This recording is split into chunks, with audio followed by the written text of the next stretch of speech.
Oh, baby. You know what Shasky just said before I went to oh, baby? Just said, I got a baseball take for you right away. I got a baseball take for you. So we got a baseball take. We got plenty of basketball sound from Bob Myers, Steve Kerr yesterday. And Brian Windhorst as the Warriors take the floor tonight against the Phoenix Suns. No football this weekend. You got the Pro Bowl games. Anybody enjoy the Bosas? I did not watch. Didn't watch the Pro Bowl games. I don't need to see the Bosas try to show up at a Pro Bowl when neither showed up this season. It's a 3. It's called the truth. Hey, it's called the businessman Bosas. I mean, know when to show up. That guy. I'm trying some things out. I'm trying to get ready for a game that matters, the Pro Bowl. I'm not used to playing in games that don't matter. Oh man. Well, he played it plenty this year. I want to hear this baseball talk. Highest paid player in 49er history. Like, honestly, the more I think about it, the more it makes me angry. This guy's got first ballot Hall of Fame talent. Is this your baseball take? No, like, honestly, it really kind of pisses me off. No, you trigger with Bosa now. Because I am. No, first ballot Hall of Fame talent. And you know what he's got the mindset of? A squirrel. Like, come on, buddy. No, come on, seriously. I don't want to show up next year. Jesus. I mean, come on. I don't want to hear any excuses. I want to hear your baseball take. You got about 4 different people laid off as DC. Step your game up, dog. Jesus. I don't even know where to go. Shout out to YouTube. Brought to you by Kona State, serving the Bay Area for 3 generations. If you're going to take the most amount of money in the history of the Niners, the last thing I want to hear is a bunch of excuses. Oh, man. That's a saccaroni, baby. Honest to God, I just yelled at a bunch of 8th graders last night. I tried to explain to them. I go, look, guys, I want you to know something. Bosa's overpaid. You have 4 months left of school. Just shut up and get through it. And these kids go to a private school. And I go, your parents have paid about $10,000 a year for you to go to this school. Multiply that times the 9 years you've been in school. What are you leaning on? Why are you guys all laughing at me? Somebody said, I'm not going to say which one. Somebody said, it sounds like great motivation. Wasn't me. I said it. What's great motivation? You sound like a coach in a Disney movie. Yeah. What is going on? You started off by saying, yesterday I was yelling at a bunch of 8th graders. I want that context. Shut up. Listen, God. listen. I don't know if I can listen to me and listen to me. You're good. on fire already. I am. You know you love it. Take. All right. I didn't know I was the mindset of a squirrel. I love squirrels. I see them every day. They come on my patio. It's like, dog, stay rushing the passer and then bounce off and stuff the run. No, but on the real. I'm yelling at these 8th graders. I'm trying to explain to them. I go, look, you know how much money your parents have sacrificed for you to go to this school, right? Like, these people aren't rich and loaded. These are normal people that have 2 parents they're lucky to have 2 parents, most of them, and they're working and grinding. Don't do something stupid at school to jeopardize graduating on stage. And I say this as someone who did something stupid to get kicked out of multiple schools and couldn't graduate on stage. So I'm giving them the perspective of someone who literally did it, and they just wouldn't listen. And it was just driving me bananas. So you just started yelling? You just went crazy? No, that's when I was like, get on the line. Let's start running. Oh, so you got them doing sprints? Oh, just back and forth. Back and forth. That's what you do. Nothing's Discipline. better than seeing a bunch of 14-year-olds hunched over because they can't breathe because all they want to do is goof off. So wait, what was going on? Was this like just not a good practice yesterday? Or? There has been an issue at school every week from the athletic director reaching out to me. There's an issue in every game. They all think this is the problem. Okay, you guys want to talk about like 3-pointers ruining the game? No, that's one element that's ruined the game of basketball. You know what's worse? The consistent crying for fouls and whining. They stop. They get touched. They stop. They turn. But I kid you not. I was fouled. I was fouled. Like they were physically assaulted on the street by a stranger. Dog, it's basketball. You're hacking them. They're hacking you. Play through the whistle. Shut up and play through the whistle. I'm trying to build tough people. Life is cruel. If you're just going to crumble because someone hacks you in the backcourt, you're never going to survive in the real world. I think Steve Kerr said that to Andrew Wiggins one time. Well, he's another guy who collapses in the lane when touched on contact. Hey, leave Wiggins alone. He's balling. What's the baseball take? Well, here's the baseball take. It's pretty simple. I did. It's pretty simple. Who lost the clubhouse faster? Is it Gabe Kapler or Joe Shasky? No. Oh, Joe Shasky. I've had these guys since third grade. And I as soon can't as wait we to get the rid of baseball, them. From the they top rope. I love these man. kids, but I can't wait to get rid of them. Just God. get out. Just graduate. Just get out of Oh here. my That sounds like God. Steve Kerr. I feel like the 8th grade teacher at the end of the year. Like, I just want them all to just leave, and I need a full summer off. I Sell love and them. fire dude. everyone. You did a full summer off. Just Well, done. like Steve Kerr, I'm burnt What's out. the baseball take? I'm burnt out. What's I need a new group of third graders to take through 8th grade. No, what's the pay? I need the baseball take. Here's the baseball take. It's very simple. All right, everyone. The Giants made a deal this week. And everybody's losing mind because it sounds like they were dumping salary, getting rid of one of the Rogers people are brothers. losing their mind over this move. Yeah, because it on the surface looks like they're getting rid of $7-8 million in salary, right? Lubin. Oh yeah, the Taylor Rogers move. Yes. People are really losing their mind over Taylor Rogers. Hey, you'd be shocked, Monty, but people on the internet are indeed losing their minds. Oh well, over this. not the internet. I mean, not one person on the street. I don't know has if come up real to me. people are, but internet people are. Not one person is. None of my Giants friends have brought up Your Taylor best Rogers. buddy on Twitter is definitely losing his mind over it. Who's my best buddy on Twitter? We don't say his name, but Oh, that guy, the stale fry guy, right? Stale fries. What did he say? He's garlic something? something What's like his that. name? I actually don't know what He's he always said. been I love garlic disrespectful. aioli. But anyway, that being said, everybody's losing their minds about the Giants dumping this pitcher. I think it's one of a few moves that are actually going to set them up. I think they're making a big trade, and I think they've got or a big signing. I think they have something in the works where they're going to sign somebody in the next coming days or make a big trade. A big move? You I think don't a big think they're move's done. coming? I really don't. What's I the really big- don't. To my Wow. core, I think Buster knows he needs to do something big. Missing out on Corbin Burns, I know they feel dejected over that. They Was wanted that a Corbin take Burns. from the Larry Bear interview where Larry Bear basically came saying, look, we got to worry about it? Because I saw people losing their minds over Larry Bear saying that basically, yeah, we're not thinking about the Dodgers. We're worried about ourselves. We want to control ourselves. We want to control what we do and not worry about the Dodgers right now, which I think is the mindset they need to have. Don't worry about the Dodgers. Don't worry about the Padres. Worry about your product right now and see what it does when you do face those teams on the field. When you do face the Diamondbacks and the Dodgers and the Padres, worry about them then. But I saw people going crazy. They're going crazy about Larry Bears just saying that we're not focused on the Dodgers. People are like, you should be focused on the Dodgers. No, I think they understand what's going on with the They're not Dodgers. naive. But they're not there yet. No. So worry about building your fundamentals. Worry about building your players up. Worry about your player development program. Worry about bringing up Bryce Eldridge. And so I don't know why people went crazy over that quote. I like the quote. I'm like, you know what? You're in a position right now where you don't have a lot of free agents. You don't know what your lineup's going to look like. Right now, if you run out the lineup card, it doesn't look sexy at all. You know what? Worry about yourself. Get your team right. Get your organization right. And I think that is the right mindset for the Giants right now. Look, I don't know what the exact acquisition is. I don't know if it's Mike Trout in a big trade and they're flipping some of these prospects. And maybe it's a major league player or two, like a Doval or something like that. I don't know if they're going to swing a deal for Vladdy Guerrero. You know, like now you've seen that Toronto's kind of whiffed on a bunch of people. They overpaid for Santander. Like, we'll see what they end up doing. Vladdy sounds like he's not going to sign an extension with them. He won't. What? He won't. And then you look at someone Just like signed Max Scherzer, by the way. 1 year, very $15 odd million. 1 year deal. Yeah, very weird. But then I look at what's going on with Pete Alonso. He's just sitting there. And I think somebody's going to jump on him. So the point that I'm getting at is I think this was a preemptive move to move a little bit of salary because they are going to bring on a $25 million player. I don't know who. I don't know where. I just don't think that they're silly enough to think that they're done. And I also believe that this organization knows they need to strike right now. While the Warriors are kind of in like flux, the Niners are in an off season and they're not going to compete until August. You have an opportunity to just put yourself at the front of everyone's thought process for about 3 or 4 months. And then it's up to you to play well, right? It's up to you to actually do something and be in the mix. And we'll figure out whether we want to continue watching you the second the Niners come back, right? I truly believe that the Giants front office, I think their ownership group knows now is the time. And I truly think that they're going to make some sort of a move. I think everybody flipping out and lose their mind over the salary dump, to me, this is the tea leaves thing. Well, read the tea leaves. Well, you know what, though? You say you feel like they're going to make a move. And this is the organization, even though they have Farhan Zaidi running the show and he's not here no more.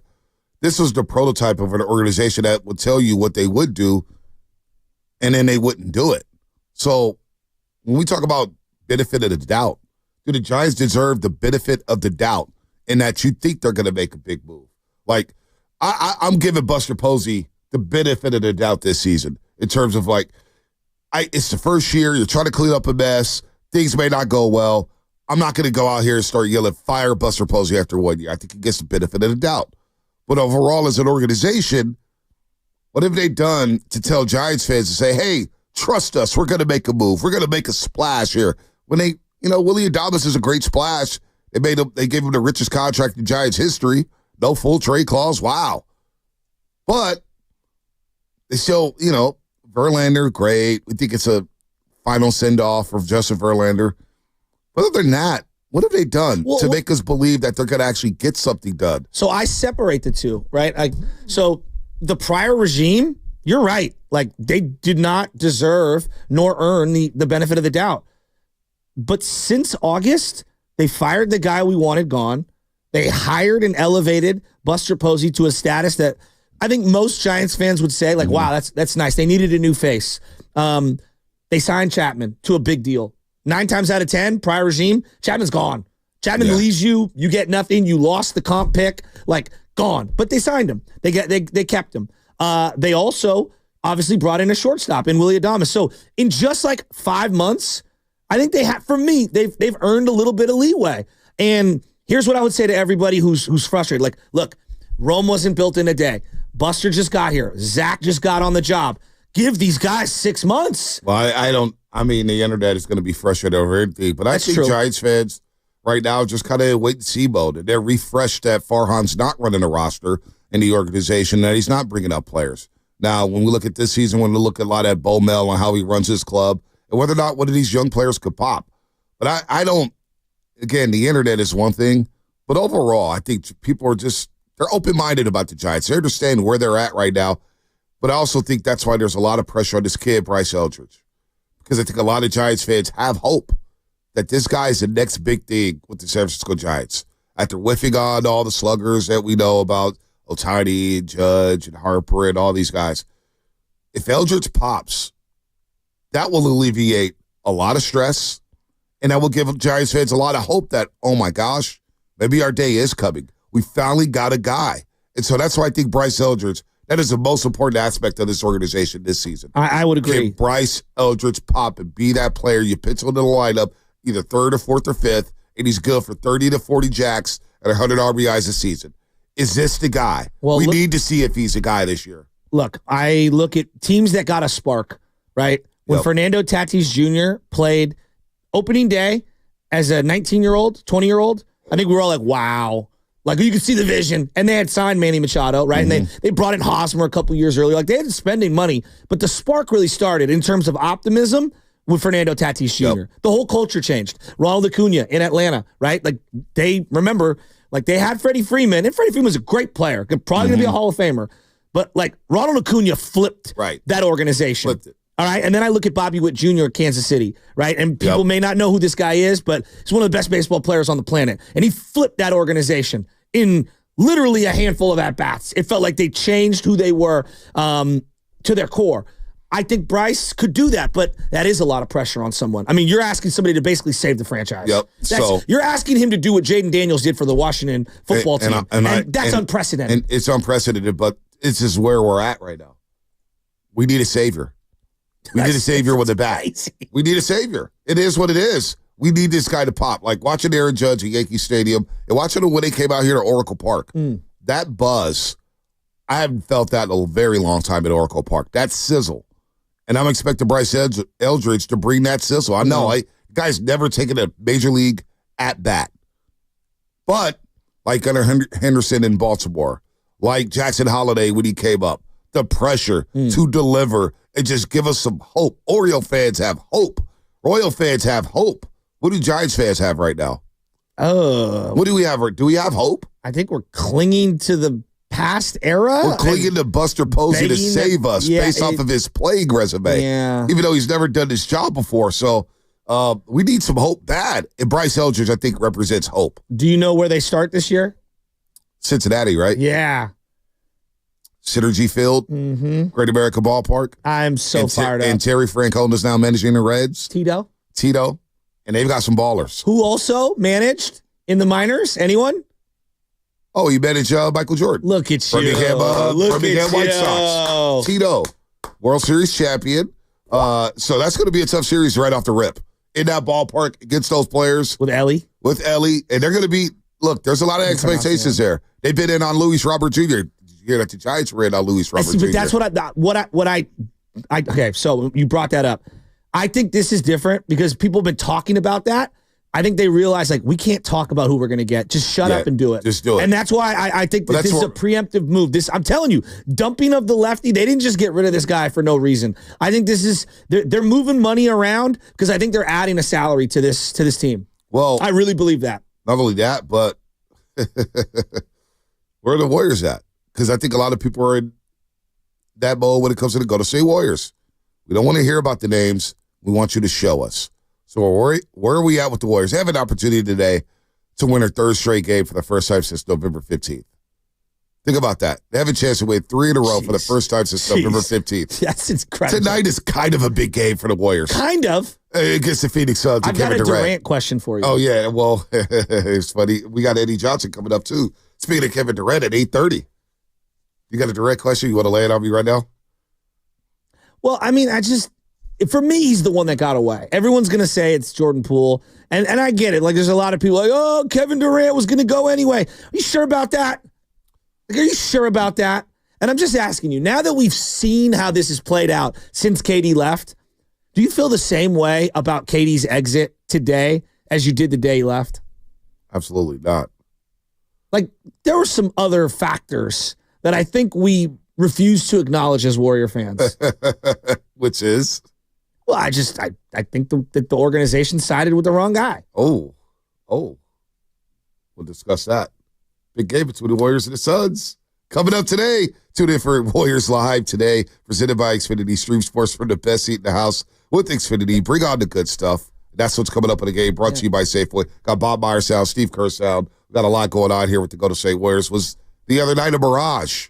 Was it a mirage against the Oklahoma City Thunder? Or did they truly turn the corner? And also, someone in the NBA is going to play puff, puff, pass with Bradley Beal's contract. Who wants it? Oh, yeah, Bradley Beal. That all-star snubs as well. A lot of people. Sabonis got snubbed. Let's be real. Sabonis got snubbed. Couldn't have happened to a more, well-rounded player. I'm sure they'll have plenty to talk about in Sacramento. We got plenty to talk about here on the roast today on a Payday Friday. I am rooting against the Giants. This week at Safeway, it's all about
Bay Area is Draymond Green. The Morning Roast with Bonte Hill and Joe Shasky is live on YouTube and Twitch right now. Time for you to like and subscribe. So Draymond beginning some on-court work. He should be back maybe next week. That's the hope for Draymond Green. Jonathan Kuminga still a week and a half away. As we heard from Steve Kerr yesterday, right here on 95.7 The Game with Willard and Diz. Bob Myers also joined Steiny and Guru as well. Really fun stuff. But also, don't forget about the second annual 95.7 The Game Knockout Tournament. It is back. As you get a chance to shoot some hoops at Chase Center, we'll give out a keyword sometime between 8 and 8:30, and then between 8:30 and 9, when you hear this sounder, be the first to call in and give us the keyword, and you will win a spot in the tournament and a chance to shoot hoops on the court at Chase Center. Tournament will be on Monday, March 3rd. Listen to 8 a.m. hour, 12 p.m. hour, 4 p.m. hour. Each show will have a slot to give away each day for 3 weeks. You have to be 18 to win and be a California resident. 888-957-9570. 888-957-9570. Are the Warriors back in the trade market? Well, let's hear from Brian Windhorst from ESPN. He believes the Warriors are in every single conversation. I don't necessarily agree with Steve Kerr. I think the 12-3 was a bit of a mirage, but I also don't think they were 3-8 like they just came off a recent stretch. I think there's somewhere in between there, and frankly, that's where they've been for a while, Malika. They were a play-in team last year. Right now, they're 11th. They're probably not 11th. They're probably something like 7th or 8th, but that's play-in zone. Now, in this game, which was a great game, was a terrific performance, it was also a game where you saw Andrew Wiggins have one of his best offensive games of the year. Gary Payton II had one of his best offensive games of the year. Kevon Looney as well. This is not really a replicatable situation, and that's one of the reasons why you keep hearing the Warriors' names in trade talks. And I know that a couple of weeks ago, Steph Curry said, we don't need to do anything desperate, and all of a sudden they were out. I'm telling you, in the last few days, I hear the Warriors are dipping their toes back in the trade market, looking to make a significant move, and not just necessarily for some of the names that you've heard in the past. So I think everybody is kind of riding the fence here, Malika, not sure which way this team goes. The one thing I do 100% agree with, Steph Curry. Sometimes low-level joy can be good, especially in January in the NBA. And the low-level joy he's talking about is because they doused Steve Kerr with water bottles with water the other night after beating OKC. Brandon Pajitz was like, yeah, we gave him a little water bath. Hey, sometimes you need small wins during the month of January. Okay. I think I would consider myself the pool expert here. I don't know. How many pools do you think you've entered this year in 2024, 2025? Swimming pools? Last year. A lot of pools. Okay. Baby Chaz goes swimming a lot. All right, so do you consider yourself a pool expert? Not an expert, Spadoni? but I know the pool pretty well. Okay, so this whole thing about dipping toes, when we dip a toe into the pool, and it's a cold pool, okay, not a heated pool, you dip your toe. No one ever slowly submerges into an ice cold toe. No. Sometimes you There's do. only one way to get into a cold pool. No. It's you put your toe in, you darn Sometimes it. people You get a to the little edge, no, you I come disagree. back. You get to the edge, you come back. I think there's more than one way to get into a cold pool. No, I've never seen anyone slowly get down. Oh, I into a do it all cold the pool. time. Because it gets so cold, you're like, oh, I'm trying to I don't want to do it all at once because it's so cold. I want to just get my body acclimated to It's it. ridiculous. I'll compare it to walking into the ocean here in the Bay Area because it's so cold. You do that in steps too. You go the ankles, the knees. No, you just do it. You just do it. You cannonball on in. I was in the pool! What are we talking about? The Warriors. Everybody goes through a pool now I'm differently. imagining All right. that it's Lake Up and it's Mike Dunleavy, and they're sticking their toe it's a little too cold. Maybe when it heats up, we'll stick our. I don't know. Should we trade? Should we not? Come on. What is going on here? Dipping our toes into the trade waters? You're not jumping into. Yeah, that's what they're doing. They're dipping their toes. Seeing what the land is like. Why not? You got to see what the pool is like. Is it warm? Is it hot? Is there leaves in there? No, you should not be cannonballing in there. That's how you seek organizations. You don't want to just cannonball into somewhere, especially in a cold pool or hot pool. Well, guess what? Take your time. They're cannonballing down to the bottom of the not playoffs participants. So you're telling me one of the Splash Brothers needs to make a splash here? I love that. You like that? I love that. See, they don't go slow. They don't go slow. Exactly. This isn't Michael Phelps, all right? They just beat the Doing the Thunder. butterfly. They've won 2 in a row.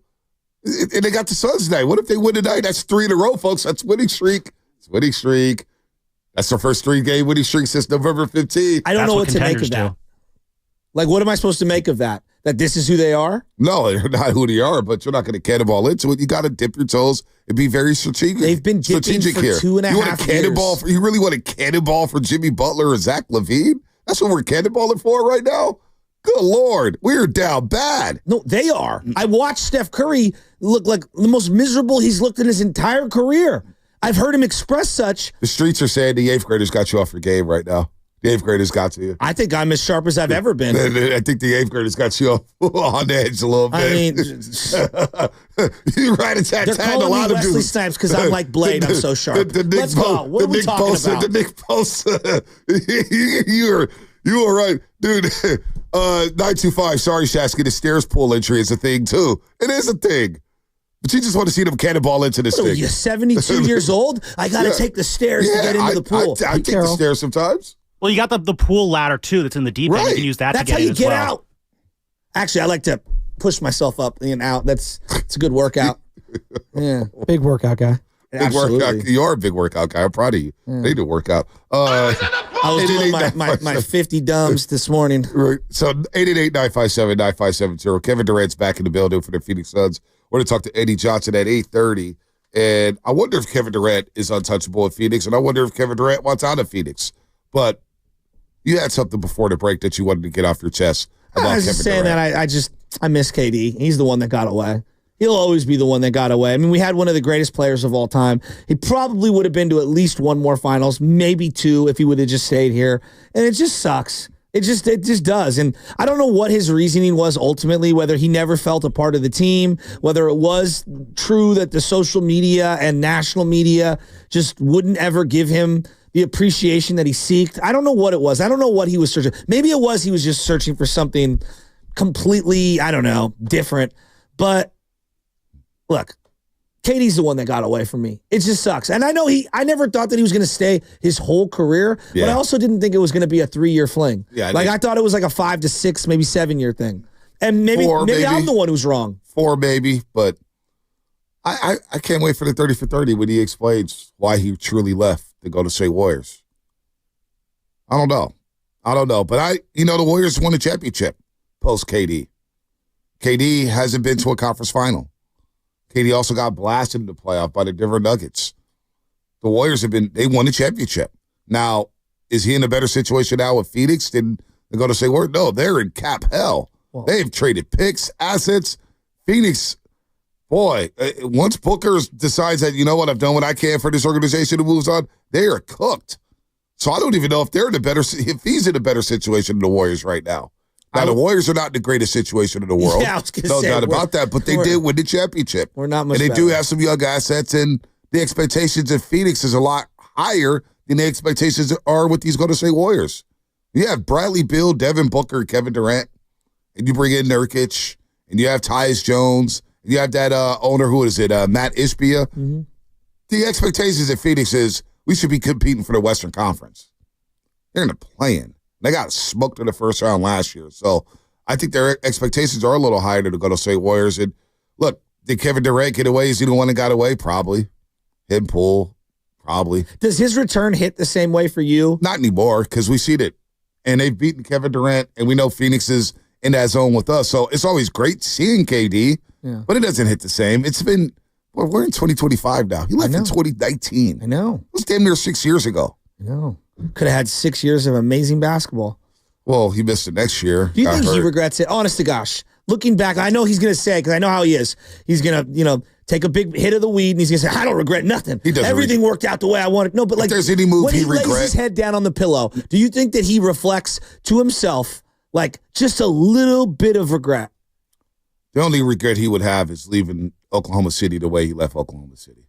I think that would be his only regret. And even then, I don't think KD's a regretful guy, because he's going to hit the weed and he's going to chill. You don't think he thinks about, like, man, maybe I should have found a way to make it work with Steph for a couple more years. It wasn't Steph. It wasn't Steph. Who knows? Him and Draymond Green had to sit down. They didn't like how Bob Myers and Steve Kerr handled the situation. No, I didn't mean him and Steph had funk. I meant, like, just on the court. That I should have attached myself to Steph. He may have gotten that in the Olympics a couple times. What's that? He may have gotten that feeling in the Olympics. Exactly. He loved the Bay Area. He loved it. But he realized that, man, it wasn't enough room for him. And then the social media stuff, because he's active on social media, was that an impact? I think he saw a lot of this. I had a conversation with KD. He saw a lot of it. He didn't feel appreciated. He didn't feel appreciated. You had a conversation with KD? He did not really, truly feel appreciated out here in the Bay Area by some of the fans. And that's so unfortunate because the internet is one thing. In real life, I know people love Kevin Durant, but the internet was just all over the guy. If he walked through Thrive City today, Thrive City, not the internet, I think people would go crazy. Exactly. They go crazy. They'd go insane. That sucks that he is so disillusioned by the distortion of the internet because that's not real life. The loud voices, man. The loud voices. It was something different. It does suck. I think the majority of Warrior for, fans, if we had thousands of people at Thrive City I'm a Warrior fan, I'm at Thrive City, they would go crazy. They would go ballistic. Exactly. In positivity. They would go, I would go ballistic. He was having, I'll just pull it up because I love doing this. I love looking at his 2019 players of all postseason. Time. When he was at Texas, and I told Big Dog City, I said, dude, Portland needs to take him number one. It's like, nah, no. I was like, nah, take KD. It's funny that you say that because me and young Guido argued about KD his first year, and he thought he was way too skinny. Yeah, no, I was like, just give him time. I loved him. Everybody made a big deal about his bench pressing. I was like, dude, I don't care. Remember the guy's that? getting That buckets. Was the thing. I was like, this guy pressing. gets buckets. This guy's a bucket getter. But when you look at his could I postseason, outlift KD? Probably not. Probably even not at now. 7 feet tall, I think he could outlift me. You couldn't do that. But think about his 2018-19 run that he was going to go on. It was going to be a Dirk-like run. I'm telling you. So his game on Clippers, first game, 23-21. Is that what the Clippers the next 5 years is them? Yeah, well, after that. That was a little after that. But when Lou Will's at the podium saying, I promise you, we tried to slow down KD because starting in game 3, he went 38, game 4, 33, game 5, 45, game 6, 50. Pat Bev was just, what a clown for that series. But Pat Bev was sick. I remember game 2. I had the mic in front of his face. It's like KD's got 40. No, he's like this. No, well, Pat Bev, they asked him, Pat Bev, what do you do? What are you doing to fluster KD? He goes, just be Pat Bev. Just be Pat Bev. Oh, that was a great scene in the locker room. But think about this run, though. Thought he was the next coming. But no, look at this. Game 3, KD, 38.7 assists. Which series? Game 4, the Clippers series. Okay. Game 4, 33.7 rebounds, 6 assists. Game 5, 45.6 rebounds, 6 assists. Come on. Game 6, the elimination game down in LA, 50.6 rebounds, 5 assists. On. And then you look at the Rockets series, where I'm telling you, he was going to have an all-time run. 35 points in game 1 against Houston. They survive in that game at Oracle Arena. Coming out to play. Game 2, 29 points, 5 rebounds, 4 assists.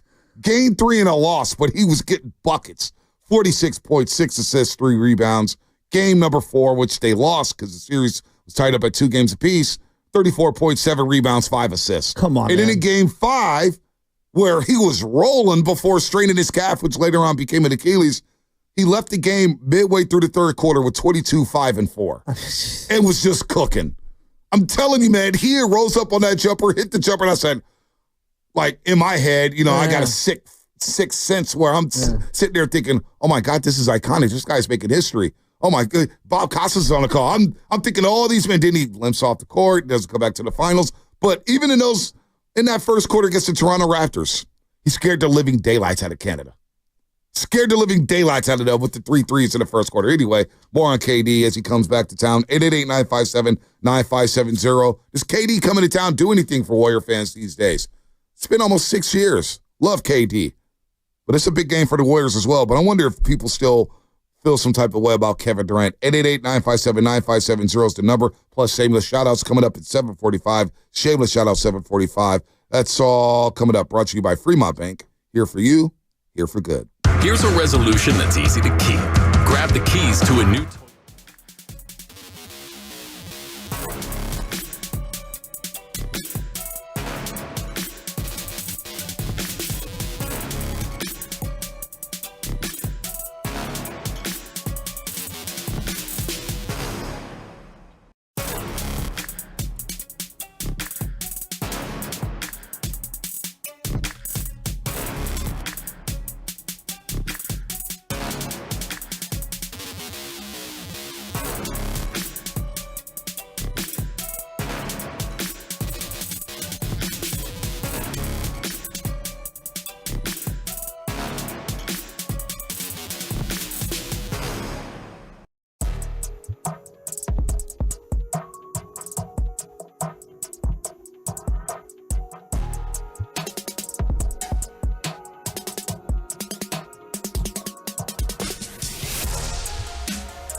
Dub Nation, it's Quinton Post. You're listening to the Morning Roast with Bonte Hill and Joe Shasky on 95.7 The Game.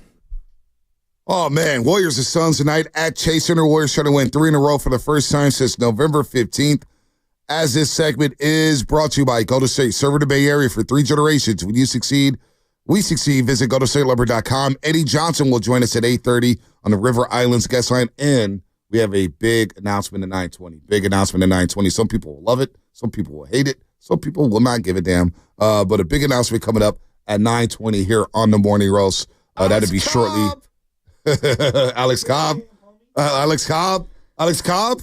No, not Alex Cobb. No, Alex Cobb. Where's he at right now? Is he still going in on the Cleveland? Cobb? Is he still in Cleveland last year? I know he was in the playoffs. Yeah. He was in the playoffs after Farhad said we had the best rotation. He traded the Farhad Zaidi era. Oh my gosh! You know, Tigers. I was looking at It's on the Tigers. Huh? He's on the Tigers now. Ooh, they're up and coming. Another playoff team. Yeah, another playoff team. They're up Scotty and coming. Harris, huh? Bringing him in? Yeah, wow. Scott Harris, the one that got away. Maybe that's the one that got away. No, Katie and Scott Harris. I'm giving Zach Manasian an opportunity here. I think that, they've earned it. Yeah, Zach Manasian is going to be great. I met his wife the other day, dude. She's a bundle of joy, man. She's awesome. She is awesome. She's hanging out there. They're trying to. I think Zach was at the game too as well. Nice. So they're having a good time. Zach, come on the show. He'll come on the show. show. He'll come on the show. Come on in the studio. Well, don't be a stranger, as the one Larry Bear would say. Yeah. To me. No, what'd he say? Bonte. Don't be a stranger. Come visit us. I love that so much. Is that the tagline? Don't be a stranger. Come visit us. Nothing like it. Oh man, that is great. I do like to don't be a stranger. Come visit us. We got to make that the slogan. We have to make that the slogan. Is that possible? I don't know.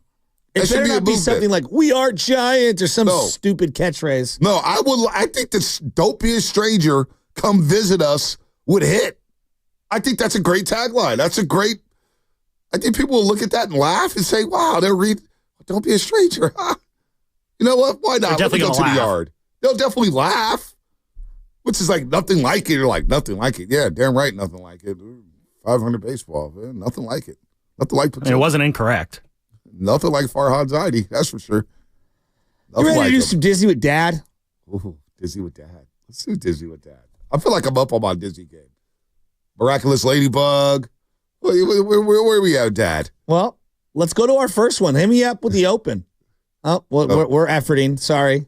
Burritos came in this morning, and so the crew is just they're a little stuffed. Yeah, you guys have set a weird tone today on the Friday. A weird tone. What are you I'm bringing it, dog. It's we got both some like squirrels. Tomlinson in his prime. We got both some just squirrels. Throw me the ball and get out the way. You yelling at 8th graders. You not jumping. You want to cannonball into the cold pool and. Nobody uses the stairs. Takes, Giants takes, KD takes, Draymond takes. Well, we all come with takes. You doesn't wait till mean my they're good Disney takes. It doesn't mean they're good takes. Stay for the takes. Stay for the Tip takes. your waiters and waitresses. Stay for the sizzle. It's all free. Stay for the sizzle. 2 drink. All right, we got to find out. We're out here filibustering, and I'm running out of material. By the way, we lost the open. We lost the Disney with Dad. I don't think we've used it at this building before, so that's why we don't have it. So there you go. We've never used Disney with Dad at this building. No. You got to be kidding me. No. I need to get transferred over one of our. No, we did. I know we did. No, we've done the thing, but we haven't done the open. So we just go right into it. Wow. Yeah. God, just production at its highest. Wait, so we don't have the intro nowhere. Nobody's got an old one. I'm searching. Like with me I'm searching choking on a Skittle. I'm choking on a Skittle. Yeah, so good. I'm searching. In Brian Ratto's office. Hold on, don't record that. Don't edit that out. And of course, he saves it and uses it. It's shady business over here. Hot mics, hot mics, hot mics. I like Musso Molina. We're talking the other day in the postgame show. Yeah, we have Pandora's box. That's the one we had the mics on. I was like, yo, let's make sure we turn off the mics. And Willie goes, we're going to get got one day. I was like, oh, I know it's coming. I know it's coming.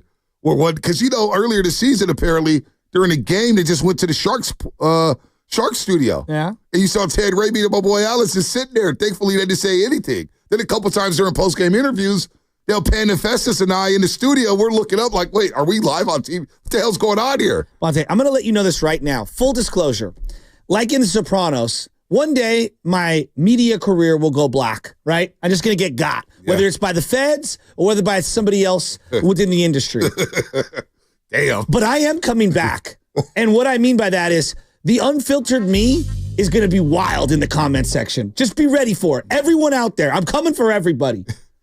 Almost like, what was that guy, the Punisher? So his whole family gets killed, and then he goes out and he's rampaging. Yep. That's what I would be if I ever got. Just know that right now. I am full disclosure. Hey, if I got, I'm off the internet. That's once I get axed, I'm done. Bye-bye. I ain't dealing with you Twitteriots.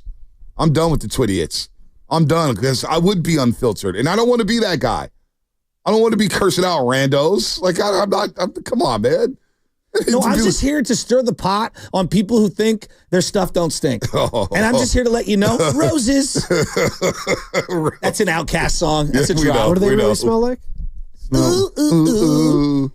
Roses make it. That's a hell of a song. It's a banger. What about the 1989 film Little Mermaid? Is that a banger? That is a banger. That is a banger. Do you remember that movie? A little bit. Have you seen it with Baby Chaz? Yeah, I have. I did not confident. You're leaking confidence. Maybe I'm just slow playing it. Maybe I'm just downplaying it so I can get it right. Okay. Set the bar low. I think we're going to have the open here in a second. What? I think we're going to. Sam Lubman, he's giving me the finger. He's giving me the, let's wait. He's giving me the finger. Uh-oh. He is. Careful. We know where those fingers have been.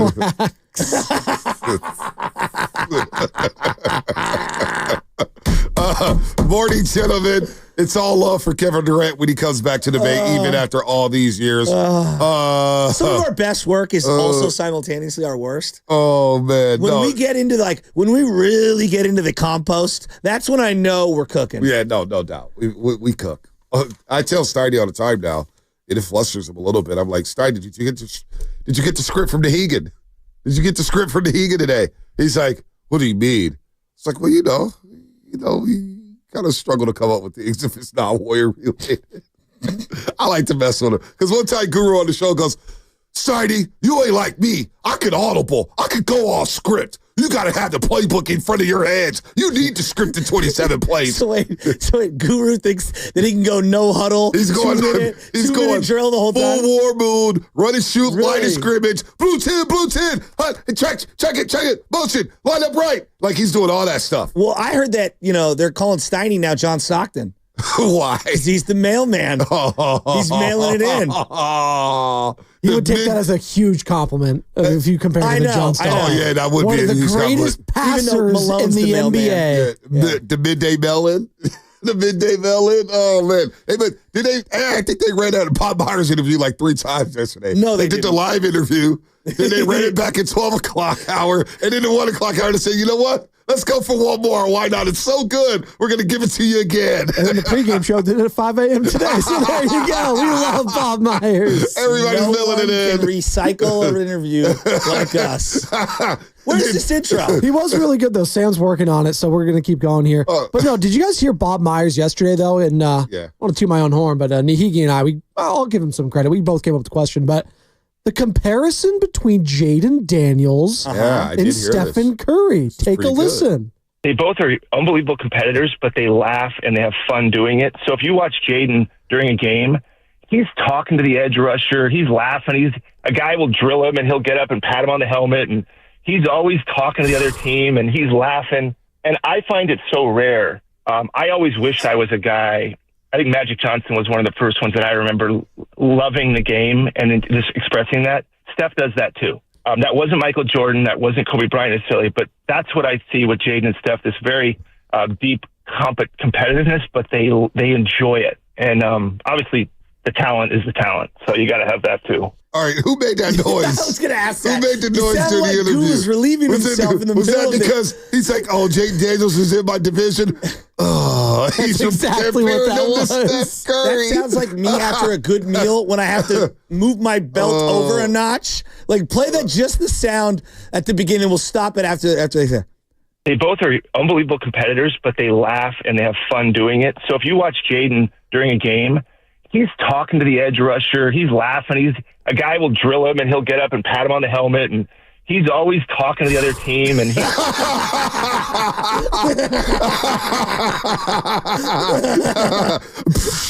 I thought that was Steiny hitting the vape pen. Well, it could have been that too. Boy, what's going on that show? We're just crushing everyone today. What is going on that show? But also, this was very, to bring it back and be a little serious here. Do we have to? Yeah, a little bit, because the Fox trade, which you talk about going diving in cannonball style for a trade. Yeah. There's going to be some moves happening according to Bob Myers.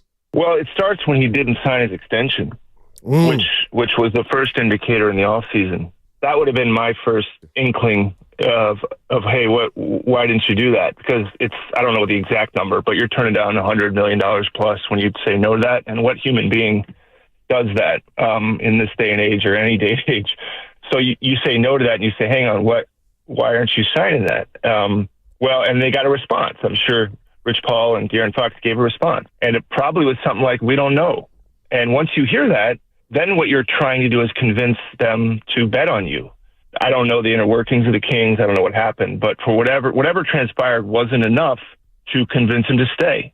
All right, that was on De'Aaron Fox. I hit the wrong one here. But we could punt on this for now and go to Disney with Dad. But Bob Myers basically was saying that he believes there's going to be a lot of, not necessarily a lot of movement, but we're going to hear about some names that we didn't think was on the market. And Bob said he got that sense last week that there could be more movement at the deadline than we all anticipate. So is that the Warriors? Is that the Warriors dipping their toes in? Is that the Warriors maybe moving and shaking some people? Marcus Thomas had a great story yesterday talking about, they don't really want to trade the Loonies and the Wiggins and the GP2s because of what they mean inside of that locker room. So Dunleavy and company got a tough job here. Joe Lacob, they got a tough job here at the deadline to figure out what to do if they want to make a move, because Bob Myers mentioned it with Steiny Guru saying that, look, you're almost at 50 games. You got to know who you are right now. But I hear them on the importance of GP2 and Looney and Wiggins. I do. I hear them on that. GP2 set to be a free agent. No way. We get that. Looney's set to be a free agent, and you also have to make a decision on Kuminga and his money, and you're already $7 million over the cap. So, something has to give. And I trust me, I understand. Look, I don't want to get rid of those guys, but to get, you have to give. Well, you may just let them walk, as Anthony Slater says. We may see more teams. Letting guys walk with expiring contracts because of this new CBA, the first and second apron. Like the Clippers just let Paul George walk. It was just fascinating. But when you let Chris Paul kind of walk and expire and you didn't get anything in return, looking back, it feels like a mistake. It does, but your finances are in order. Now you're not as... The finances in order only matters if you do something with them. Yeah, I get it, and you have to do something. But right now you have to get your finances in order. You can't pay tax on a team that didn't make the playoffs. What realistically were you going to get for Chris Paul? I have no idea. Well, there were rumors you could have had Zach LaVine. There was rumors. I mean, rumors. And then you would have had to make rumors. Again, rumors. Anyway, let's get to, as you're listening to 95.7 The Game, KGMZ, FM, and AC1, San Francisco, and Odyssey Sports Station, always live on the free Odyssey app. Big announcement coming at 9:20. Eddie Johnson, 8:30. Shameless shout-outs at 7:45. 7:45, shameless shout-outs. But until then, let's get to Disney with Dad. Such a good open.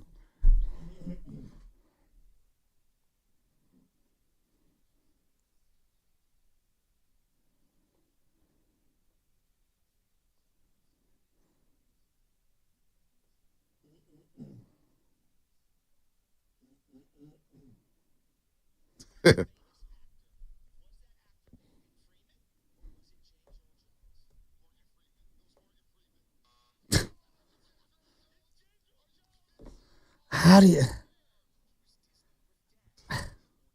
I still can't believe you thought James Earl Jones and Morgan Freeman. It's got to be one of the... Come on, man. James Earl Jones. I thought I said James Earl Jones. No, you didn't. You guys pressured me into Morgan Freeman. It's just... that would have been still pretty cool, Morgan Freeman. Okay, no, I knew it was James Earl Jones. I knew it was him. Can you name a Morgan Freeman movie?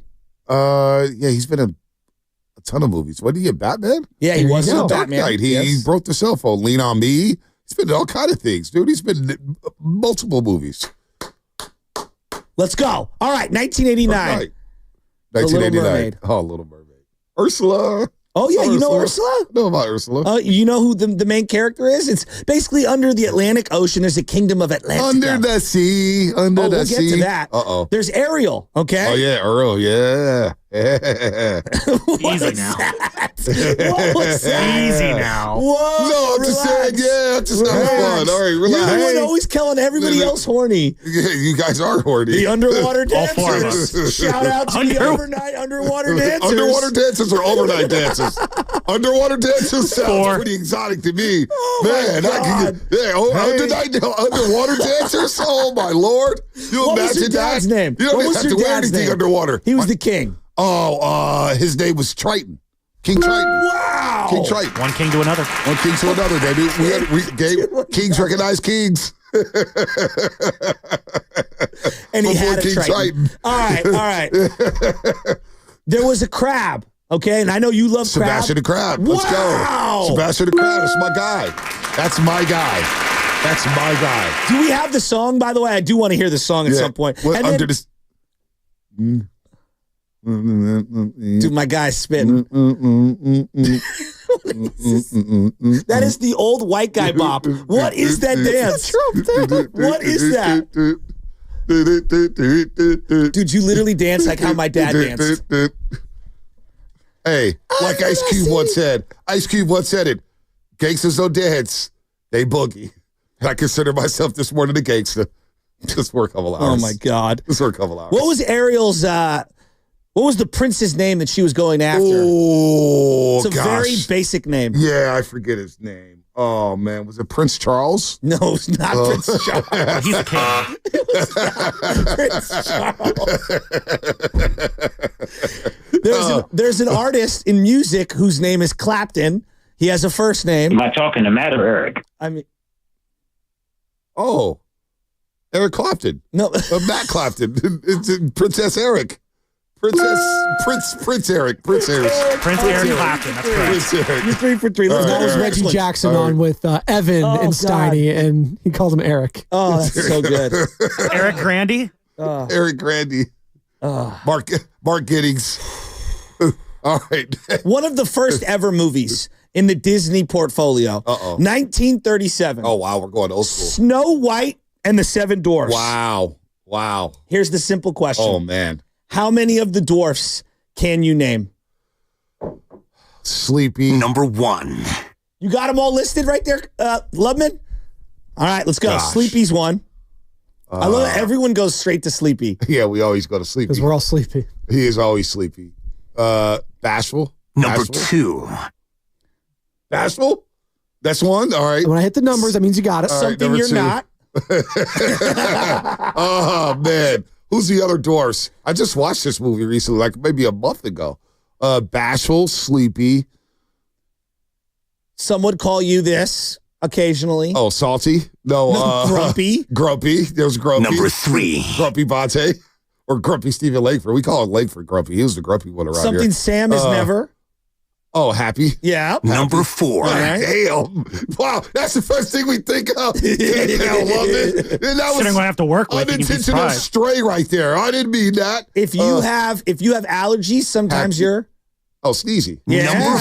Yeah, All Sneezy. right. And a word that you would maybe switch out for weed if you were super old. And Or you're if you a think of boomer. Joe Shasky. No. Butcher. Oh. Butcher dwarf. Loud? That loud pack? Who? Dopey. Dopey. Oh, Dopey. I think of cocaine when I think of Dopey. Sorry. Can you name any others? No. What's the One last more. One more. What What's is the it? last one? Well, hold on. I'll give you a hint. He joins us from UCSF Health every week.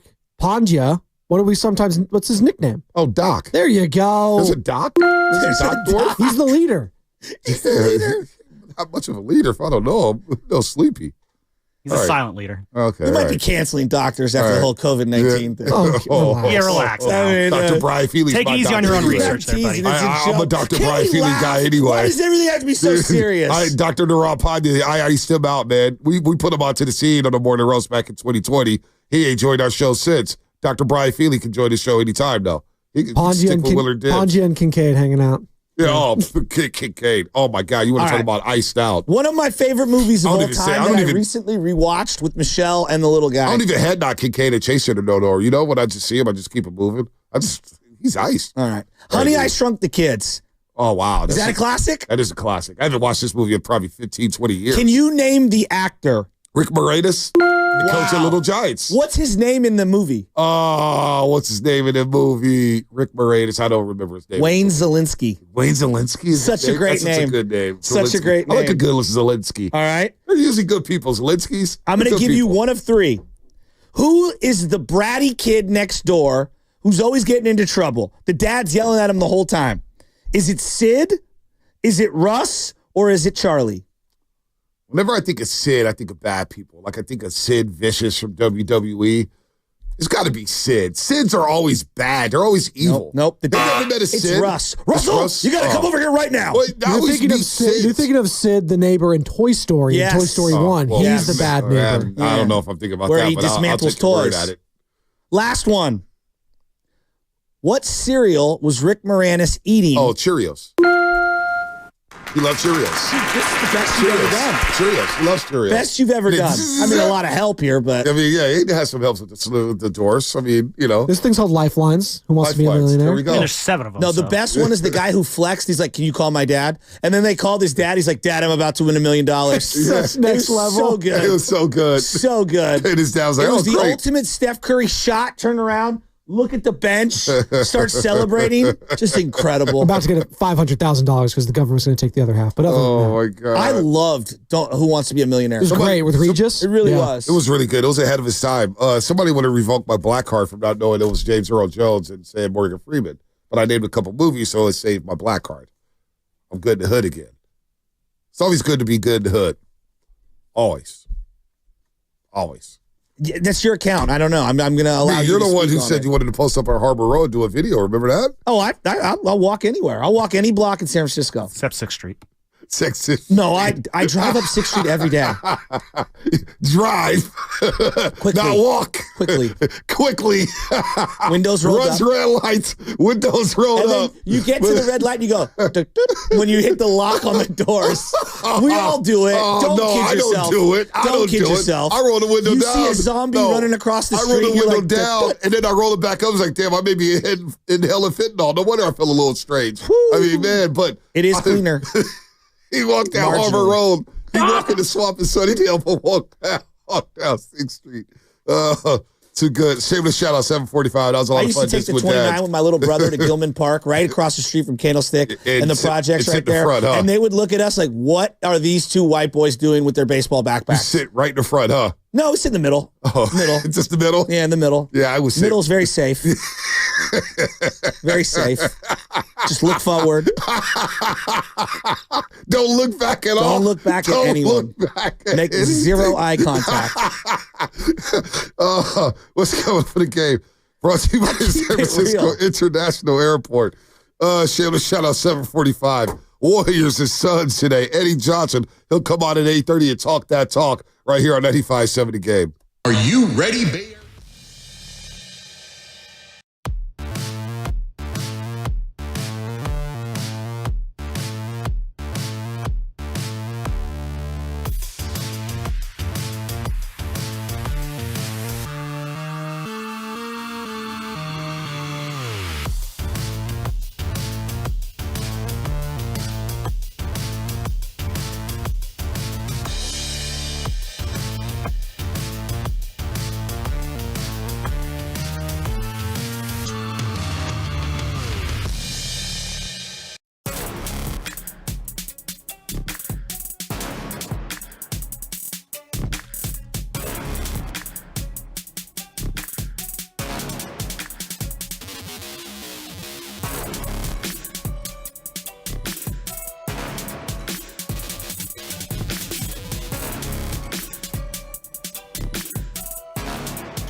Bay Area, it's Brandon Pajemski. You're listening to The Morning Roast with Bonte Hill and Joe Shasky on 95.7 The Game. You better hit those brakes, Bonte. I'm trying to, Pods. I'm trying to.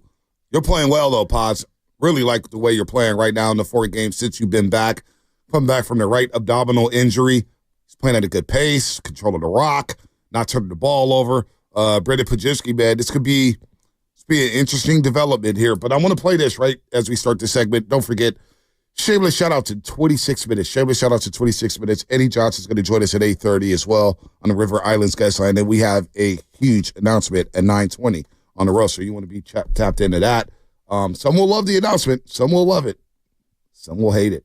But there will be an announcement. Bob Myers, I'm not letting a few games have more weight than the others. It does. It probably changes it more than it should. You have to temper that, though. You have to look at the body of work and say, how real is this?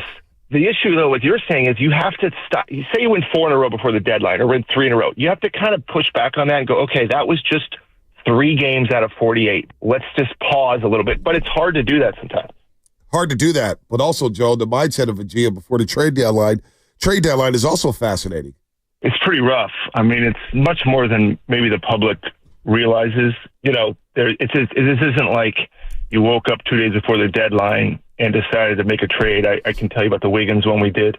It's pretty exhausting from the standpoint of just running out a ton of ground balls. I mean, most of the stuff you discuss in detail, you don't end up doing, or you'll move forward, you'll get to the 10-yard line with another team and they'll just pull out and say they got a better deal somewhere else, or they'll change the deal, or something will happen. A guy will sprain his ankle, the deal's off. Somebody's medicals will come back negatively. But every time you go through it, you learn something, and you learn about your peers. You learn who you can trust. You learn about your own group. Some people in the group are more aggressive, some more conservative. Ultimately, it's Joe's team. It's his call. And I accepted that, and that's what every organization operates under, is it's the owner's team. So I love fantasizing about the woulda, coulda, shoulda deals. Yep. I love hearing these things. Right. And it just proves that they're not easy. You heard it from Bob. His team could pull out in a blink of an eye. Oh, we got a better deal somewhere else. You could be at the 10-yard line. You'd be at the goal line, about to score a touchdown. Boom, guy sprains his ankle. Deal off the table. Oh, a guy may go for 40. Well, you know what? Now, instead of 2 first-round picks, I want 3 first-round picks. It's just a lot. It's a lot that goes into it. And Bob said it. He goes, I don't think the public understands what it's like. He goes, it's a nightmare a week before the deadline. So imagine what Dunleavy and Lacob and company are going through right now. Is you got this basketball team that's 24-23. You've been injured. You've had 28 different starting lineups. You really don't know who you are because you haven't been healthy. But then you have all these parts that maybe sometimes they fit together, sometimes they don't. What are they going through right now? It's got to be hell down there at Chase Center. Well, and I think like when I look at what they've done the last couple games, I would feel significantly more encouraged if Kuminga and Dre were there. Because I know once those guys come back, it's going to look a lot different. Exactly. Another adjustment. All the combinations are all going to change. And so that's why I think it's so perplexing, the Oklahoma City win, because you don't know what to make of that. Is that a one-off because of the lineup that you played, which you're not really going to play in other situations? Mm-hmm. Or is that really a testament to what you could do if those guys weren't here? I don't know. I don't know how to weigh it. It's hard for me to think, though, on surface level, that's who they are. To me, there has to be some sort of there's something about OKC that unlocks the Warriors, and they play really well. Right. I don't know what that is, though. Eddie Johnson needs to push back to 8:40. All right, we could delay him 10 minutes. He's probably on a golf course. He's in town. We got to get him. We got to golf with him one day, Shasky. Got to get this guy. He always talks about it. Well, I mean, my buddy Preston has been begging you to go golfing. Well, Preston, by the way, is an absolute stick. Yeah, guy's a plus golfer. He's incredible. And I've never swung a club before, so I know. I swung yesterday. Preston's not going to have fun golfing with me. I'm talking about Eddie Johnson, though. Yeah, Preston's got money, right? What, Preston? Preston's got I'm deep not going to pockets. put his business out there. He's just a great guy. No, because the reason why I'm not trying to put his business out there. I'm saying, hey, Preston. No one can play golf, but if we want to play golf with Eddie Johnson, no, Preston would. I'm not trying to be like that. He's that good. I'd put him up against just about anybody. Well, we got the great line when Eddie Johnson says, "You better bring a little cash." Well, so that's what we're talking about here. We go to the O Club. Hey, Preston, bring out the dollars. Take this man's money, Preston. Let me tell you, the lake course will decimate your ego when it comes to being a golfer. Don't bet. But Eddie said he won't play unless it's for money. Remember that? Yeah, I'm telling you, then he's going to lose money. Well, not to me. He'll take my money. He'll take my money. But no, I don't know. It is a fast. Now, OKC is a little shorthanded, no doubt. The Warriors are shorthanded as well.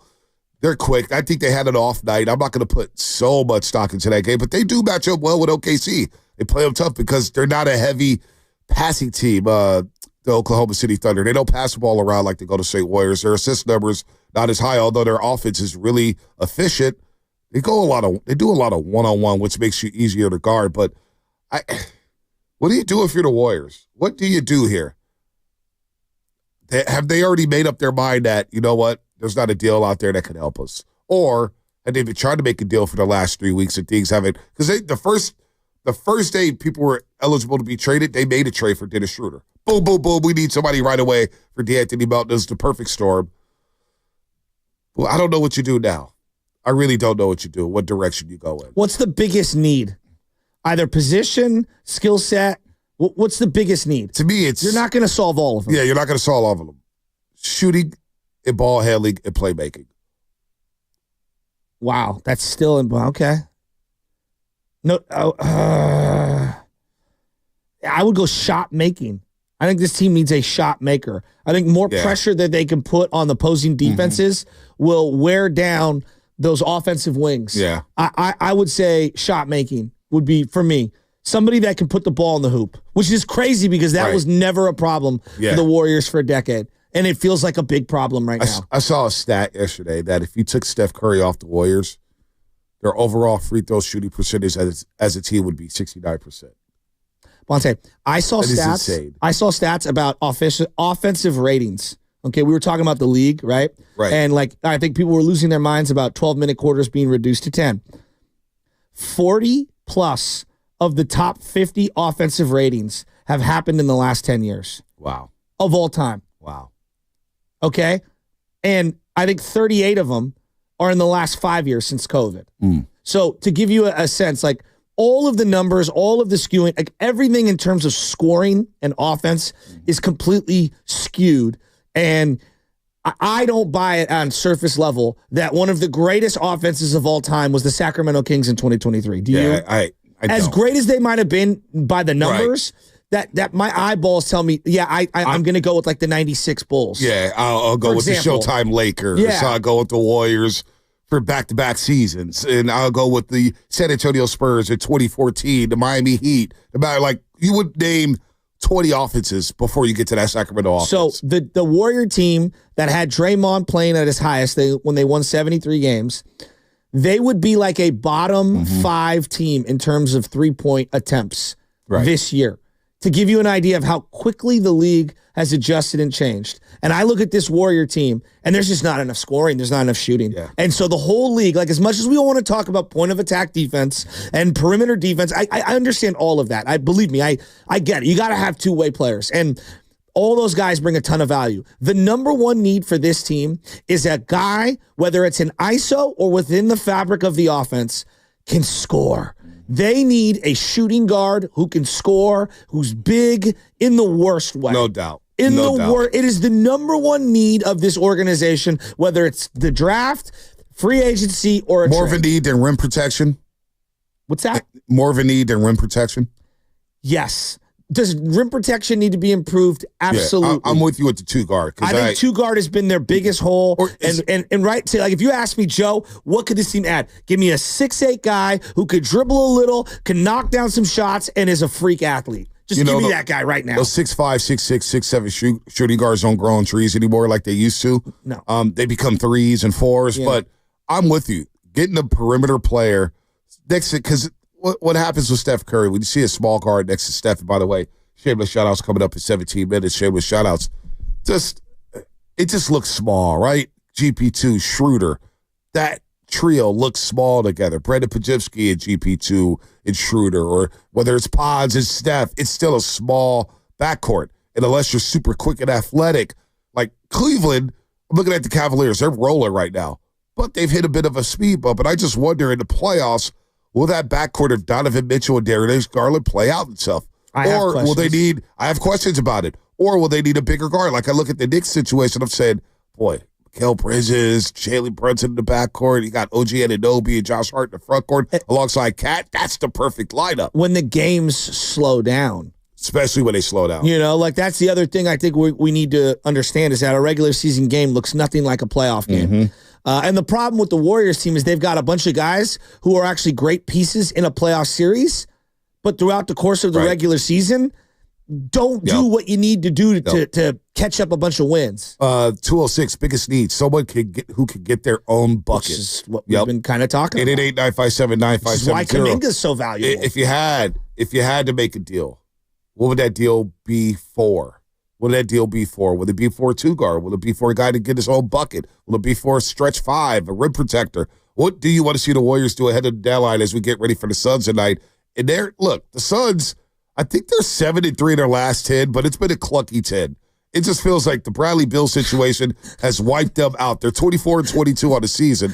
Seriously, Bradley Beal. But we would die to be 7 of our last 10. So the Suns right now, 7-3 in their last 10, which is fascinating considering what's been going on. They lost to the T-Wolves the other night. They didn't beat the Clippers. They beat the Wizards. They beat the Nets. They got blown out in Cleveland. They didn't beat Detroit. They beat the Wizards twice during the stretch. Lost to Atlanta. They beat some bad teams. Shasky. They beat the Jazz, Hornets, and the Wizards twice, and the Brooklyn Nets. 5 of those wins coming against the bottom feeders. So I'm not sure how well they're playing. I just know they lost to Minnesota the other night. That man went crazy with 20, 33, 7-5. KD had his 33. Still got a Kevin Durant problem, which would be Andrew Wiggins. He'll be defending KD. Who's on Booker tonight? GP2? Probably a little GP2, probably some Schroeder. And Book could go. But Bradley Beal coming off the bench, he has 17, so you got to be aware of him. Do you start Quentin Post again tonight? Are you going against Nick Richards, a young man from Charlotte who just got traded over from there? You know what? Why not? Why not? I know I got Looney coming off the bench. I love how we're doing lineups these days. Why not? Why not? Why not?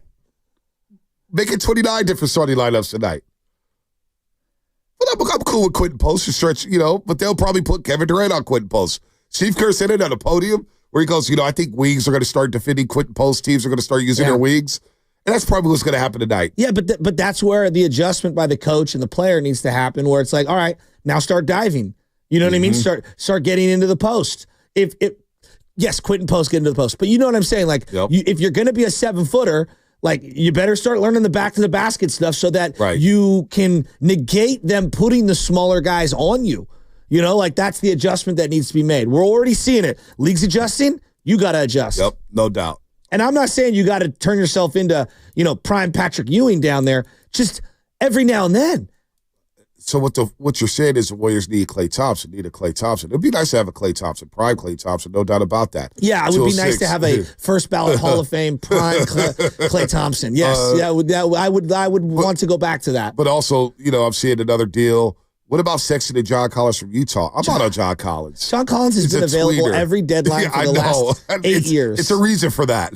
Pat Riley was telling Dan Le Batard when they were sitting down, he's like, we got offered Brooke Lopez every single deadline for 7 straight deadlines. There's a reason we kept saying no. Hey, that interview with Pat Riley, it was all time. Just let it fly. OG, I want to go there one day, Shasky. One day we could just let it rip and just start airing out everything. Well, yeah, if you had, Pat Riley's status. Yeah, Pat Riley. I don't have Pat Riley status. I have some Pat Riley intel. I love Pat Riley. I used to slick my hair back in the day like that. Did. No, yeah, grammar school. Yeah, a lot. You want to do it like Pat Riley? Back. Oh, yeah. Well, that was the Steve Lavin, the Pat Riley. What's your hairline? Did you have the point hairline? No. Like the villain? You like the villain? Yeah, the widow's peak. No. You like the villains. They always got the widow's peak. I don't know. The villains got the slick. But it would slick it back. That's how I used to play with it, gelled back because it would get in my hair. Oh, yeah. I get my eyes, excuse me. Toughest part of business is the trade deadline, according to Steve Kerr. That's what he told Grady and Willard. I know that they all love it here and want to be here, and I feel the same way about them. One of the things in this business, you get really close to people and you build up long friendships and collaborations. And when you're as lucky like we have been to win championships and, go to battle, so to speak, with these guys, you don't want to see any of them go. It's hard. So that's the difficult part. I think the players all understand the business, especially the vets. They get it, but that doesn't make it any easier. This is really the toughest part, I think, of the business is right now, trade deadline and a team kind of in flux trying to figure out what to do. It's a tough spot for everybody. Steve, what do you think about having enough here? Do you have enough on this roster to make a run? Well, we know talent wins in this league. It doesn't mean you're guaranteed to win if you have talent. If you don't have enough talent, you can't go anywhere. That's just the reality. So the question we have to ask ourselves, and Mike and the front office have to ask themselves, is do we have enough talent? And that's a tricky question to ask, because on some nights, like last night, you go, hell yeah, we do. Like that looked great, but then other nights, it's clear, Steph could use a little help scoring wise, or we could use this, or we could use that. And then, of course, you sit there and you look at all the options, and you have to determine, does this really help us? And that's what this time is all about. Mike is, gathering all the information, all the possible trades he can make, and going from there. That's Steve Kerr. What do you make of all that? Shameless shout-outs, by the way. I just think it's a tough position to be a coach, and for like a month, everyone's speculating what deal you're consummating, and you have to do all these public appearances and be peppered.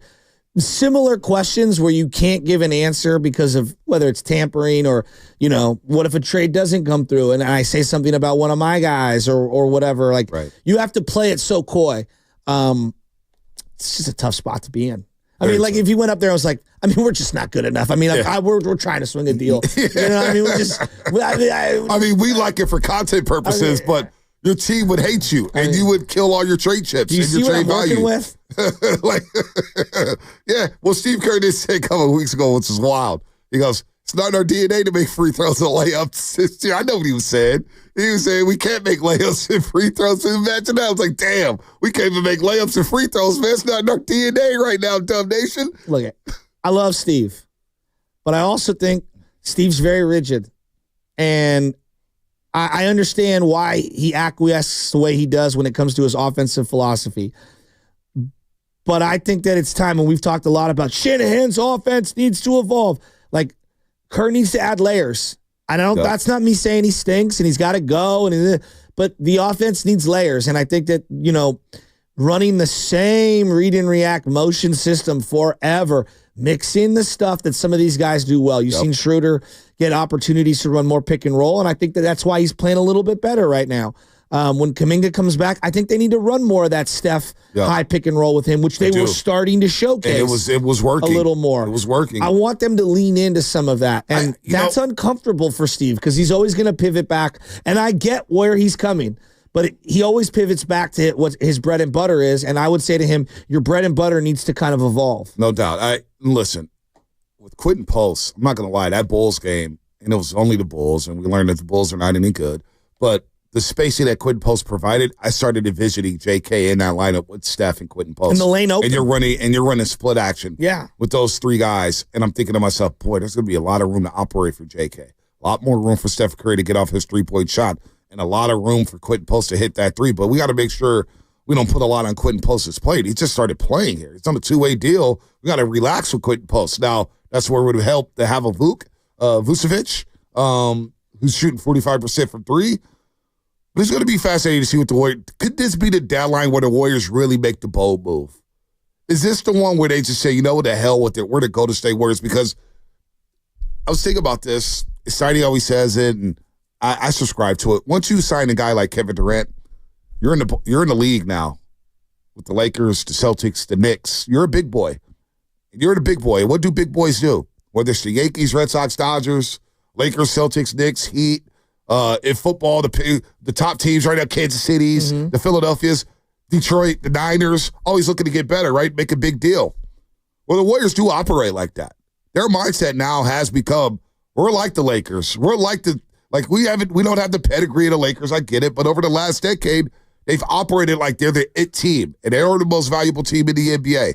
Their mindset is, we need to compete for championships. We need to win at a high level, and we didn't make moves. And I'm sure it's been eaten up at Joe. Like last summer, I know it ate up at the Warriors not to make those moves because they tried to go get Larry Marketed. Like I didn't like the move, but they were all in on it. Same thing with Paul George. So I say all that to say is like if we think that they are in the category with the Lakers and all these big boy teams, then we should expect them to try to make a bold move at the deadline.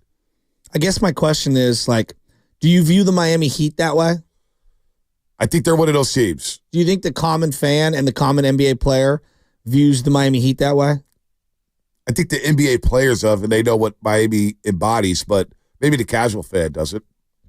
Well, I think maybe, I mean, I'm just asking, are we looking at the Warriors through the Warrior lens and everyone's like, nah, man, you guys' time's up. You're getting relegated back to no man's land. Yeah, I don't think. I'm not saying the front office is thinking that way. No. But I'm the common saying fan. league perception. Oh, league perception? Well, I think league perception is they know the Warriors want to make some things happen. Okay. They know Are Joe the Clippers Lacob. viewed that way? They're not, but you know what? Maybe we should with Steve Ballmer. He puts his money where his mouth is. They made a bold move by letting Paul George walk for free. And they re-signed Kawhi Leonard, even though Kawhi Leonard's barely played the last couple of years. And now look at them.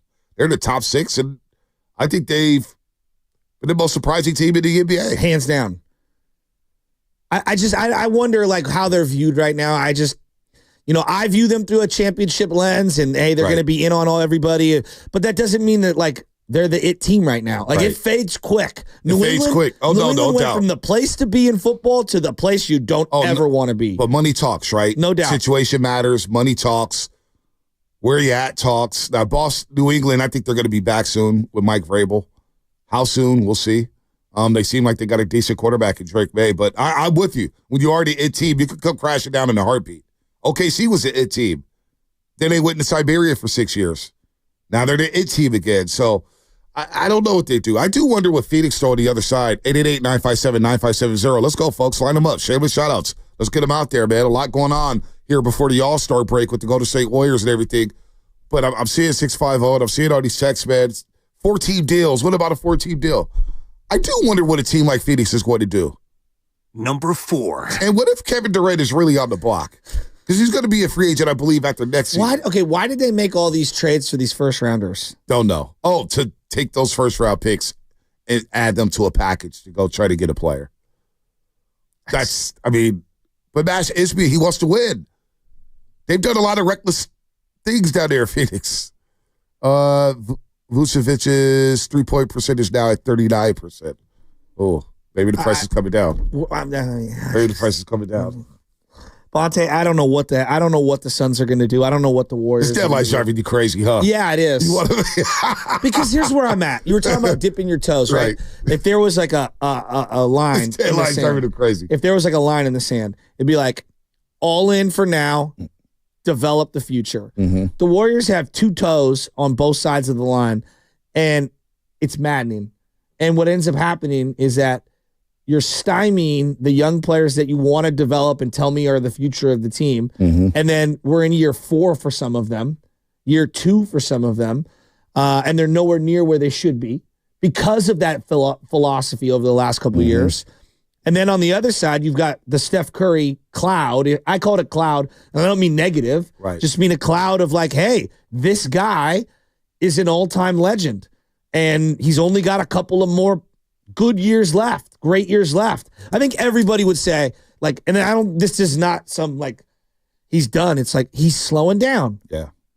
Doesn't mean he's not great. Mm-hmm. He's slowing down, right? So something's got to give. And I think standing right in the middle is driving everybody completely back crazy. Do you think they've had conversation? Let me rephrase this. When Dunleavy and Joe Lacob, Steve Kerr, they all meet up and they're talking about potential deals, and they look at their own roster. Do you believe they look at their own roster and look at Steph Curry and say, okay, this is the only untouchable? Do you believe that they've made everybody else available for a deal on this roster? I think leading up to the last last year, I would say, I don't think they viewed it that way. I think that there was Clay and Dre and Steph. Mm-hmm. Maybe Looney would be in there somewhere because of his importance to that particular unit. I think there's been a change of heart. I think everything's on the table, man. Everything. I think especially after Clay left and the way it went down. Everything's on the table, right? I believe that, but also I could be wrong. I kind of get the same sense that everything is on the table. Everything. And when I'm saying everything, everything. And in the league right now, where I'm watching Houston and Memphis last night. It was a very good game on TNT. These are two of the top 3 teams in the Western Conference, and they're beatable. Houston has a problem shooting shots, but they got a nice roster. Memphis is pushing the pace, number 1 in points per game. But I do believe that in the playoff series, you could get these guys, these younger teams. Now, right now, can the Warriors get them? I don't know. But if you make the right move and you add the right pieces, again, Dallas did it last year with P.J. Washington, Dallas, Daniel Gafford, and we kind of scoffed at it. It's like, oh, okay, that's cool. And they made the NBA Finals. The NBA Finals. They also have two players in their prime. Right, they had 2 players in their prime, but we didn't think those 2 players could coexist. Agreed. All of a sudden, they bring in the right pieces, and it's like, oh, it's working again. Agreed. It works. But, like, his value is so low. But I think most people would say, like, the high end of Kyrie is significantly higher than the high end of Wiggins. Whether you agree with that or not. No doubt, it is. Okay. It is. And I think people would say, like, whatever the high end of Curry was, Luka's pretty freaking close to what that was. He is. There's no doubt. Some might say better, but I wouldn't. But some might say. There's no doubt. I mean, obviously, you have 2 That's prime pretty players. special. That's a special tandem. But with this roster, maybe you could get the right glue guys. And you got guys doing different things. Like if you get Wiggins, or excuse me, you get Kuminga as your third scorer. And say if you get Wiggins and Kuminga, they're giving you 35 to 40 points a night. You get your 22, 25 from Steph. All right, that's 65 points. You're probably going to need to find another 50 to 60 somewhere, right? Well, that's where the Buddy Hield's coming off the bench for 10, and Potts comes in off the bench for 10. You got Schroeder and whatnot, but where can you find other shooting? I just wonder what my thought process is. Well, I think of it this way, will they make the bold trade before February 6th? I think of it this way, too. Steph has obviously been here forever. Dre's been here forever. Looney's been here forever. GP2's been here for quite some time, even though he was traded and came back. It's been 3 full seasons, and Moody and Kuminga, they've been here for quite some time. Schroeder's new. Potts is relatively new. TJD's relatively new. They just need a shakeup. I think they just need a shakeup. There's about 7 or 8 guys that have been here for quite some time, and it's just not where it needs to be. And sometimes, you do make a move just to make a move. And I know that people, that's reckless. And no. Like you see this all the time with a company that's stalemated or whatever, or their stock price is starting to dip. They will make a shakeup in the hierarchy of their organization. They will change some things around. They'll change some board of directors. Like that happens a lot in high level business. So I think now is the time. We'll see what happens. 888-957-9570. Let's get to it. Chandler, shout out to the roast.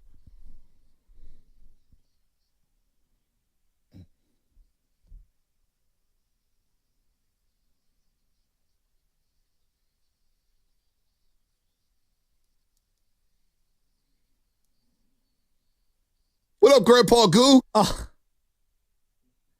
Jonathan Kuminga. All right, I got one. Go ahead. You got it. Shout out the Fahey family. Brendan, I love you. I hope you and your wife are doing well. But Noel, if you're out there, I'm shouting out the 6th grade girls soccer team in the CYO championship tomorrow against St. Anne's, and the 3rd grade girls. Yeah, the Moylan-Fahey combo also playing Salesian in the championship tomorrow. Congratulations to everybody for making it that far, and it's probably going to be in the rain. I had my 8th grade championship soccer game in the rain at Boxer Stadium. We knocked off St. John's. Yeah, Guido, I know you're out there somewhere. We beat you. Shout out La Rocca. Played a great game. Wow. It's nothing like a championship game in the rain in soccer. Wow. Even though I wasn't very good in soccer. Very physical. Got a lot of yellow cards. Very physical. What about concussions? Not in soccer. Right. We had to pick up broken glass bottles that would be at Crocker Park back in the day before they went to the turf field. Right. It was disgusting. That's another day in the life. Disgusting. That's how you know you made it. Come on now. Who wants to grow up and play on beautiful turf? Clean. The type of air you can just taste. I'm with you, Bonte. Natural. All natural, baby. Broken glasses. You say that? You say that, and I'm telling you, as a coach, it's so much easier to play on turf. You think Lionel Messi got to where he was in the streets of Argentina? Thank you. Come on, playing with those glass bottles. Cristiano Ronaldo. Cristiano Ronaldo in the streets of Portugal. Come on. Come on. Toughness. Used Band-Aids all over the grass. Christian Pulisic in the streets of Hershey, Pennsylvania. Old condom raptors that you got to clean up and throw away. You're going way too far. Well, that's what happens at these dirty parks. You see everything, a little bit of everything. Once you've taken a ground ball off the eyeball, okay, at Crocker Park or at West Sunset or whatever, you're like, dude, I want to go to turf and I don't ever want to look back. That's how you get your gamer card. You also lose 1,000 baseballs somehow on grass parks. It drives me nuts. Don Dada 1200 shot you out on YouTube chat. He's in the car listening. Oh, Don Dada. Thank you, Don Dada 1200. Thank you. I'm going to shout out. What am I to shout out? I'm going to shout out Dub Nation. Dub Nation shut up Wednesday night against OKC. There was energy in the building for once. Nice. And you know what? On a Friday night, it's a payday Friday. It's the last day of this long-ass month of January. It feels like January's gone on for 7 weeks. We've got like 3 different pay. Man, I actually like January. You got 3 payments. The 1st, the 15th, and 31st. Actually, I'm going to miss you, January. Anyway, Dub Nation, you got to bring the energy tonight against Phoenix Suns and Kevin Durant. January. I'm going to miss you, January. You got 3 checks in the month of January. We got paid 3 times for this company, man. Can you believe it? Now we back to the projects. Listen, Black History Month, they want to shorten that. Oh, you get me started on that. Let me stop. Tonight, Phoenix. Bring the noise, Dub Nation. I'm shouting you out because we need a big night. 3 in a row. 3 in a row. I want 3. 3 for the first time since November 15th. All right. Who's next? Lubby Lubs. I give a shout out to my Miami Hurricanes men's basketball team, owners of a just impressive 4-17 record. Those 17 losses coming in their last 18 games. Guys, what's crazy? They are 0-10 in ACC play. They play Notre Dame tomorrow night. They'll probably lose that. It has been an absolute disaster of a season for my Canes men's hoops down in Coral Gables. Just the worst. Who's their head coach now? Larinaga stepped down. Their head coach is, who cares at this point? There you go. It's a rotating. It's, I don't know, probably some guy off the 8th grade circuit. Shasky, are you available? I think they need a pep talk. Damn, that's a good point. Go to Miami, Joe? Take your chance to South Beach? Absolutely. You Stugotz? Absolutely, I would do that. The only problem is I'd probably lose my mind over the whole NIL thing. Having to re-recruit my own guys. It's always something. You're making like $1 million. Right, it's always something. These kids. See, this is why we can't have nice things. Good. This is why we can't have nice things. We just need good coaching. The way I need you to fire them up like you fire your 8th graders up. Why he goes out to Miami, you're Miami. Who cares about the NIL? Come to one of my CYO games. I get free layups all game off my inbound. You're Southeast Miami. Why are you the same plays for 10 years? Why are you caring about the NIL in Miami where you got BBLs all over the place? Come on, Shasky. By the way, honestly, Shasky, you're a good salesman. I think you do a really good job bringing kids down to Miami. You dangle some NIL money, talk about some of the perks they can enjoy down here, talk about your coaching style. I'd endorse it over whatever we got right now. It's snowing there now, too, in more ways than one. Wow. You are cooking this morning. So is Miami. I do like that. Shout out to the junior roasters, Claire and Cameron, who listen every single morning. Claire just got her yellow belt in jiu-jitsu. Cameron hit 2 home runs in his first baseball game of the season. Shout out to the junior roasters. I like that. Junior roasters. Shout out junior roasters. Shout out to my wife, Trang, for all the hard work you do for our family. The kids and I want you to know that we love and appreciate you. That's big time right there. What else we got? Shout out to Oloon Juan for getting some shine the other night on his career high at points. Absolutely. Shout out to 7th grade D versus St. Finn Bar basketball team. Undefeated season with 1 game to go to the championships. Proud of you, Anthony. Proud of you. Let's go to Matt in Canada. Matt, what's up? And then we'll get to Lubman. Man, I could have shouted out my family, my college friends. I could have shouted out my old high school. But instead, I'm going to shout out the most underappreciated member, in my opinion, from Dub Nation, my boy Andrew Wiggins. I love that. I thought you were going to ask something to that, Matthew. I did too, yeah. I thought it was something the most underappreciated member. Maple Jordan. Hey. You should have bought stock out of him in late July, early August. Canada missed him when it came to the Olympics. They missed him. They did. Dude, they could have used him in that semifinal game to get to the gold medal game. They lost to France. Could have used Andrew Wiggins, 2-way wigs. Telling you, bought stock out of him. Dude. The only Maple Michael Jordan, give me a break. He's more like Maple Frank Jordan, who was the defamed mayor here in San Francisco. Get out of here. Hey, Michael Jordan. Michael Jordan is like at the right hand of the father if we're talking about sports hierarchy here. I always thought it was more of an ironic nickname, Maple Jordan. It's ridiculous. Alnetta Harrison on YouTube wants to shout out her son who got the family tickets for All-Star Weekend at Chase Center. Wow. Huge. Wow. That's some big money right there. I'm going to shout out all the moms and dads this weekend because it looks like I'm looking at the weather app as parents do. It's going to be raining all weekend long. So good luck to all moms and dads there that have the kids in the house all day. Come to my St. Brendan's game. There you 2 go. o'clock. I got a couple birthday parties to go to. Oh, that helps. The birthday party, that's clutch. The birthday parties tire them out a little bit. Yeah, birthday Sugar rush, though. All day Saturday. I had a big talk with my mom. I said, no more toys for any of these kids. Oh, that's hard no, for grandma. It's ridiculous. They're spoiling them. There's too many. I got a bag full of toys in my trunk right now. It's too many. I mean, and she still has, like, we did it to, like, punish her, and she's like, oh, now she's, I got this toy. I got that toy. There's We're actually more than teaching her how to play Monopoly right now. It's pretty fun. Oh, Monopoly's fun. It just takes forever. It takes forever. We do the quick game. There's a lot of cheaters. And also, a lot of cheaters. you have a lot of family members in there. It can get real quick. Oh, it gets real. It gets real at Monopoly. Lost friends off of Monopoly. Shout out to the lost friend. 5th grade holy age. You've lost. I'm not going to name them because they're not a friend anymore. They should rename nameless. They're out of my life. 86 stout. 86 stout. Bye. You want to cheat me in Monopoly? I told you, give me my $200 for pass and go. Shout out Apple Plus. Severance is one of the best shows I've ever seen. I don't know where it ranks currently. It's just in terms of creativity and leaving multiple cliffhangers this season. It's an excellent show. I really like it. Great actors. By the way, the streets on YouTube are saying, shout out to 95.7 The Game for not giving away any All-Star Game tickets. We're trying to get credentials, man. You know, the NBA controls the All-Star Game. You know how tough it is to get All-Star tickets? You know, tough stuff. Hey, relax. We'll hook you up. Nobody loves you like 95.7 The Game. We're giving out plenty of Warrior tickets. Stop it. Stop it. All-Star Game's a pretty penny. We got, let's get Ferducci.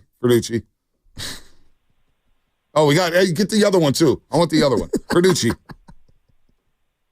What's going on, fellas? I want to give a shout out to my Special Olympics team, Folsom Hills, baby, the Kodiaks. We're going for that gold this year. And also, my SMC Gales facing the Gonzaga, baby. We're going to beat the Zags this week. And let's go, baby. Let's go. It's a big game. Saturday. Big game. Yeah. And then let's go up to Fairfield to my main man, RJ. What's good, my homies? Hey, I wanted to shout out this place called Pho Saigon, #2 out here in Fairfield. Oh, they hit the spot last night. They had little good banh mi sandwiches, flank steak on the pho. Ooh. Gotta get me right after a long day. Hey, you can say long ass day. Have a good weekend. All right, RJ. Sounded different. All right, RJ. In and out. There's just nothing like good food. There's nothing like good food. You're right about that. There's just nothing. Food loves me, and I love food. Shout out to Sonoma State University. They just lost all their D2 sports. It's horrible. Because of budget problems, and we hate that. We hate that. It sucks. The greatest Sonoma State athlete of all time, anyone? Larry Allen. Thank you. Greatest Sonoma State. The most random player of all time to go to Sonoma State. I don't care what anyone says. Yeah, it's just random. Outside Sonoma of Brent State. Sullivan. Then, and Anthony who's the LaRocca. greatest student ever to come out of Sonoma State? Is it Tommy Caller or David Taylor? Who knows? But shout out to the person who brought the chat back on YouTube. They've been humming. Yeah, it has. They've been humming. Ow! Oh, who cares? Do you believe? It's the usual suspects on the injury report for the Golden State Warriors tonight. Draymond Green will be out as he continues to heal from his calf injury, and Jonathan Kuminga will also be out due to a sprained right ankle. Right now, the optimistic projection for JK's return is around mid-February, which could come after the All-Star break. The Suns have nobody on their injury report, so full squad for Phoenix that could come into Chase Center to try to get a win. Warriors trying to make it 3 in a row for the first time since November 15th. Get a win tonight against Phoenix, and then, they're going to be feeling good this weekend if they can beat the Suns tonight. The injury report brought to you by Boxer & Gerson, Northern California's premier workers' compensation law firm, helping get your workers get their lives back for over 40 years. What is coming up in the game brought to you by Free by Bank. Here for you, here for good. A.D. Johnson at 840, 888-957-9570. Continue to play some Bob Meyer sound. Brian Windhorse Brian Windhorst believes that win the other night is a mirage for the Golden State Warriors. Do you believe it's a mirage? Here it is on a Friday. 888-957-9570 is the number. Plus, we got some Niners content. We got a lot going on here on the roast on a Friday, plus a special announcement at 9:20 here on 95.7 The Game. Hey, it's Willard and Dibs for...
Oh, baby. Oh, baby. Oh, baby. Oh, baby. A payday Friday / 50-cent Friday. Hopefully everybody is having a great morning. Shout out to those watching on YouTube. Brought to you by First NorCal Credit Union. For a low-rate auto loan, apply online or just ask for First NorCal Finance. You got the dealer. Good morning to all the overnight dancers, all the graveyard shift workers, truck drivers, janitors, the plumbers, cops, the firefighters, teachers getting ready to teach these students something in class. Shout out to everybody out there. Hopefully you're having a great Friday and a great start to the 2025 year. It's been a little weird. Our condolences. By the way, we need to shout out to those affected by the helicopter plane crash out there in the D.C. area. Our condolences go out to them as well. You hate to see that. So, yeah, shout out to the families out there who are dealing with the grief. And I just, man, that's tough, man, to start the year like this. So hopefully everybody's having a good start to the year. But our condolences do go out to everybody out there affected by the plane and helicopter crash. It's just horrible. There's just no other way around it. And I just don't even know what to say. Like, I get major anxiety flying. I didn't fly until after 9/11. I had never flown in a plane before that. I don't know about you, but like... Yeah, my first time I ever was on a plane was I was 21 years old, so it was after 9/11. Yeah, me too. Yeah. All right, and so like for me, like flying is just not... We didn't do it growing up. We didn't have money, so we didn't do it growing up. We drove wherever we were going. We'd go to the Russian River. You know, we were very lucky. We had a family cabin up there, and so that's what we did. We drove one time to Tahoe's, the trip from hell. We drove down to Disneyland. We never flew anywhere, and so... flying for me, like I'm the guy that like does multiple signs of the prayer and the legs go up and I start holding on and it's not good for me. Crazy anxiety. We didn't even have a car growing up, so we went much road trip. A lot of bus trips in my household. 888-957-9570. What do you want to see the Warriors do here? We're getting ready for the Phoenix Suns, man. Phoenix Suns are in town tonight. Kevin Durant and company. This is a big game for the Warriors. On a hot Friday night, it's going to be fun. It's going to be fun at Chase Center. Can the Warriors, they're now 4-3 during this 9-game stretch. Can they steal these last 2 games and go 6-3 during this 9-game stretch?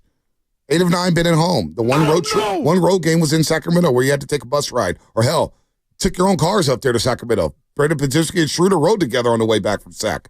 So, can you go to 6-3 by beating the Suns and Orlando Magic on Monday night? We'll see. By the way, the 95-70 game knockout tournament is back. Win a chance to shoot hoops on the floor at Chase Center. We may not be able to give you All-Star Game tickets, but we'll give you an opportunity to go play at Chase Center. That's a great consolation prize. Go see the banners, take some photos at midcourt, take some photos with the logo. So we're going to give out the keyword between now and 8:30. Between now and 8:30, we'll give out the keyword for you to try to get a chance to win a spot in knockout tournament. Again, the tournament will be March 3rd, a Monday, March 3rd, Monday. Listen in the 8 a.m. hour, 12 p.m. hour, 4 p.m. hour as well. Have to be 18 to win and be a California resident. Does it feel like the All-Star Game's coming? We're just so caught up with the Warrior stuff. Like when I'm down there at Chase, I can feel it. Okay. I can feel it.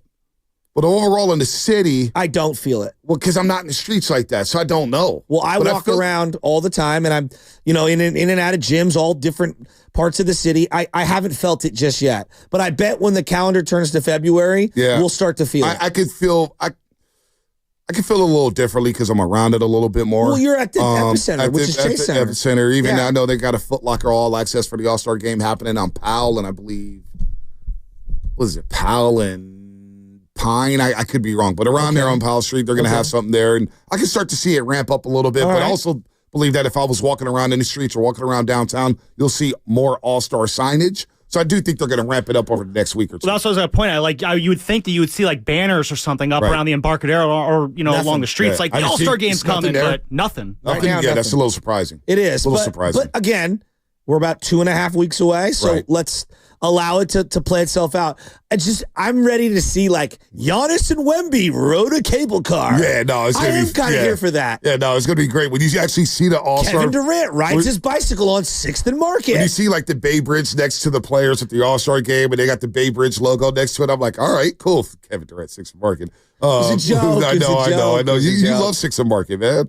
You love 6th and Market. Well, that's where we need to start. Well, they used to have a great nightclub there on 6th and Market. Yeah, reggae club. Yeah, it was awesome. I never had a problem there. Homeless people. The downstairs was great. It was unbelievable. And many clouds of smoke in an era when you weren't allowed to indoors. Hey, well, you know what? Now there's that coffee shop right there that everyone waits for. It's like the hipster coffee shop. I'm like, I cannot believe that's a coffee shop. Hey, Sixth and Market, they're not scared. They're not scared. Did you ever shop at Oxford's? Oh, yeah. All down there. Come on, man. I was home away from home. I wore Midtown an all-white Rags, Market suit to Street. prom. Yeah, that's what I'm saying. You guys are all fearful of Sixth and I Market. had the Nate Dogg hat. You shopped there for many, many years and had no worries in the world. Did you have camouflage pants? No, yeah, but no, forget Did the you camouflage. have camouflage no, stop pants? moving on. Did you have camo pants? I didn't have camo Don't pants. lie to me. I had camo shorts. Camo shorts. Which color? Camo shorts from Old Navy. They had the all whites, the white and grays. They had the gray and baby blue. They had the khaki. Which one were your favorite, though? Oh, the khaki and the green. The Desert Storms? Storms? The Desert Storms, absolutely. But you shop down there. So that's why I don't get all the Sixth and Market. How popular were the camos? Hold on. You're trying to move on to something else. I am. You're on different hype here. I had camo shorts for a long time. They go with anything. Green? You had the green ones. Oh, yeah. I yeah. need some. You know what? I always wanted camo pants. I'm going to go get me some camo pants, actually. Because camo pants hit hard. You can wear it with a black tee, white tee. Making a comeback? Do you guys know what we're even talking about? Yes, camouflage pants. No, I know, but it was a huge thing. Yes, we know. In like the hip hop culture. Yeah. But see, we're only 10 years younger than you. We aren't that far behind you guys. Yeah, you guys don't know. You guys are not that old. I'm not. Don't put you guys in that. That's a Shasky thing. You guys are not that old. I'm saying you guys are not that old. But I'm saying that's a Shasky thing, calling you guys little babies. I'm not going to do that. I have 5 older brothers, so I have every iteration of different styles. So they were rocking camos down in Monterey. Yeah. Yes. Wow. They were rocking camos everywhere. You think Monterey's like Kansas or something? It's an hour and a half away from here. This guy's one of one. Listen, he was down here shopping at Market Street. There was nothing but hooligans down there at Market Street during those days. Midtown Rags, Oxford's. You had the Fun Center. Yes. Yeah, you shopped down there without a worry in the spot. You shopped down there without a worry in the world. Well, that was because I used to roll deep, and then me and my boy Eddie McHugh would go up and down, up and down, up and down. Yeah, because you're looking Street. for girls. There was girls walking around. There was a who's who in the Bay Area. You're trying to get numbers. You're trying to get outfits. You just want to be in the know. Downtown was popping. So that's why this whole thing, like, oh my God, we're so scared of Sixth and Market. The last time you got out the car and walked down Sixth and Market. My algorithm's changed since I was 21, Bonte. I don't know if you know this. His iTunes playlist has changed since then. His iTunes playlist has changed. I have deleted certain songs. Hey, I haven't deleted. 3-6 Mafia, there are some songs that 3-6 has that I've had to delete from the phone. Classics. Oscar award winning 3-6 Mafia. Alex Cobb. I'm not deleting any songs. I'm just not going to play the songs. Alex Cobb. We would love it. What? I just don't understand the logic why you have to delete them from your phone. Yeah, I don't. Like, is someone going to go through your phone like, what's going on with this song here, and then like judge you for it? I don't. Well, you can't bump Ignition Remix anymore. You just can't. And it's one of the great songs ever, but you can't play it anymore because the guy. I had to delete the Jay-Z and R. Kelly album. So it hurt me. We all shop down there in the midst of the TL. When we be in Midtown Rags with dudes selling coke right across the street. We didn't care. Jasky, were you a Slim Shady guy? Did you shave your head and do the bleach blonde hair? I didn't need bleach blonde. I had bleach blonde hair. Okay, well, I'm naturally. Step one. Naturally. But so you were Marshall Mathers 2.0 or what? I had a shaved head before Eminem was even on the scene. Oh, okay. Yeah. So he got it from you. No, this is what we would do in my house. No, because look, I had the crew cut my whole life. But in the summer, we'd get a shaved head so that you didn't need a haircut all summer. That's what we always did. You shaved your head at the beginning of summer. You did it again. It's cheaper too. My mom always you did it again probably in July, and then you'd let it grow out until like school year. But for school year, crew cut always. So where do you think the NBA All-Stars will be shopping when they come to town? That's a great Online. point, man. Nike Town. You got Nike Town. Nike Town. Bonte, let me show you where all the Gucci shops are. No, they know where the Gucci shops are. Their handlers know where the Gucci shops are. Trust me, NBA players know where the Gucci's and the Goyards and the Louis Vuittons and the YSL, St. Laurent. They know where all that stuff is. How important do you guys think, like, for the image of San Francisco, this All-Star game is? It's massive. I feel like it's pretty important. It's massive. We got to hit a home run. Can't one player get robbed? Number one, not one player can get robbed. I don't even speak that into existence. No, I'm not trying, but I'm just being. Right. You asked me how does it look good? I immediately not thought one of player Ricky can get Pearsall. robbed. I immediately thought of Ricky Pearsall. We cannot be bipping cars. Really? Yes. Yeah, I didn't think of that, but like I'm thinking of that as a situation like that happened within 6 months ago. No doubt. I know. If I'm an athlete, like that kind of scares me. You can't have cars I bipped. walk to Union Square every day, and I'm giving you my particular opinion. There is multiple cop cars with lights on every day, and it has, look, I'm dead serious. I'm not just saying this because I'm biased and I love the city. It has changed. It's a little better. Are there still random people sleeping in, random stuff? Absolutely. I'm not going to deny that. And it's the worst on the first. It just is. When people get those, Well, we can't bip cars. We got don't bip cars. Don't rob anybody. Show great hospitality.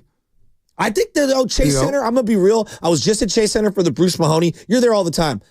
I am blown away that is part of the city because it's so unlike anything else in the city. It's beautiful. The cleanliness, the views, how it looks, everything's brand new. Where a lot of the infrastructure is older throughout the city, it is brand freaking new down there. It's going to present well. But it's also at least that area. I'm saying. By the way, there's going to be a new shoe palace in Union Square for All-Star. That's pretty cool. I know Mitchell and Ness, my boy Josh out there working at Mitchell and Ness. They're going to have their crew out here. I know Chris in 1985 Gallery. They're going to be doing something during the All-Star week. Nice. So it's going to be a lot going on here. And I think it's the start, right? Because you have the World Cup. You've got the Super Bowl 60 coming again. This is a very important year for the city of San Francisco to really show itself and show that we are the best city in the world. Because Super Bowl 60, all the events are going to be downtown. But Scotty Center, and for Super Bowl 50, it was a lot of fun. I had a great time. It was a great time. I didn't hear any problems. I went to Embarcadero. I was down to San Jose for Media Day. I was everywhere. I was everywhere. Where is everybody staying? And the NBA players, do we know where they're staying? Well, they probably know where they're staying. We probably shouldn't let people. I'm not trying to put it on blast because last time it was pretty well known. Some of the NFL officials were staying at the Hilton Union Square, and others were at the JW Marriott. Some were at the Ritz-Carlton. They were all spread out. Think of 5-star hotels, and they're probably going to be there. What's your favorite of the hotels around here? Well, I haven't stayed in many hotels here. You never done a staycation?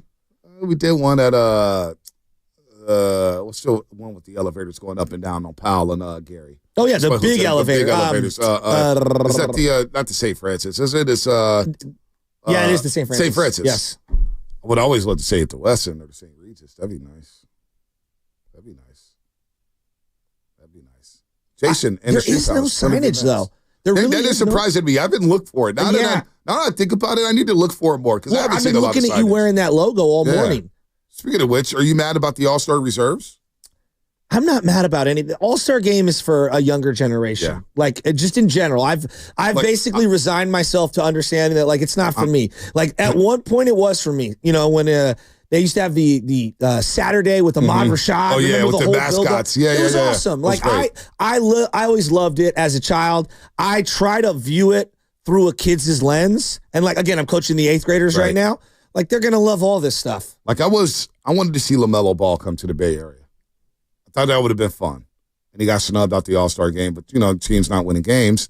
So I'm not too Demonis Sabonis. Sacramento's bitching and moaning about that. Well, he deserved to be an All-Star. He did, and I get it. 42 double-doubles, and he had a triple-double the other day. You know what? He'll probably get in because of injuries. So somebody's always going to be snubbed. We'll see. Let's go to Brian in Palo Alto. Brian in Palo Alto. What's happening? Morning, guys. Happy Friday. How you doing? What's up, buddy? It's a payday today. Did you get paid too, BPA? You get paid every day. I don't know. I did. I mean, you don't even look at the bank account no more. That's how much you balling, man. My wife handles that. So wait a minute. Wait. I mean, you don't have a secret credit card? No, I don't actually. No, I don't have a secret credit card. Wait, do you? No. Oh, yes. Oh, come on.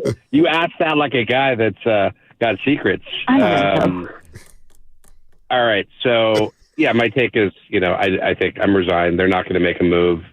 Pretty convinced the master plan is just keep kicking the potential big moves 6 months down the line until Steph retires or Steph demands a trade.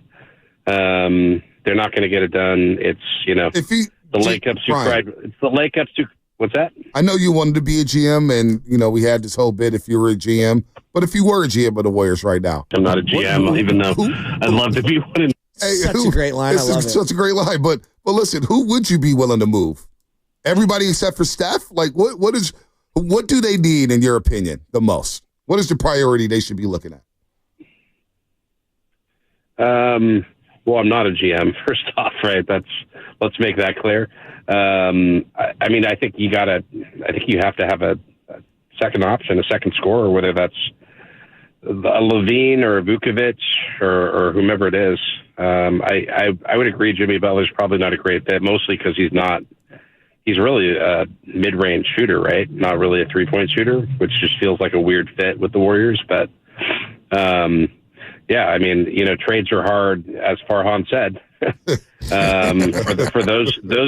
For those who are paid well to be, general managers in the National Basketball Association or in the Major League Baseball, trades are hard is not an acceptable response. And Mike Dunleavy doesn't exactly have a great track record with the Warriors as a player. And so, that's what it is. They used to have, I think one of Lacob's great talents in the early days as a VC, you just get the most talented people in the room. And now we've gone, Jerry Jones Lacob style, right? Where you don't have the most talented guys in the room. You have your sons in the room who are not the most talented guys to be making basketball decisions. And Mike Dunleavy Jr., who would Mike get hired by any of the other 31 teams in the NBA to be a GM? No, he wouldn't. So, yeah, that's my take is, in the same way nobody hired Nick Sorensen to be a defensive coordinator, right? BPA, if the Warriors don't make a move at the deadline, do you think that's a fireable offense? It is to me, but it's not to Joe. And I think, if he doesn't do it, he's probably doing Joe's bidding. Wow. Right? I think, I think a lot of people feel like Joe, I think Joe wants to move on from the Steph era. And I think that there's a very toxic segment of the Warrior fan base that does too. Small, but extraordinarily annoying. Forget that. I got a question about the GM thing. BPA, I'm dead serious when I say this. No, forget that. What is he talking about? He wants to run off Steph? I don't want you to be triggered. I'm not triggered. I'm not going to get triggered. I'm dead serious. I'm saying this with all my heart. Oh, boy. No, I'm serious. Oh, dead serious. Dead serious. I truly believe. That's as serious as dead serious as serious you can get. Look, yes. You know how like Mike Francesa. Well, serious is a heart attack. You know very how Mike serious, Francesa dead serious. What? Okay. Mike Francesa has some sort of a statement where he was like, I got asked to be a coach, blah, blah, blah. If you just asked me, Joe, for the 49ers, the last 15 years, could you have done a slightly better job than what they did in the draft in the NFL? I truly believe, just picking players in the draft, I could do as well, if not better, than what the Niners did in the last 15 years. I am dead serious on that. I talk with a bunch of my buddies. It is crazy. It is crazy how many whiffs in the NFL draft. I feel like they don't watch college football and they don't even understand their own team's holes. Like, we know who's good and who's not. I'm not saying you'd bat 1,000. That's not what I'm saying. I'm saying I think I could do equally as well as what the Niners have done over the last 15 years as a whole. And that includes, obviously, a big bulk of the bulky era. I'm dead serious on that. I believe that to my core. I know that sounds absolutely absurd. Sounds insane. Yeah, it does. Because, look, they found Kittle and a lot of great gems. It sounds very insane. But they've whiffed on so many picks. It sounds very insane. I would have never took Solomon Thomas. Probably not. No. I would have never have taken Solomon Thomas, number 3 overall. I know that to my core. I watched that. I watched Stanford, and I watched that bowl game. I wasn't touching Trubisky or Solomon Thomas. Anyone who watched that game knew that. I'm all here for Shasky being the GM of one of these teams. No. I said just in the Niners drafts, the last 15 years, I think I could do as well, if not better. I know. It sounds absurd.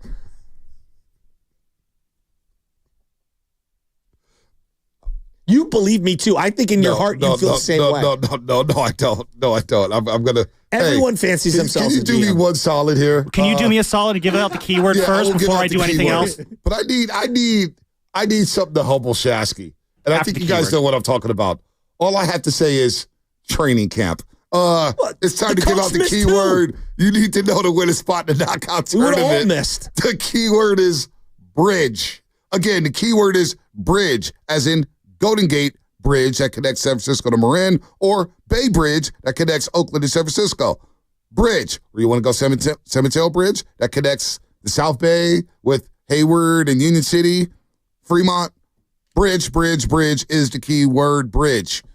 Listen between 8:30 and 9, and when you hear the sounder, boom, boom, boom, boom, be the first to call it to get the keyword, and you will be on your way to Chase Center to play the 95-70 game knockout tournament. Hit me with it one time. Oh, my goodness, Bonte. Ooh, Where do you want to begin? We got to begin with the quarterback position. And Debbie over here. Debbie! She knows Big what time 957 The Game You're listener. You're going to know what time it is. Subscribe to YouTube. Subscribe to Twitch. Click it. 95.7 The Game. Joe Shasky the Butcher. Bonte Hill. And what we just saw at the quarterback position. Oh, my God. Let me just say this, Shasky. I'll start it off like this. I will be shocked if Trey Lance is a starting at quarterback in week number 1. B, I'm going to be real with you. I've seen a lot of quarterbacks play for the 49ers.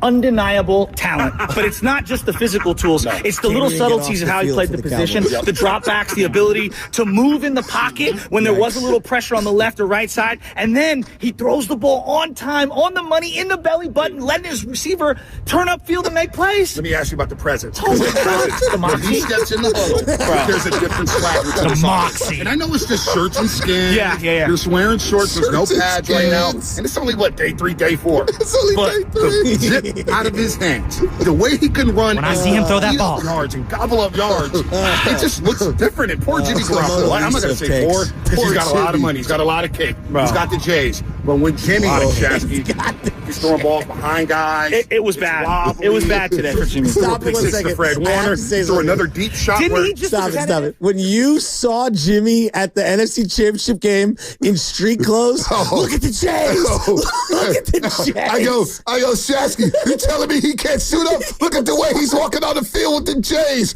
Crispy ass white Jays. There's not a limp. There's no limp. He kept saying there's no limp. He's walking with a bounce. How is Josh Johnson our backup? He literally said that.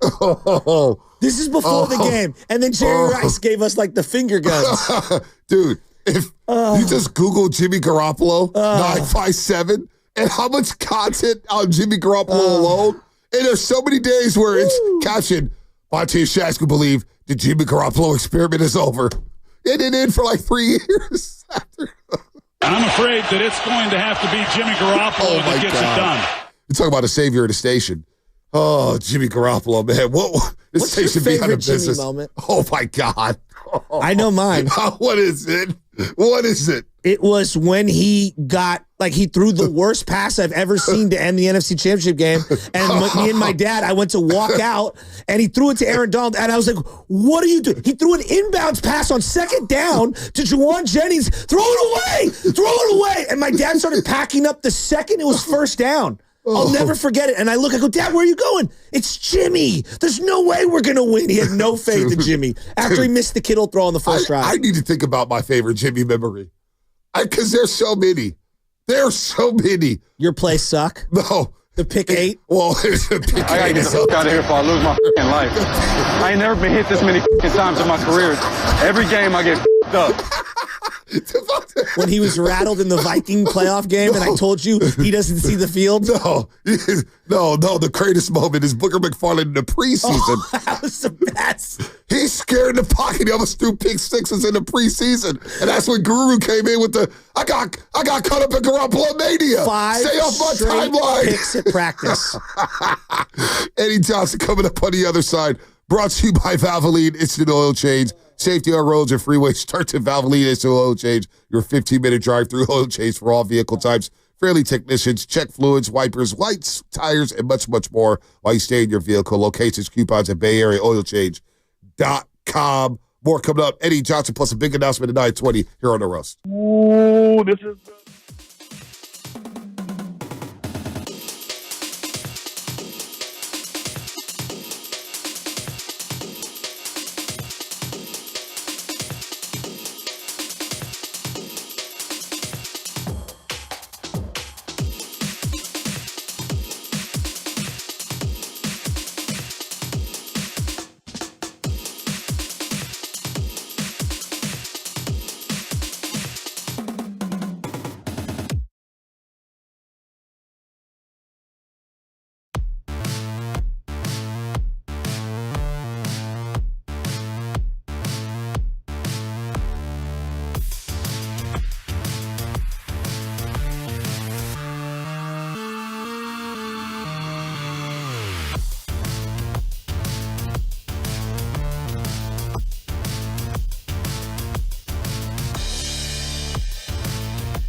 I got to get the out of here before I lose my life. I ain't never been hit this many times in my career. Every game I get up. I'm afraid that it's going to have to be Jimmy Garoppolo that gets it done. The Morning Roast is live on YouTube right now. Take it away, Bonte. You know, we were so conflicted with Jimmy Garoppolo. We had apology letters. We praised him. We ripped him. We played a montage of his lowlights. There's nothing. If you didn't live through the Jimmy Garoppolo experience, you missed out on a lot. You know, I get these updates whether it's Google Photos or the Apple Photos or whatever, like memories. 1 year ago today, 2 years ago today. And one the other day was us going to L.A. Yeah. And it was one of the great trips, me and my pops. After that NFC Championship game against the Rams, we hopped in the Mustang and we drove all the way back to San Francisco from L.A. We didn't talk for 2 full hours. 2 full hours. And I watched the game back on an iPad. And the Troy Aikman line, which, let's play it one more time. I'm afraid that it's going to have to be Jimmy Garoppolo that gets it done. We started laughing, and it just broke the silence. And I counted how many Jimmy Ono throws in that game. It was so bad. We relived the entire game back. Like, it was just one of the I miss my dad so much when I was thinking about that. But that particular thing, I'll never forget that drive home. God, Jimmy, we should have won the Super Bowl that year. You know, we got bad Jimmy. That was a hell of a run because it started in Dallas in the wild card round. And Jimmy almost threw that game away. And I was like praying to heavens, like, just please, just somehow win this game. I don't even care about Green Bay. Losing Green Bay, I don't care. Just beat the Cowboys. They beat the Packers. They ended up beating the Cowboys. And they beat the Packers down, scored that offensive touchdown. And Jimmy had one of a terrible throw before halftime where I almost anyway, that game where Troy Aikman set the tone in the opening block where Troy Aikman goes, you know, Joe, it's about who's going to make less mistakes today. And let me tell you, both of these quarterbacks can throw their fan bases through a roller coaster ride. Jimmy Garoppolo, and he missed George Kittle on that third down throw on the first possession for the 49ers on offense after forcing the Rams into a 3-and-out. And Rocco and I looked at each other and said, we got bad Jimmy today. We got bad Jimmy. You do right away. So I went to the break room and we're talking, and Steiny, you know, he's such a poet, you know, as a former writer. He's like, you know, Jimmy used to overthrow guys, and now Brock underthrows them. Wow. I'd rather underthrow than overthrow. How about we hit a guy in stride? You know, is that too much to ask? Asking for a lot. You want to break the bank as a quarterback? Asking for a lot. And then you get Stugatz coming out here. Wait, Jimmy Garoppolo's polarizing out there? Well, what about your loser head coach? He loves both quarterbacks. We should have played that sound. I was like, damn. That's how they think about Shanahan out here. Oh, you heard the sounder. You heard it. You know the keyword.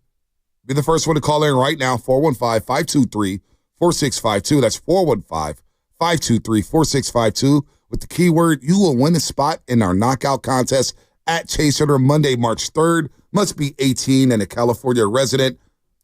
Your next opportunity to win is at noon on Steiny and Guru, and we'll be doing it all week, so keep listening for your chance for a spot in the knockout tournament. Warriors and Suns today. Warriors and Suns. Kevin Durant's back in town. Warriors beat OKC the other night. They got a chance to win 3 in a row. Let's see if they do it. But right now, I think a lot of minds, though, with Warrior fans, Shasky, tell me if I'm wrong, are just circling around the trade deadline, which is February 6th. That date can't come soon enough. It can't come soon enough for Dub Nation. I almost feel like no matter what they do on trade deadline, half the fan base is going to be livid and the other half's going to be just like, whatever, we'll see. I don't think you can appease anyone. Yeah. Yeah, because I think that we're all, myself included, if you very spoiled. You love your pie chart of culpability, but I'm going to do a different pie chart here. Okay. We're going to cut it down into 3 slices. All right. One of the slices is Stan Pat. What? Stan Pat. That's one big, that's a slice. One of the slices is go all in. Go all in. And one of them is just fill in the margins. Right? The margins, okay. What percentage of Dub Nation do you think would take the slice of Standing Pat? 1%, and it's Bonte Hill. Damn. Maybe Bob Fitzgerald. That's a joke. Basically, the guys on Joe Lakers payroll. Yeah. We're on the roll. Hey, I would love to be on Joe Lakers payroll. Shasky, you know you would Anyone too. with a public forum who has to navigate the waters between now and February 6th,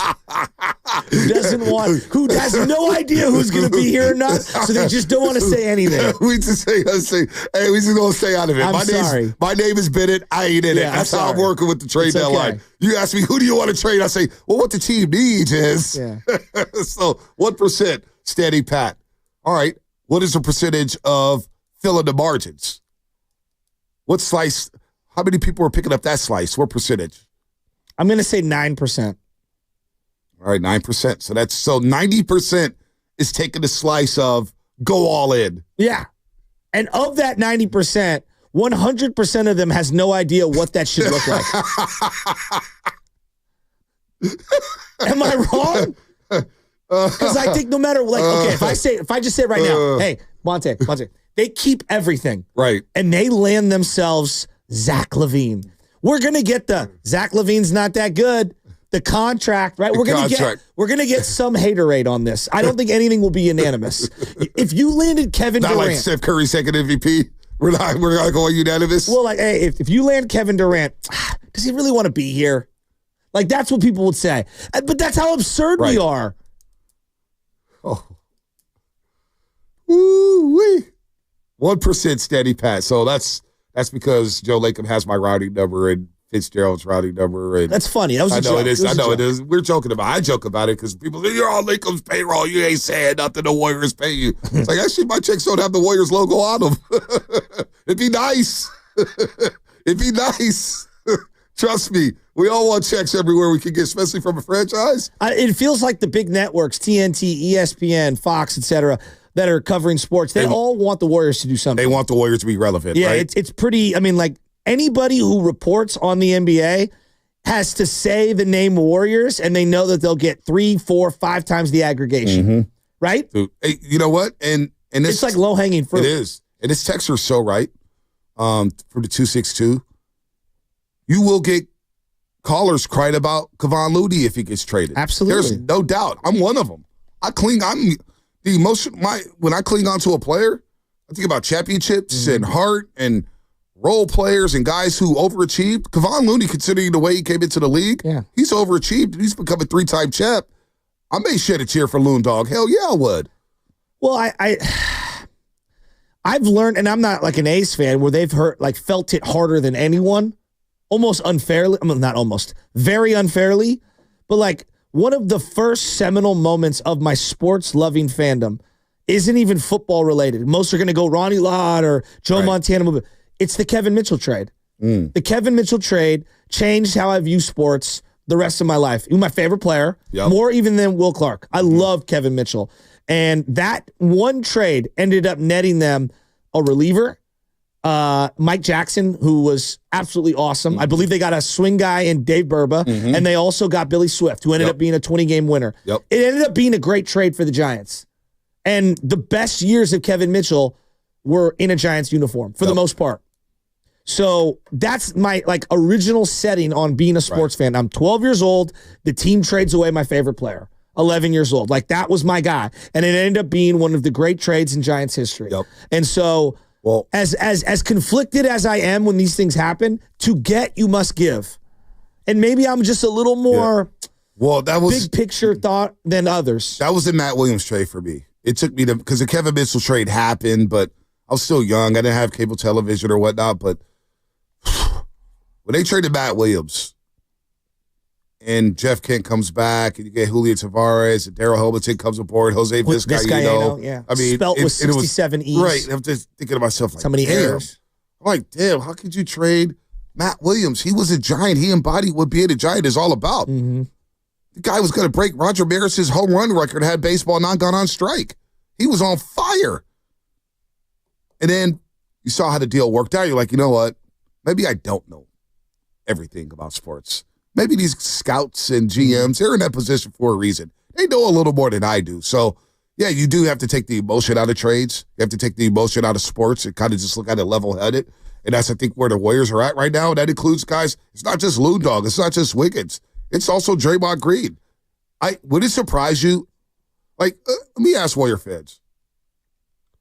Would it be surprising if the Warriors didn't have conversations about trading Draymond at this point, considering where they are at? Or would you be surprised if they did? You'd be surprised at that? Why is that? Because they've been so linked to Draymond and had his back through so much.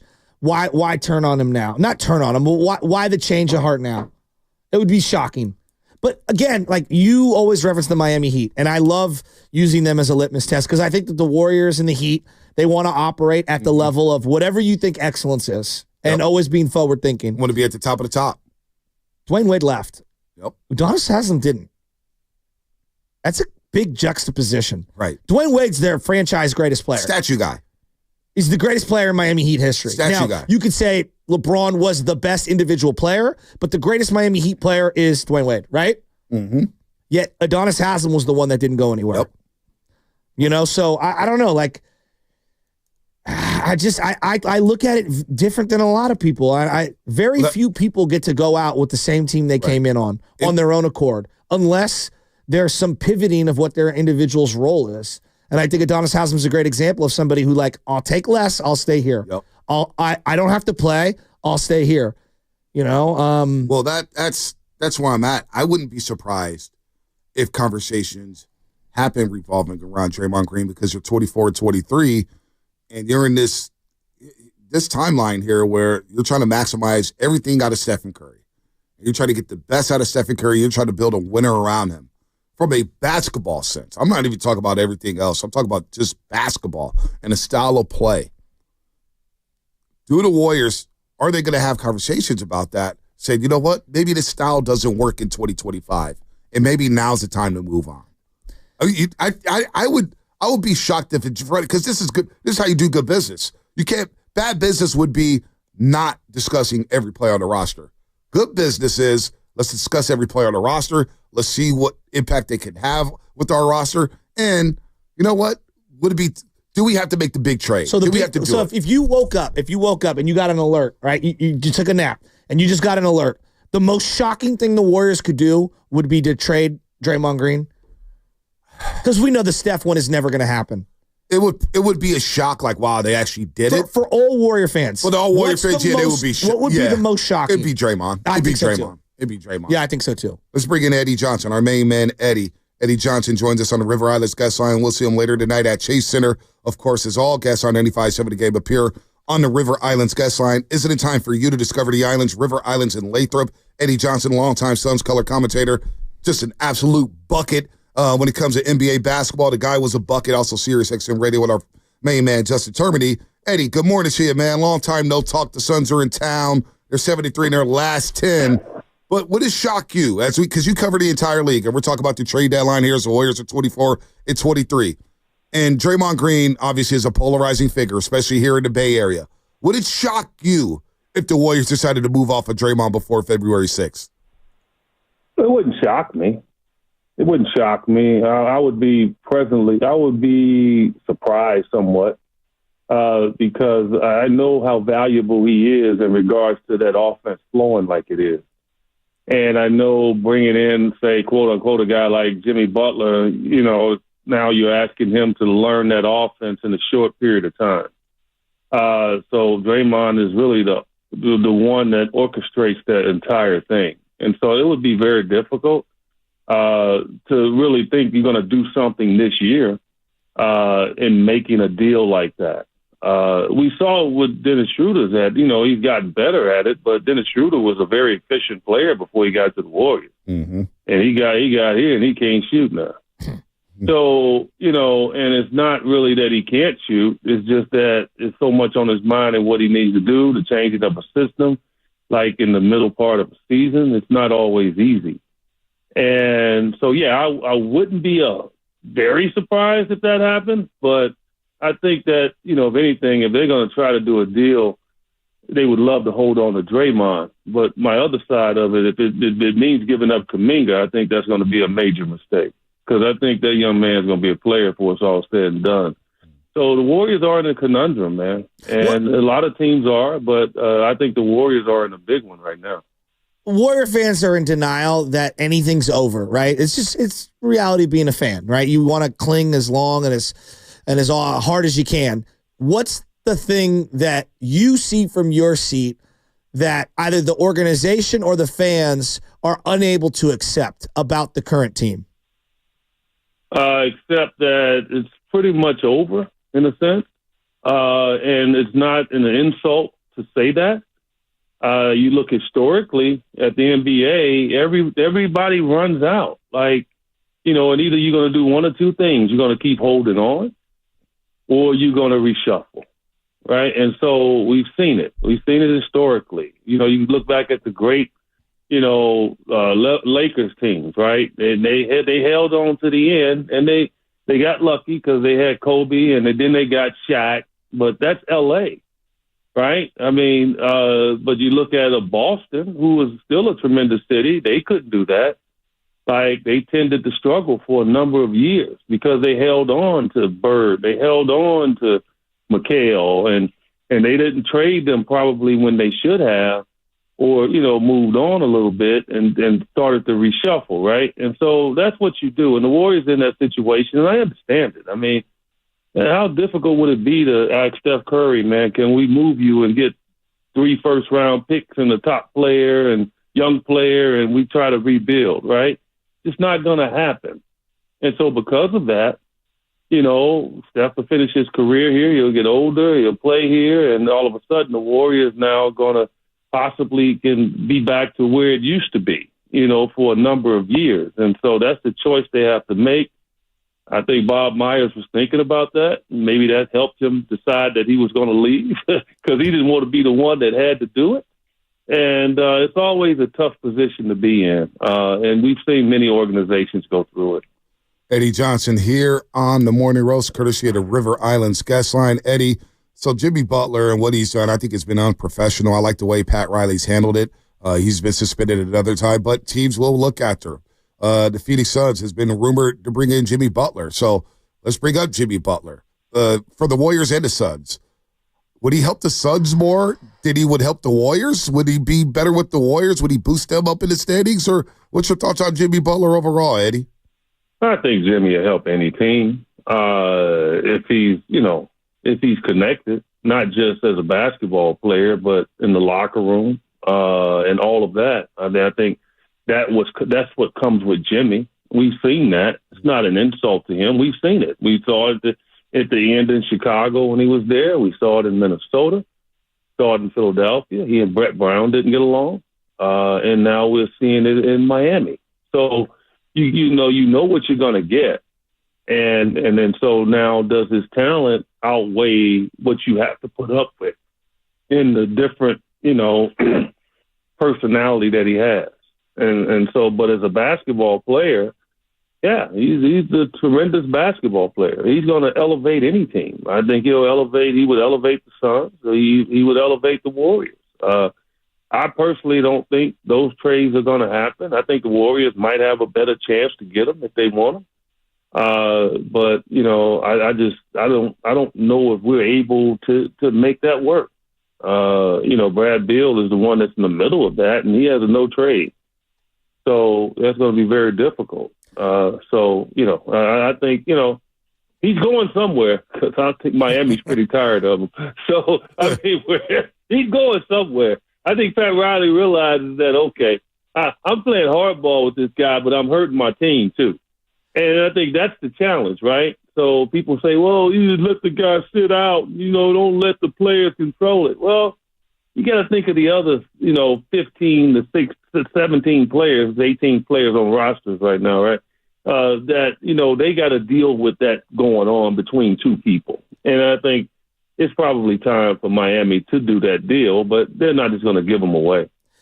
Eddie, when I look at what the Phoenix Suns are doing right now, from afar, it looks kind of insane. Like you've basically thrown everything into, we're going to try to win one either this year or next year, and then we're just going to fall off a cliff. And we don't really have any parachute or any draft picks or anything, because you're going to probably use that ammunition to land someone here. How is that being received by the organization, the fans, the media, everyone in Phoenix. Because there's a lot of Warrior fans that think that the Warriors should be doing something similar to what Phoenix is doing, meaning go all in on the now. Don't worry about the future. Orlando's an all-star game every year. Right. Well, this is what I would tell you. And I think, I don't know if you all agree with this or not, but you're right. I mean, the Suns have pretty much, said, look, we want to try to win this thing now. Suns have never won a championship. So, I laugh sometimes when people say, oh, you're messing up the future. Well, damn, the past hasn't been that good either. What about the present? I don't know about you guys. When I woke up this morning, I was happy because I freaking woke up. The present is more important than the past and the future. The present, because tomorrow is not guaranteed. So if you want to run around and say, oh, the future, I want to see how that works out for you. To me, it's the present. And yeah, sometimes you're going to make aggressive decisions and all of that because of it.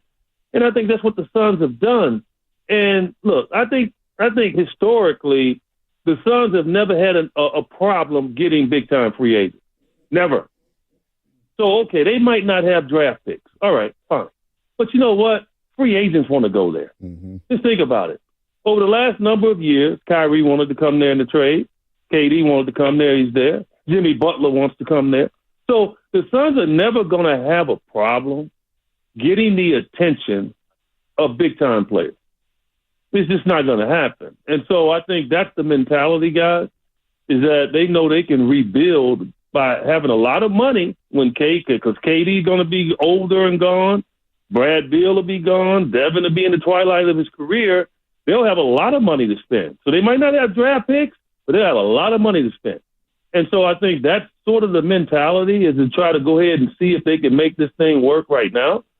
And I think the Warriors in a conundrum because, again, do you reshuffle the deck? I mean, what do you think you could get for Steph Curry? A ton. Yeah, but Eddie, boatload. Eddie, trading the most beloved athlete in Bay Area sports history, and outside of Wilt, the greatest Golden State Warrior of all time, is a non-starter for everyone here. That's just not the way people. Right, and I get you. He's a cash cow. In the business model, Eddie, that money he draws in. Hold it. Whew. But is it a non-starter for him? Because I know he wants that fifth title. Oh, yeah. I think Steph would be open to it. Is it a non-starter for him? Yeah, and so he's always going to be great here. What are you all talking about? He's always going to be beloved. If he went somewhere else, he can come back as a freaking owner. He can come back as the coach. He can come back as the president. Who knows? He's never going to go. It's just a loan. That's all it is. And that loan reaps a lot of interest. You get a lot of benefits off of it. The basketball career is very short. And your organization lasts forever. So that's the choice that you're going to make. And you all remember them Golden State Warrior teams of the past, don't you? I used to come in here and say, that's 30. that's an easy 30. Hey, Eddie, we're trying to avoid those times. We don't want to go back to those times. I would even bring it up around Chris Mullin. He doesn't want to go back to those times. In those times. Well, you're going to be in those times if you allow your major assets to get older and to have no value. Would Zach LaVine and Nikola Vucevic help this roster right now, the Golden State Warriors, that is? Yeah, they both would help. I think Vucevic is a hell of a player. I mean, he's a 2010 guy at a center position. He can shoot the three. He's one of the better rebounders in the league. Yeah, without a doubt he is. So maybe that's the answer, Shasky. Maybe that's the answer, going to get Vuk and LaVine. Maybe that's the answer. Eddie, you golfing out here in the Bay this weekend? No, I wish. No, you didn't bring the sticks? Yeah. It's raining. Yeah, I know I didn't bring them. But you know what? if we happen to meet in the playoffs, which I don't think is going to happen because we're both near the middle. Yeah, it'll be a play-in. We got to win our first round series against somebody that we can match up, right? I'll bring them out. Man, it's cold out here, man. Y'all crazy. Hey, I looked at the doggone weather, man. It was lower, like, 30, 40, something? Man, no. That's like that in Phoenix right now. So, nah. Getting a little soft, Eddie. Getting a little soft. Eddie, where do you play out there? Papago, Raven Club? I play everywhere. I belong to Mesa Country Club. I play I play everywhere because I'm good at what I do. Over 19,000 points in the NBA, man. Hey, over 20 counting playoffs, okay? Hey, calm down. Hey, Eddie, we still haven't forgiven you for running Draymond Green over the bus on that pregame show. He was shooting the ball well. I don't think he shot great since that moment when you said, Draymond will let him shoot all the threes in the world. You all knew that was going to change. You all knew them bricks was going to come. Come on, man. Yeah. Hey, look. They had snow in Atlanta. They had snow in Atlanta for 20 years. Every now and then somebody can do something that's out of the extraordinary. Eddie, as someone who's obviously more old school, and I see you defending the old school all the time, there's just been a lot of talk about the style of the game currently, whether it's too many threes being hoisted. I mean, it's ridiculous, honestly, quite frankly, who's shooting threes and how many they're shooting. The flows of the game feel a little off. There's a lot of foul hunting. Now you're hearing Adam Silver talk about 10-minute quarters. State of the game. Old head, I know. And I'm like you. I'm more of an old head. But I also realize, it's about television and, appeasing to different demographics and fitting into television windows. Just where are you at with everything that's going on in the game right now? I think it's fine. I think it'll get better. I think it's just in the mix of just trying to make it better. I think it's too many threes being shot, without a doubt. But, I think it'll get better. I think Adam Silver's done a great job. I'm not going to knock on him. Do you like the 10 minutes idea? No. Why? I just don't. I just don't. I think games should be 48 minutes. Yeah, college is 40. I'm kind of, JJ Redick went off on this. College is 40 minutes. I want a 48 minute. Nobody's ever complaining about 12-minute quarters. Well, that's not our issue in the NBA right now. It's too many teams shooting threes. But if you want $11 billion in television money, you do have to ask. We ask a little to the television demands. You think television is asking for that 10-minute quarters? Well, I mean, you're trying to appease the people who are paying the bulk of the bill. I get that aspect of it. So you can't be naive to them. Yeah, I think I think he's just testing the waters, guys. That's all. And I think he is. And I appreciate y'all having me on. I'm right in the middle of my podcast right now. Right? The funny part is I'm doing my podcast and my co-host is talking about me on the radio right now. That's awesome. I know. I just saw you jumped on Bill Simmons' podcast, so you guys probably came up with more hypothetical trades with the BS podcast. All right, Eddie. We'll see you later tonight at Chase Center, man. Oh, always a pleasure. Eddie Johnson here, the River Islands guy, so always fun to converse with him. Suns are in this. He does make a point about Phoenix always being a destination for NBA players, and we all know about Arizona. We all love Arizona. But the Warriors in this spot, he brought up trading Stephen Curry. He brought that up. And that noise about trading Stephen Curry, the spot that, and this is what I was afraid of all season, getting closer and closer to the All-Star break, and now the national media, guys like Eddie, guys like Justin Turbide, everybody's going to come into the Bay Area, and the first question we're going to ask, Steph, the state of your team right now, do you still feel like you're going to retire as a member of the Golden State Warriors? That question is going to get peppered to him over and over and over and over and over again. And that's not what we want. That's not what I wanted. That's for sure. I don't want to be in a position to where we got to start talking about trading Stephen Curry. No, I don't think that's going to be the narrative. I think we're a little premature on that. We're probably year to away from that. We might be a few months, Shasky. I disagree. Well, maybe the offseason. If they don't make the play-in tournament, then we'll have that conversation. I think the number one conversation in league circles over the next 2 weeks leading up to the All-Star game, all the player movement is always going to be at the forefront, and then the way the game's played right now, I think it's going to be a big talking point. No doubt. I really do, and I think rightfully so. Baseball made tweaks. The NFL's made some tweaks. Some I like, some I don't like. I think the NBA has got some tweaks coming. And whether he's floating ideas, Silver, to see what he can get away with, sure, whatever. Like, I don't know what he's up to. But something's got to give here. Something's going to happen. I was watching, who was it yesterday? It was Cleveland. Oh, Cleveland was beating up on Atlanta. It's too many players who shouldn't be taking threes, shooting threes. That's why you're wide open. Not enough ball movement, not enough athleticism going to the rim. Shot hunting has become an art. I mean, it really is. It's an art. It's incredible how some of these guys get to the line. Yeah, there's some serious issues.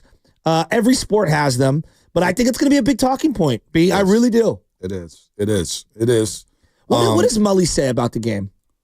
Oh, he kind of the same with Eddie. He's old school. He's old school in terms of like you want to have balance. Yeah. There's nothing wrong with taking a mid-range jumper. People scoff at mid-range jumpers. If you could get a bucket and just stop a run, go do that. And in terms of the style of play, too many threes. But also too many of your star players now playing every single game. Like when I hear from the Mullies and the Eddie Johnsons and even Dwayne Wade, it took pride in trying to play every single game. Did you see yesterday with Shaq? No. Shaq's like, Ja Morant versus whoever. Yeah. And they're like, actually, Ja just got ruled out of the game. And he's like, oh. Yeah, see what I'm saying? And that turned out to be a really good game, but there was no Ja. That's what I'm saying. That's a problem. Now I get it. Ja's been dealing with injury issues, but a national television game against the Rockets, one of the ascending young teams in the league, and Ja's not there. And I ended up watching the game anyway because I thought it was a really good game. And Memphis came back in the end and rallied for that game. JJJ played well, but too many top players made it cool to just sit out. Well, I look at like Steph, right? He's clearly nursing multiple injuries. Yep. He's obviously old, right? Like it's just it is. But the guy's grinding, no doubt. But Tuesday night, like they have a back-to-back, right? I'm not mad at Steph for sitting that game out for a variety of whatever his reason is. But I also am empathetic to the family that looks at the calendar and is on Ticketmaster and is like, hey, look, the OKC game costs, I'm just going to throw out numbers, $200 a ticket. Yep. The Utah game the night before is only $85 a ticket, right? And so, as you're budgeting as a family and you're looking and you're like, well, that's the game we go to, you also understand on the front end, I have no idea which game he's going to want to play in. I mean, it's tough. I met a family who drove up to the Utah game just to see Steph and wasn't able to see Steph. And I get why Steph didn't play. They understood why Steph didn't play. Yeah, I get it. But it's like, damn, you came all the way up for Fresno on a Tuesday night to go see Steph.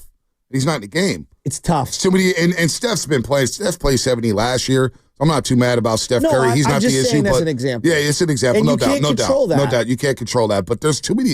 It's too much of that, and that's what Willie points to. That's what all the OGs point to. Just play hard.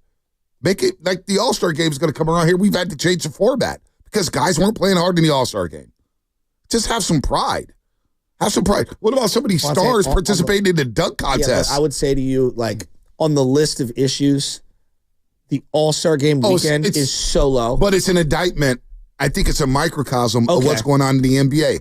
That game itself, they've had to tweak the format. When we grew up watching the All-Star game, it was great. Yeah, East-West. East-West, they were playing hard. It was defense. You weren't getting 200-point scores from a team. Like, it's gotten out of control right now, and I think that is a microcosm of what's gone in the NBA. No, it's not on the top of the list of players, but the fact that one of the most beloved All-Star formats that we have in this country has been tweaked because guys just don't want to play hard. Well, there's this whole, like, I'm too cool to try hard. Right. And that, I see it at the younger levels, and it drives me nuts. Pulling up from half court in the All-Star game. Like, come on, man. What are we doing? Well, no, everyone wants to just, look cool as opposed to play well. Mm-hmm. And there's a big difference. Yep. Huge difference. Huge difference. It's all right, you're listening to 95.7 The Game.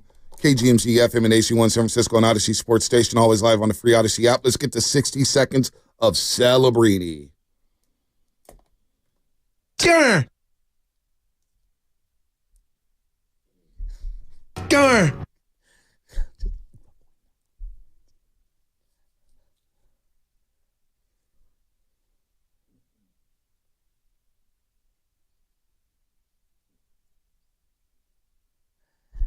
Sam, before you go, I'm cutting you off. Vontae, what are we going to talk about? What are we going to talk about? I know Sam is locked in because he's carved out time every day for 60 seconds of Celebrini. Anyway, the Sharks were in Seattle last night. Thank you for that, Joe. They got rolled by the Kraken. Rough 6-2 loss there. They were on ESPN last night. Roxy Bernstein was on the call. Unfortunately, I don't have any highlights from Roxy because it was a very quiet night for Macklin. Please explain. There you go. Just an assist on a Tyler Toffoli goal. But the sideline reporter last night, Lee Hextall, caught up with one of the assistant coaches on the Sharks and had this very fun story about Macklin Celebrini and iPads. Roxy, Macklin Celebrini had one shot on goal in the first period, and it was a good one. And when he missed, he looked up to the sky and immediately went back to the bench to his iPad. I got a chance to speak with Sharks assistant coach Brian Wiseman about how much time Macklin spends on the iPad on the bench. And he said Mac's a student of the game. He always wants to do well and critiques himself. He's an absolute perfectionist. I asked, do they watch, though, how much he utilizes the iPad in game? He said, we do that with all of our young players. We limit their time because they can learn so much from simply watching the game, not only what their teammates are doing, but also in their opponents. Man, it sounds like home.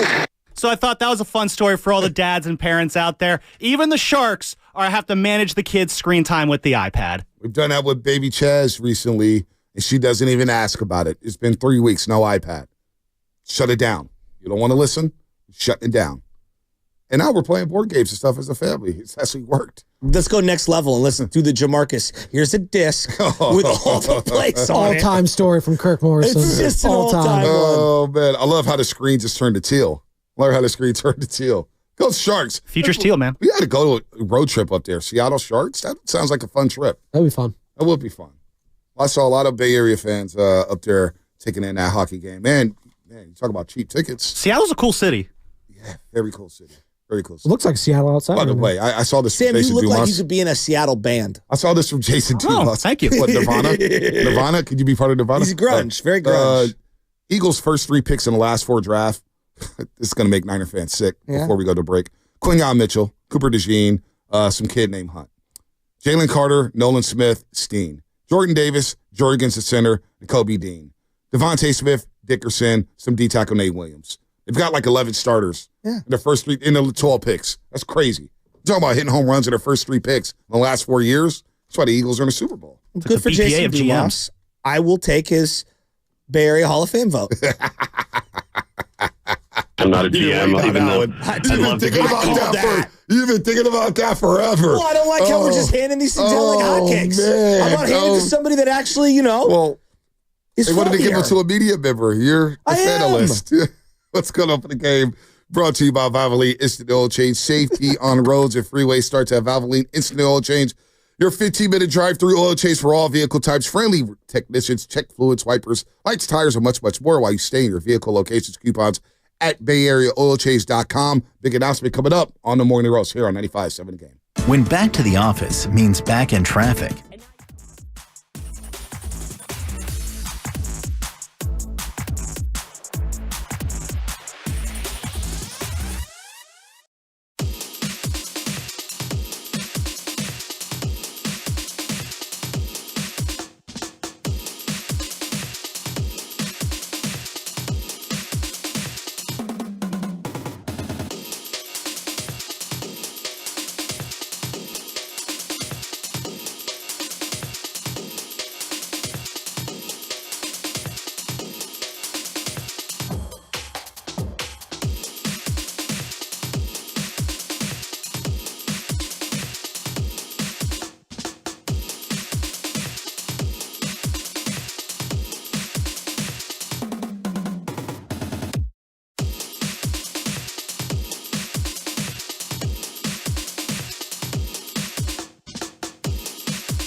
Clean it up, Bonte. How do you like that, Mr. Bonte? I, Bonte Hill, will never lie to you ever again. If you love Philadelphia, there's a high probability that you hate these two. It's the Morning Roast with Bonte Hill and Joe Shasky on 95.7 The Game. Love you guys. Most of the time. We're so lovable. What are you talking about? Dallas loves us. RJ Sean love us so much they won't do a crossover with us ever again. Philadelphia, we know they love us. They're still writing articles about us. Don't forget your boy, Dallas. What's the other guy's name? Bobby Boucher. He was that so guy's mad. miserable. Oh, so Dak's good. Tell me how Dak's going to come in. He just will. He's better. Remember their whole take? We got the best player in the series, Luka Doncic. Okay, who's the next? That was the best. All right, okay, that's fine. You can have Luka. Who's the next 5 best players? Who is it? Is it Steph? Is it Draymond? Is it all these other guys? Unbelievable, man. We pissed off a lot of people over the day. Been a lot of fun. Slam dunk contest. Our slam dunk contest in Vegas is on. Check this out. Someone is going to win travel and accommodations for 4. A winner plus 3 guests. So Las Vegas plus $5,000 for each guest, including $20,000 total. Yes, you heard it right. $20,000. It's the ultimate viewing experience for the first 2 rounds of the college basketball championship. Winning is easy. Just download the free Odyssey app now and log in and listen each day for a minimum of 1 hour for your daily entry.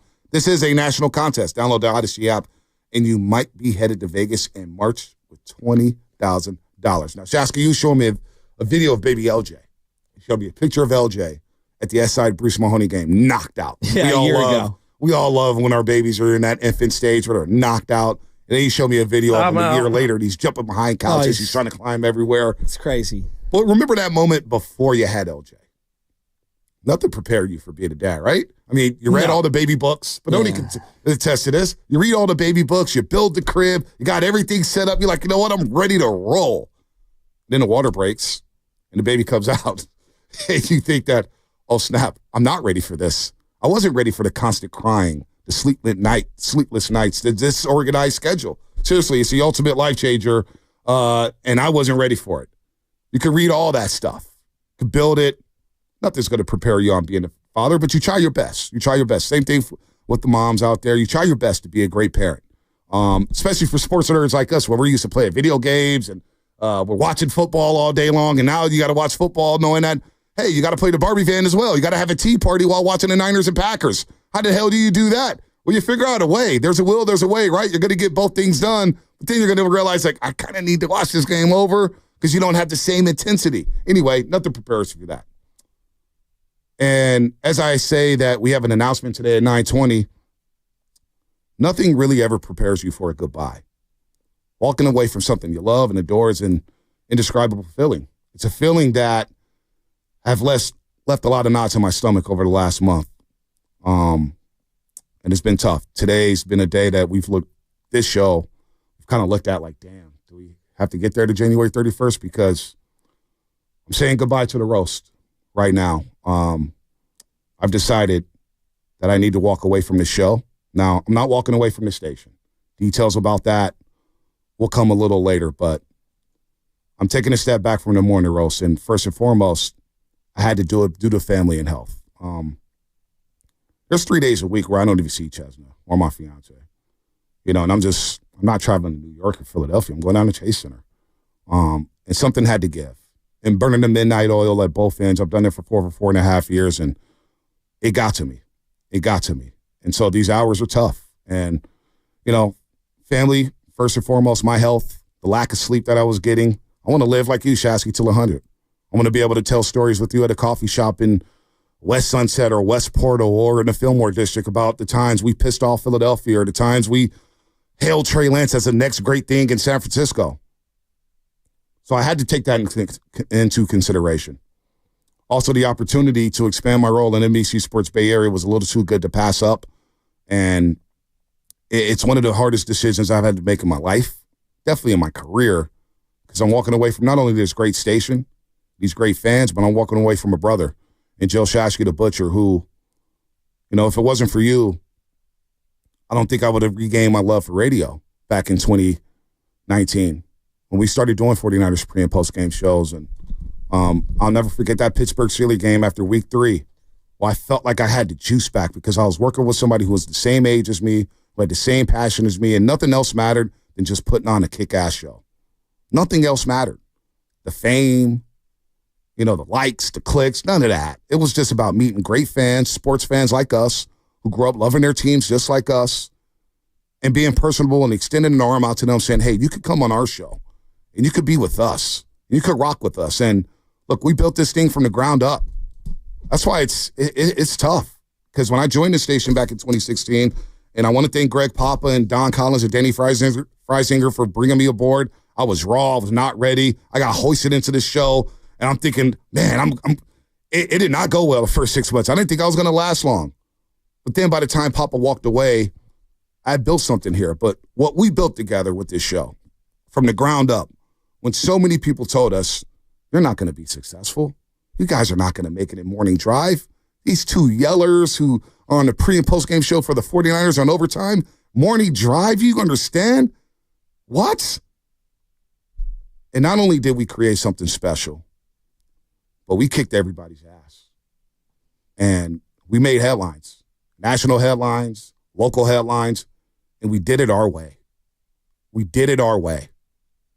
And as I leave the show today, and I'll be around, trust me, I'll be around, more details on that. This show's in a great place, and this show is going to thrive in the future. It's not going anywhere, because you know why? The roasters became a movement. The morning roast became a movement. And that's the toughest thing right now as I say this.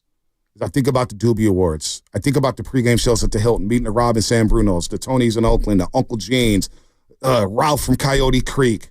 You name it. Our crazy-ass callers and BPA and Cam and Antioch and Ken Opener Cal and Clark the Shark.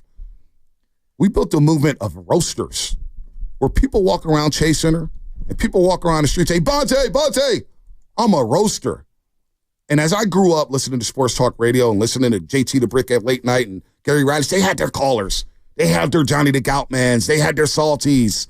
JT the Brick had his Cheesesteak Al's and the mayor from Poway and Raider Rob. And I always thought, boy, if I get a radio show, I would love to have that. I would love to have my staple of callers that are just a staple of my show, the show that I'm participating in. And Shasky, we were able to build that. And we did it at a very high level. I'll tell you, we did it at a very high level. And so it is conflicting right now to leave this show.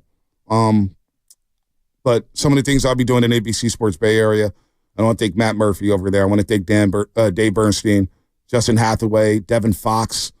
Those guys took a chance on me, which I had no interest in doing television when I graduated from college. I just wanted to be a print journalist. Then I morphed into a radio host. But I had no idea television was in the cards. And here we are in year 5, and they want to expand my role, and I agreed to do that. You'll see me on Giants pre- and post-game shows from time to time. You'll see me contribute on all platforms. You'll see me contribute with the 49ers coverage. I'll be at practices, shoot-arounds with reports. I do a podcast with Monty Poole, the Dub Sock podcast, where we'll yell at each other as well, and I treat them like Joe Shasky from time to time. I'll try to, at least, but nobody can replicate what you've done for me, Shasky. The people you've introduced me to, the things we've done together. When I talk about these memories on the show, man, it's been tough to sleep all month long. And then yesterday, the time just moved slow. It moved so damn slow because I knew this moment was coming. We finally talked it out. We got it done. And I think about the memories. It's not just the Trey Lance content. It's not the Jimmy Garoppolo content. It's not the Draymond content. One of my favorite moments on the show happened at the airport. It's when your brother, Deli Boy, as we were flying to Boston to represent the Bay Area, we got to go to Boston to cover the NBA Finals. It's incredible. You and I. They thought I was your agent. They did. I'm still pissed. I'm the better athlete. You were pissed about that. I was pissed. And I was pissed about the hotel room because the showers were not good that entire week. Lukewarm water, yeah, it was not fun. But when I saw Deli Boy make it a point to take a break, to come see you and send you off to Boston, and I could tell he wanted to cry because the joy you brought to him and your family for representing them, for doing something that you dreamed about doing, like doing something you would do for free, and the joy on his face. When we got on that flight to Boston, I said, damn, I love that. Because that's what it should be about. And what you've learned and what I've learned is that we don't represent just this station. We don't represent this show. We don't just represent Lubman and Spinoni, but we represent our families and the entire region of the Bay Area. And we took that as a badge of honor, and we'll still continue to take that as a badge of honor and continue to do so in the future. The photo that I can't find with your father before we headed to Philadelphia on a red-eye flight to go into the belly of the beast. And Papa Shasky made us wait to get over there to send us off late at night to take an iconic photo in front of Terminal 2 or whatever it was to get on the flight to Philadelphia. You talk about the Rams and the Mafia breakfast and going out to the NFC Championship. One of my favorite days ever. Ever. Me too. And so this day had to come. It was going to come because I feel like we could have done another 20 years together. I truly do. But family is important. Health is important.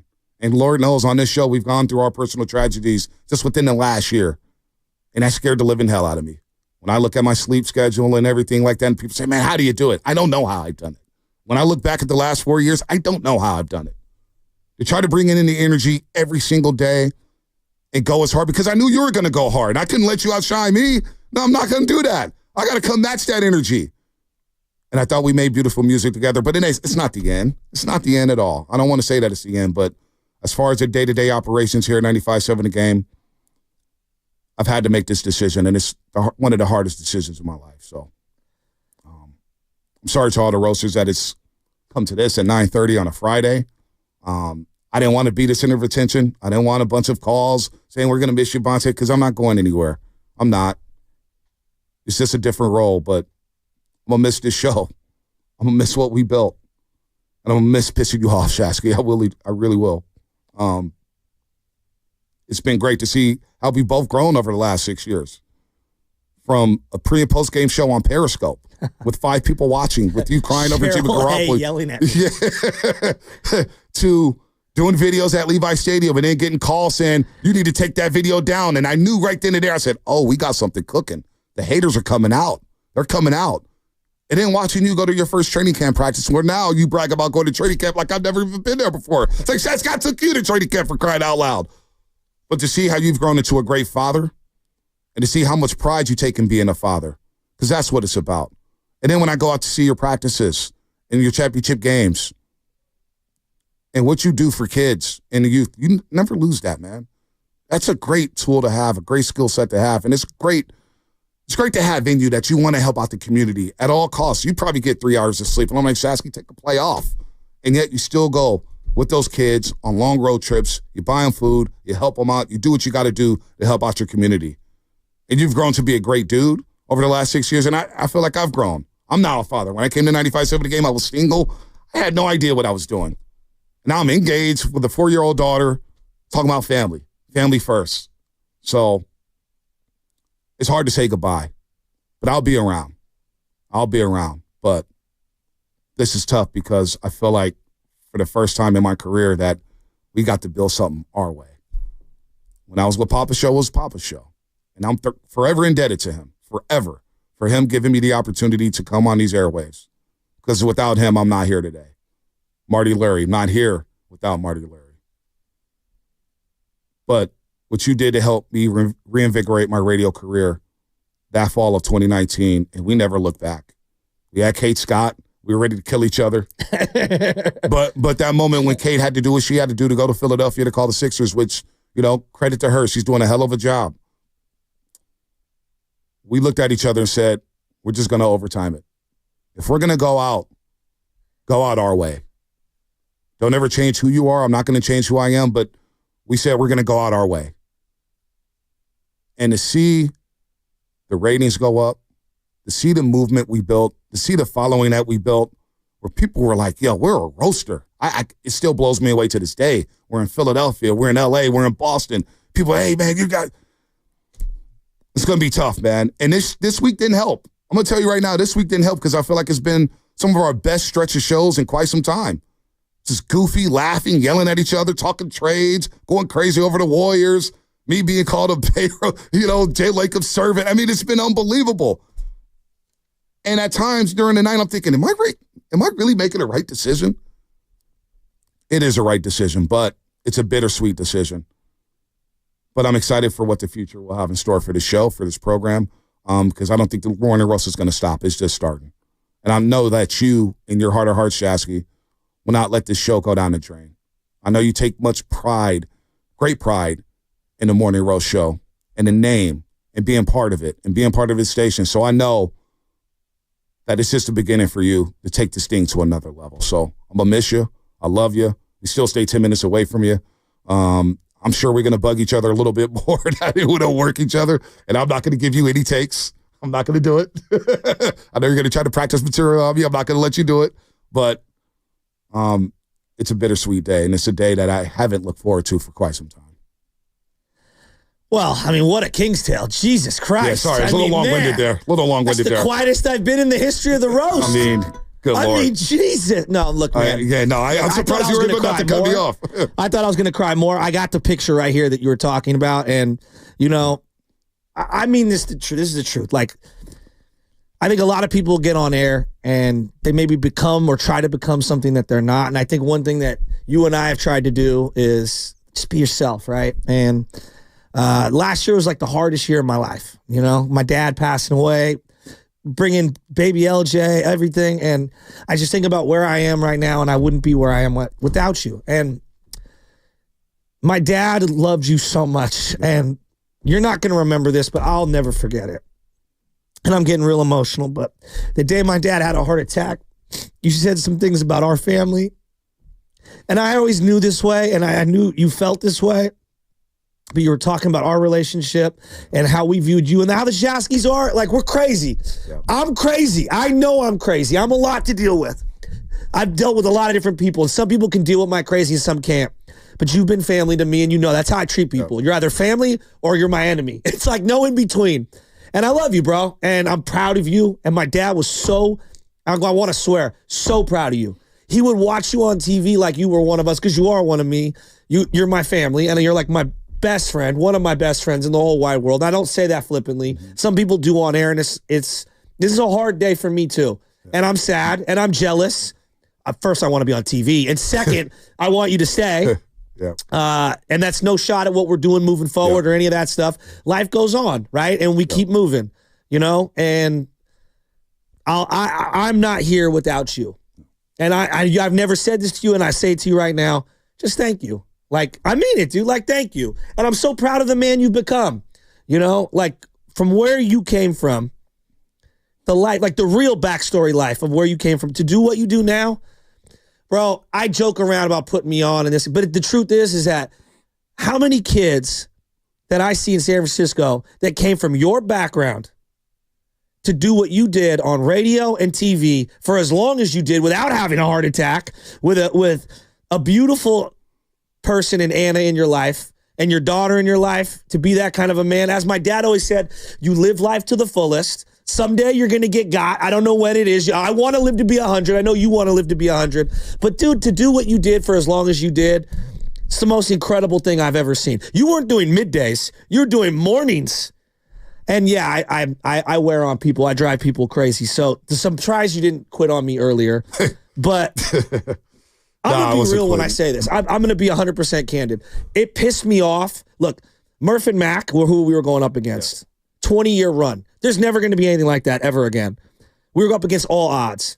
And a guy who had no business being in the industry, and then you, after everything that had happened to you in the industry, we probably like, the odds were against us. But for two city boys to come in from our backgrounds, where I got no education whatsoever, and you had to come in later in life and grind and started as a board up to get where you were, for us to do what we did, it pisses me off that people at the Chronicle and the Bay didn't recognize what we were doing was special and unique. And I know I'm just being real, like my own algorithms, people never appreciate anything till it's gone. Yeah. And I hope one day they won't forget us for what we did. No doubt. No, I mean it, man. We've talked about that. Outcast, like Outcast, I think about seriously, real quick. I think about like Outcast, like Outcast is Outcast. Yes, there's Andre and there's Big Boy, and individually they're iconic. Together, they're legendary, and that's the way I viewed us. It was like Nick Katina and Mac Dre. No, we're definitely the odd couple, and we had hell of a run, and we'll still be. Of course, me, I'll still be making an impact on this show. Details about that later, as I take on an expanded role in NBC. But sorry, I was crying. No, I didn't cry. I try to hold back the tears as long as I can, and I'll probably get in my car and cry a little bit more because that's who I am. I'll try to cry. I don't like to cry in public. I try to smile and put a positive spin on everything, but this is a sad because you bring up your dad. And we lost something when we lost your dad. You lost your father. Noreen lost her husband. Deli Boy lost her dad. The family lost a great uncle. We also lost a great presence on this show. Papa Shasky had a way of calming the waters, and we missed that over the last year. And I miss him because he was and I saw the way he supported you every step of the way. And he rocked with us, man. He rolled for us hard. I'm like, Papa Shasky, you ain't got to go that hard for us. We're okay here. But he rolled for us hard. Then we get Papa Pasas. We talk about memories of the show. Hell, when we got banned from doing videos at Levi Stadium, we tried to fake like we were across the street, but we did the video in the parking lot right outside of Levi Stadium with Papa Shasky after the Niners lost in overtime to Seattle. And we're like, Papa Shasky. I'm like, Papa Shasky, what do you think? He goes, well, I've seen a lot of wins. I've seen a lot of losses.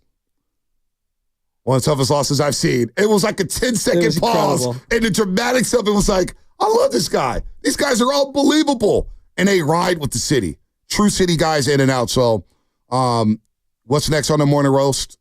We'll go ahead and bring in somebody special that I think you guys will love, who's going to replace me on the morning roast. And he's going to be his own guy. And I want you guys to support this guy through thick and thin. People are going to say things and this and that, but as Joe Spadoni sits in his chair, he's going to take over. And you know what? He's like me. He was in promotions. He was a promo intern. He was an intern. He's been in board up. He's worked all the shifts. He went to school late. He got his degree late. He's taking care of 2 kids. And I think he's the perfect guy to replace me on this show because you'll get the same goofiness. You'll probably get some more funnies. So, Spadoni, welcome to the big time, sir. Definitely funny looking. Yes, the nose is real, and it's spectacular as I turn on my Zoom right now. Real quick, though, before we go to me, I know Sam Lubman, I think, wanted to say something, and Sam has been working with you guys for a long time now, so I do want to give him some space. Sam, did you want to say something to Bonte? Yeah, no, I'm fighting back emotions here, too, because I've been doing the show for almost 3 years now with you guys, Bonte and Shasky. Spadoni, you came along a little after. We tried to run you out after a year. Yeah, thanks for, of course, you can't help yourself on the cutoffs. But no, I against all odds, Bonte, I really grew to like you a lot during this time. So it's a very bittersweet day for me because, I am sad that you're leaving. I'm sad that our show calls are ending. I always did enjoy them sometimes. Sometimes need a little herbal help to get through them. But then I found out you'd needed the same thing. So I felt like that just made the calls that much better. Because you were giving me all your takes about things we were going to talk about. It's like, I don't need your takes. Yeah, no, it's called planning. We were playing the show. But as sad as I am a little excited because, guys, we get to talk Giants baseball again this summer. So very, very excited for that. But how are you going to feel when you see me on the tube for a random Giants game? Dude, I'm actually excited. I'm actually excited about the Giants pre- and post-game show. I will get a FaceTime. I'm expecting you to be like, the way Rod Brooks is utilized. We're going to bring in Shasky real quick. Let's break down this double play at second base. You never know what could happen. But moving on, like Bonte, I'll be a little serious here. You have kind of given me a North Star of sorts of what to follow in terms of what I want in my career. You've become an inspiration and a role model for me in terms of just who I want to be in this business, how I want to comport myself. You've taught me so much. And I will always be forever grateful to have the opportunity to have been your producer. I think I said one time, I'm happy to work for you. And you're like, no, you work with me.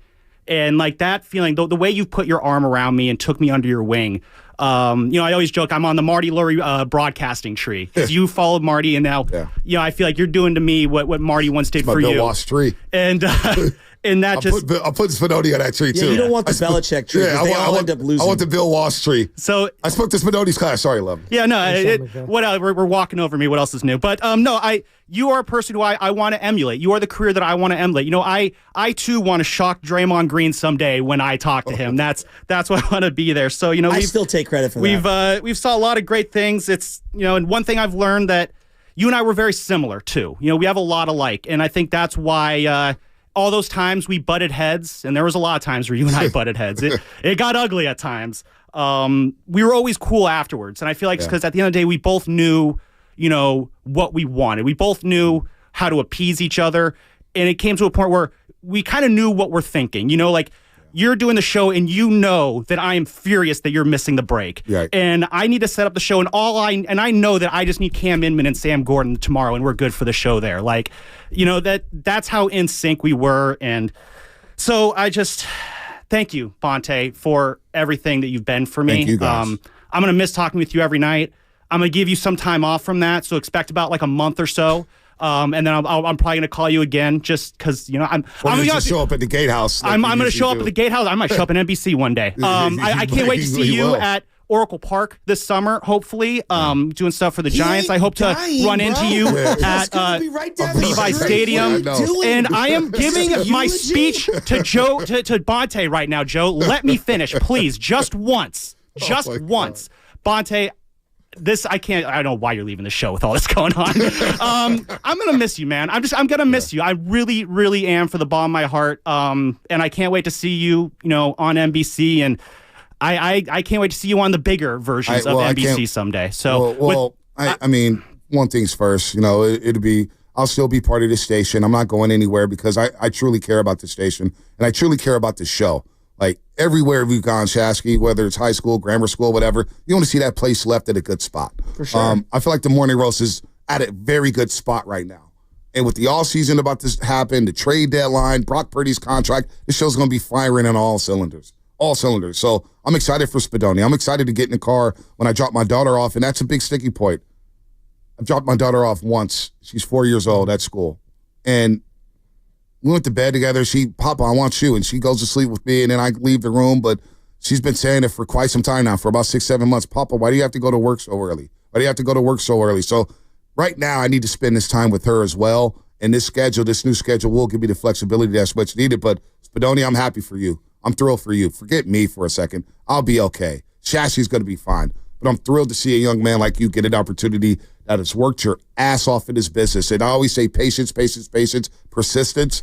We see a lot of turnover in this business, especially at the lower levels with the program assistants, or should be the producers and the technical producers. If you've been able to stick it out, you've carved out your lane, and now you get a shot at the big time, man. And I'm excited for you because I think you guys are going to kill it together, man. I really do. Yeah, I'm going to pivot back to you, though. You're trying to make it about me, so I'll make it back to you again. No, because I look at both you and Shasky as like older brothers to me. I have 6 brothers, so you guys, what's another 2 more at that point, Not right? that much older. No, but listen, I got brothers the same age as you guys, so it's like I looked up to both of you as mentors in this business. And Bonte, SF State, same with me, same way. Jeff Jacoby, all that, Radio 1, all that. So you spoke to me in class when I was at SF State. That's crazy. It's crazy. I mean, I've literally worked on, I think, 4 different iterations of different shows with you. Whether it's Right. Niners post game, Right. whether it's you and Papa, Yep. whether it was BS&G, whether it was the Morning Roast, right? With both iterations, I've worked damn near every single with you and every other host you've worked with at the station. So I've learned a lot from you. Massive shoes to fill. I mean, what size are you again? 13. Yeah, I'm a 10. So it's big. But you know what though? Just be you, Joe. Of course. Just be you. I can't be Bonte. I mean, you're you. Look, when I had to take over Warriors pre and post game show, those are Greg Papa's shoes, right? Papa's one of the best broadcasters we've ever listened to in this country. And I used to drive him around. Drive him around. There you go. Literally. And to do a show with you. And I thought going in, I was like, damn, I got to replace Papa. And somebody grabbed me right away and said, you're not Greg Papa. You will never be Greg Papa. But be Bonte Hill. And I think you'll be fine. So I tell that to you, Joe Spadoni. Just be Spadoni. You're going to be fine. You're going to put your own twist on this. And the Star Wars conversation that just flew over my head for many, many years will hit hard. James Earl Jones. Because one thing I did learn, I didn't know, the Star Wars code is different. Well, I don't mess with them anymore. When you're selling those Giants bobbleheads in the near future to go to Star Wars nights, just remember us for a second. Here's what I was saying. I grew up listening to radio. I still listen to radio. All the stations. Yeah. Trust me, I admit it. All right? I'm trying to hijack material, but also I like to see what's going on. And one thing that, like, as a listener, whether it's Pete Franklin, Radnich, Razor, Tom, Murph and Matt, it doesn't matter. I've listened to it all. You underrate as a listener the collaboration that happens behind the scenes for what makes the air. Yeah. And I think as somebody who has now been in the industry and didn't understand fully what goes into making a great show or a good show or a bad show or whatever is the collaboration. And one thing I want to say that I mean this from the bottom of my heart, this show has been a collaboration of family. It's not just two people coming in and talking. And so, Joey, you have been a part of this show since day one. You have been a part of my radio career since day one, collaborating. And whether it's coming up with the fun, coming up with segment ideas, chiming in on the conversation, filling in for me when my dad was sick, filling in for Bonte or whatever it is, you've already been a part of this show. And I want to make this very clear to everyone that's out there listening. Like, Bonte's going to not be around as often. The show's not going to change much. It's going to change a little with some of the personalities, but this guy's been around and collaborating since day one. And the same secret sauce that we've been trying to use, we're going to keep trying to use it, and we're going to keep tweaking and keep working to give you guys the best stuff every single day, and that's not going to change. There's a saying that I always like to, everyone knows it. The more things change, the more they stay the same. That's what it's going to be at the Morning Roast. Hey, it's going to be different, but sometimes it's going to be the same. Because it's the vibe we created. The Morning Roast is so unique because it's the Morning Roast. It's not just Spadoni and Chasky. Exactly. It's the Morning Roast with Spadoni and Chasky. So it's all the roasters. And the roasters. It's all the pre-gamers that were there before that like to come into the roast. I love you pre-gamers. Monday through Friday, 5 to 6. That was a special time for me. And that was, talking about separating the men from the boys, doing that shift and getting here at 4 a.m. It was tough. And I can only imagine with Bonte, you had to do that double duty.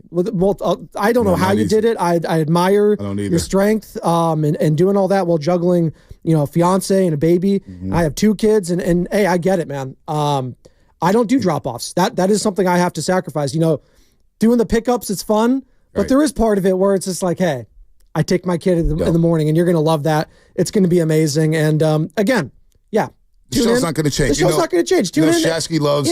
Shasky special is you're going to get used to this. A customer. You already know about this. So Shasky will come out of nowhere with about 5 paragraphs of ideas. I'm like, dear gosh, Shasky, we only need 3 days tomorrow. What are you doing? We're not going to get to everything.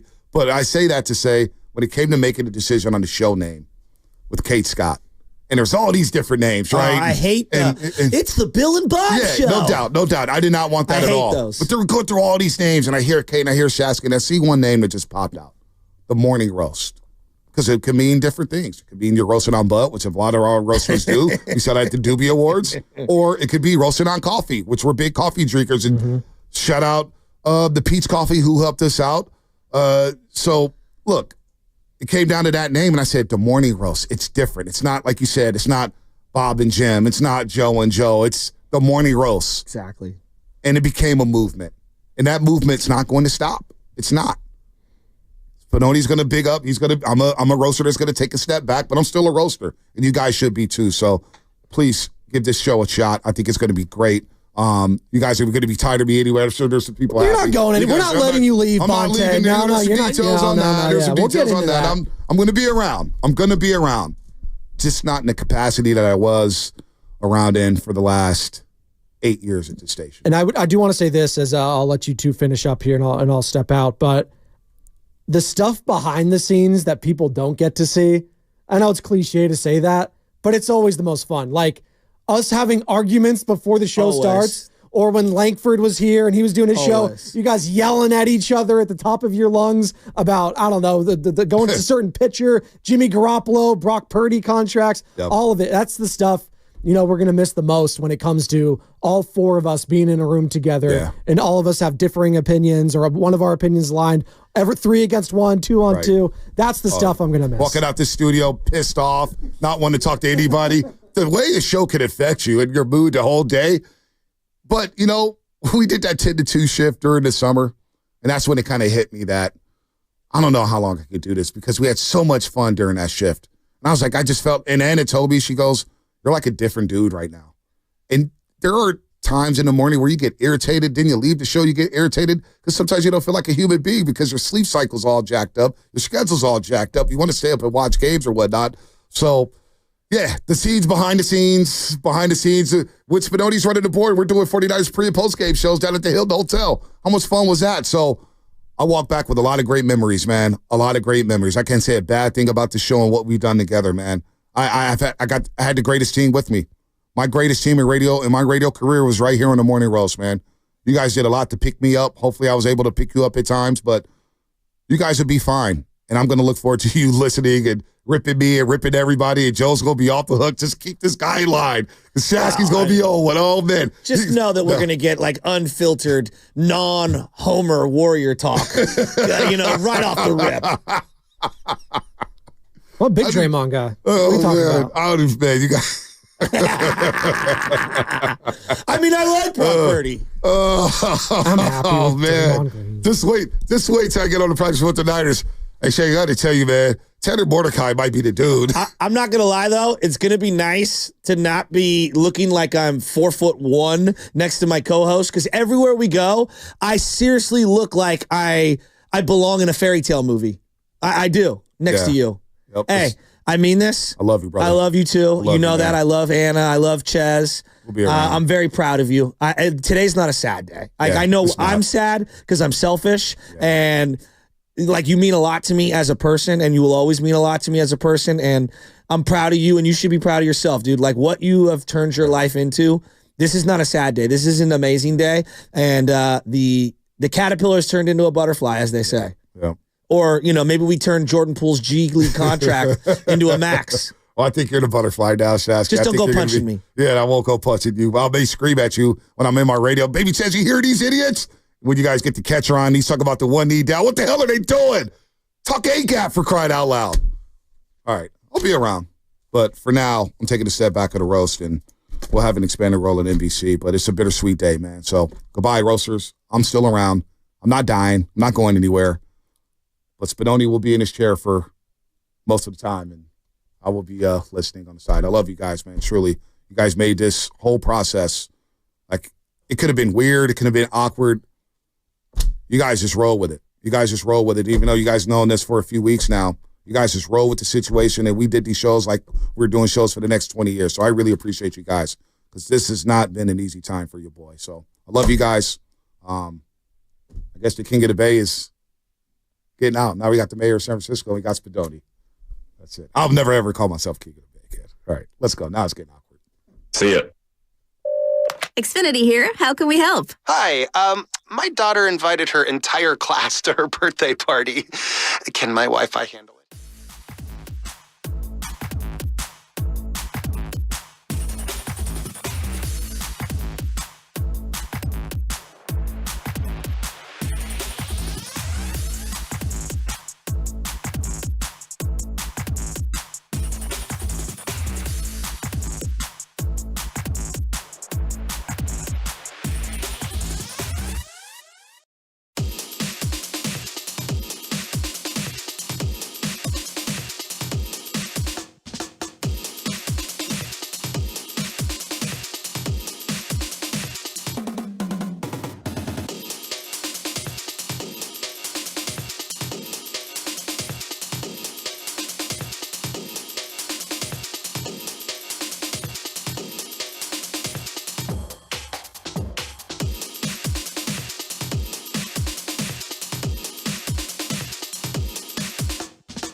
You know, I remember I was boarding a plane once.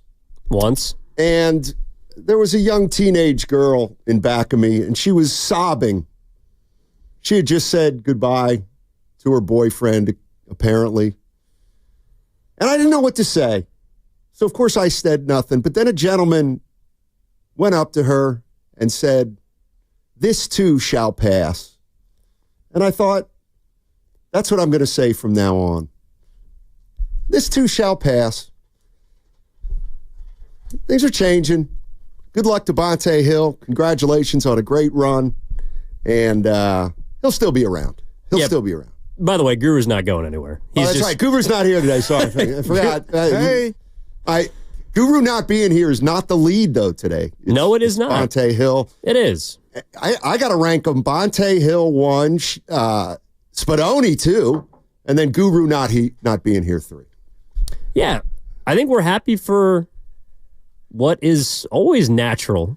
Things changing, years passing, people turning into different versions of themselves. Bonte Hill's got a fantastic opportunity. Came in, helped this station for a really long time. Is someone in the Bay Area who I think a lot of people identify with because he's got humble beginnings. He works his ass off. He's good at what he does. And in many ways, he embodies the American dream. And so he's going to continue to help the station in many different ways, but he's got an opportunity he couldn't pass up. He's going to transition to a different part of his life. It opens the door for Joe Spadoni, who we all know and love and has given a lot to the station as well. So it's a sad day, but I'm excited to see what comes of it. Yeah, we'll get through it. We always do. And you'll still see him before and after Warrior games with Mully and Festus. So great run, Bonte. All the best to you. Yeah. Golden State Warriors. They got Phoenix in the house tonight. Chance to jump up to 9th in the standings. A chance to beat Kevin Durant. Yes, but it's a rivalry game, kind of. Well, it's not a rivalry game, but the Warriors right now are in 11th. It's an important game. It is an important game. It's a very important game. These are the games. There are going to be a bunch of teams between 43 and 49 wins, and these are the games that kind of determine which of those teams lean toward 49 and which lean toward 42 or 43. Well, or north. And it also, again, it's around the trade deadline. And I don't know if these games, like I thought Bob put it perfectly yesterday, and you guys did a really good job on that interview. The latest stretch of basketball should not take away from the body of work. And it's kind of taken me a couple days to sit on this and really think and digest how I feel about where the Warriors are at. But even if the Warriors make a big move next week on Thursday, even if they decide to not make a big move, it doesn't mean that this game isn't just as important as the one they just played where they beat the Thunder. And that's kind of how they have to approach every single, like that's the position they're in. Every single game is important. And some are a little bit more like this one.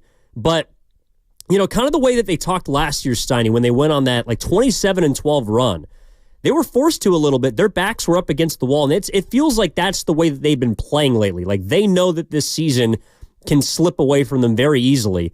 And obviously, even if they go on such a run like they did last year, it doesn't guarantee you to get to the playoffs. So they're juggling a lot right now. And actually, I know it's, you know, might feel like a downtime to some because they're not in a good position, but this is an exciting 7 days that's coming up because in many ways it's going to chart the course, I think, for whatever the next potential era of Warriors basketball is going to be. Like, I think something big is going to happen at the trade deadline.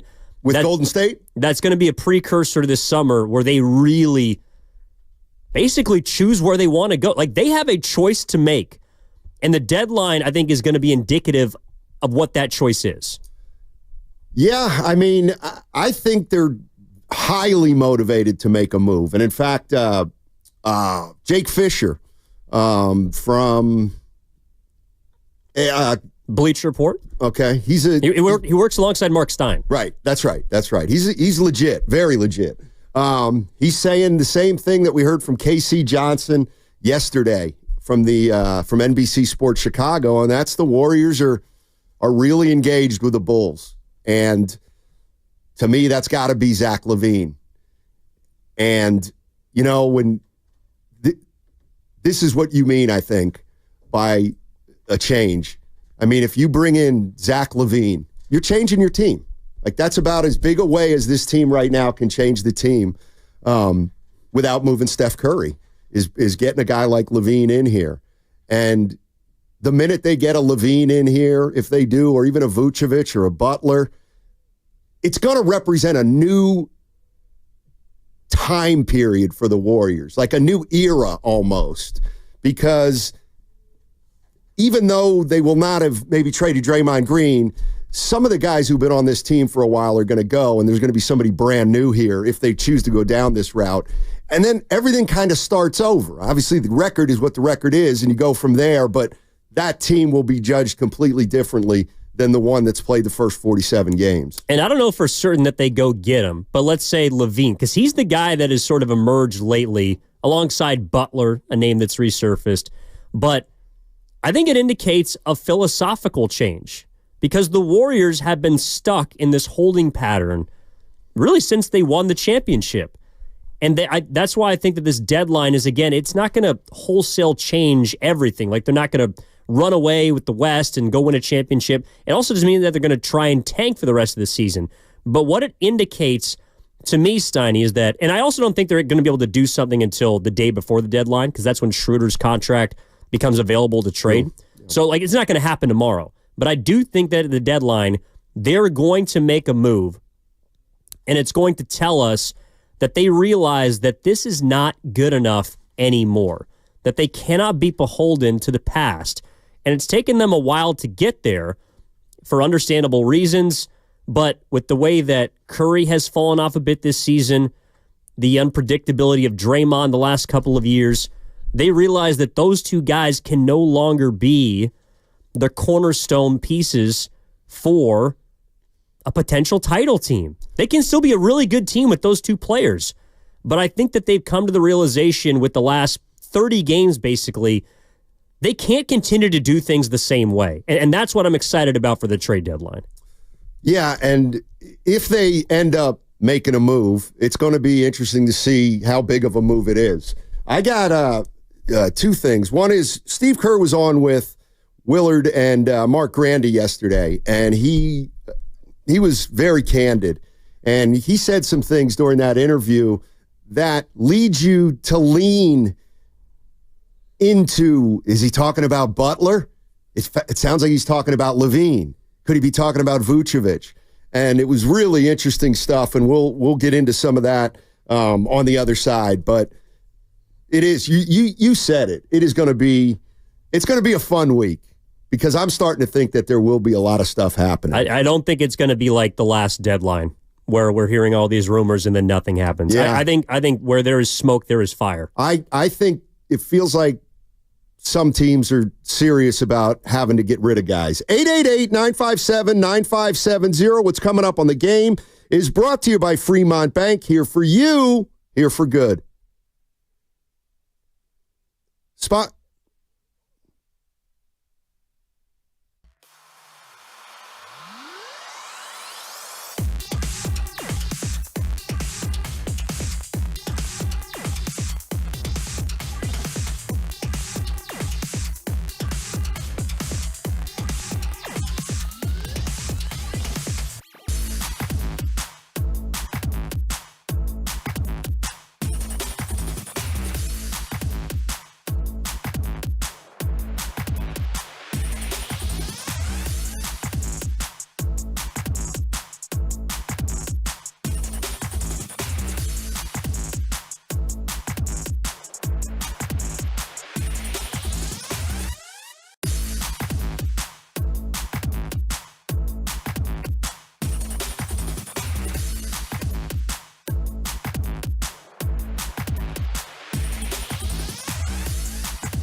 It's the Guru Steiny Guru Steiny Guru Steiny show. Let's go. All right, Evan Giddings in for Daryl the Guru Johnson, and it's a payday Friday, so let's keep it light. Thank God. Keep it light. Okay, there are 2 payday Fridays, right? Correct. The one at the end of the month doesn't even count. I got to pay rent. I got to pay my car. I got to pay bills. I got to pay everything that I spent on last month. I come away negative. I don't even get paid today, and I can't even go out and actually spend that money. You know what you need? It's all gone. You know what you need? What? A partner with money. Yeah, I'm looking. If anybody knows a sugar mama for E, please send her my number. We'll see. He's about 30, 5'11", in pretty good shape. Good set of hair. For now. All right, this is the one where I want to start today. We got Steve Kerr was on with Willard and Mark Grandy yesterday, and they were talking about, as Dan Dibley would say, machinations about trades and Levine's name and Butler's name.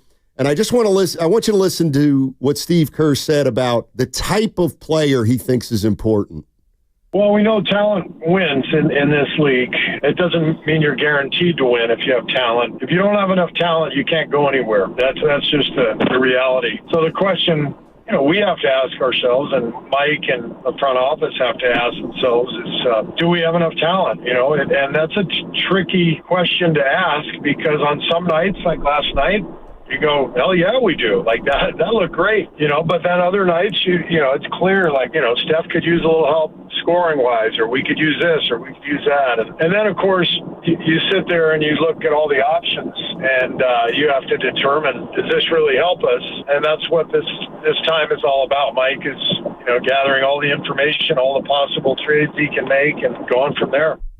All right, so that was Steve Kerr with the afternoon show yesterday, talking about what this team may need. And it sounded to me, even though he kind of went both ways, it sounded to me like the Warriors absolutely think they need more talent on this team. Yeah, I mean, that's obvious. I think it was also an admission, and it was an admission of 2 things. Number one, the 12-3 was a mirage. You can let that go. I think that's what I heard from him.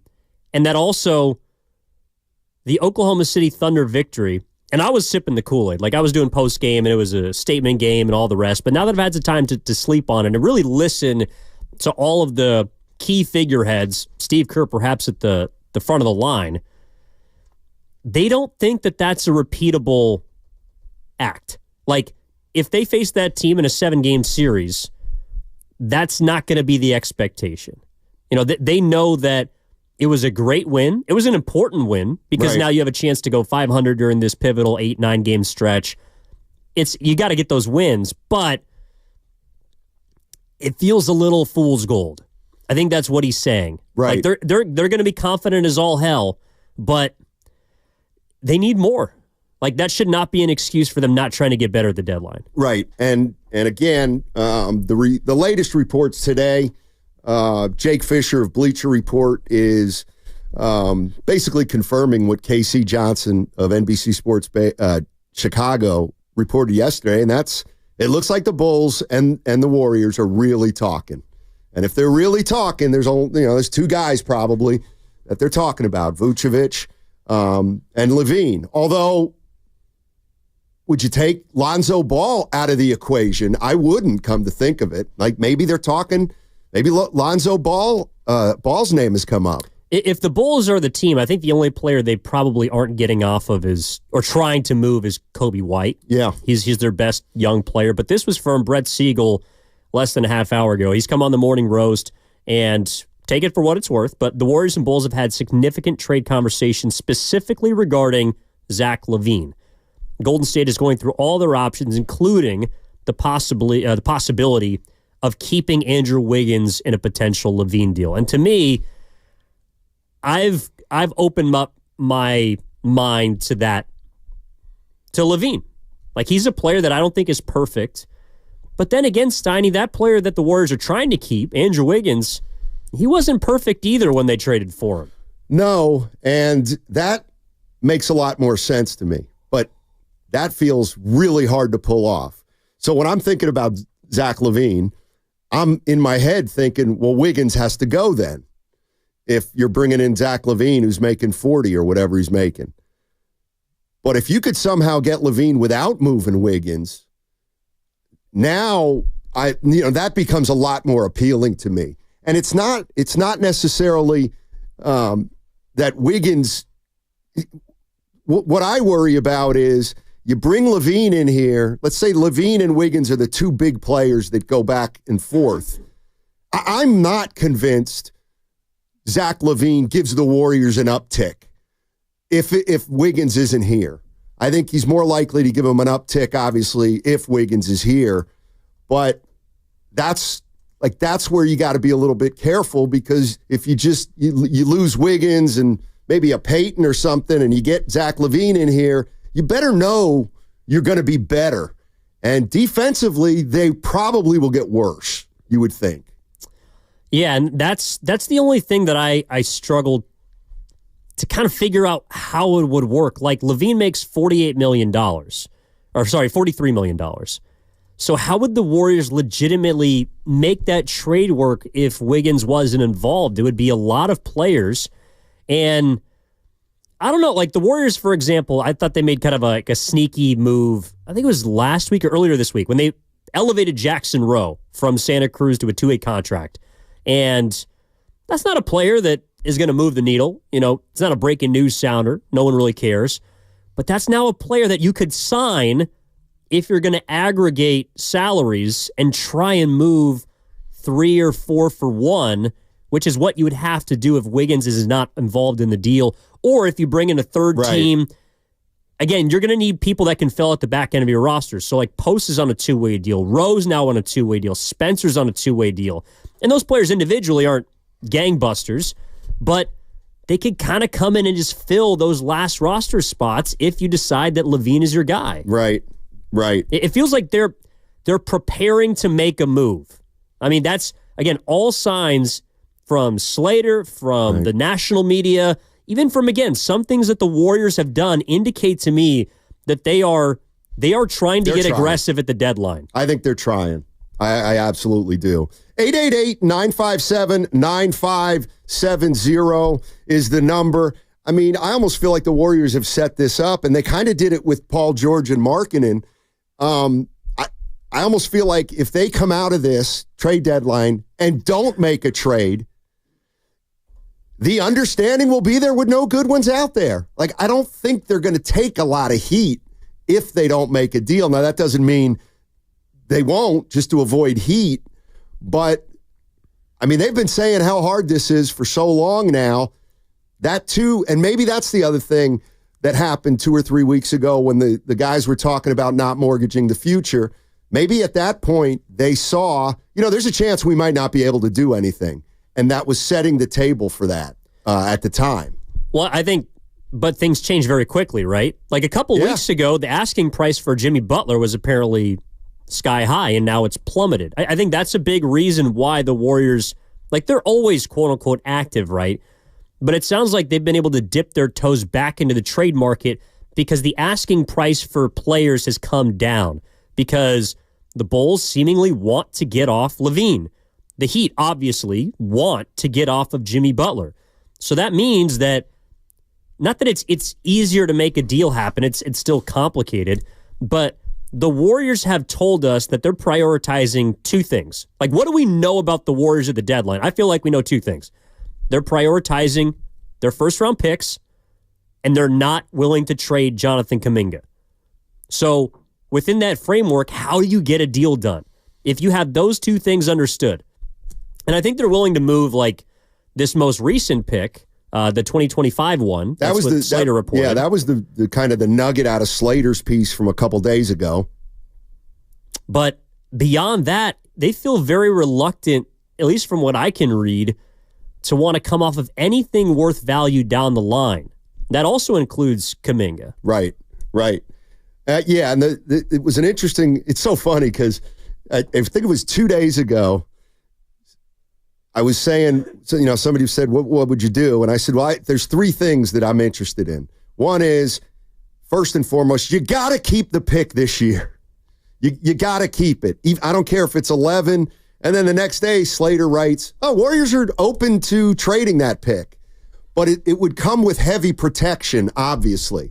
I mean, right now the Warriors are sitting at like number 11. They would draft about 11 or about 10. So you have to protect. You have to give yourself the lottery, the possible lot. Assuming you don't make the playoffs, you have to give yourself the possible lottery ticket at Cooper Flag, or even a number, or whoever. Yeah. Even if it's a 1% chance, you got to keep it just in case. The Hawks moved up last year from like 9 or 10, 8, 9 or 10. Yeah. So, but if the Warriors protect the hell out of that pick, it won't be worth as much for sure, but it becomes less risky for the Warriors.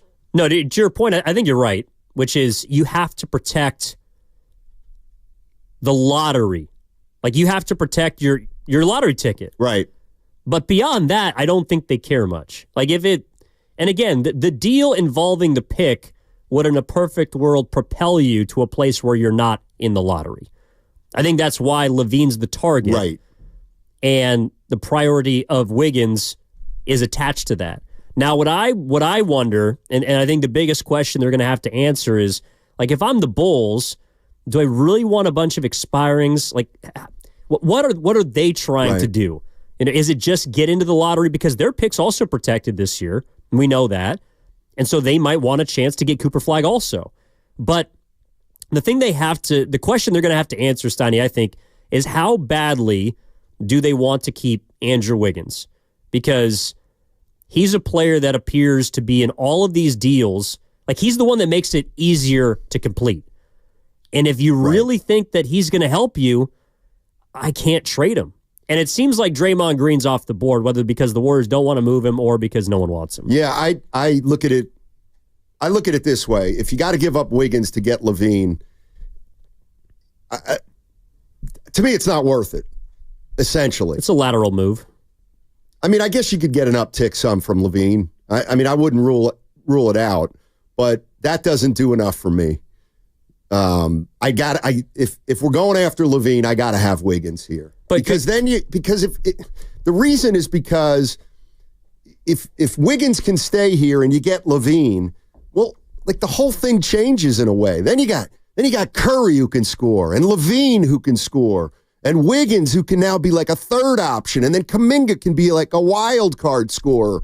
So that's why I'd love Wiggins here if you go get Levine. If that's what you're gonna do, I think you're right. I think Wiggins has to be here. Well, could you play that cut again? The Sure. cut where Kerr is talking about what they're trying to prioritize. The talent over culture. Well, we know talent wins in this league. It doesn't mean you're guaranteed to win if you have talent. If you don't have enough talent, you can't go anywhere. That's just the reality. So the question, we have to ask ourselves, and Mike and the front office have to ask themselves is, do we have enough talent? And that's a tricky question to ask, because on some nights, like last night, you go, hell yeah, we do. Like that looked great, but then other nights, it's clear, like, Steph could use a little help scoring wise, or we could use this, or we could use that. And then of course you sit there and you look at all the options, and you have to determine, does this really help us? And that's what this time is all about. Mike is, gathering all the information, all the possible trades he can make, and going from there. So Levine absolutely represents talent. Who on the Warriors represents culture that's been involved in trade talks? Because I think Wiggins is both. I think he's talented. I think he's a fit, obviously. The Warriors love him. So who on this team represents the culture that you would have to sacrifice to get a talent like Levine? Well, I think Wiggins would be one, and he's both. And I think we're talking about Looney and Gary Payton II. I agree. Those two guys. And I think that's, that may be what they're weighing. That if they're looking at a Jimmy Butler, like, to me, when he says, you got to have talent, it's kind of to me, I'm thinking Butler. Yeah. And then, then you talk about culture and fit, and maybe that is a little bit of a red flag for the Golden State Warriors. A locker room of Steph, Butler, Draymond Green, a lot of young guys, and then you lose the two or three guys who have been mainstays here. Like, that's another thing.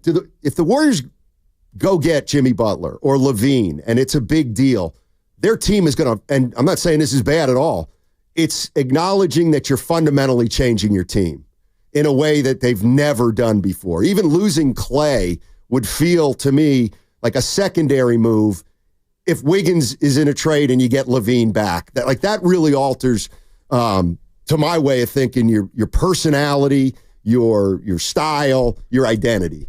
Well, when I hear him talking about talent, I've also, it's kind of been like an undercurring theme during, like one reason I love going to games is to get there early to go to Kerr's pregame press conference. You hear him talk about some of the big picture stuff. There's a lot of insightful questions concerning the trends, the landscape. He addresses everything. One thing he's talked about is how offense, that's something that is going to beat great defenses more often than not. Like, what was the reason why they won the Thunder game in the last 5 minutes? They made some big shots. They went 5 for 6. Yeah. They didn't turn over the ball. Like, they went blow for blow with OKC. Yes, on the defensive end, they got some stops when they needed to, but they got buckets. They got baskets. And that's where I think that the replication aspect of this is concerning, because is Pods going to be able to hit, a 20-foot step back with the shot clock winding down every game? Is Kyle Anderson going to be the guy that's going to hit the fadeaway over Jalen Williams? The only basket, by the way, he made in that game. Is Curry someone that you can, is going to hit deep threes like he did against the Thunder? Is Wiggins going to be able to hit that corner three with a hand in his face every single time? That's something that they're going to have to weigh. And I do wonder how much the Warriors are concerned about their offense. Like, how good can they get that part of their team? And Levine is someone that represents that. He represents a bucket getter. And I don't think he's perfect by any means, Steiny. Right. But I think that Kerr's has come to the conclusion that they cannot be elite enough of a defense to hide how bad offensively they are. Right now. Yeah. Yeah. That there may be something to that. The thing about Jimmy Butler, and I kind of feel like I've been glossing over it, but the more I think about it, I mean, there are got to be teams out there that may have been interested in Jimmy Butler, but because of what he's doing, they're no longer interested. Like, I completely would respect another team's general manager saying, after what I've seen Jimmy Butler do, we do not want to bring him into this locker room. Well, he'll be fine. Well, was he fine in Minnesota? Was he fine at the end? Well, he's a short-term guy. He's only short-term, so we won't have to. Okay, well, then if he's only short-term, why would you give up all the assets for a guy who's only going to be here for 2 or 3 months? So it's absolutely it's an interesting place they're in right now, and I have no doubt they're trying to change this team in a way where they're deciding whether it's stand pat, tinker, or a move for one of the bigger players whose name has been out there in the draft. Well, and I wonder, too, how people feel about it. Like, if the concern is talent, who's the most talented player that people think is out there that they can get? Like, legitimately, realistically acquire? 888-957-9570. Who is that talent? Because all signs are pointing to Levine. That's a player that Slater has referenced. It's a player that today Brett Siegel has referenced. It's someone that I think is gaining more steam in the last maybe 5 days. And I don't know if it is Levine. I don't know if they end up getting a deal done, but it does feel like, Steiny, there's more smoke than there was each of the past 2 deadlines. Last year, they seemed pretty, I think, content with just standing pat, which is ironic because they're in a worse position than they are now. Right. And the holding pattern that they've been in for an extended period of time, like, I don't know if missing the playoffs is necessarily like acceptable, but it does feel like at this deadline, there's more urgency behind the Warriors. And that does have a different feel than 365 days ago. Yeah, it does feel like, and we were talking about this before the show, and this is really getting inside, but some of you may really appreciate it. You know, Anthony Slater wrote this story on where the Warriors were at, and he was talking about Butler and Levine and Vucevic, and he just uses phrases, and I'm sorry, but you just know he's talked to somebody. For example, he said, entering the last week, Vucevic is a secondary option. That doesn't come out of thin air, okay? That doesn't come out of thin air. That means at the time he wrote the story, Vucevic was on the back burner. There was another word he used when he compared the Warriors' interest in Butler to the Warriors' interest in Levine, and he basically said the Warriors view Levine as a safer choice. That tells me they're scared maybe of Jimmy Butler's age or maybe his locker room presence. And Levine is younger, so the risk of him deteriorating as quickly as Butler is not there. I thought that was an interesting word choice for Levine, calling him safer. Well, that's why I think that Kerr is referring to Levine more than Butler when he talks about talent.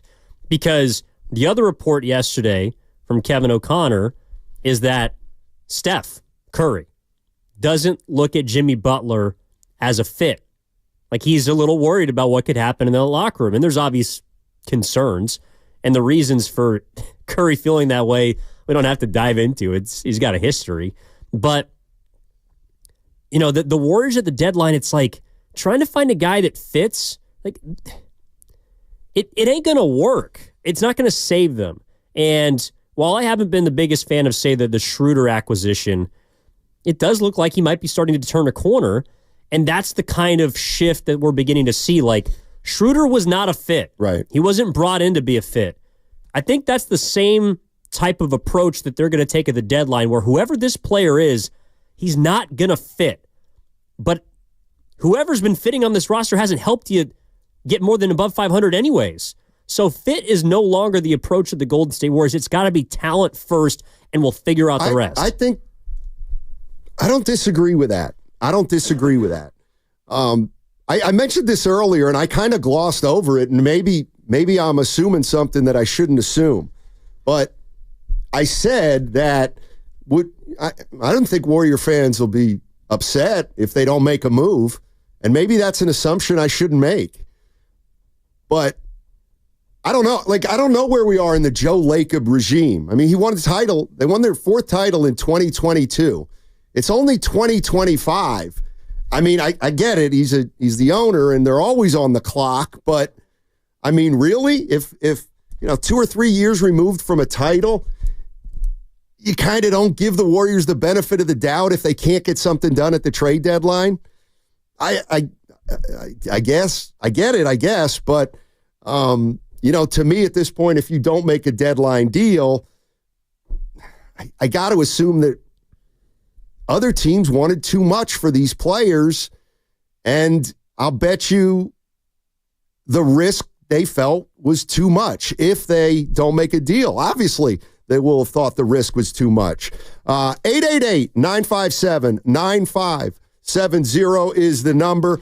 If you want to jump into the conversation, who's the most talented player out there that you'd like to see the Warriors try to get? And then who do you think would be the best fit?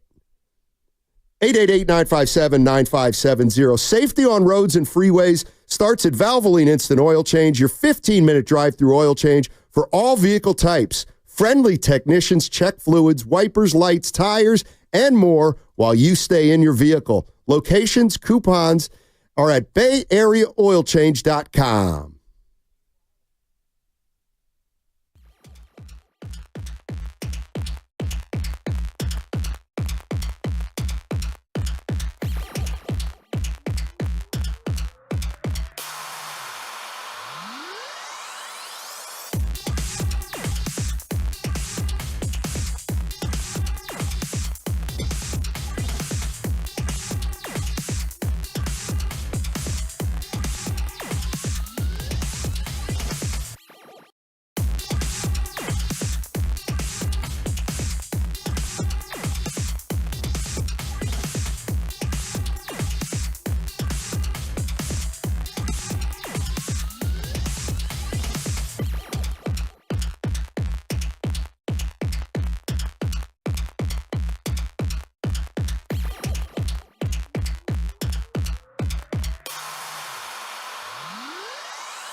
3, 2. Yo, this is John Spider Sally, 4-time NBA champion, and you are listening to Steiny and the Guru on 95.7 The Game. All righty. Thank you, John Sally. John Sally. Thank you, Tim Jordan. Yes, sir. Evan Giddings in for Daryl the Guru Johnson today. And a reminder, we're finishing up week 1 of your opportunity to play knockout at Chase Center, the same floor that Steph Curry plays on. Here's what you're going to do during the 12 o'clock hour. During the 12 o'clock hour, I'm going to give you guys a keyword. Then later in that hour, we're going to play a sounder. And when you hear that sounder, you call the contest line. That one. Call the contest line, give them the keyword, and you are in. We're going to be running it all next week and the week after that. So each show's giving away 1 spot a show. So if you do the math, it's 5 times 5. That's a lot. Hold on. It's 3 times 5 is 15. 45. 45 people are going to be there. You're getting 45 people on the Chase Center court? I think so. If it runs for 3 weeks. It's going to be a lot easier to defend. Three a day is 15 a week. Yep. 45 of you, lucky people, will get to shoot on the same floor that Steph Curry shoots on. That's and maybe Zach LaVine. That's coming up in the 12 o'clock hour. A couple things I want to get into, Warrior related. I know what people are going to say after I say, I feel like I missed the boat. No kidding, Steiny. This isn't the first time. Yeah. But I do feel like maybe I missed the boat with this Kevin O'Connor report where he said that Curry's expressed concern about Jimmy Butler's fit with the Warriors. I mean, call me dead wrong, but I just didn't think, a couple days ago, a team like the Warriors would be concerned about the locker room or Butler's behavior. I guess I was just looking at Jimmy Butler like his past is impressive enough that we're going to put all that stuff to the side. But maybe they're not. And maybe combined with his age, they maybe think it might be too much of a headache. It sounds like we finally found one player Curry can't play with. I mean, no, seriously, like that was one thing that I considered too. It's, all right, well, who can't Steph work alongside? And the answer is nobody. I mean, he could play with anybody because he can play on, he can play off. He spaces the floor. He does so many things for every other player. He's the perfect teammate. But we're also beginning to learn that who you are off the court does matter. And I think that's the one thing that the Warriors have had this season, which in turn has also made it frustrating on the court. But they haven't really had any locker room issues this year. Like for all of their mishaps and blown leads and problems that they clearly have, there hasn't been any whispers of like, well, this guy's pouting, or this guy's talking mess about somebody else. This guy's a locker room cancer, which you could not say, obviously, about the last 2 seasons, and God love Klay Thompson, but he, along with other players, were issues off the court last year. And I do think that Curry is a bit protective of that locker room right now, and maybe that's the biggest reason for it. Yeah, and speaking of that, Kevin O'Connor report, here it is. My league sources say Stephen Curry specifically has concerns about Jimmy Butler's fit in the Warriors locker room, and Steve Kerr shares those feelings. So Golden State's indecision about trading for Butler seems to be largely tied to Steph and Kerr's worries about the personality fit there. Man, I didn't see that one coming. No, me neither. I actually think that Kerr's the kind of guy that would like Jimmy Butler. I don't know about Curry. I get the sense Jimmy Butler's the kind of guy who we only know the half of it. You know what I mean? And the half of it we know is pretty serious. But I'll bet you there's other stuff that the league knows where they're saying this guy, he's just too volatile. I think it also is more of a recent development. Like Windhorst was on ESPN a couple days ago, and he said something that was like, the amount of stuff that I know behind the scenes, I could write a book about that Jimmy Butler has done, or the Heat have done to Jimmy Butler. Right. And I think that's why they're trying to sell him for pennies. If he didn't make $40 million or $50 million, I think he would be gone. I think the biggest hurdle for them trading him is the money, which also happens to be the reason he's so pissed off. Right. But him coming off the books is the biggest hurdle that they have to clear. And I think the Warriors are like, you know what? That's too big of a headache. We got bigger problems. They're on the court. We're not very good. We don't need to bring in another player that is going to create some riff. Like, he could come in and help you, but he could also come in and do what he's done in Miami, which is potentially fracture his situation. I do think the more I think of it, the more easy fit. I don't know if easy is the right word, but like I could see Butler coming in here and like he's going to take a bigger. Like I get it. Butler's averaging 17 and LaVine averages 24, but I almost feel like Butler's role would be bigger than LaVine's. Like if Zach LaVine is here, I feel like Zach LaVine knows he might be the leading scorer, but he's playing off Steph Curry. You know, he's Steph's 1A, if you will. Butler could be a little different. Like Butler could be the ball in his hands a lot. He's making decisions, you know, that don't look like the way the Warriors. I think maybe the Warriors might find that Butler may be a bigger adjustment. And if if you're only going to have him for a short term anyway, you know, and maybe what they've seen in Schroeder is like, you know, if we go get Jimmy Butler, it might not click right away. And they don't have that kind of time. No, and I do think that like Bob talked about it yesterday. I think he's right. Like the move, I know everybody wants a Gafford and a Washington that's going to be the difference between your team being, I don't know if the Mavericks are like a first round exit and a team that got to the finals. Everybody wants that, but the Warriors aren't in a position where a Gafford and a Washington kind of player is going to do that. So they need someone, like again, I think the target trade that they're trying to make, whoever that player is, and I want to know what people think about the talent, the culture fit, who goes, who comes, and who they want, really. Right.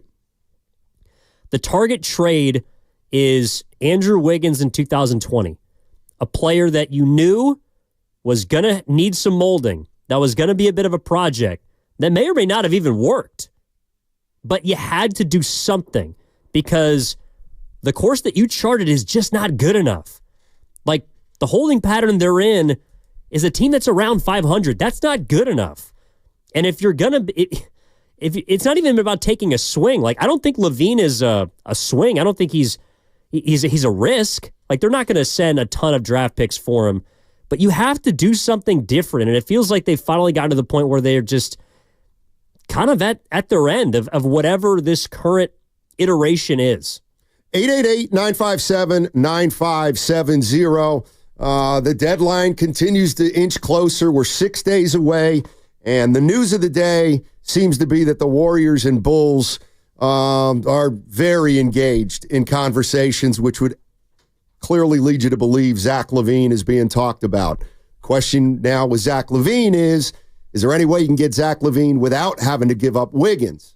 And if you have to give up Wiggins, is it a trade worth making for Zach LaVine? And Steve Kerr's talking about, you know, if they need talent. So who, of all the players out there, who do you guys think is the most talented? I got a sleeper. I got a sleeper. Okay. And we've heard his name, but not for a while. I got a sleeper. Did I tell you I got a sleeper? You're reporting this?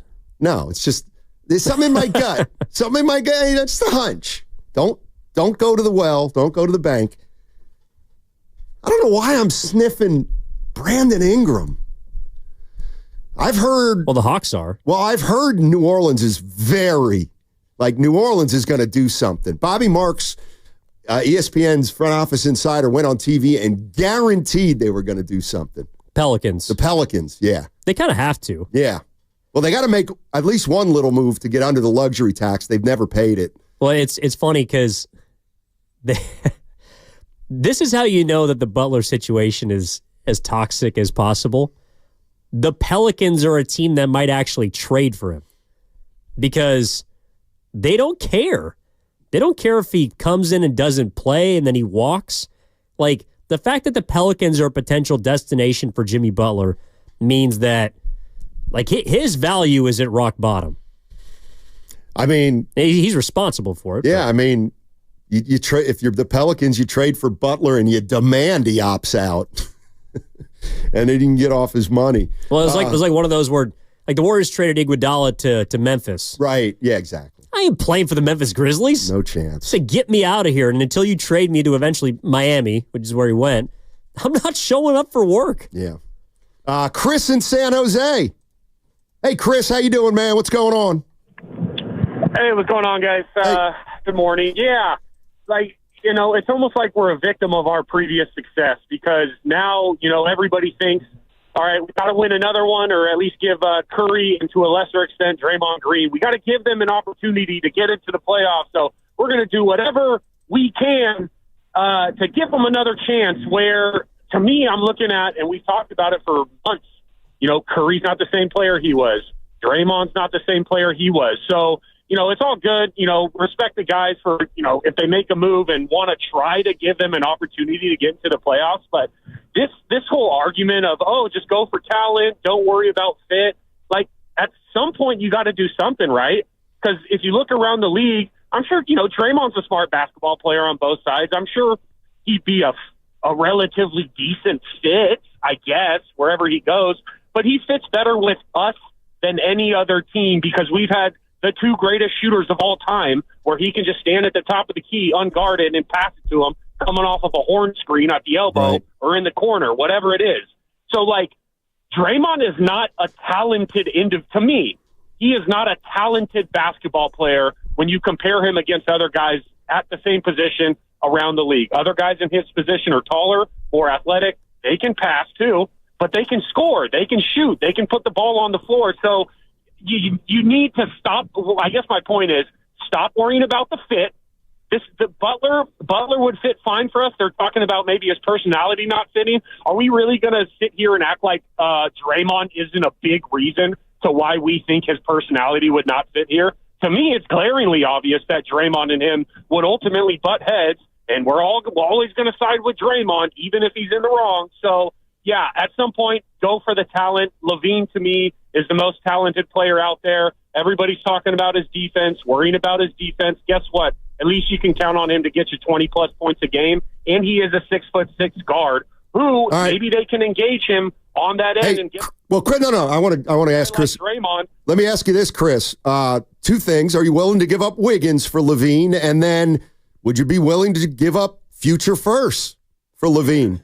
I do not want to give up future first because even with a guy like LaVine, I don't think it's enough to put him into title contention. And a team like this, what's the point? Like, really, what's the point? They have 4 titles, so we're going to get into the playoffs, give them a chance, have a first, maybe second round exit, and what is that going to add to Draymond or Curry's, stout resume? No, not at all. It's title or bust, and that move is not going to bring them to title contention. So no, I don't want to wager the future for an incremental move that might get you into a 6 through 8 seed, but more likely a play-in seed. Gotcha. Hey, thanks, Chris. Good stuff. Real good stuff. You're listening to 95.7 The Game, KGMZ FM, and HD1 San Francisco. Always live on the free Odyssey app, Twitch and YouTube, powered by First NorCal Credit Union. Here's one thing I believe, just watching this thing from where I'm sitting, and if there are any Warrior fans out there like me who are worried. Well, there's not. Well, I know. If there's anybody out there like me, well, there's not. If there's anybody out there that is concerned that the Warriors might mortgage their future or trade future first for a Hail Mary, I don't think that. I think everything I've read, seen, and kind of listened to, they are not treating those things lightly. And even the pick this year that they say they're willing to move, only if they put protection on it. So if it would turn out to be 8 or 9, they would still have the pick. So I do think they are absolutely being very careful with that kind of stuff. No, I don't think whatever they do at the deadline is not going to. It's not going to be a big swing that leaves them vulnerable. Like, again, I think that the two things, and really you can lump them under one. The thing we know is I don't think that they are going to mortgage the future. Like, that's the one thing that I feel very confident that I know that the Warriors will not do at the deadline. Curry said it, Draymond said it, Kerr said it. Their actions have said it, quite frankly. And so what does that mean? To me, that means they're not going to give up multiple first-round picks. Right. They're not going to trade Jonathan Kuminga. Because also, again, what is Kerr telling you? Talent over culture. That's a philosophical change. Like, that is a different tone than what we've heard the last couple of years. Why'd they go get Chris Paul? Because he was more of a culture fit than Jordan Poole was, for whatever reason. Unfair or fair. That's what they did. Right. They moved off of Klay Thompson. I think, yes, because it was time, but because he was hurting the culture last season. Right. He wasn't the only one, but he was a big reason. Well, the other thing about the culture thing is it's easy to get culture guys in when you're sitting with Draymond. You know what I mean? I mean, they had the talent. Well, they got culture guys. Like, I think Kyle Anderson's a culture guy. No doubt. Buddy Hield is a culture guy. They're not good enough. Like, there's not enough talent on this roster to support culture being more valued than skill, ability, talent. And that's why this deadline, to me, it's more of an opportunity to transition from Golden State Warriors of 2022 and beyond into whatever they're going to be towards 2030. And maybe that is more offensive minded. Maybe it is less reliant on being a top-tier defense. I think they've learned this year from the last 30 games that their defense is not good enough for them to win consistently without a legitimate threat alongside Steph. And the best talent out there, I'm not the biggest fan of his game. I think he's got some flaws, but it is Zach LaVine. And if they can get him while keeping Andrew Wiggins, who, by the way, is a former teammate with, they have a good relationship, I think that's something that you can envision not just helping you this year, but helping you for the next couple of seasons because those two guys are under contract. Right. You know, one of the reasons why Ingram to me doesn't make as much sense is because you have to decide whether or not you're going to pay him. Yeah. You already have that choice with Kuminga, and I think they've made it. The number will just be whatever the number is. But they're not looking for players that they have to go through that hurdle with, the contractual hurdle. They're looking for players that they can lock in for this season, for next season, and maybe even 2 seasons from now. And Zach LaVine is somebody, people may like him or not, that checks those boxes. Yeah. Dan in Oakland.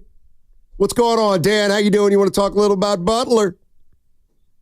I do want to talk about Butler. Yeah, I agree that he is very high risk. I mean, leaving aside the points you guys have made about his personality and what he might bring to the locker room or take away from it, I mean, he represents $50 million in assets, which means you'd have to get rid of the entire back half of the roster unless you give up Wiggins.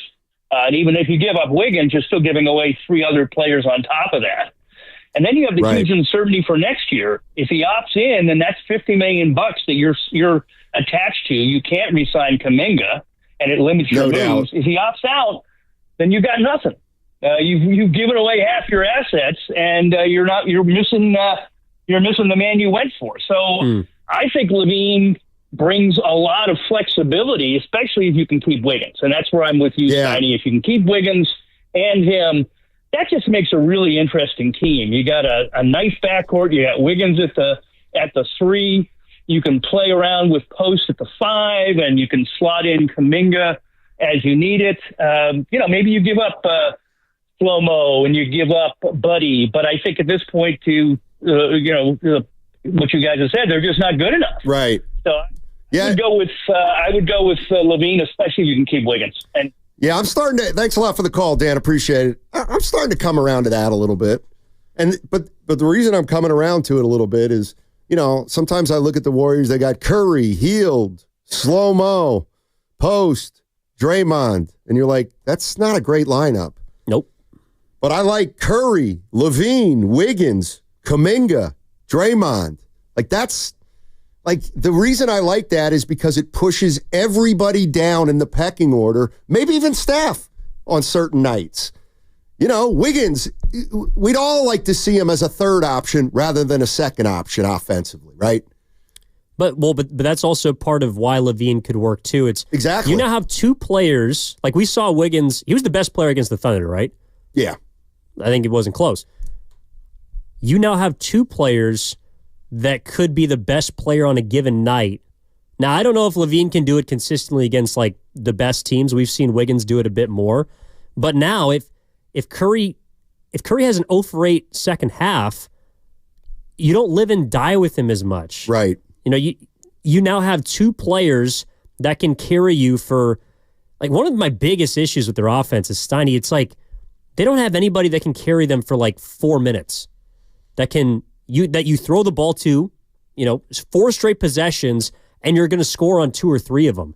It's almost as if when Steph is off the floor, or even sometimes when he's on the floor, it's like we're trying to get a stop on the other end to generate an easy basket. Like, that's their best offense, right? That's their most consistent offense. And they're too reliant on that because, to the 925's point, if you're seeing Post, Santos, Pajemski, Hield, and Schroeder on the floor, like that's food. Like that's food for an opposing team. And I realize they won against the Thunder, but on most nights, that's going to be really difficult to win with. 888-957-9570 is the number. Some trade developments, some trade updates. One is from Kevin O'Connor. He's reporting, Steph Curry has some misgivings about Jimmy Butler in the locker room. We've heard that the Warriors and the Bulls are engaged probably over Zach LaVine.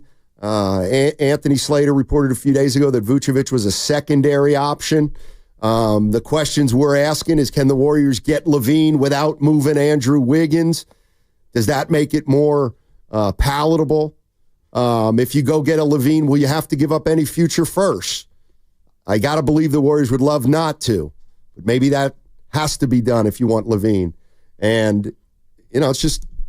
Do you have any buyer's remorse from this summer? Buyer's remorse. So there was George? No, for LaVine. Like, he was on the table. The Bulls offered LaVine this summer for, Wiggins was involved, but Wiggins and Chris Paul. And the Warriors turned them down. Do you think that kind of factors in at all for the Dubs? Like, they figured, we kind of should have done this 6 months ago. Yeah, but maybe it's a hard no. Like, maybe they thought about it, didn't do it. They've revisited it. And now the Warriors are saying you can't have Wiggins. Like, you can't. Well, I agree with that now. That deal but is gone. The stock was rock bottom this summer. Right. It seems like for LaVine, too, if they're willing to do what they did. Yeah. 888-957-9570 is the number. I see calls on the other side. We'll get to you absolutely, positively. But the Golden State Warriors, they're in the thick of the trade deadline right now. They're one of the teams being mentioned as among the most active. And the question then becomes, are they going to be able to get anything done? Where does De'Aaron Fox fit into all this? Because I heard, I forget who it was, somebody on ESPN, maybe Windhorst, that he is just shot to the top. Like, if Butler was the biggest guy on the market, it's now De'Aaron Fox. Yeah, 100%. He's the one, you know what? Of all the players out there, he's the one I'd give up multiple firsts for. That's someone that you mortgage the future for. And the future, I'm not talking about like literal players on the team. The future are first round unprotected picks and Jonathan Kuminga. Like, whether you like him or not, that's what the Warriors' future right now rests on. Those things. And yeah, De'Aaron Fox checks about every single box. He's in his prime. He's an all-NBA talent. He's a max player. And that's someone that you mortgage the future for. It'd be a really hard player to go get. Yeah, and the other interesting part of this, it's something that I believe, and Evan said it earlier in the show, they're not, like, I don't believe they're going to trade Jonathan Kuminga. I don't believe they're going to trade Jonathan Kuminga. But here's the kicker. I don't think they're not going to trade him necessarily because they are in love with him. I'll explain that on the other side. But Kuminga, to me, is a very big piece, if not now, then during the summer. Download the free Odyssey app and check us out on YouTube and Twitch, powered by First NorCal Credit Union. That segment also sponsored by Honda of Vallejo.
You're always been my favorite forever, and I always disagree with you. So here we go. Now, back to Steiny and Guru on 95.7 The Game. All right, Evan Giddings in for Daryl the Guru Johnson, and we're about 40 minutes from your chance to play Knockout at Chase Center.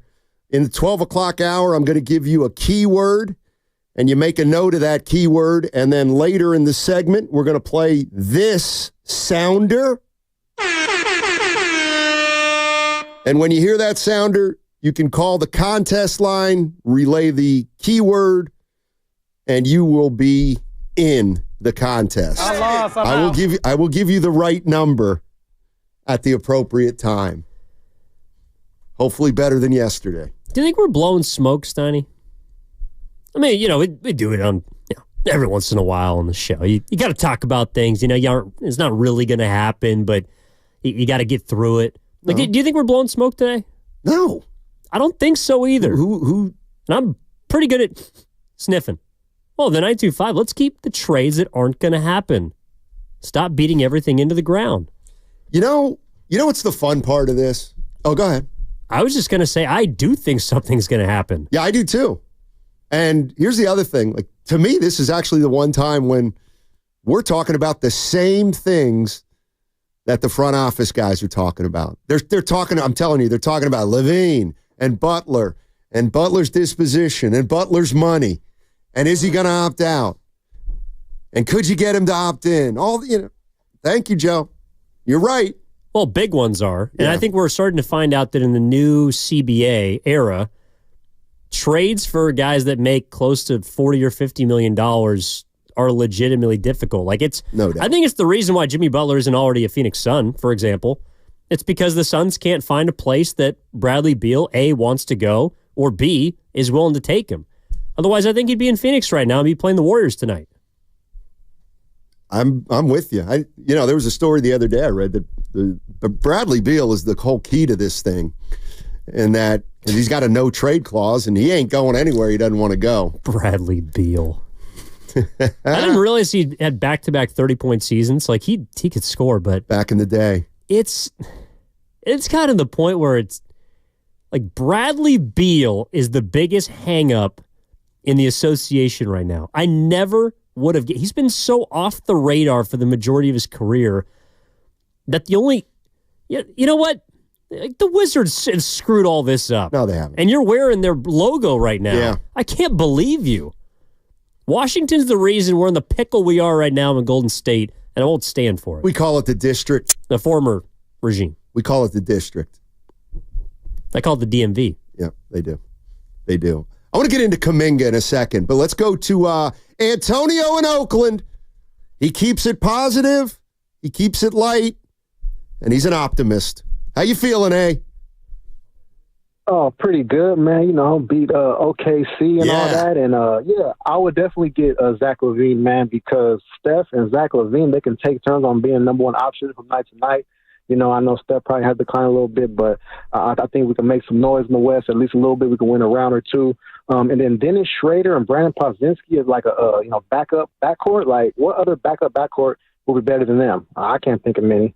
So at the end of the day, we got to make a move, get another vet in here, have another two guard that can create his own shot, because in the West, you got to go against who? Anthony Edwards, the Devin Bookers, the Luka Doncic, SGA. So you need to have those guys kind of work on the defensive end, man, if we get a two guard like Levine. So that will help out tremendously with that. Trey Looney, GP2, Kyle Anderson, that's what I would do.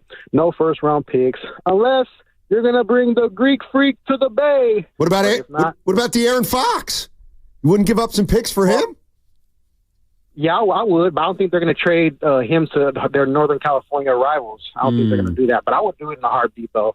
6'4" guy, left-handed. Whoo, man, like, he gave us trouble, so I would love to bring him in there, man, because he can hit the three, he can go to the rack, create off the dribble, and he has it all right there, man. I would definitely do that. Give up the first-round pick for him in a heartbeat. All right. Thanks, Antonio. Appreciate the call. Just off the top of my head. Yeah. I mean, I get Vivek Ranadive was a minority owner here, but do the Kings and Warriors not want to trade with each other? Like, I don't know. I don't feel like that's the case. I don't think there's any contentious feelings between them. I mean, I guess. So they are rivals, Steiny. That's something you got to take into consideration. We saw it during rivalry week. They're rivals. The league's telling us. Yeah, and the league's telling us that the Pelicans have a rival, too, and you tell me what that team is. Zion Williamson. Memphis. Yeah, I guess for a guy like Fox, that would be, do you want Fox playing in your backyard in the Bay? I mean, I could see maybe a peripheral move. Maybe there is something to that. I don't know. Well, it seems like it's funny. We always, Butler, I think, is going to get moved, but I do too. Like, would you put him at Fox at the same level of, or the same percentage of leaving? At all, it feels like they're going to trade De'Aaron Fox. It sure feels like that. Or they would be idiots to try and make it work at this point. It feels like something's going on in SAC way more than we don't know. And it's clearly been going on all year. And it's got to be that I don't know. It's got to be about the worst kept secret is that Fox doesn't want to be there. And the whole team knows he doesn't want to be there. And he's probably not, I don't get the sense he's being a jerk or doing anything like Jimmy Butler, but I'm starting to get the sense maybe his team thinks he's not invested enough, and he might not be. I mean, that's where relationships matter, right? Because it seems like the Kings are a team that, at least from the outside looking in, like they want to help him get to where he wants to go. And it's going to be mutually beneficial. Whereas the Heat are just like, dude, just get me off of this guy. Like, get him out of Miami. We're tired of having him being indefinitely suspended. He didn't want to be here. We don't want him here. Yeah, I mean, I guess there might be a team out there that would trade for Butler and not want him to play. And he probably wouldn't want to anyway. If he gets traded to New Orleans, they might just say, stay home. We just needed the clear cap space, which we're going to do at the end of the season. Then maybe he goes, you know what? I'm going to opt in. Yeah. Well, and actually that's why I do think the Heat would have to trade him because, again, it's that line from the Shelburne, Jimmy ain't even started yet. And I do think that he's so spiteful of an individual. No doubt. That if they don't move him, fine, I'll be back next year. I'll see you first day of training camp. I think you're right. And think about that. Jimmy Butler's got an opt-out. He wants to get out of Miami. But if they keep him, he could just stay there like a guy living in the basement. And I don't think that you can, like, again, because I forget how he did it, but Iguodala found a way with Memphis to not play a single game for the Grizzlies.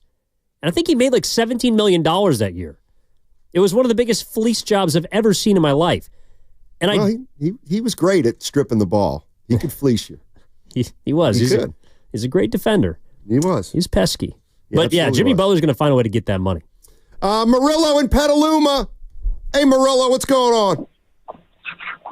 Hey, guys. A little gray for a person who just came from a week in Hawaii, but, I'm a positive person overall, so I'm doing well. I like the Warriors are in talks with the Chicago Bulls, and my take is I'm going to give the reasons why I want Vucevic, and it's the exact same reasons why I don't want Levine. I just bottom line, it's not about the guys are going, the guys are leaving. I don't think Levine is a $45+ million player. I just don't. I think you sign a guy like that, you're going to be content in being a middle of the table team for however long his contract is. And on the other hand, I think he's an injury-prone player. I don't know about the locker room fit too. He seems a little bit of a diva from afar. I don't see him as a winning type of player and a team player. On the other hand, I think Vucevic feels a lot of the things I said on the other hand, because he's a $20 million player. He has a 20+ PER per game. He's a very efficient player. I think he fits what we need just position-wise, and I think he has a 2-year contract, which is easy to get out of. I don't think he's a locker room problem, never been. One thing I looked into this week, this guy hasn't missed a game in 4 seasons, I think. He's a very durable big.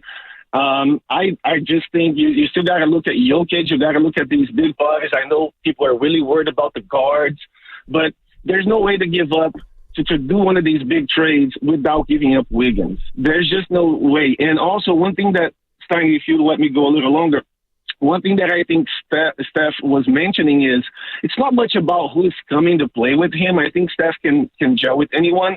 Is who we're giving up to bring that person. We might be giving up Looney, GP2, Wiggins, guys that have, learned how to play the system, great locker room guys that you might be trading away for an uncertainty. And the hardest part for the Warriors is they got this Buddy Hield on a 4-year deal. It's going to be impossible to get rid of Buddy Hield in these trade talks. And, it's a tough position, so I think I would go for Vucevic because it would cost you less. You might not even have to put a pick on that, maybe 4 years from now. So I would go with that. I think it's a better fit, and it doesn't rock the boat a little too much. Thank you. Fair enough, Murillo. Likes Vooch.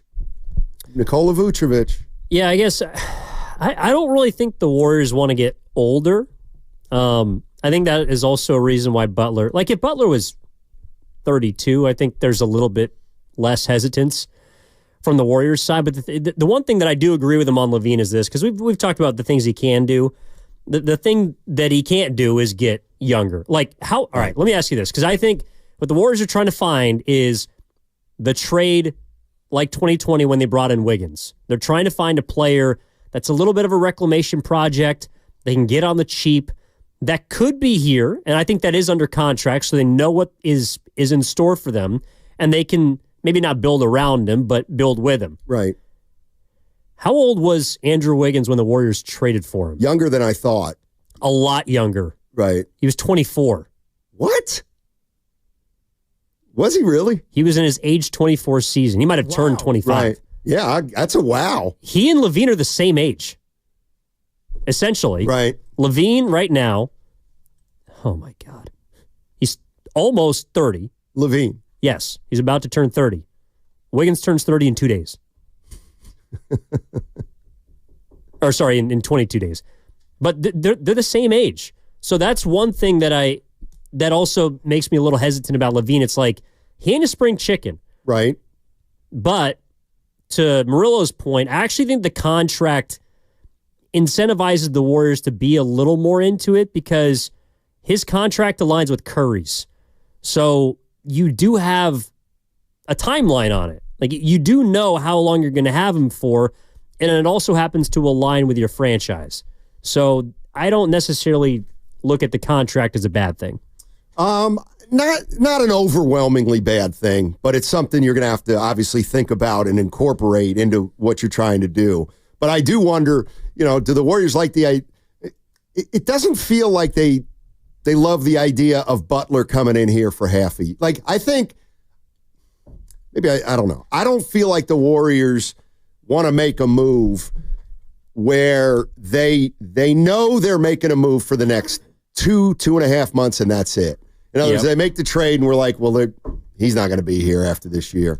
One of those deals. I do think they're trying to look for a guy who's at least under contract for a little bit longer than coming up at the end of this year. Is what I would say about that. 888-957-9570 is the number, and the Golden State Warriors are involved in trade talks. They are extremely active, according to multiple sources, and they're engaged with the Chicago Bulls, according to various reports. And it does seem to me that Zach LaVine is very much being discussed by the Warriors and the Bulls, and then it just comes down to compensation. It comes down to whether there'll be picks involved, all those kind of things. Now, here's the one thing I want to get into a little bit with you, because you've kind of said it, and I'm starting to believe it. The Warriors aren't going to trade Kuminga. I don't think so. I don't either. But it's not necessarily because they're in love with him.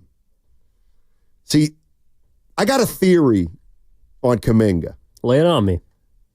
I feel like the big reason that he hasn't been traded for, or there's not, like, I think they've talked to teams about Kuminga, and whatever the Warriors were offering, the other team didn't like, because they're scared of paying Kuminga. I look, if the Golden State Warriors wanted to push off signing Kuminga, how would you acquire Kuminga and just we'll pay him 40? That scares a lot of teams. So okay.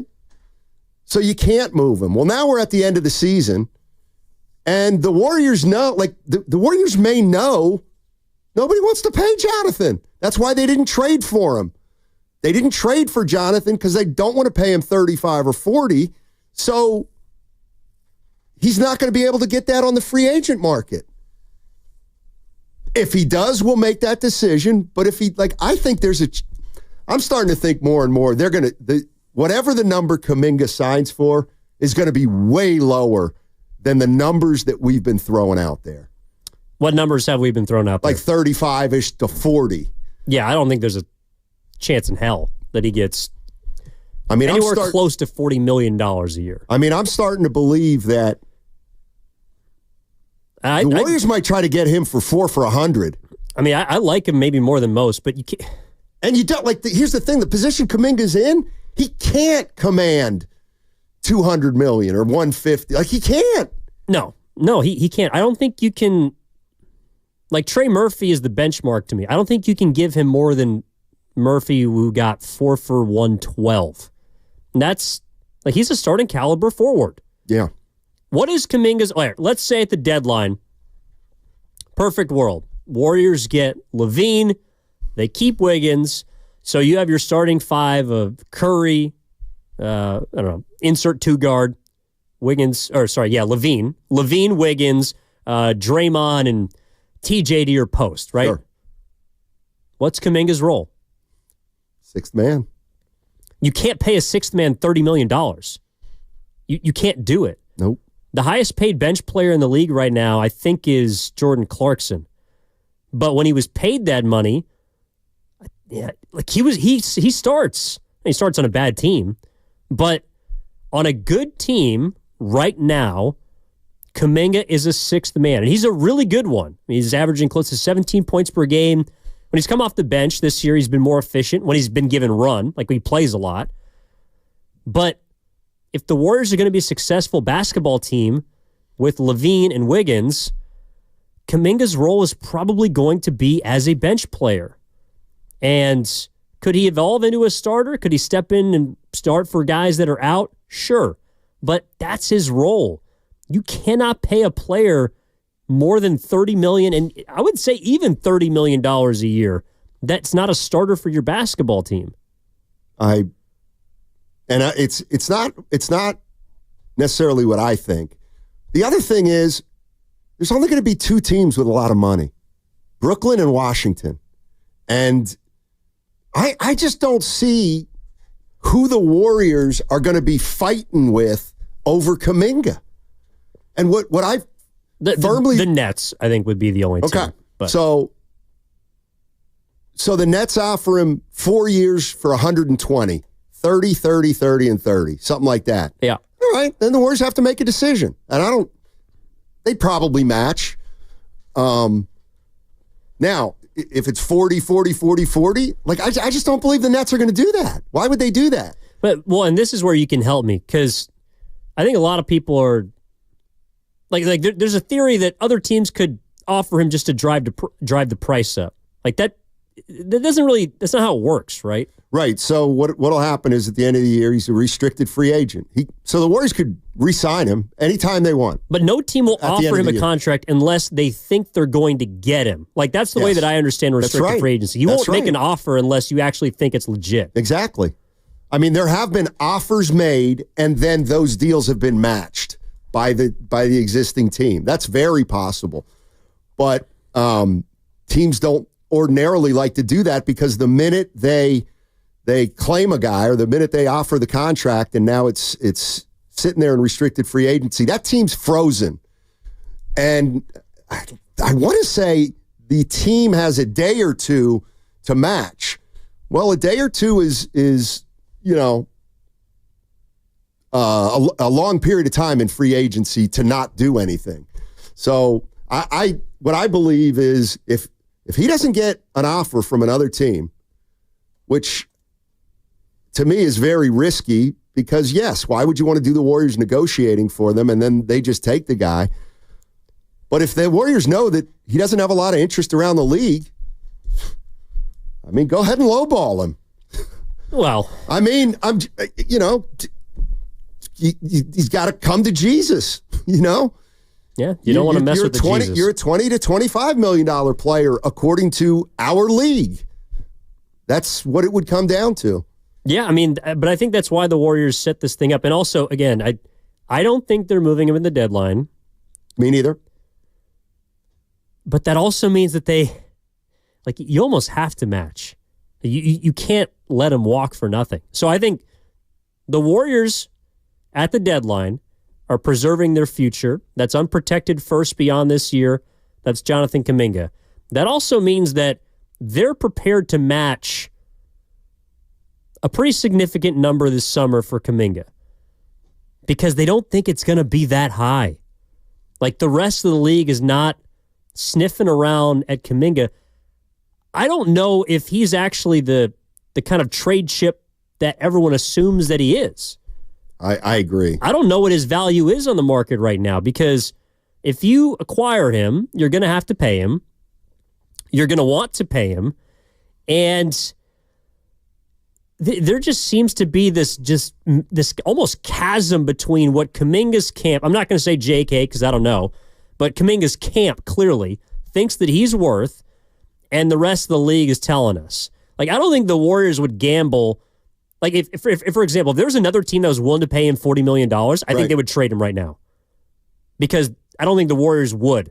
I don't think the Warriors think he's a $40 million player. I know. Like, if the Nets came right now, let's go get Kuminga, we'll re-sign him in the offseason. Yeah, like, I would trade Kuminga. I mean, I believe most front offices don't just have an idea of what they value a player at, but what also other teams value their players. Right.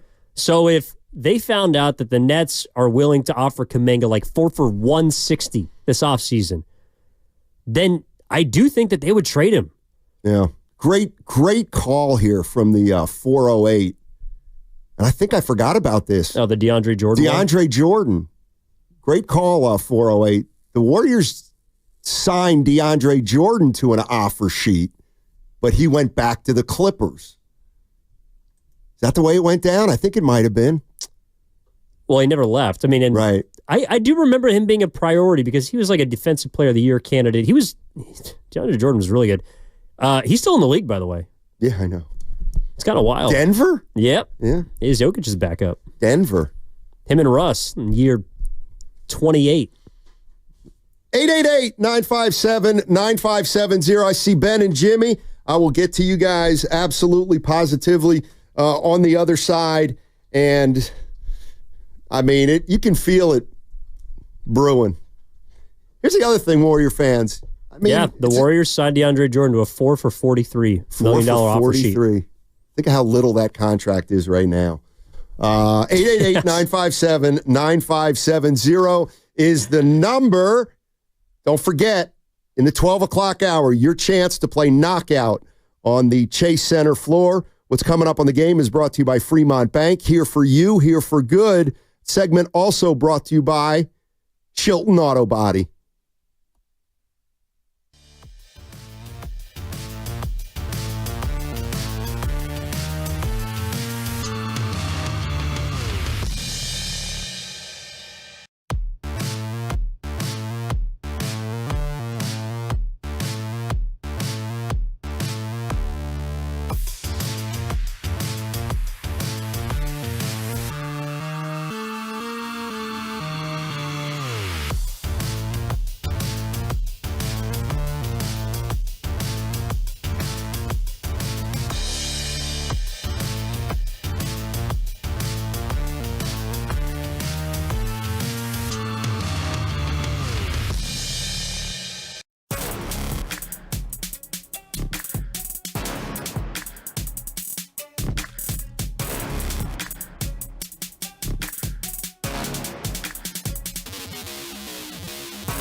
Shut up! It's called following the team. That's not following the team. I follow on IG. Now, back to Steiny and Guru on 95.7 The Game. Guru here in spirit, as always. Evan filling in. He'll be back on Monday. He will. I want to get to this text just to kind of, I'll set it up using this 917 text on the text line. He says, Evan had a starting five that included Levine, Wiggins, and Draymond. How would the Warriors get Levine without trading Green or Wiggins? Yeah, we kind of talked about that. And it goes like this. We want Levine, but we want to keep Wiggins. Yep. And so that's probably one of the hangups. And I think that's one of the things the Warriors are looking to do. Is there any way we can get Levine without having to give up Wiggins? And if they can do it, I think they might. If they can't, I don't think they will. But I feel just to answer your question, 916. No, we did. Evan did that on purpose. Yeah. Wondering if there was a way to get Levine without Wiggins. Well, the great Mitch Richmond says trade Kuminga and Draymond Green. He says that all the time. Well, maybe we should also throw Draymond in there. I don't think he's going anywhere either. Although, if there was a lower percentage of a player, I think the Warriors. No, I don't want to say that. Would you get Levine and give up Draymond in pieces? Yeah, if I could. I don't think the Bulls want him though. I think again, it's like Draymond's value to the Warriors is higher than it is to another team. So especially them. Yeah, I don't think he doesn't help them. I mean, the one team that is starting to intrigue me as it relates to Draymond Green is Detroit, obviously. Well, and that's why how it would work. And this is why I actually do think that if the Warriors could get Zach LaVine without giving up Andrew Wiggins, they would do it. Now, again, we have to wait until February 5th. Like, these deals wouldn't already be done. They're just consummating. But the reason is because Schroeder's contract becomes available to be traded the day before the deadline. So you might get a report like framework of a deal's in place. Yeah. But it won't actually happen until that day because he would have to be involved, I'd assume. But the thing about it is there has to be a third team. There has to be a third team to facilitate this deal, and that's another thing that complicates it. Like, it's not just a 1-for-1 or team for team. If the Warriors get LaVine while keeping Wiggins, I almost guarantee you there's going to be a third team involved. Yeah, I don't see how there can't. I don't see how there can't. Or maybe a fourth. I don't know. I mean, wasn't there a 6-team trade the other couple years ago? Well, technically, there was one this summer that actually involved Klay Thompson. I think that was in the broader scheme of like a 6-team I think you're right. 5-team deal. Yeah. Jimmy in Bayview. How you doing, Jimmy? What's going on, man? What do you got for us today? Hey, guys. Real interesting topic, but I got a totally different take. I love different takes. I actually now root for the Warriors to lose. I think we need to get a better draft pick. So let's say you got 10 decent players in the draft. You know, we're power ranked like 20th. Let's get that 7th best player. Let's sell everybody right. We're going to get below this second apron, I guarantee it. Maybe. So let's just sell some more. And let's get some time for these young guys because we're not going to get better unless we get time for the young guys and take some losses. So let's just do it now. And then in the off season, you could sign a big free agent if you wanted. You know, Jimmy, that's not to me, I would put it this way. It's not even close to the worst thing in the world.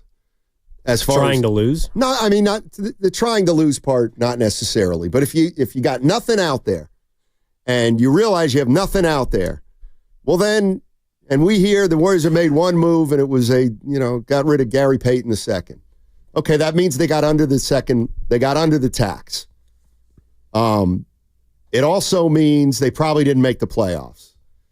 And I have no problem with drafting number 10 if that's who it is. I'm kind of with them. In fact, I was listening to a podcast the other day with Tim Kawakami of the San Francisco Standard, and he's like, I know Warrior fans don't want to hear this, but not making the playoffs wouldn't be the worst thing in the world. And he's right. It wouldn't be the worst thing in the world. but nobody wants to hear that right now. Well, it would be if you make a trade that hurts you. No, it doesn't hurt you, but like that involves something in the future, and then you don't make the playoffs. True. Free the people in San Francisco. What's up, Free the People? Hey, guys. Happy New Year. So, oh, boy. I'm looking at this, and I think Levine is a great scorer. I think he can give us 20 to 25 points a game in this offense. I think he would open up, stop teams from being able to double all the way. But I'm more interested in doing something like maybe Vooch because of the option to spread the floor, because of his durability. And then I was also thinking like ancillary pieces that are on the Bulls that nobody's mentioning, like potentially plucking line. There's also a guy by the name of Ayo Dumsu. I'm definitely pronouncing his last name wrong, and I do apologize. But that dude can handle the ball. He makes corner threes, and he plays smart basketball. His stats aren't through the roof, but he would be a perfect kind of bench guy to kind of bridge, having some semblance of a second unit that can still get to it if we traded players a la GP2. I don't think his defense would be as good, but I think his offense would be considerably better. And so for me, I'm kind of looking at it from that standpoint. We cannot argue with having a guy who's 20 and 10 and gets 10 rebounds a game. I mean, it would completely open up the offense in my estimation. That's my time, guys. Thanks for taking my call. Thank you, Free. Yeah, I mean, I have a feeling if something gets done with Chicago, there's going to be some names coming that we're not that familiar with. Yeah, I mean... Or at least one, let's put it that way. So I saw, Grandy Willard had a trade yesterday that involved a lot of different pieces in the Warriors and a first-round pick, I think, for Vooch and Levine. It just doesn't do it for me. I also don't think it does it for Kerr. I know we played the cut of him valuing talent over culture, but there was something else he talked about where he always leans defense. That's why GP2 was finishing games. Looney finished the game against the Thunder. I think it's why he likes Schroeder. I don't think he's a great defender, but he does try to defend. Bringing in two players from a 20-win team that's 8 games below 500 that are also going to be on your team next year you don't have any flexibility. To me, neither of whom defend at a high level and have no interest and have never been good defenders.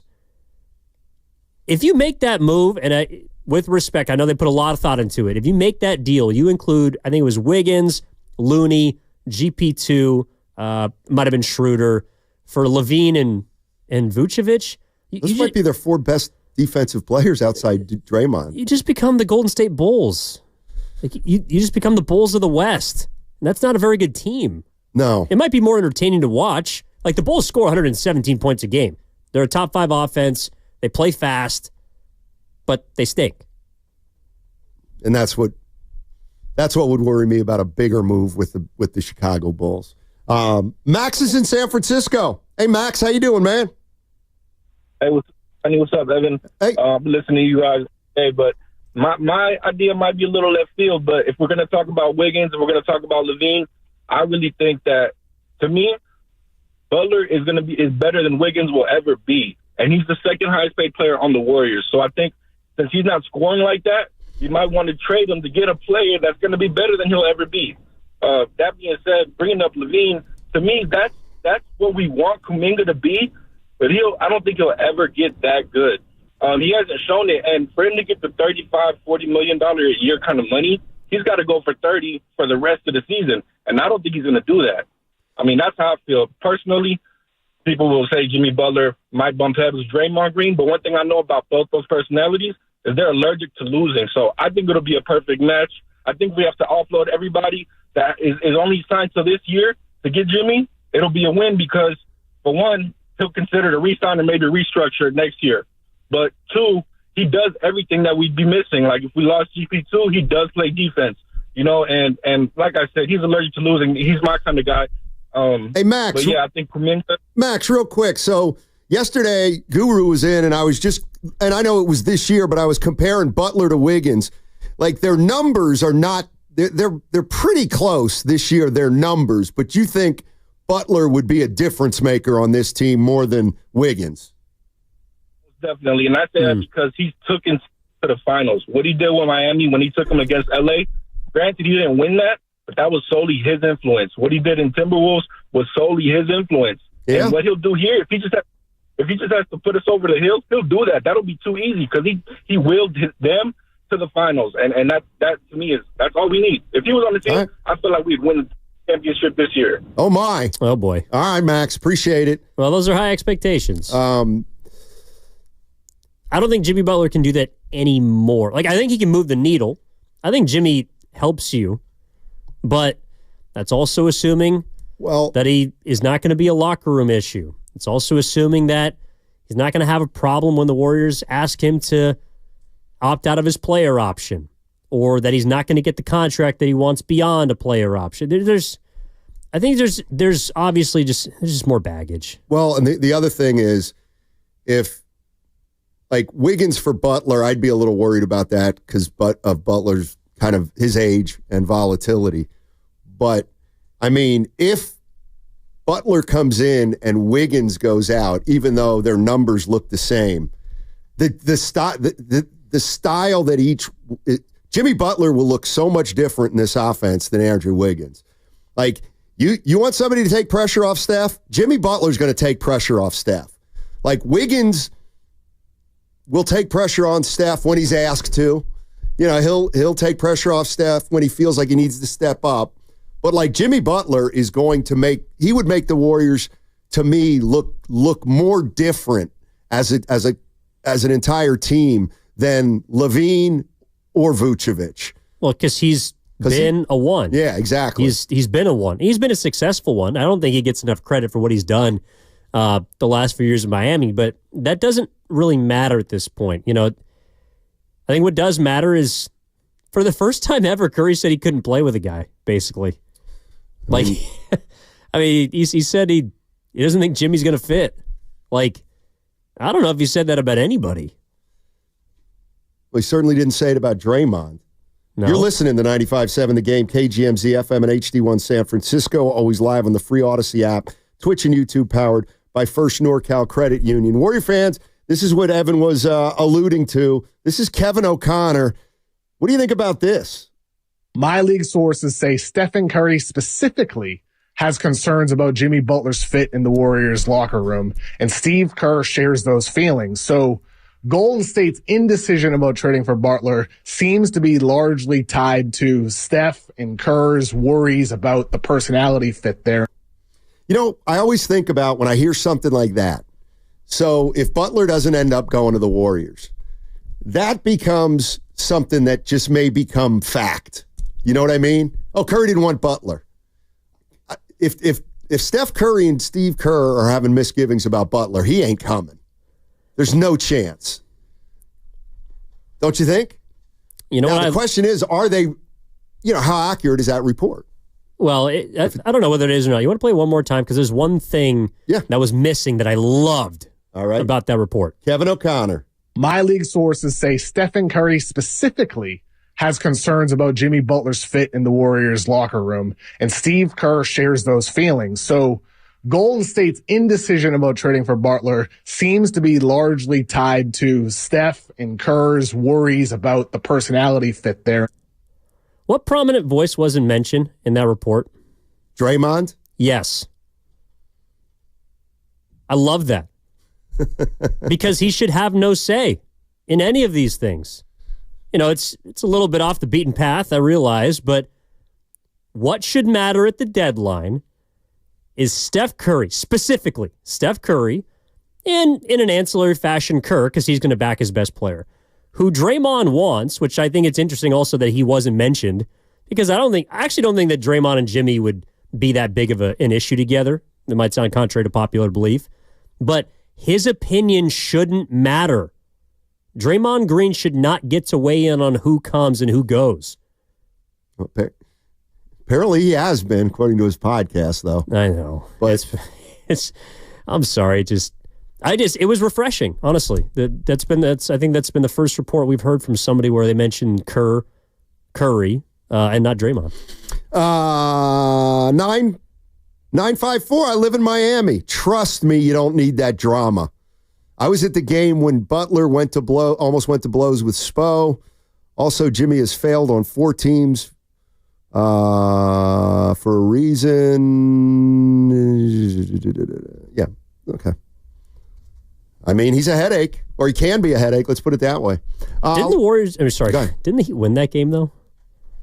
I can't even remember. It just seems like something that would happen. Like they would be literally fighting each other on the court, and then Jimmy would go out and win a game. I just remember looking at Spoelstra, and he's like, you could read his lips. He's like, "Are you kidding me? You want to fight me?" Oh, John in San Jose. Hey, John, how's it going? It's going good. I think that if the Warriors are going to trade for somebody who makes $50 million, it should be Jimmy Butler, because at the end of the day, Jimmy Butler's highest high is higher than Zach LaVine's highest high, and you're cashing out $50 million and Wiggins has to go. I think the best route for the Warriors to go is to go get somebody like Valanciunas. I mean, the dude's only making like $10 million a year. Get you a 7-footer. You keep Wiggins.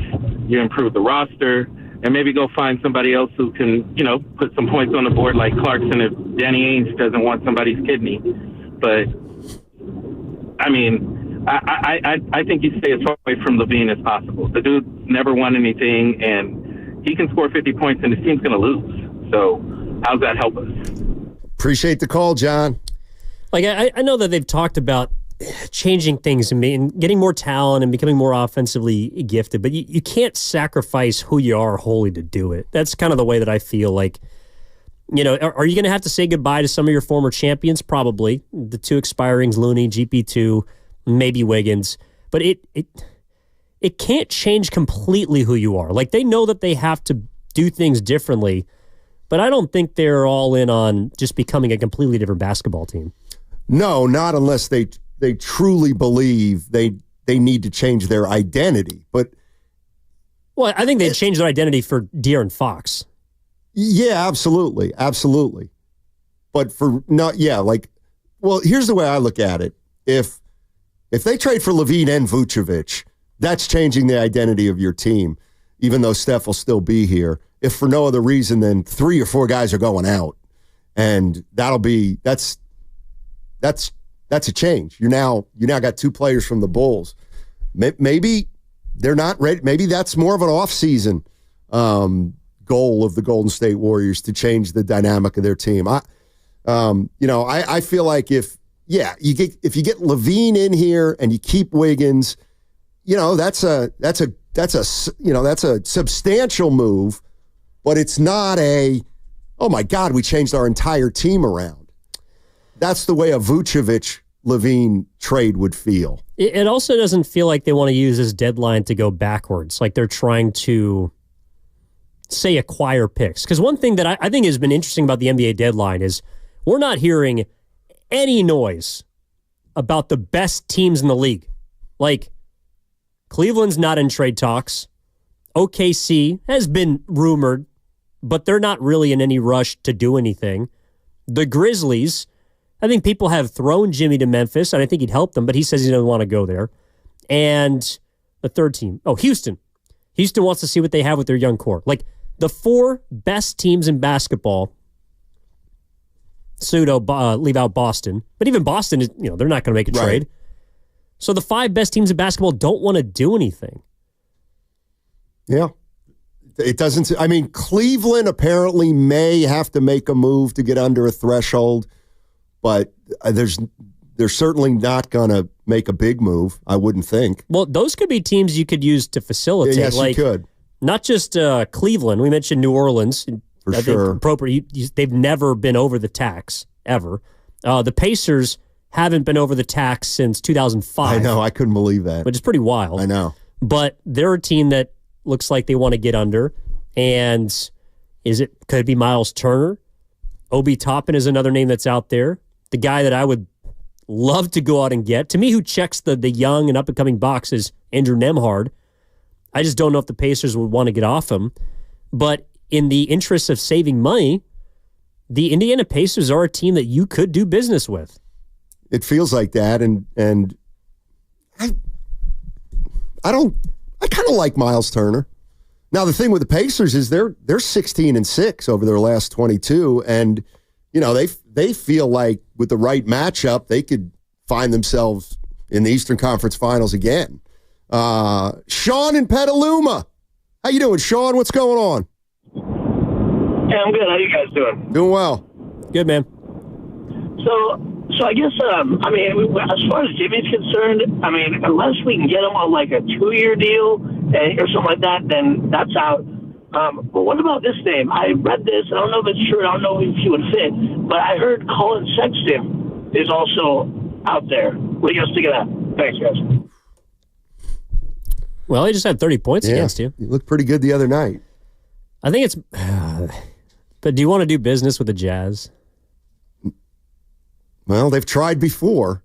Yeah, and Danny just going to want 4 first-round picks for Colin Sexton. The funny thing is this, is like... and I'm just kind of reminded of the 49ers when they drafted Pearsall. Yeah. It was like, wow. Do you think the Warriors, any level, from De'Aaron Fox on down, you see any way they bring a point guard in here? Yeah. Okay.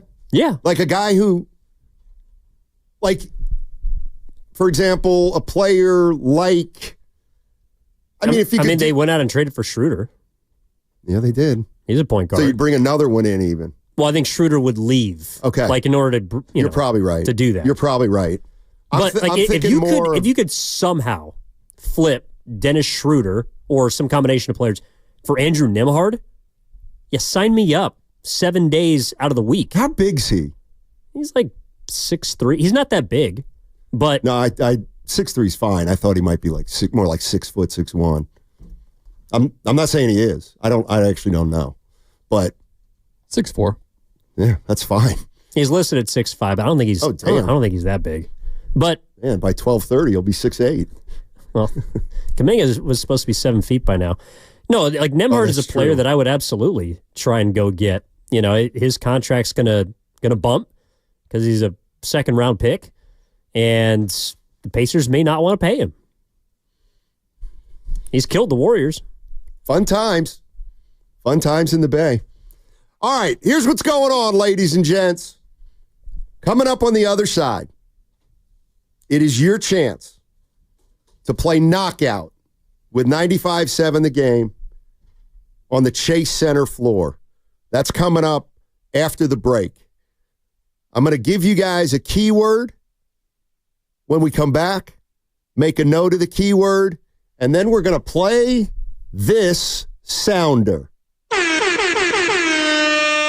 Then when you hear that sounder, not now, when you hear that sounder, call the contest line, which I'll get. Don't let me forget. I'll give you the number, and you call in, give the keyword to the person that answers, and you will be knocking down threes at Chase Center just like Steph Curry and Guru. 888-957-9570 is the number. I did some math last night, and I got to tell you. That's new. I might have some sobering numbers for some people. Now, it's not going to be advanced math, but it may be the kind of math that scares you a little bit. What's coming up on the game? Brought to you by Fremont Bank. Here for you, here for good. That segment also sponsored by the all-new Bay Street, Emeryville.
What is a facial?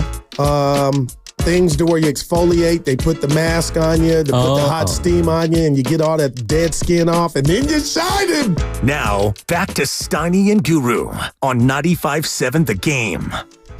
One of a kind, my man. That was a leading question. Evan Giddings in for Daryl the Guru Johnson. And coming up in about 5 minutes, I'm going to give you the keyword that gets you into the knockout tournament at Chase Center. We did it last year. It was a lot of fun. Had a lot of listeners out there playing knockout. It lasted about 45 minutes. Well, for some. True. For the Guru. whole event, 45 minutes for Grandy. Lasts about 45 seconds for Guru. If that. Hey, so I'll give you that keyword coming up shortly. I was just, we brought up Kuminga, and he's a restricted free agent, and the Warriors got to figure out what to do with him. And they had a player in this position a few years ago named Jordan Poole, and he did get broken off a year earlier than Kuminga. But what I'm thinking about now is Poole's contract. It was 4 for $120. Yep. Essentially $30 million a year. Yes. You can't offer Kuminga more than that, can you? Come to think of it. I mean, Jordan Poole was coming off a year where he was a cog, a part-time starter on a championship team. I mean, inflation. But I think you're right. But you can't offer more than Poole because Poole is more proven. Exactly. Poole helped you win a championship. With all due respect, Kuminga doesn't look like he's at that point yet. I think that's the biggest reason for me. And, now that I'm thinking about it, it's like, if you pay him 30, like Poole wasn't a starter, but he could. And they obviously assumed that he would, I don't know, be Klay Thompson's replacement. Like if Klay was gone, Poole was still here, he'd be the starting two. So maybe it's, all right, we're going to pay Kuminga $30 million a year because we one day see him becoming our small forward or power forward of the future. And you're banking that he's going to get there before the end of his contract. So he would be a starter. From what we've seen so far, it's really hard to justify the market determining that he's a $30 million player. Like if Jordan Poole hit the market at the time when the Warriors paid him, I do think there would be other teams that would give him what the Warriors did. And they'd feel comfortable with that. But that's not the case with JK. I mean, and the reality is that the guys who got paid, whether it was Cunningham, whether it was Wagner, who's the other guy who got Barnes? Barnes got a max deal. Those teams felt a certain way about those guys and ponied up. And it's clear. It's absolutely clear. Kuminga wanted more than the Warriors wanted to give him. And now he's playing out his final year. And the question becomes, is he going to make more? You offer him more than whatever you offered him last year? You offer him less? You offer him the same? I don't know. I do think that the Kuminga situation could get a little sticky, but only for Jonathan Kuminga. Yeah. Not the Warriors. I don't know. I don't. And like Guru always talks about Kuminga's price tag is going up. He's making himself money. I don't really think that's the case. Now, I don't know if it's gone down, but I don't really think his price has changed all that much. Like whatever the Warriors think of him is probably what they thought of him this summer. I would agree. Like, he's had a couple breakout games, a few breakout games, but, he wasn't starting early in the year. And he's now he's been hurt, which is unfortunate. But let's say he had been playing. I think we'd be saying, yeah, he continues to get better, but we still don't know what he is. No. And I don't think they do either. Like us watching from afar is different than them internally being aligned. Like I don't, at least from some of the reports that we've heard, and talking to some people, it doesn't feel like the Warriors are all aligned in what they believe Jonathan Kuminga is. Some people think that he could be a superstar. Other people think that he's just an empty calories player. Some people think that maybe he's a really good sixth man. Some people think that he can start in less than a year. But if you went to the Warriors right now and you asked their front office, top to bottom, let's say there's, 8 guys in there, I feel like you'd get eight different answers. And that's not someone that you can just willy-nilly give out money to. Right. No. 888-957-9570 is the number. I'm also curious, if the Warriors don't make a deal, are you as a Warrior fan going to be upset, disappointed, relieved, or not, or numb? Or are you numb to it? I feel like I've made an assumption that Joe Lacob and Dunleavy are still on, what's it called? Not on the dole, but borrowed time. They've built up goodwill that's still goodwill now, so that if they have a deadline where they don't do anything, it's like, the guy did win 4 championships. Well, Dunleavy hasn't. No, but he's been around.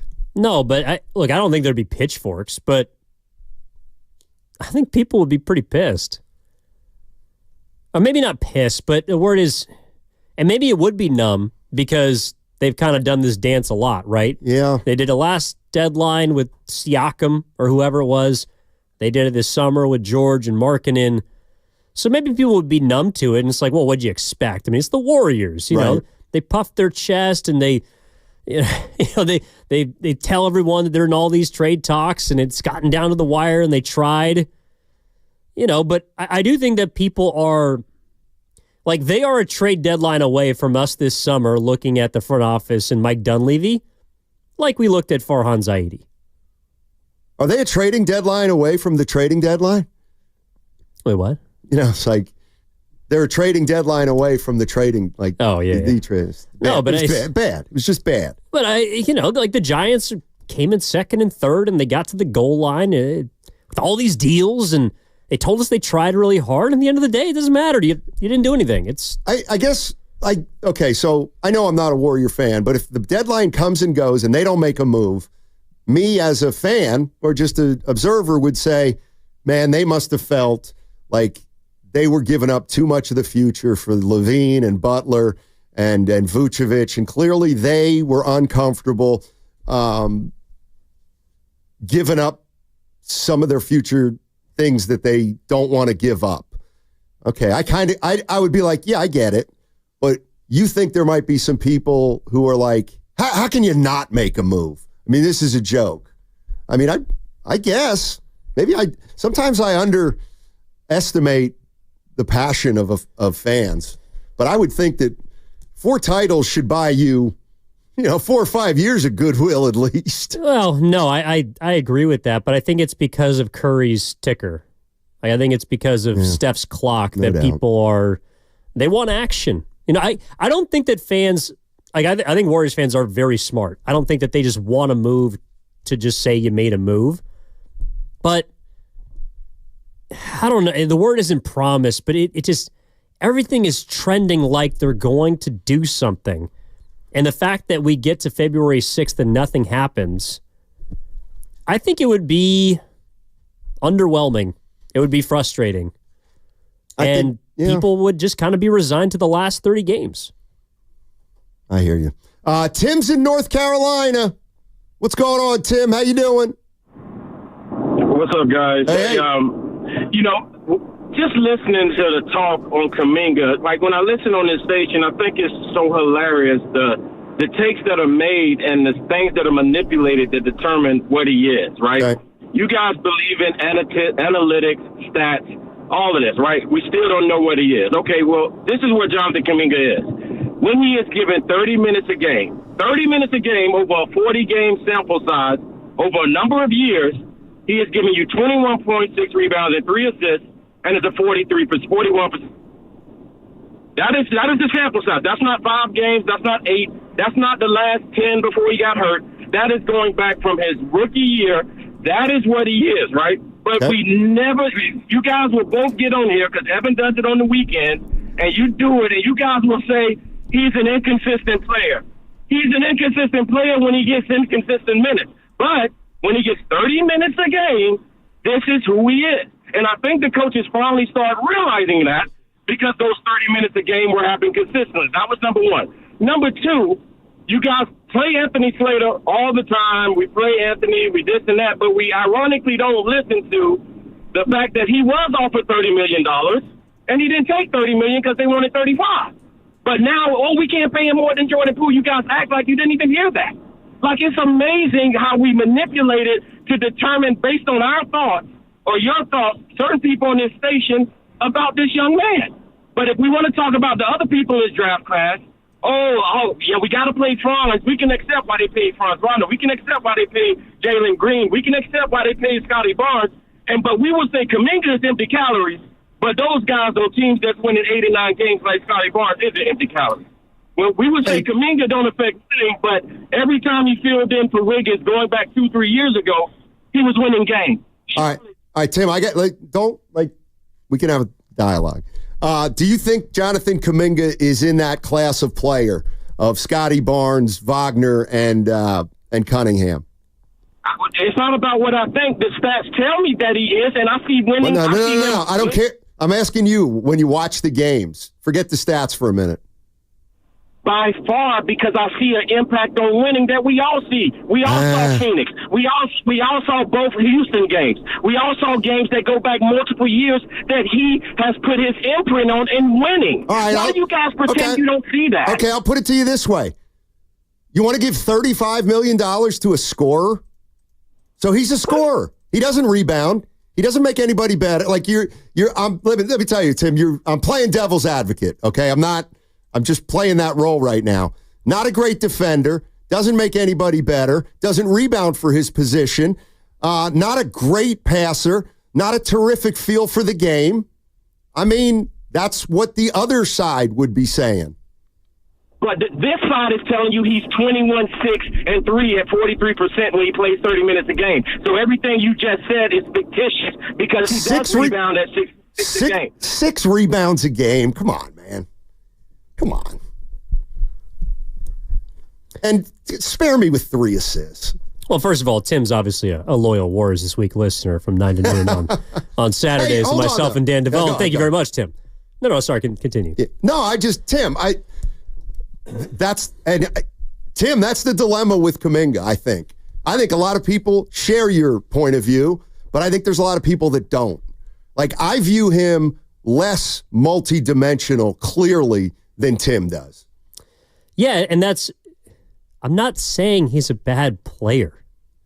What I'm saying is Tim's opinion is valid, other people's opinions are valid, and that's why we don't know what his value is. For example, if he was a max player, I think he would have gotten a max contract this summer.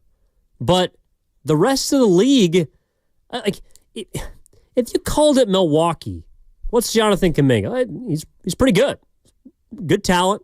Probably best young talent the Warriors have. Yep. What do you think he's going to be? I don't know. I bet you'd get that answer from every single team in the league. Again, it's not about the stats so much as it is what people believe his ceiling is. Because I hate to break it to you, if you average 21-6-3, there's a whole lot of players that can do that. The question is, can Kuminga elevate himself into an echelon where he's averaging 25 a night, where he's getting you 8 rebounds a game, where he's shooting north of 45% from the field, where he can make other players, where he can also be a plus defender. And I think he has the tools to do all of those things. But so do a lot of other players that have already proven it. Scotty Barnes, he just beats you in Toronto with an 8-win team. They've won, I think, 5 in a row now in games that he's played. Like, Scotty Barnes is a good player. That doesn't mean that Kuminga isn't. But to say that Kuminga has proven as much as the guys that got paid in his class, to me, I just don't know how you can. I don't know how you can do that. I don't either. And here's the other thing. How would we feel? Although I do want to read this text because I want to I want to get the other side in. Tim is right. You guys, imagine how much better Jonathan Kuminga would be if he got consistent minutes.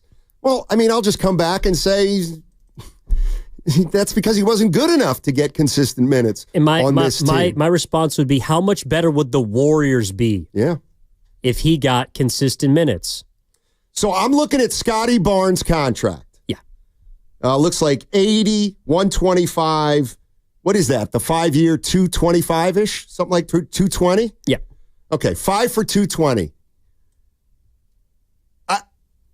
Please tell me out there that had the Warriors announced this offseason they were extending Kuminga, for the 4 or 5 year deal at $200 million or in that vicinity. Let's say 4 for 180, 5 for 220, something like that. You telling me there are Warrior fans out there that would be like, what a great move. I'm so glad we locked up our future. I think the Warriors would be getting lambasted right now. And I'll tell you what, you want to talk about putting pressure on a kid. I don't know that he can handle that kind of pressure if he's making that kind of money. I mean, I shouldn't say that. But I mean, the outlook for Jonathan Kuminga changes immensely if we all knew he was getting 40 next year. I understand that he's bringing facts, right? The stats. That when he gets consistent run, he puts up big numbers. Okay, well, here's a fact. Scotty Barnes was an all-star last year. Here's a fact. Cade Cunningham's an all-star this year. Here's a fact. Franz Wagner's an all-star this year. Jalen Green's an all-star this year. Those are all players that are in this class that have gotten max contracts or close to. Well, and I think what Tim's bigger argument is that he would be an all-star if he'd gotten consistent run. Yes, or he would be. That's who he would be, a 21-6-3 guy if he would have gotten consistent run. But again, if I say right now, let's go with that, Tim. Let's say you sign him, you're getting 21-6-3. Like, that's not enough. I don't think that's enough for that kind of money. And the bigger stat I need to see is while Jonathan Kuminga averaged 30 minutes a game and 21 a night, what kind of team were we? Were we any good? I mean, I don't know. I need to, not a lot of players doing 26-3. Well, let me give you a task. Look at the players who make $35 million or more. And without dealing with a couple exceptions, you tell me if you think Jonathan Kuminga's in that class of player. That's why, and the reality is you can feel the way you feel about Kuminga and what he's worth, and I can feel the way I feel about what he's worth, but the Warriors are telling you they don't know what he's worth. They're not sure. There are almost 40 guys in the league that average 20. Not all of them are great players. Not all of them are going to be all-stars. I mean, look, there are good players on bad teams. I mean, I don't know, man. It's just, I think people want him to be further along than he is. No doubt. I do too. And they blame the organization. Yeah. Not the player. That's totally fair. I get it. But I also have this. I do think we're going to see Kuminga in a Warriors uniform for a long period of time. And I do think he's going to be given opportunity because I think they're going to invest in him this summer, whether it's because someone else doesn't want to or because the Warriors are willing to sign an offer sheet. I think that's going to be the case. And we'll eventually get to see who and what he becomes. The biggest reason why there's, inconsistent playing time is because I don't think people really know what he is as a player. Like, if I asked anyone out there, what does Jonathan Kuminga do consistently well? He scores at the rim. Okay, that's one thing. Does he play consistently good defense? Does he consistently rebound? Does he consistently get to the line? He can do all of those things, but he doesn't do them consistently. And I think that's why when he comes back, he'll probably be a sixth man that plays a lot and can help this team. But he's not, when he returns, he's not going to just go back into the starting lineup, I don't think. I don't know. I feel like we're killing the kid, but I really like him. I think he's a damn good player, and he's a talent. And that's, again, why at the deadline I think there are two things that I believe to be true.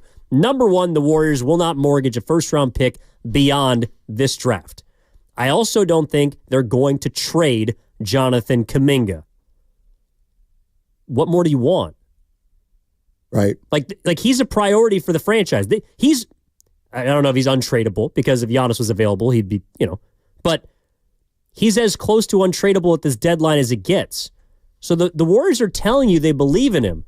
It just hasn't happened yet, I think, the way that people want it to. I mean, look, and I know some people don't like to view it this way, but I don't think the Warriors are that worried about Kuminga. I really don't.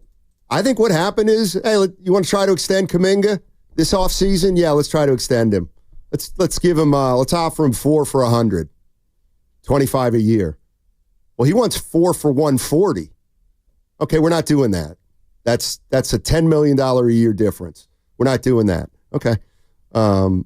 Play out the seat. Like, I think the Warriors are playing this way because, and maybe I'm wrong, I could be wrong, they know they're going to be able to sign him for a number that is not near 35 and might not be near 30.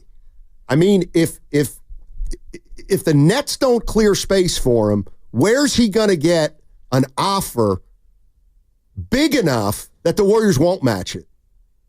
I think the Warriors may end up with this kid 4 for $100. I really do. I think it's possible. That would be an incredible deal, and I wouldn't hesitate to sign that at all. I hear a lot of people out there saying we're not into Kuminga and we're haters and all that kind of stuff. Do you guys really think that if Kuminga had the same opportunity as Cade Cunningham, he'd be as good as Cade Cunningham? It feels like there are people out there that said if Kuminga would have gotten more development, he would now be our Wagner, Barnes, or Cunningham. That, to me, is a bridge way too far. Those guys are way more polished than him. They've had way more experience than him. Well, what I think, too, is he was a little behind them because he hasn't played as much basketball across his life as a few of those players.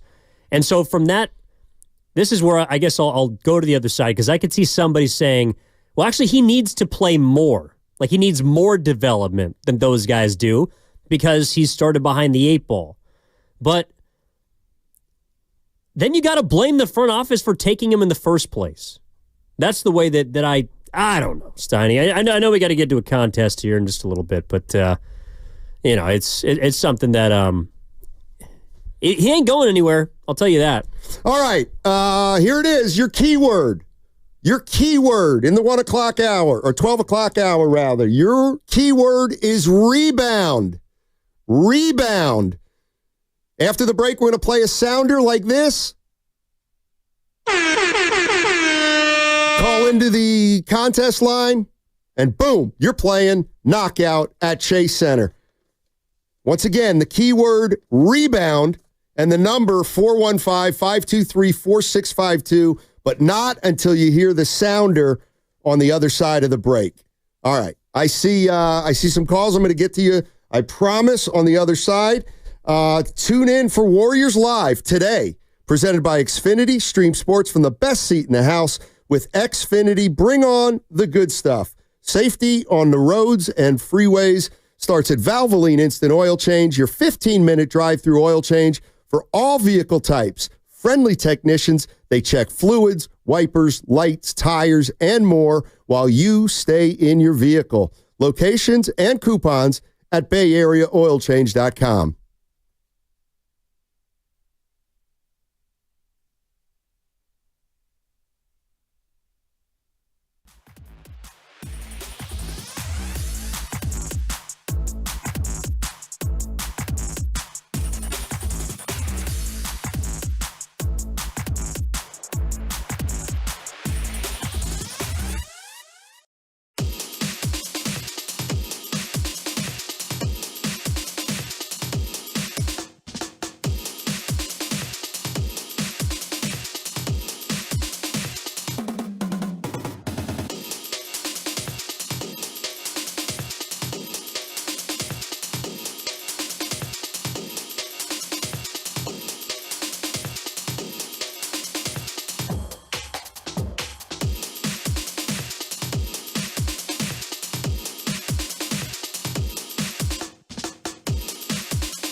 Don't tell me what I've seen. I'm 50 years old. I know what I've seen. Now, back to Steiny and Guru on 95.7 The Game. All righty. Evan Giddings in for Daryl the Guru Johnson, and we are talking about the trade deadline, which is 6 days away. And the Golden State Warriors are being very, very active, according to multiple reports. Oh, there it is. There it is. Time for your keyword. Use the keyword for this number, 415-523-4652. Caller number 3, who says the right keyword to the person who answers the phone, 415-523-4652. Give them that keyword that I just gave you, and you have ensured your spot at the Chase Center playing knockout with listeners and employees here. 415-523-4652. All right, there's that. Coming up in the 1 o'clock hour, and we'll give away a trip to Vegas. Or we'll register you for a trip to Vegas. We'll tell you how with $20,000. No, I'm serious. No, I'm serious. We are giving away a trip to Vegas. I'm not making it up. With 20 G's? With 20 G's in your pocket, possibly. That could go quick. Possibly. Possibly. Let's go out to Duck Sauce. Duck Sauce is in San Jose. Hey, Duck Sauce, what's going on, man? Hey, what's up, Steiny and Ev? How are you, man? I just had a take. Good, man. Good to talk to you guys. I just had a take on the Jimmy Butler situation, and then I wanted to come to Kuminga's defense, too. All right. As far as Butler, yeah, I mean, every fan has the right to approach this, trade deadline however they like. Like, some guys like the business side of it, or, whatever, if the money fits, whatever, or just liking a player. Like, he's just not somebody I want to root for, though. I mean, he's thrown a fit at every team he's ever been on. Minnesota, Philadelphia, Miami. I mean, he's an attention whore as far as I'm concerned, and we already have one on the team with Draymond, so why would we want another one? So I'm just out on him. Like, I just don't see it. The Kuminga thing, comparing him to the other guys in his draft class, for one, Cunningham, I think he's on a whole nother level than all three of them. He's just way better than all three of those guys to me. He don't even count. Right. As far as Barnes and Wagner go, like the way Steiny was talking, like, forget what the stats say. What do your eyes tell you? And, like, okay, your points are valid about Kuminga's, what he doesn't do well. But, like, one thing a lot of people were worried about was his outside shot, if he could play the three. Well, let's be fair. If Barnes and Wagner got signed, look at Scotty Barnes' jumper. I mean, that's a major hole in his game. And Wagner, you want to talk about the eye test? I don't even care what his stats say. I don't have to look at how many assists he averages a game. When you watch him, he's a black hole. He puts his head down and he passes when he has to, not when he can. He passes out of necessity. So, and there wasn't a guy on Orlando Magic's team who could hit a three last year. That was the whole problem. No one could shoot. So people start talking about Kuminga's perimeter game, and what you say is valid, but those guys got signed to big contracts already, and they got major holes in their game too. So we should just keep that in mind when we're judging Kuminga. That's all I got. Thanks, guys. You're the man, Duck Sauce. Appreciate it. Yeah, there's a big debate about this. There's no doubt. Well, all right. I don't want people to get the idea that I don't like Jonathan Kuminga. I like him at $25 million a year. I really like him then. Well, but I also allow for the possibility that he can play himself into making more money. Exactly. But right now, that's what I think of him. If he gets 30 minutes the rest of the season, number one, I believe he will have earned it, which is the most important part of this. Number two, I think if he's getting significant playing time, it's because he's contributing to winning. And number three, the money will then take care of itself. And the only reason I think that we're bringing up players in this class is because that's what everybody else does, right? We have callers that call in. Well, if you look at how much Wagner, but if you look at Barnes, but okay, you really want me to look at it? Scotty Barnes, yeah, he's got a broke jump shot. He makes plays for everybody else. He's a lockdown defender. He's a perennial all-star. That's what he is. He also, God forbid, could get better. Kuminga has to get better. Like, he has to. Because if this is what he is,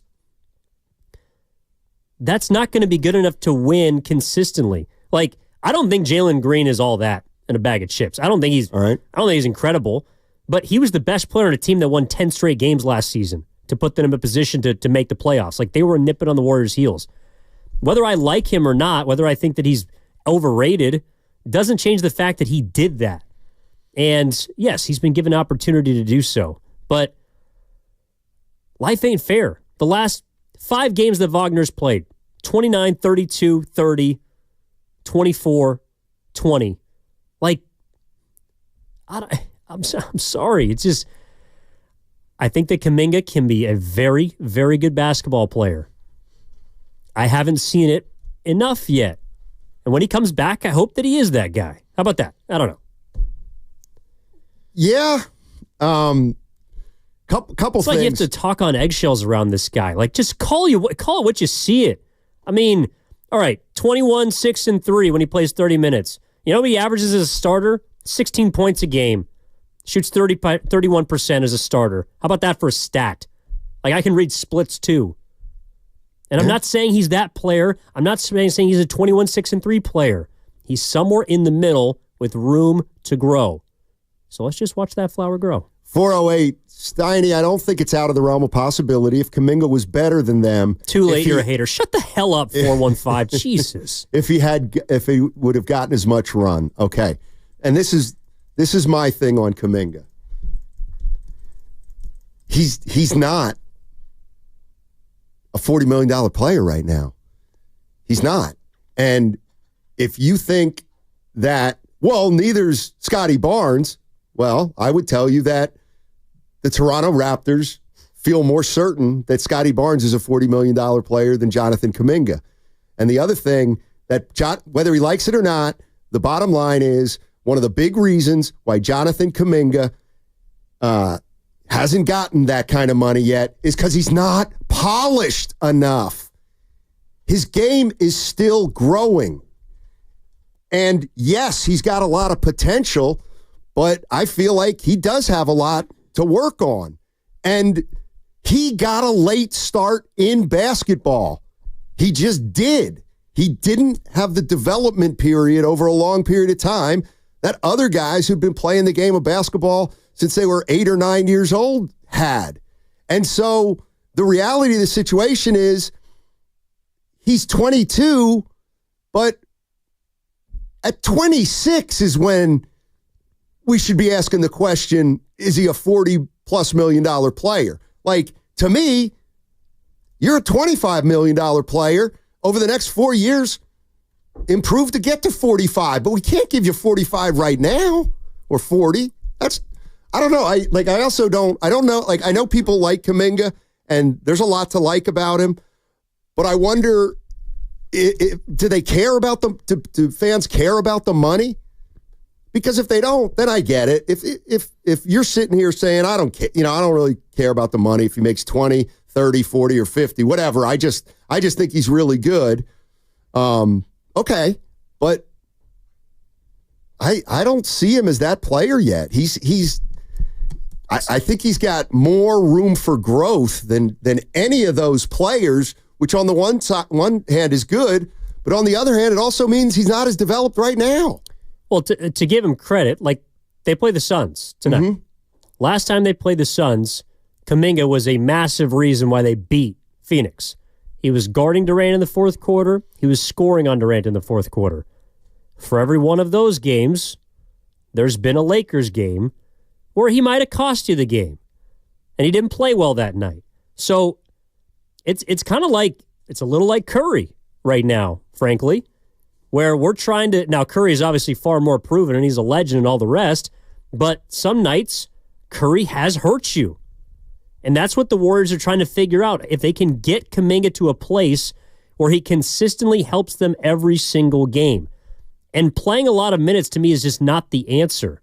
Like, the reason why there's only been 40 games that he's played 30 minutes, it's because I think that those have been the games where he's helping you. Because if he's hurting you, you can't play him 35 minutes. Oh, and as a starter, by the way, for the smartass on YouTube, it's like he plays 30 minutes a night as a starter. Okay, so we can all use stats to make our argument. What does your eye tell you? Is he a $40 million player like the rest of the guys in his class? Yes or no? And if you say yes, I don't really know what evidence you can use to back that up with right now. Yeah. Hey, did I tell you I was going to get into some math? Oh, yeah. Not MASH, math. No, math. Oh, math. I'll tell you what I'm going to do first, though. You're listening to 95.7 The Game, KGMZ, FM, and HD1 San Francisco. Always live on the free Odyssey app, Twitch, and YouTube, powered by First NorCal Credit Union. All right. I want to take a little dive into what it's going to take for the Warriors to climb in the standings.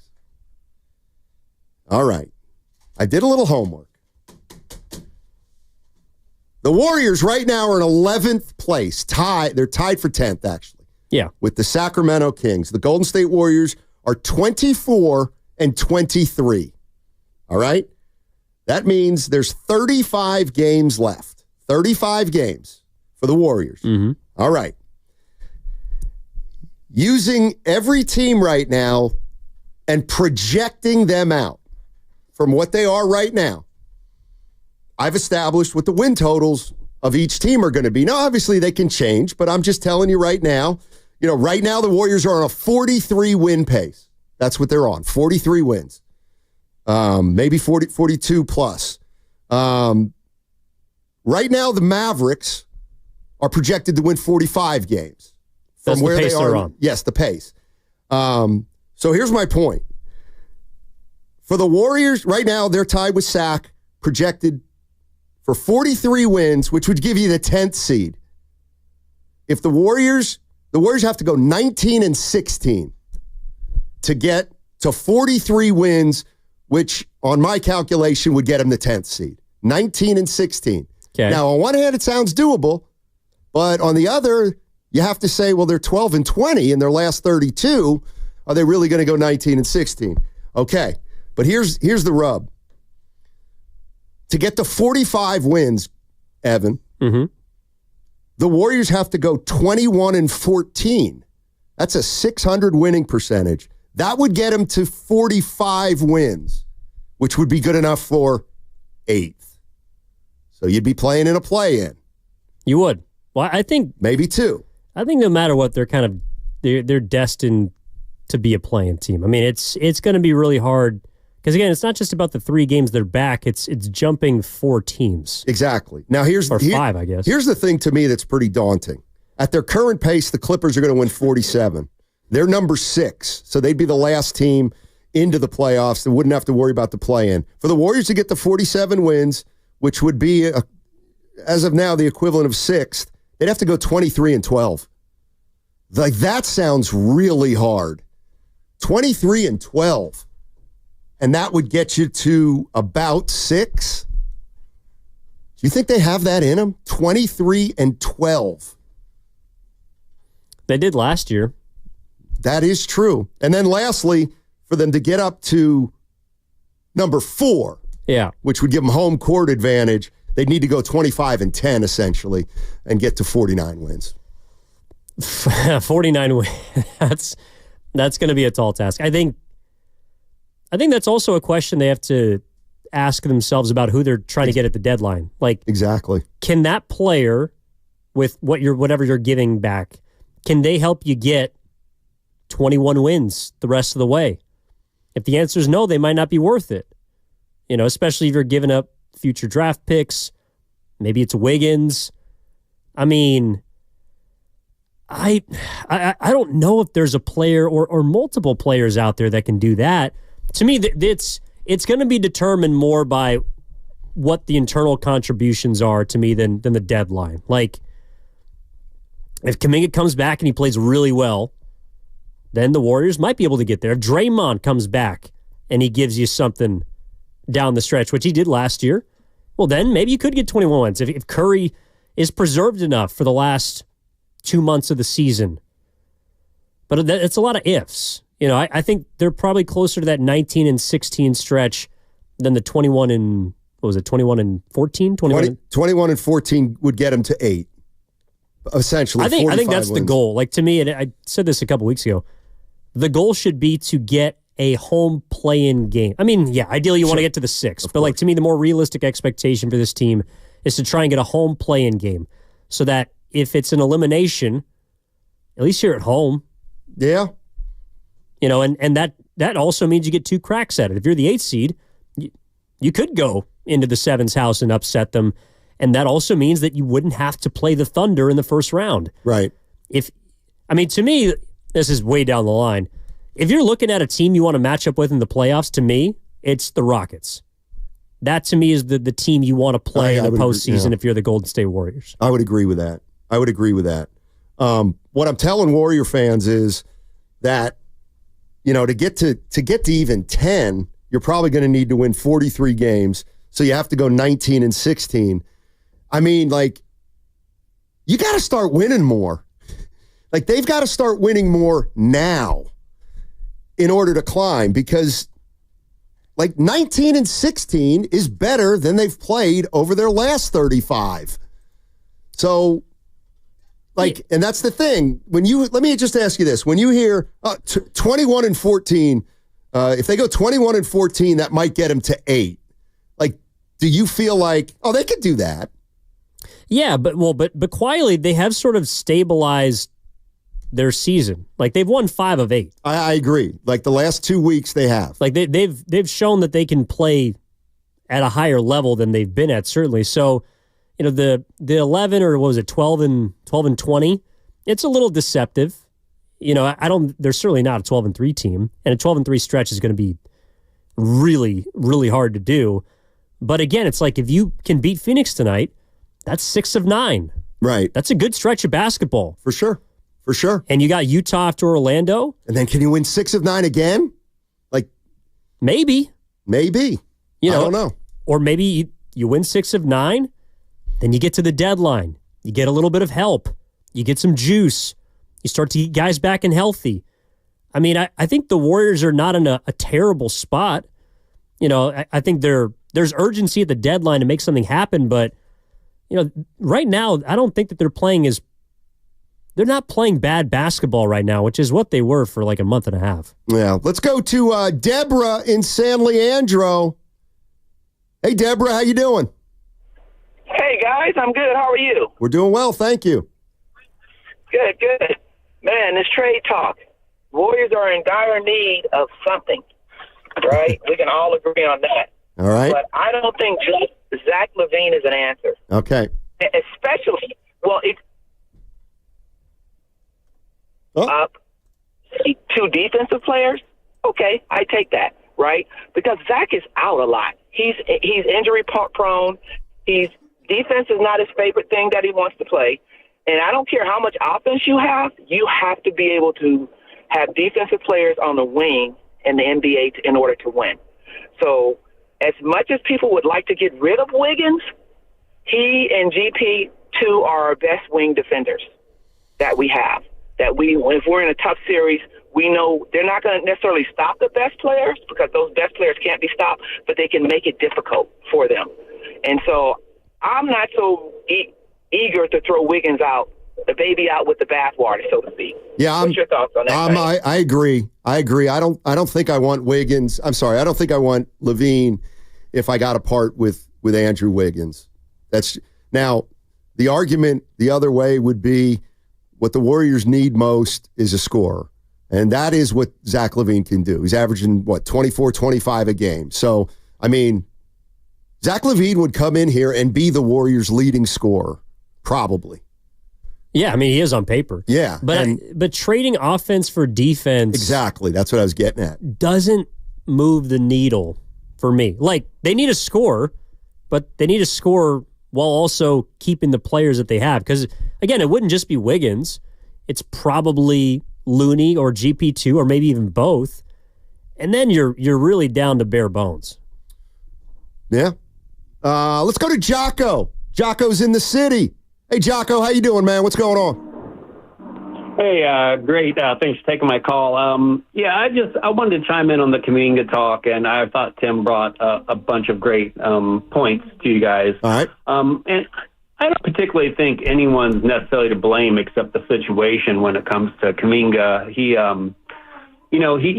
What player on our roster is under the same microscope he is? It's like every mistake he makes gets talked about for a week. And, he's been in the rotation. He gets DNPs. He's a starter. He's on the bench. He's a small forward. He's a power forward. The guy has been given, the short end of the stick as far as like development. And I think his feel for the game would also improve if he had consistent minutes because, just playing time helps with that. And then, everyone talks about Franz Wagner as he's like, and these other guys, I'll lump them all in that, and I hear you guys saying that they're worth that money because that's what their teams gave them. But, next year they're not going to be $40 million players. They'll be making that, but they're not going to impact winning and get their team to where they need to be at that price. But, okay, so what about, you think Kuminga can? Given consistent minutes that, if he's doing 26 and 3 when he gets 30 minutes inconsistently, if he got that consistently, I think his numbers would be, around 24, 25, 8 and 5. And then, I'll ask you guys this. Who has a better effective field goal percentage and a better three-point percentage between Franz Wagner and Jonathan Kuminga? Well, it must be Kuminga, since you're asking. It is. Appreciate it. Look, thanks. All right. If Jonathan Kuminga averages 24, 8, and 6, or I think that was around what he put, the rest of the season, pay him $40 million. I guess I have to see it first. Part of me wants to say it this way. Be nice. If Kuminga would have played more, then he'd be a lot better. If they would have developed him, and I feel like saying, it's your fault, meaning the fans, it's your fault. You're the one that got that cockamamie back-to-back championship you thought you could go for in 2023 after you shocked the world in 2022. But no, you actually ran it back, thought you were going to be able to do it again, and you know what? It came at the expense of Kuminga. Because if you would have given up on that pipe dream of winning back-to-back titles, then maybe they would have been more willing to let Kuminga grow using his mistakes. But the reality is, some of you fans who are PO'd right now thought you could win a second championship in a row. And so that's why his development's been stunted, because he couldn't help them like Anthony Lamb at that time. And I know it's tough to hear, but Steve Kerr trusted Anthony Lamb more than Jonathan Kuminga in 2023 because they were shooting for another title. Or be mad at the Warriors for taking him in the first place. There was no runway for him. I mean, if he's a 3, like a lot of people believe that he is, right? In a perfect world, he's a small forward that averages 25 points a game and is really good, helps you win. He already had one. His name is Andrew Wiggins, and he helped you win a championship. So, has he been given a fair shake? Maybe not. But all he can do is try and make the most of the rest of his season here. And actually, that's why it sucked that he got hurt. Right. Because he was beginning to turn a corner and playing more consistently. Now, he wasn't good every single night, but he was better. He's gotten better incrementally. I think that's why we look at him under a microscope. I know we got to hit a break here, but we look at him under a microscope. It's because you see the incremental improvements, and you hope that by the end of the season, he is a guy that you want to reward. Yep, we'll see. All right. On the other side, your chance to win a trip to Vegas for the basketball championship, and you'll be taking $20,000 with you, split among 4 guys or gals. They can be gals. But your chance on the other side to go to Vegas to watch the tourney with money in your pocket. That's coming up on the other side. What's coming up on the game is brought to you by Fremont Bank. Here for you, here for good. segment also brought to you by all new Bay Street, Emeryville.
Are your eyes green? They're brown. But they're a different color. They look green today. This guy. His eyes are green. No, I've been told I do have beautiful eyes. I didn't say that. Now, back to Steiny and Guru on 95.7 The Game. Evan Giddings in for Darryl the Guru Johnson. And we're wrapping up a fun Friday, Payday Friday. Thank you all for joining us and being a part of it. Appreciate it. I got a text here on the text line from the 562. Steiny, did you say gals? Gals, Steiny? Is this 1945? Well, it's better than girls, right? Well, and I'm going to give women. I'm going to give 562 is a reason. You know, I was taught at a young age the one thing not to do is ever call a grown woman a girl. Okay? Because you don't call a 40-year-old man a boy. You just wouldn't do it. No. So I try not to call women girls. However, there's a phrase, guys and gals. You know, so it's like saying a guy. Guys and gals, gals and guys. Like there's no pejorative there. They're the same word describing a gender, essentially. There's no animus. There's no ill will or bad intention. That's why I used gals rather than girls. Yeah, like guys and gals are it's more ambiguous, you know. Exactly. All encompassing. Exactly. See, you get it, Evan. All right. Here you go. I'm going to give you your chance right now. Tell you how to get yourself to Vegas during the basketball tournament with some money in your pocket, okay? We're calling it the Slam Dunk in Vegas. Someone's going to win travel and accommodations for 4. That's the winner plus 3 guests to Las Vegas plus $5,000 for each guest. So, yes, that's $20,000 total. It's the ultimate viewing experience for the first 2 rounds of the college basketball championship. And winning is very, very easy. All you got to do is download the free Odyssey app right now. You log in and listen each day for at least an hour, and that gets you qualified for your daily entry. All right, so you want to download the app, log in, listen for an hour at least, and you're automatically registered to go to Vegas. It's a national contest, and if you download that Odyssey app, like I said, you might be headed to Vegas in March with $20,000 in your pocket. All right. So there's that. Let me catch up on the news of the day regarding the Warriors. Apparently, they're most engaged right now with the Chicago Bulls, and it most likely is Zach LaVine. That's the subject of the conversations. And we're talking about whether you want LaVine in here, you think he'd help, this, that, and the other thing. And by the way, I'm gonna take a couple calls here, Evan, and then would you mind if I do like a public service kind of announcement or a public service? I thought you were just going to stop at service, and then I would say yes because it's been a while. But sure, yeah, you can do it. I want to address some of the younger people in our audience. Just some of the younger people. I want to like people above me, below me, around me. Yeah, around your age. Okay, around your age, and I want to address you out of humility and respect. And I want to be constructive about it. But I do want to share some words with the younger set. Speaking of the younger set, let's go in the opposite direction. Priest in Palo Alto. I'm right up there with you, buddy. What's up, Priest? What's up? Hey, Priest. How you doing, buddy? Taking my call. Yes, sir. All right, man. I just wanted to call in. A lot of guys have addressed what I was going to talk about, but I just want to say that Jonathan Kuminga and these young players came into an existential situation that none of those other guys came into. No doubt. So comparing him to them and their situation, it to me is unfair. Fair? I believe. The only thing you can do, the only thing we can do with Jonathan Kuminga is look at when he's given minutes and when he's not. When he's given minutes, he delivers. When he's not given minutes, it's underwhelming. Everybody wants to, like the guy said, pick out one thing and blow it up, talk about it for 2 weeks. Every player at 22 years old is going to make a gaffe here and there. So if you're going to pick that out and maximize it, go ahead. But the thing that I want to say is to blame the fans for wanting to win. Oh, I knew something was coming, Priest. Go ahead. That was hilarious. I almost fell out of my chair. I hope you know I was doing it with a smile on my face, Priest. Oh boy, I know exactly why you would want to get my blood pressure up. Yeah. Hey, I got you. Go ahead. I got you, Priest. We got to run, but thank you so much for calling. And you're right. I mean, the kid's got a lot of upside. There's no doubt about it. And have a great weekend, Priest. Still remain one of our favorites. No doubt about it. No, look, and it's all about the number. As oh, Priest. I don't know. People. I knew he had something. I knew he was doing. He was leading up to something to come crashing down on me. Well, he got me good. It's definitely a first. I haven't heard you blame fans before for Kuminga or whatever people think of him. I don't know, man. It's like, do you think that people actually want to see him fail though? I don't get the gist from anybody who's a so-called hater. It's like, what? I'm a hater because I don't think he's already an all-star. I don't know. I mean, for me, it's as simple as this. I don't like him at 40. At 25, I like him. It's pretty simple, honestly. And feels kind of similar to like the Brock Purdy conversation, honestly. Yeah, that's not a bad call at all. It's like, yeah, I think he's really good. Is he worth $60 million? Probably not. Is he going to get it? Sure. They'll figure it out. Is Kuminga going to get $30 million? Probably. Maybe. I don't know. And then they'll figure it out. He's got the rest of the season to, I think, make himself some more cash. But again, I don't think anything is going to change about him in the next 6 days. And even if he hadn't gotten hurt, I don't think the Warriors would have tried to flip him. Like, again, clearly they have prioritized this guy. He's 22 going on 23 years old. And I think he's going to be in a Warriors uniform for a long time. That should excite people. By the way, I know it's unfair. And Priest is right. He was dropped in an existential situation. He's also the only guy in his draft class with a ring. He's the only guy that's been a part of championship culture. He's the only guy that's been a part. Now, I don't even play or contribute much, but he's the only guy that's been in a locker room that knows what it's like to win. And so I also think that's going to give him an advantage if and when he reaches his potential in probably like 3 years, because he knows what it's like to be on a team that can get it done at the highest level. So somebody on the text line, it's scrolled down now, but I wish I could recognize you, but I can't find it now, but brought up a great point. And it's like Priest and all you guys that, are Kuminga fans, forget me and Evan for a sec. The goal, this is what just struck me because a texter brought it up. The Warriors won a title in 2022. Yep. Okay? In 2022, they won a title. They had Jonathan Kuminga on the roster. Do you know who they signed as a free agent that summer? Yep. JaMychal Green. The Warriors won a title and signed JaMychal Green. There it was. I mean, that was the time where why would you sign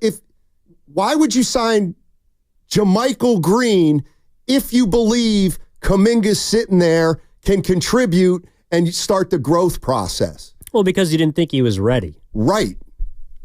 And so that's the gripe that a lot of fans have with the Warriors, that maybe in hindsight, 2023, we should have just been playing Kuminga after the title. And that's fair, but I also remember, I think it was like the first 10 games of that season following the championship, because remember, they started like 3-7. They're really bad on the road. Right. And Kuminga wasn't the only one that got burned. James Wiseman also got ample minutes off the bench. Like, I think they tried to bring those players along, but they were losing games. And so that's when the JaMychal Greens, maybe the Anthony Lambs, and, did they make a mistake there? Sure. Would Kuminga be further along? Perhaps. But I think he's in a really good spot right now. I do, outside of the fact that he's hurt. Right. But He's in a contract year. He hasn't made a stink about it. I don't think that he's the head case that people make him out to be. I think he's strong-willed. I think that he's got a lot of talent. And that's actually something, and that's another reason why I don't think he's going anywhere at the deadline. Again, Kerr said talent over culture. Who's the most talented player on the Warriors? I think Kuminga certainly is one of them, no doubt, if not the most. Okay, so he's safe. Preserve him. Try and get as much as you can out of him within the context of winning. But as you mentioned too, Steiny, and this is the difference to me between even last year and this year now. He's helping you win more games this year. Right. That's a good thing. Okay, so if you really got to go 21-14 over the remainder of this season to get to the 8th seed, like you laid out earlier, well, then you're probably going to need Kuminga to be a part of that. And if Kuminga's a big part of it and you go 21-14, he's going to make more money, I would think, but from the Warriors. Let's get JJ in here, and then I've got some words for the younger set out there. What's up, JJ? Hey, what's up, guys? Thanks for taking my call. Sure. Happy Friday. Yeah.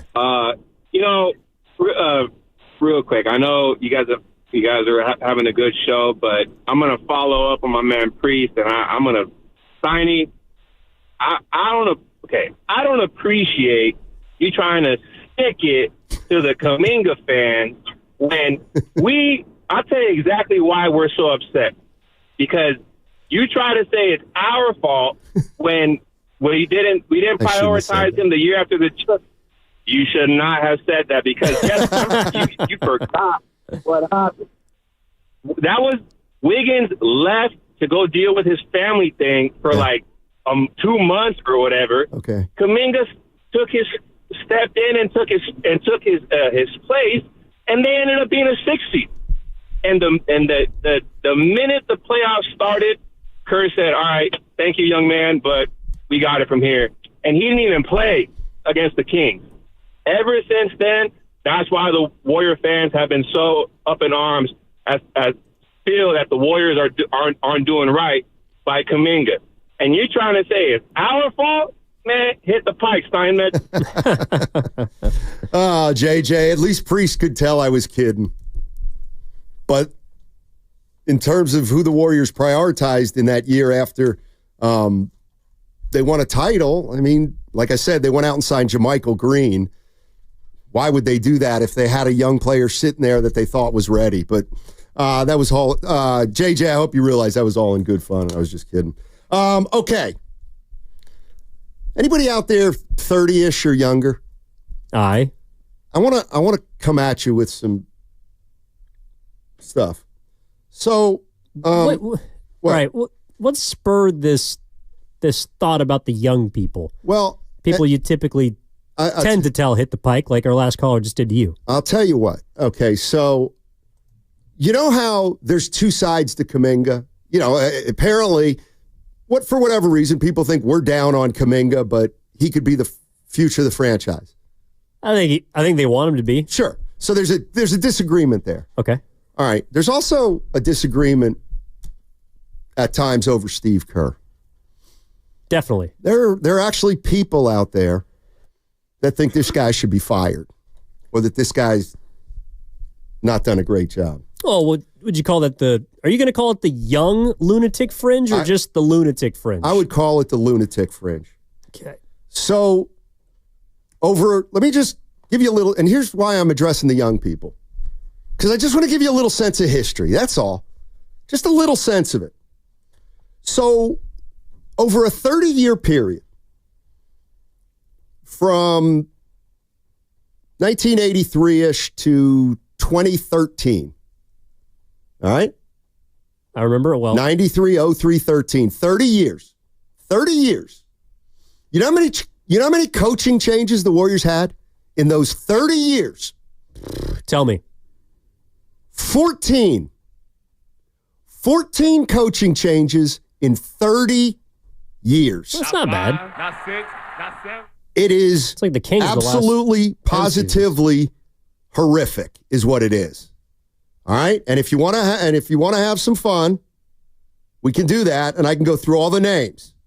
okay, of the 14 coaches, John Bach, George Karl, Ed Gregory, Don Nelson, Bob Lanier, Rick Adelman, P.J. Carlissimo, Gary St. Jean, Dave Cowens, Brian Winters, Eric Musselman, Mike Montgomery, Nelly again, and then Mark Jackson.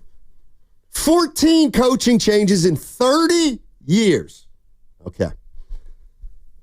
Steve Kerr's in his 11th season with the Golden State Warriors. He's won 4 championships. Okay? He's the longest consecutively tenured Golden State Warriors coach since Al Attles. Don Nelson didn't even have a run as long as 11 years.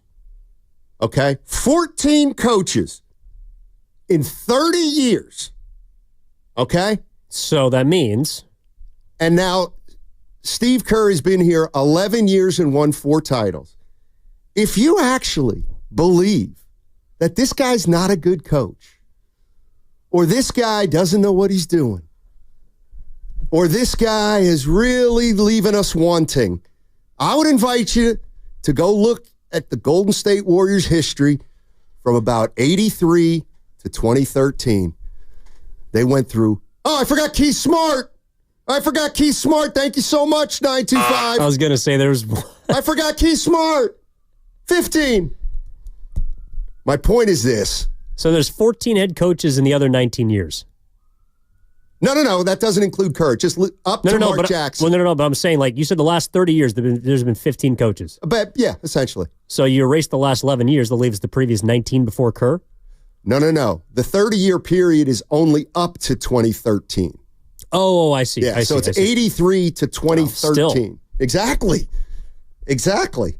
So I find the disrespect for Steve Kerr to be offensive. And if you're one of those people that are listening to Evan and I, and we're driving you crazy because you think we don't like Kuminga, you're driving us crazy because you don't think Steve Kerr's a good coach. What are you doing? Do you even know who Brian Winters is? You know who Dave Cowens is? Get to the history books, and maybe you'll appreciate this guy as much as you should. I'm done. Well, I think it's because people... All right, Kerr's in an echelon with other greats, right? He's got 4 rings, a lot as a player. I do think that people just compare him to other great coaches. They don't compare him to other Warriors coaches. Or there's the idea that he was just gifted a title team and anybody could coach them. But is Steve Kerr the head coach of the future? Is he going to be here in 10 years? I doubt it. But to think that he isn't the right head coach for the Warriors, I guess I would just ask, who else would you want? That's a good question. Who else is going to coach this team? You know what everybody's going to say? Kenny Atkinson. Oh, my God. Oh, the 39-4 start with Walton also gets held against him. That's true. Yeah, that anybody could do this. Well, and maybe there's a lot of coaches that might have been able to coach the 73-win Warriors. True. But would they be able to get 73? We'll never know. The fact remains that Steve Kerr is one of the top, well, certainly one of the top 10 head coaches in the history of the NBA. I've heard Stephen A. come on these airwaves and say he's in his top 5. I don't know. You cut it how you slice it. But to say that he's not a good coach, I don't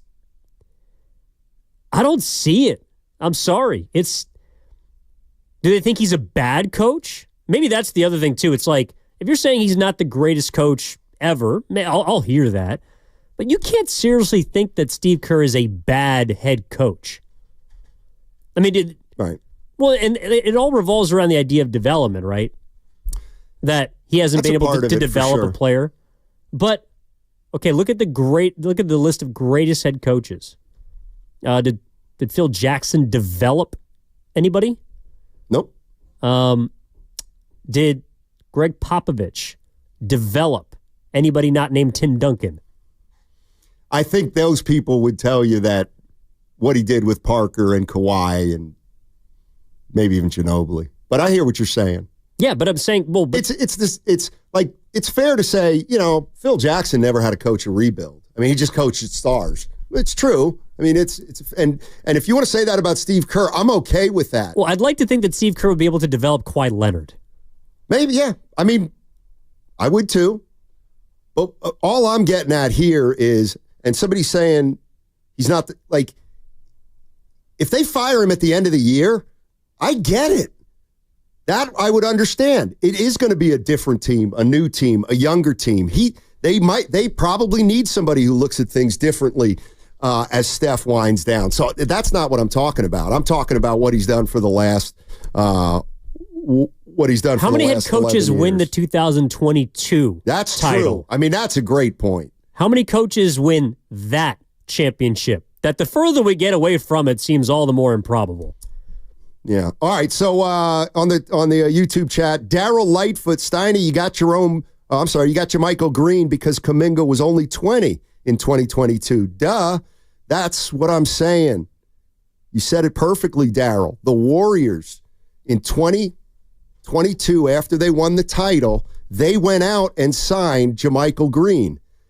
And the reason they signed JaMychal Green was because they wanted to win another title back-to-back, and they didn't think Kuminga was ready, or they didn't trust him with a bigger role at that time when they wanted to go for a championship. And if you're mad at the Warriors for that, I guess you can be. But they were in a different period then. All right. We got crossover coming up next. What's bugging you? Oh boy. A lot of things. Oh, shoot. I should have used the coaches for what's bugging me. Dang it. Yeah, that was a pretty good one. Son of a gun. Can we just cut it and replay it in about 15 minutes? You know I'd love that. Just get Stunny out of here a little earlier. All right. We got Willard and Grandy in on the other side. We're going to bring it home. That segment was brought to you by Ceremony Ford.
I'm fed up with all this vibe crap.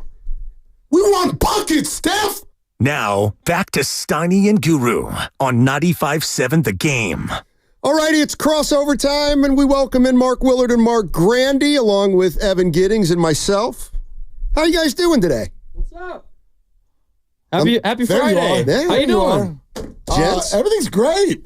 And really great after hearing you say what you just said. I don't know if I've ever encountered this. Which part? The part where, like, Matt Steinmetz, because everybody knows, we'll call this a tease, in 10 minutes, the four of us are all going to tell all of you and one another what's bugging us. And Sponsored by Atco Pest Control. Yeah, and I'm going to bring everybody inside the building, and that is that Matt Steinmetz is having a hard time finding something that's bugging him. This is usually the easiest segment of your week. Amazing. It's amazing. I may have to do a repeat of the. I may have to address young people again. I do think Guru, wherever you are, is offended. I wonder what maybe. And is that why nothing's bugging you? Evan and I have been clicking today. You guys are a little simpatico. We've gotten a couple texts that we're agreeing too much. Paydays are always tough, I think, to figure out what's bugging you, and maybe it's just the amount of bills that I got to pay off with. Should we? Payday. You could do that. Yeah. Should we do what's bugging you every other Friday? Yeah. Only on the non-payday Fridays. Well, it's a problem. I can always when you get borrow paid, a couple from Dibs. You want to know what's bugging? Well, I should save it. You want to know what's bugging me on payday? Is that it shows up on Thursday afternoon, how much of it's already gone by the time I get here on Friday afternoon. So I try and pay the bills on Wednesday or Thursday, and that way it at least looks like it has the appearance there's more money coming in than going out. It doesn't happen. Yeah. It's like I was telling Steiny, so I was sick last weekend, and I missed Monday. The best part about being sick is you lose weight because you can't eat anything. Now, it doesn't mean you're actually less heavy than you normally are because, in a few days. Comes right back. Exactly. Yeah, comes right back. But I stepped on the scale this morning, and I felt pretty damn good about myself. That's awesome. Nice. That's now, awesome. by Sunday, it'll be back. But for today, I feel great. Not bad. Seeing as it's a radio audience, we should let everybody know. Evan, you are even more of a rail than I am. You work out every single day. I'm working with 3 rails. So the fact I got the third rail here too, in Grandy. That's right. The fact that you're scale watching is a little head scratching, to be honest with you. Well, that's how I keep myself in fine form. You got to be. Wow. Well, it's more about it's data, right? So with sports, you take as many pieces of data as you can. Personal analytics. Exactly. Okay. I got to figure out what my plus minus is on a daily basis. So I can figure out whether it's got to go up, whether it's got to go down, whether I need to improve this, work on the jump shot. We're all just athletes in our own mind. And it's got to go up so you can afford maybe another pop or two at the spot today, Possibly. Second Friday in a row for you. Probably. Yeah. Well, but last week, of course, it was your birthday, so yes, it was. It had to be. It was. Yes. That was a lot of fun. You didn't have to be there. Hey, Steiny wasn't. No, that's true. You know what? I'm gonna. You know what? That's what's bugging him. How about this? I can prove. Never get me confused with Guru. I don't. Okay, so Willard had his get together at 6:00 last Friday, and I was like, I can't go. I've been to 2 comedy shows in my life. I'm out. And I was going to a comedy show on Friday night in Oakland, so I couldn't make it. And to prove to you that that's in fact why I missed it. Are you going to tell one of the jokes? I can produce an email from one of the comedians. That's right. Who heard me shout him out on the radio last on Monday when I told you during the crossover. First of all, you have my trust. Okay. You don't need to prove nothing to Must me. have been for Dibley. Yeah. I totally trust you. But that is cool. Yeah. That's cool. He's a big sports fan. He listens to the show. I had that happen one other time. Christy and I went and saw it's not a magician, they call themselves an illusionist. Sure. An illusionist. Edward Norton. And we saw it, and then we talked about it, and then they clipped the audio and put it on their Instagram story the very next day, like thanking us for thanking them kind of a thing. That's fun. Look at the shows all cross-promoting each other. Well, you never know who you're going to reach or what kind of people listen or tune in. So the fact that, Steiny got some laughs from him, and you got a shout out. Was it a good show? I thought it was really good. Nice. I want to make sure his name's Jeff Applebaum. And I feel like I've heard that name. Yeah, he was good. He's good. In fact, I thought all of them were good. I can't remember some of the names. Yes, Jeff Applebaum. He was funny. He's good guy. Good, okay. Oh, yeah, I've seen this guy. Yeah. I Googled him. Okay. And you know when someone has made it in life when their name pops up on Google while you still have more than 5 letters left to type. So I got to Jeff App, and there he was. Yeah. Good job, Jeff. Yeah, thank you, Jeff. And you're pretty funny, Jeff. Yeah. I got to tell you, you're pretty funny. I've seen him. Anyway, so sorry I missed it is what I'm saying. It's okay. So I missed your birthday. Okay. We had a ton of fun with that. Plus, there's always next year. Here's the other reason Big you know. 51 coming. Here's the Area other 51. reason you know I had something to do because I didn't go, and Christy said she had the first round or two. So me not taking advantage of that, I had to have something going on. Yes. You know who ended up having the first round? It ended or two? up not being true. Someone made a liar out of her, but good for her. Because then we went to the next stop and she was ready to. She's like, "No, we can go wherever we want." I just saved a bundle. So hold on a sec. Yeah, I wasn't there, and Nahegan had the credit card out. That is indeed what happened. That's a fact. That is a fact. I don't like that at all. You really missed out, Steiny. Apparently, I did. Maybe that's why he pulled the. Was it credit card crowded out. at 6 o'clock? I wouldn't use that word. No, there was a party that was coming into like 7 or 8 or something. A wedding party. Yeah. We got booted. There's always action at the old ship. Come on. Yeah, there were plenty of people in there. Yeah. Once we get there, party starts. All right. So the big news today, it feels like, is that the Warriors and Bulls are in legit talks. Casey Johnson of NBC Sports Chicago said that yesterday. Help me, Fisher? No. Who had the other report today? Brett Siegel. Brett Siegel, yeah. Clutch points. Yeah, I mean, it looks like Levine is somebody they're very interested in. And the question is, do you want Zach Levine? And if so, what are you willing to give up? I'm going to push my chips in the middle of the table. Are you really? I don't believe any of these reports. Oh. I think this is all smoky. I don't think the Warriors. I did. So you don't think they're going to do anything? No, I do think they're going to do something. I don't think they're going to do this. Levine. You don't think it's Levine? No. Okay. And I don't think it's the Bulls. I don't think it's Vucevic anymore either. Do you have another name in mind, or you don't think it's going to be those two? I can't give you another name in mind as if I'm reporting something like that. I have no clue what the Warriors are discussing, but there's two things that gather my attention. A, there's also been reports that the Warriors are very interested in players that no one is talking about. Yep. And I kind of hope that that's true. Grandy and I are on the same page about the wish list. There is a player, and we're going to hold this now. We're going to hold this for 2:15 because Grandy's got a whole PowerPoint presentation that he's laid out for the remainder of the Golden State Warriors year. But there is a player who is absolutely head, shoulders, knees, toes above every other potential acquisition out there for the Warriors who we want them to get. So, that's just my hope. But as far as my read, I've decided this is just too loud. Why are we getting fed every day with 7 reports that the Bulls and Warriors and the Warriors and the Bulls and the Bulls and the Warriors? That doesn't add up to me. It doesn't add up to me. And there have been too many people who for 2 years now have said Zach LaVine is financially preventative to almost everyone in the rest of the league. I think Zach LaVine, I get it.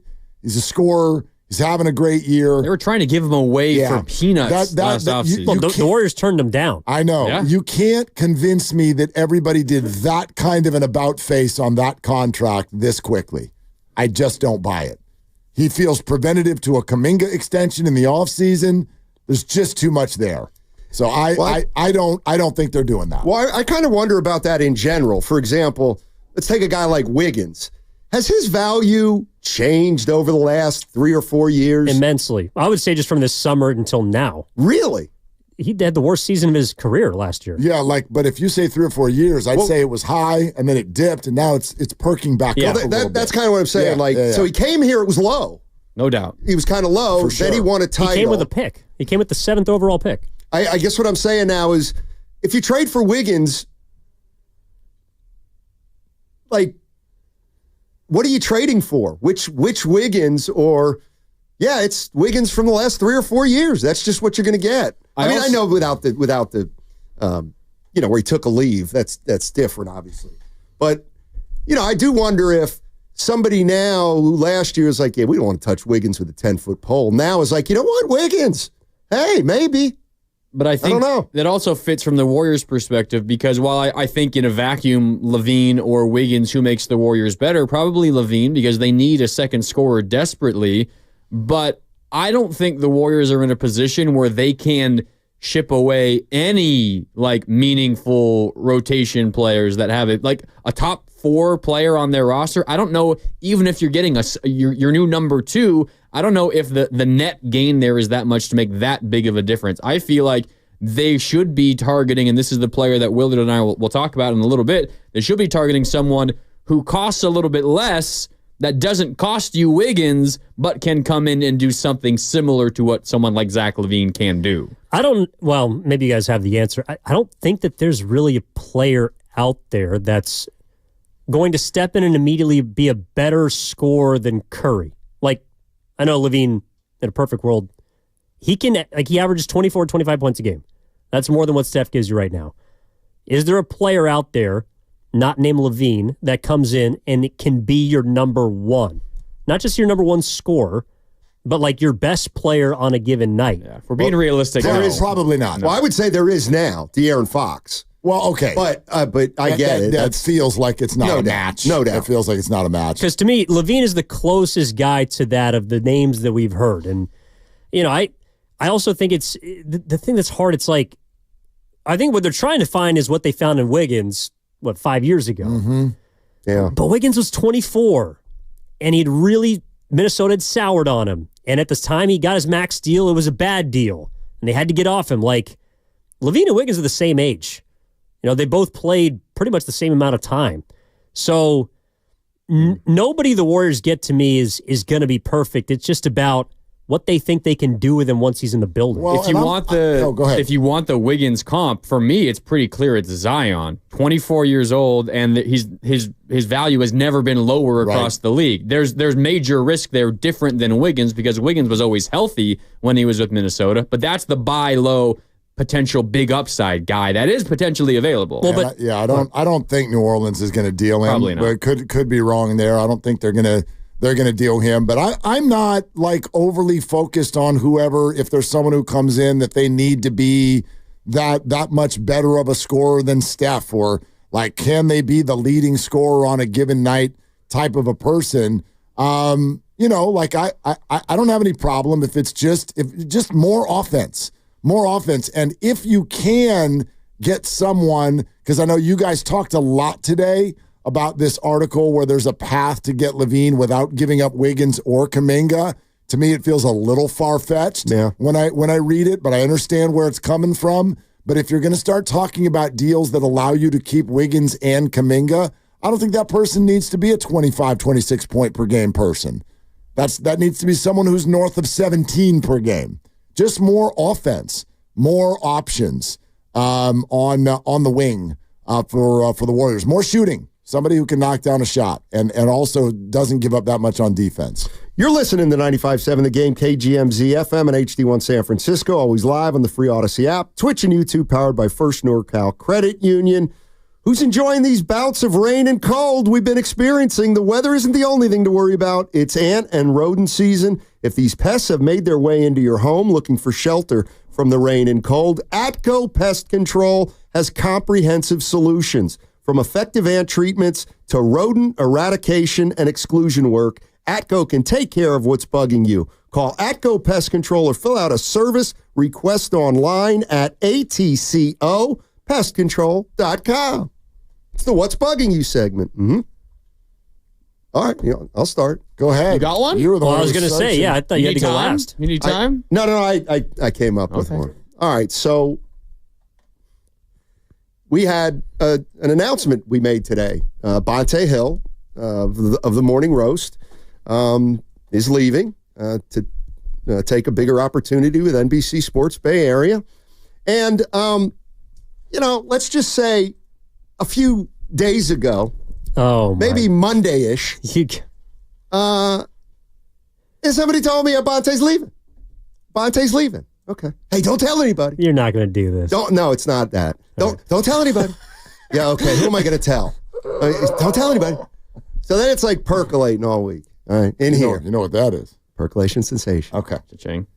So then yesterday, we go into the meeting with the boss at 3:00. You are going to do it. No, I'm not. I swear to God, I'm not. I'm very intrigued by this conversation. We go into the office, and he can starts out. Okay, guys, I'm going to tell you something, and it can't leave this room. And when you leave the building, don't text anybody. Don't call. I'm starting to laugh because I already know. Everybody in the room knows it. Right. Guru knew it. Everybody in the building knew it. I knew you were. This is where you were going. I am going to do it. So it's me, Evan, and Goo, and I don't care. Goo told me on Monday that this was happening, and Nahigian sets it up all dramatic, and he goes, "You're the snitch." Bonte's leaving. Yeah, Bonte's leaving. He's going, yeah.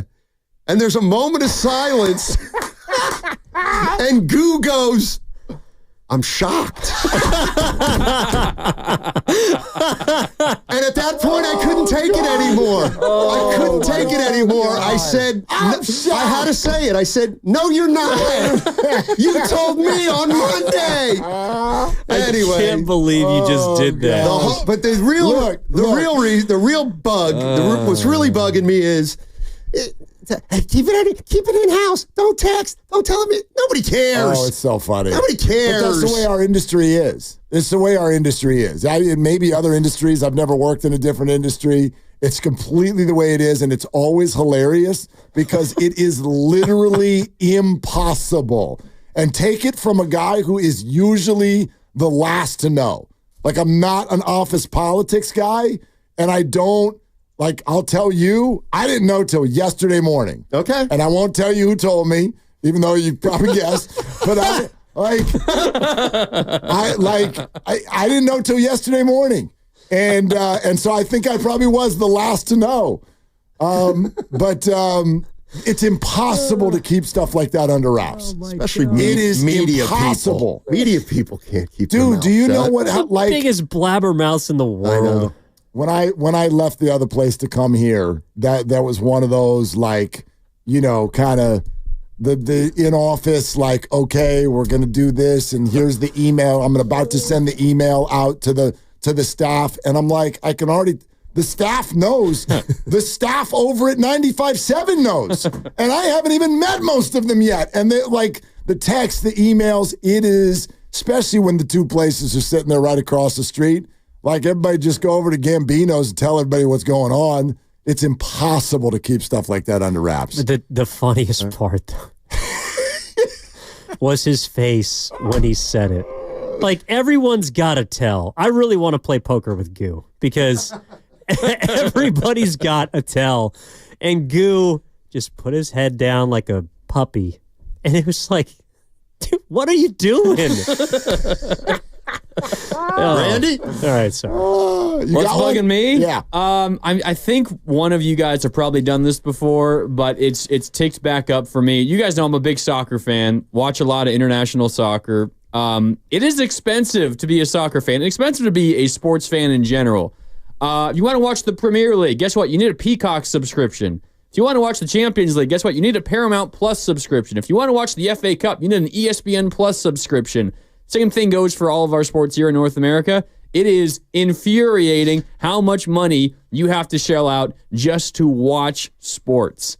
And I'm sick of it. That's what's bugging me today. Yeah, that's a good one. And it's such a good one that I think it was Dibley's a couple weeks ago, right? It might have been. He can't figure out the subscriptions.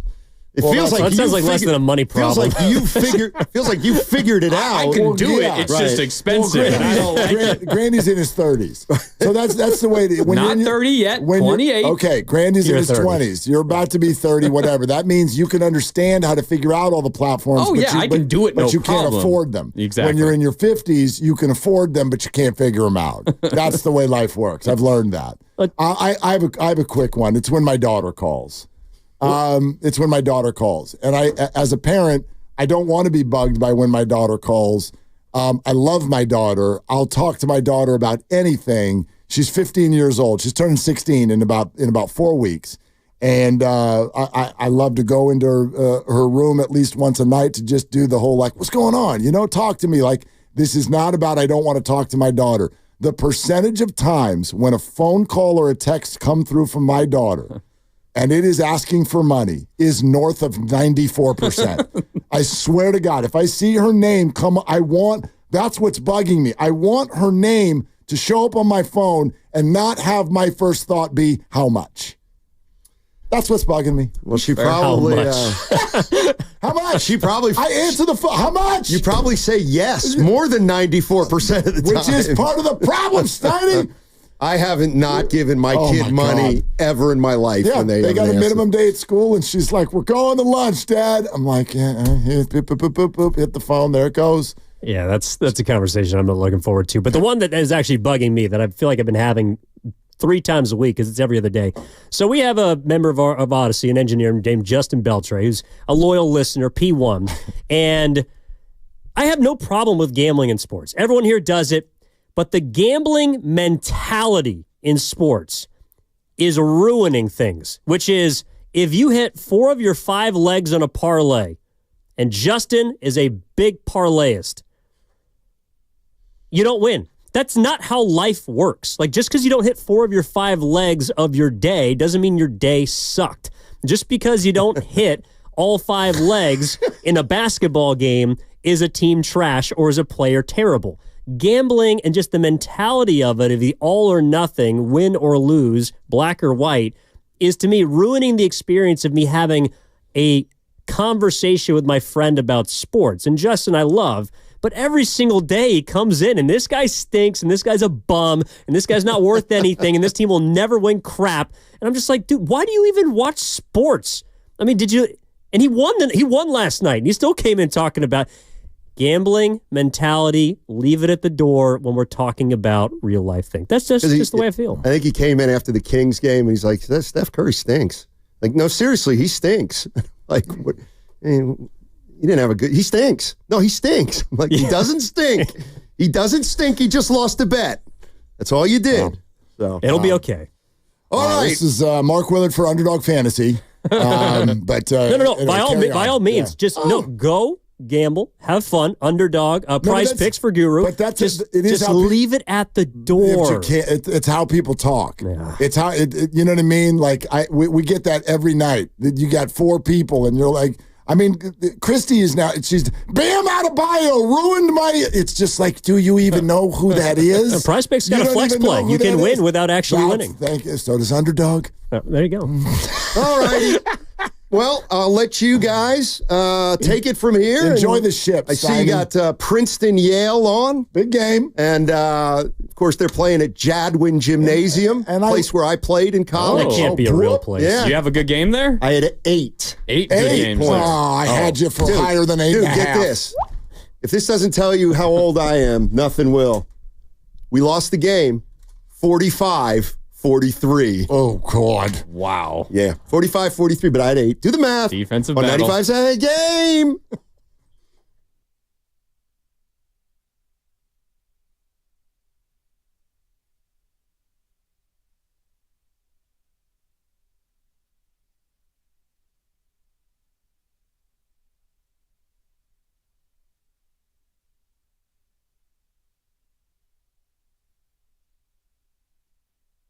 Dude. Hit that S again. Are they the coolest show in the Bay Area? And them white boys, they cool. That's what people are saying. You guys are phenomenal. This is one of the most perfect ways that I could end my day, getting the chance to talk to Mr. Mark and Dan, you know? We'll let you be the judge. Oh.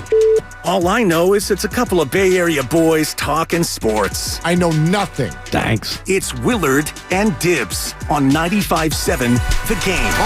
Let's do this. I'm excited. I'm literally excited because all of the talk for the last few weeks, Grandy, it's about to come to an end. Partially because next Thursday is almost here, but also because you and I have put our heads together. We have figured this out. It is over. we have got, forget all the crap you've been listening to. Even if it's us, forget it. Forget it. We are on the same page. We kind of came to this decision separately, kind of. Except for, I feel like it came full circle because my very, very dear friend, John Bloom, who is the voice of the Phoenix Suns, is going to be in this studio in 15 minutes. Looking forward to it. He and I just had a high-powered lunch together. No wonder you're in such a good mood. Very good mood. And we noshed through everything that's going on behind the scenes with the Phoenix Suns and the Golden State Warriors. Oh. And I ate a burger, and he had a tuna melt, and he did the responsible thing and took half of his home. I did the irresponsible You ate thing. it all. I ate the whole thing, and then I came over to 95.7 The Game and had a bagel topper. Okay? That's how we roll today. So anyway, I bring that up because he is going to walk in here, and the last time you and I spoke to him, which was at Levi Stadium, getting ready for the 49ers and Lions to play football against one another, Yep. we spoke about a specific player, John has a bunch of knowledge about, and we loved it then, and we've always loved it, but we kind of put it to the back burner, and it comes back to the front burner today.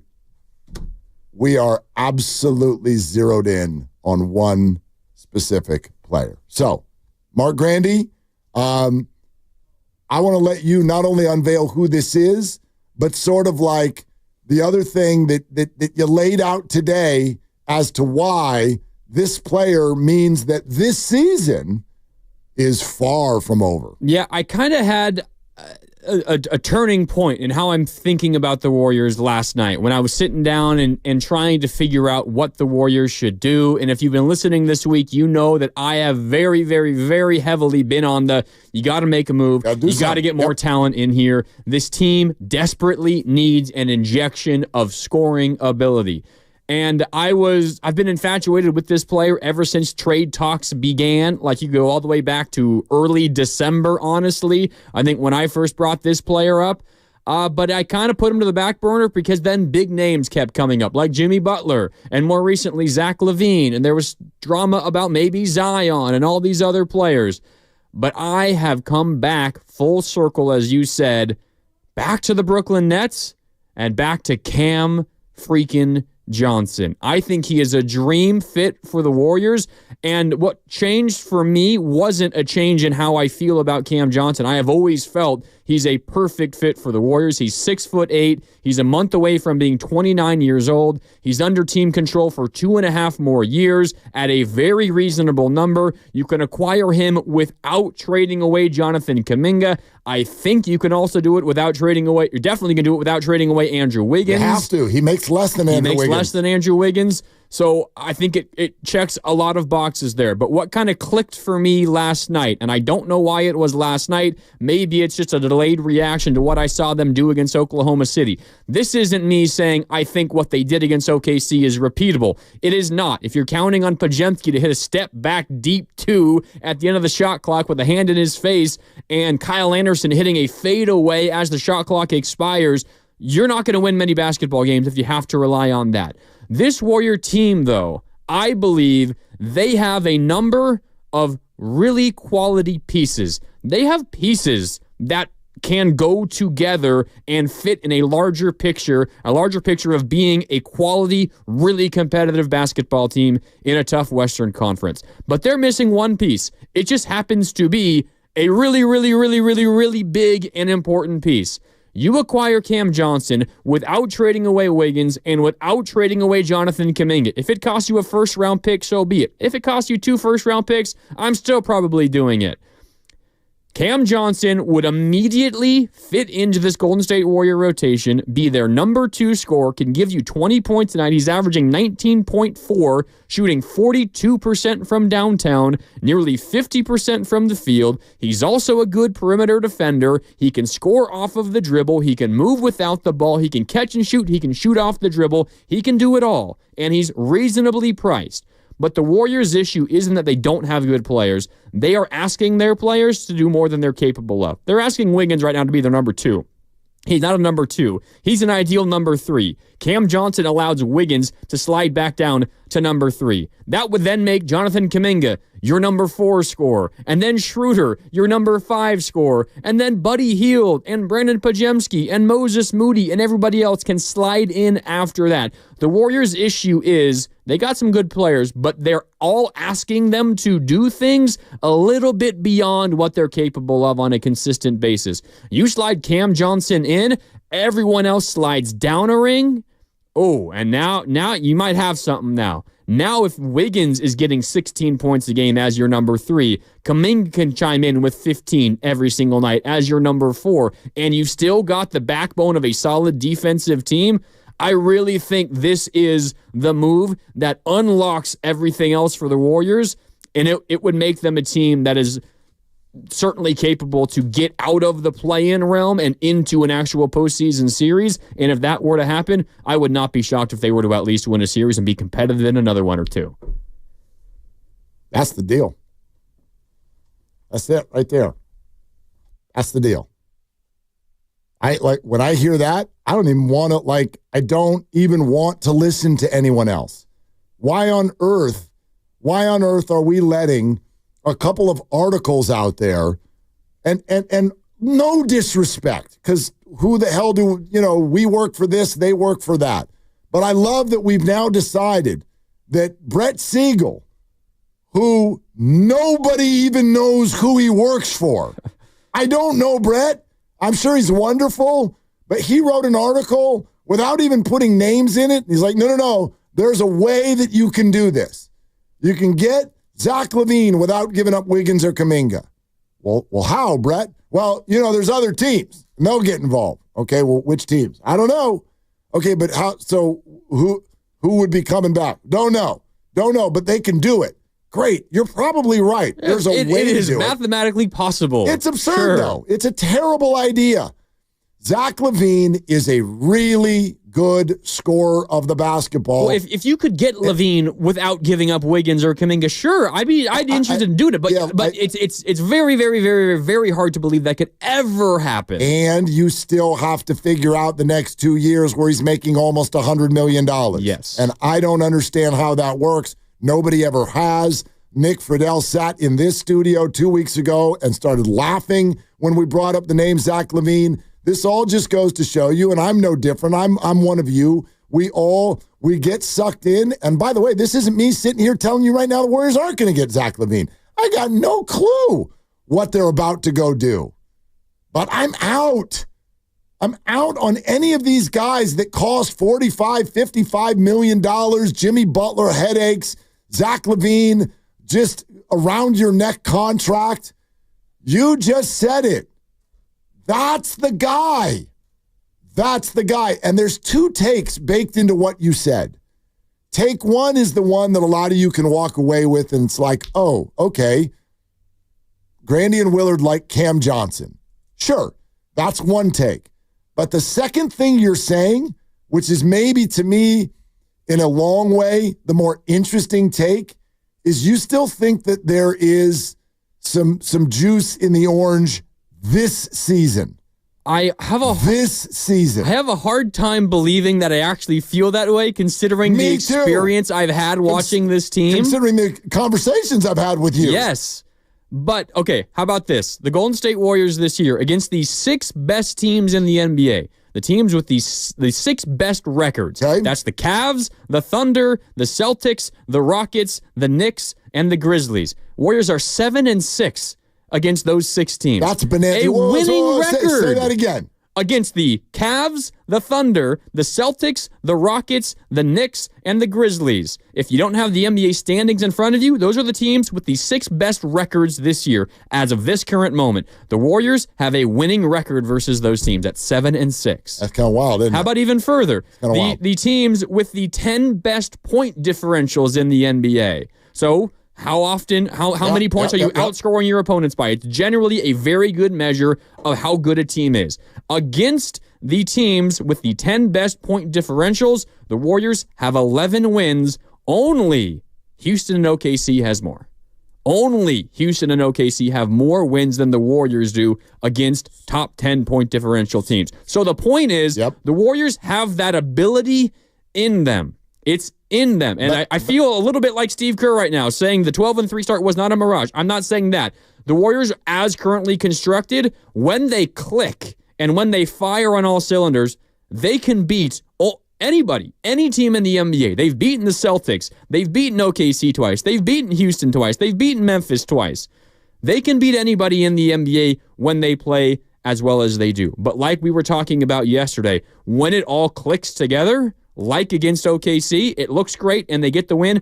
It just, given their roster and their rotation, it's like you're hoping and praying on any given night it's going to happen. And it doesn't happen that often. It's not consistent. But an injection of one player, I really think can change this whole feeling. Chris Mannix on the Ryan Russillo podcast via The Ringer on Cam Johnson. Cam Johnson, I would guess, will ultimately get moved. I think the asking price is pretty high right now. Multiple first-round picks from what I've heard for Cam Johnson. Does that come down when the Nets, who have just no interest in being remotely good right now before February 6th, maybe? I don't even know why they want to give him up. As you just said, he's 28 years old. He makes between, over the next couple of years, $20 to $22 million. Yep. That's it. Team control for 2 more years after this one. You're keeping Wiggins. You're keeping Jonathan Kuminga. You can get this done. All Brooklyn wants is expiring deals and picks. And so you could get this done for something along the lines of your expiring deals, which is Kevon Looney, GP2. Maybe you throw in one other player there, whether that's a Kyle Anderson or a smaller deal like a Trace Jackson Davis. And are you willing to give up 1 or even 2 first-round picks? And I know that for many of you, that's where you leave the station. I stay, and I think so do you. Yep. I would do that because at least one of those picks is going to be way into the future, and it is replenishable, especially if you have a player like Cam Johnson in his 20s who's not making that much money. Jonathan Kuminga, in theory, you'll still have him for 25, 30, I don't know, $1 million. Once you sign that extension, you will have assets where you can replenish picks if things go sideways. But that deal, and I already see people asking, wait a minute, Wiggins and Cam Johnson play the same position. Cam Johnson is a complete Swiss Army knife on the wing. 2, 3, 4, all good. Moses Moody said last week the difference between 2 and 4 in the NBA right now is essentially nothing. Wiggins is your 2. Johnson can be your 3. Kuminga can be your 4. Draymond's your 5. To go with Steph, there's your starting or closing lineup.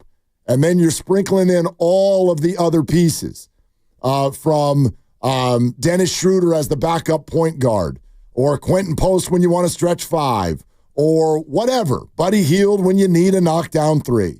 All of that is still there. That's a team, to me, that can play.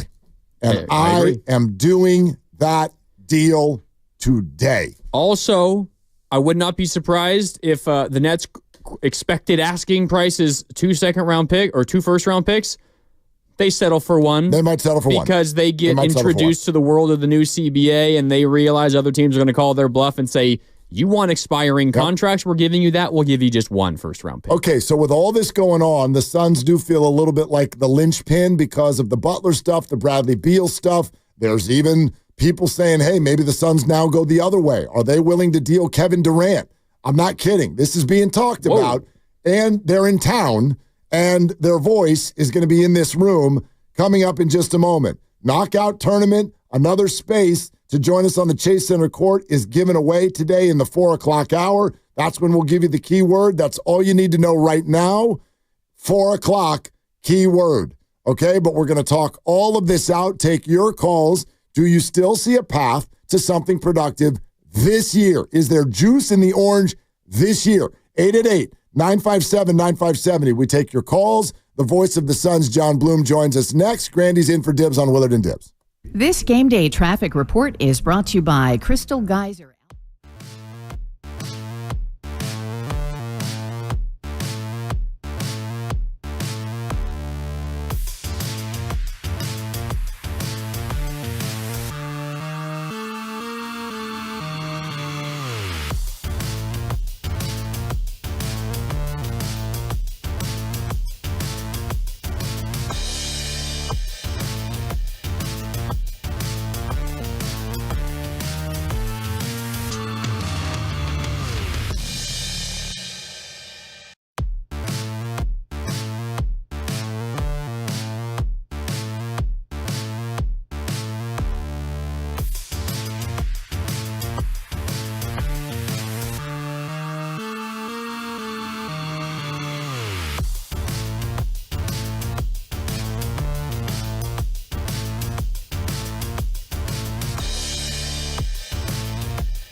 go. Curry will bring it to half court. Curry drifting left to two defenders, throws up a one-hander, and it went in! It went in! Fading left, right-hand runner. Curry with a bucket. How did he do that? Tripped by Kuminga. Waters has it. Pass to Kuminga. Reaches back and gets it and glides home. Two-hand slam. Jonathan Kuminga. 100-95. Credit Waters with a nice lead pass.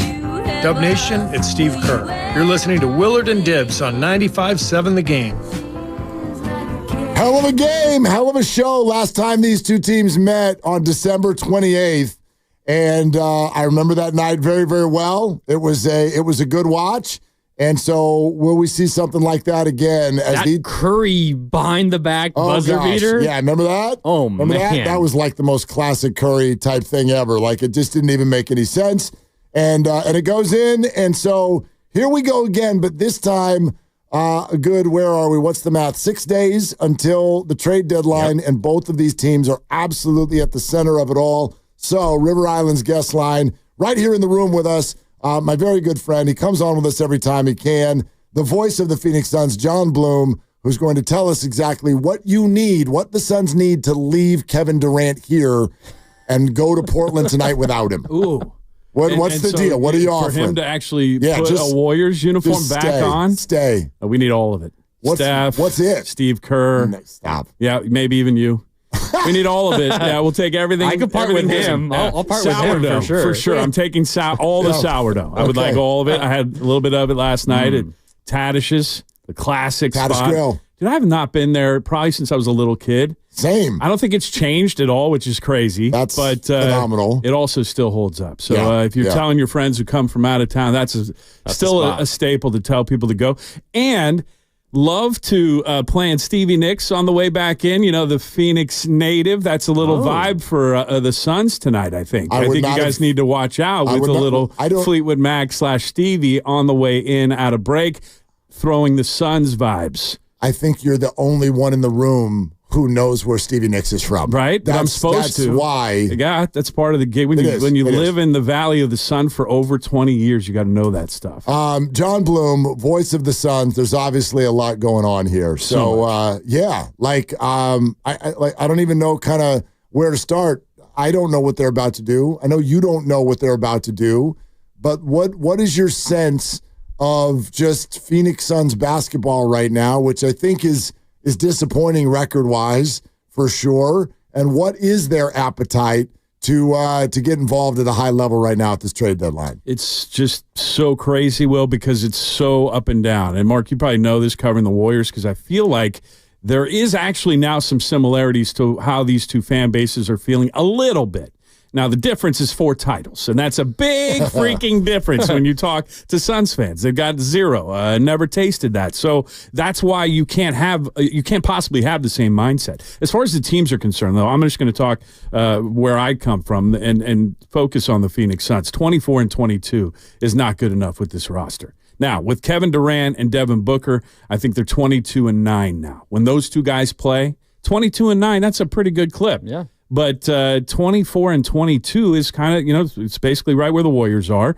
They have had a lot of games missed. I mean, we just played the Timberwolves, and I was looking at their top 7. 6 of their top 7 had played in all 46 of their games. Wow. The other guy was 42, right? I mean, that's continuity. You are already set up for success at a different level when you have just the same group of dudes suiting up every night, knowing where they're supposed to be and playing that role. We have not really established that in a couple years now. If you take a look at the Phoenix Suns, they've just been consistently searching for groups, the right groups that work together, chemistry, organization, all this stuff has been missing. And you can point to Chris Paul's, leaving and losing some of those things, which you guys saw a little bit of during his time here, but I know kind of what he did to Phoenix when he was there and the impact he had. And you can point to coaching. And so it's right now, I think a lot of people are wondering, is there even a fix? Can they go get players at the deadline that can actually fix what we're watching? Well, you talk about how this group hasn't even had a lot of time to gel because of all the injuries. Now there seems to be, at least from the outside, motivation to add to the group and change the group up entirely. And the biggest name, of course, is Jimmy Butler. Seems like he at least has interest to be a Phoenix Sun, but there's a major roadblock because you need to clear all the salary to welcome Jimmy Butler in. And you got Bradley Beal, who's got a no-trade clause. That's got to be a big roadblock in all of this. Do you know the Suns' motivation to try to acquire someone like Jimmy Butler? Is it more Jimmy interested in the Suns, or do you think it goes both ways? I think there is a little bit of both ways. I think the fulcrum might have turned or kind of, the scales tipped a little bit one way, and maybe Jimmy wants him a little bit more than they want him based on all the acting out. I mean, it's hard to take on a guy that's basically setting fire to another organization. He's already done it to previous organizations, and now you want to sign up for that next? Because, when a person shows you who they are, believe them. Isn't that what you're supposed to do? Yeah. Jimmy Butler's kind of showed us who he is. Now, there's that tantalizing part of Jimmy Buckets. Also showed us the kind of player he is. Jimmy, yeah. If you want to go all in for that. You saw what he did, leading the Heat to 2 finals and Eastern Conference Finals. It seemed like every other year, if not more, while he was there. So there's that, and I get why there would be interest in the Phoenix Suns because he brings a different element that they have. When teams get physical with the Suns, when teams push the Suns around, the Suns have not had the necessary response. Jimmy Butler can help with that, right? Yep. I mean, that's kind of his forte. He doesn't put up with stuff.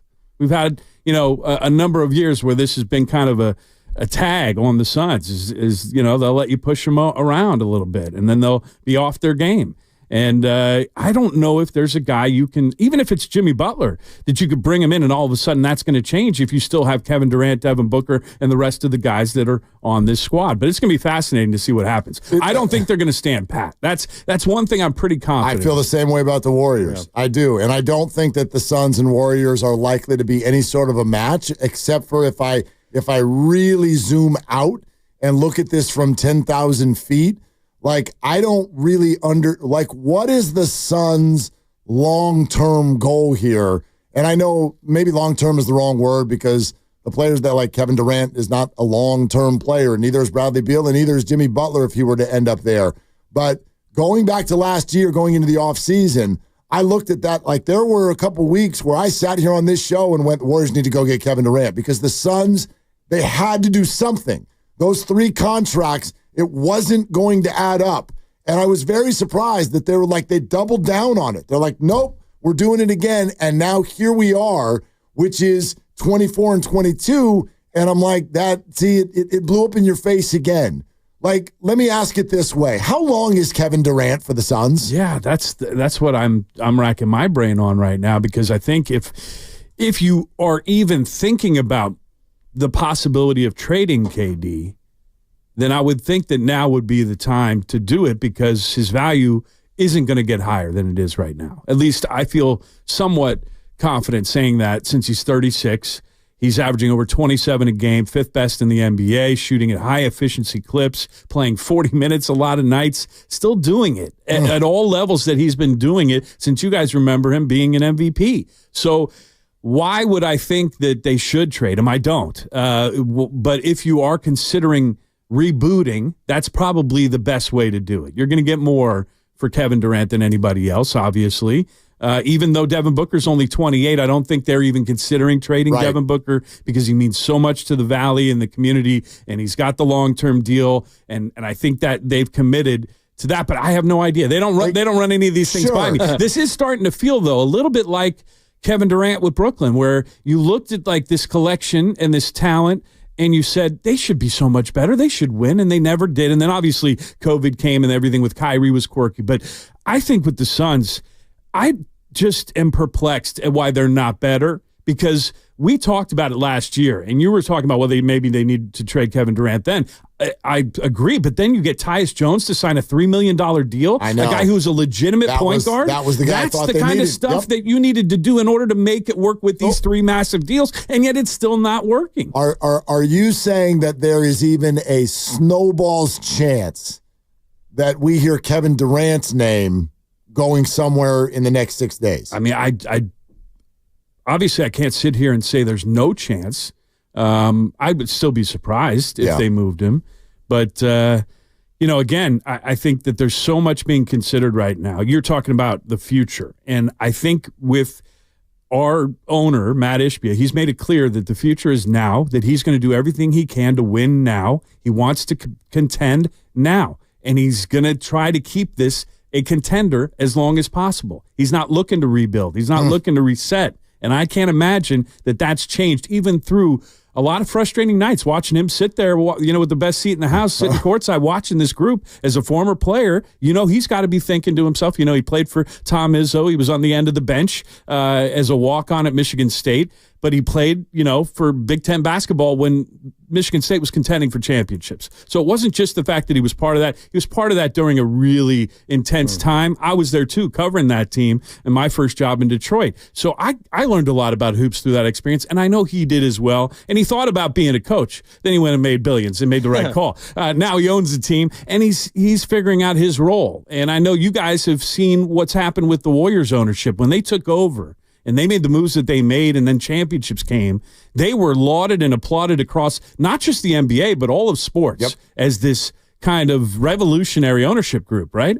And I think that Matt had aspirations of doing similar things, but it's proven to all of us that have watched this how difficult it is to put together a winning team in the NBA. It's not just about collecting talent. You got to grow a team. Like, this is a basketball sport that takes 5 guys working together, right? And I've learned that more than anything the last couple of years. Well, you and all Suns fans doing owner watch on the sidelines during games, that's what every Warrior fan is doing for Joe Lacob as well. And you can tell that he's getting pretty frustrated. As it comes to the Suns, though, they did make a trade earlier in this trade season, sending out a first-round pick and getting, 2 or 3 first-round picks back in return, kind of loading up the war chest. I mean, that's not something that they're going to want to sit on, because you just said the future is now, right? Yeah. So whether it's Jimmy Butler or not, you feel like some of those first-round picks might be heading out this trade deadline. And they might have to use 1 or 2 just to get rid of a contract, which is such a weird thing to think about, right? When you're going to trade a future draft pick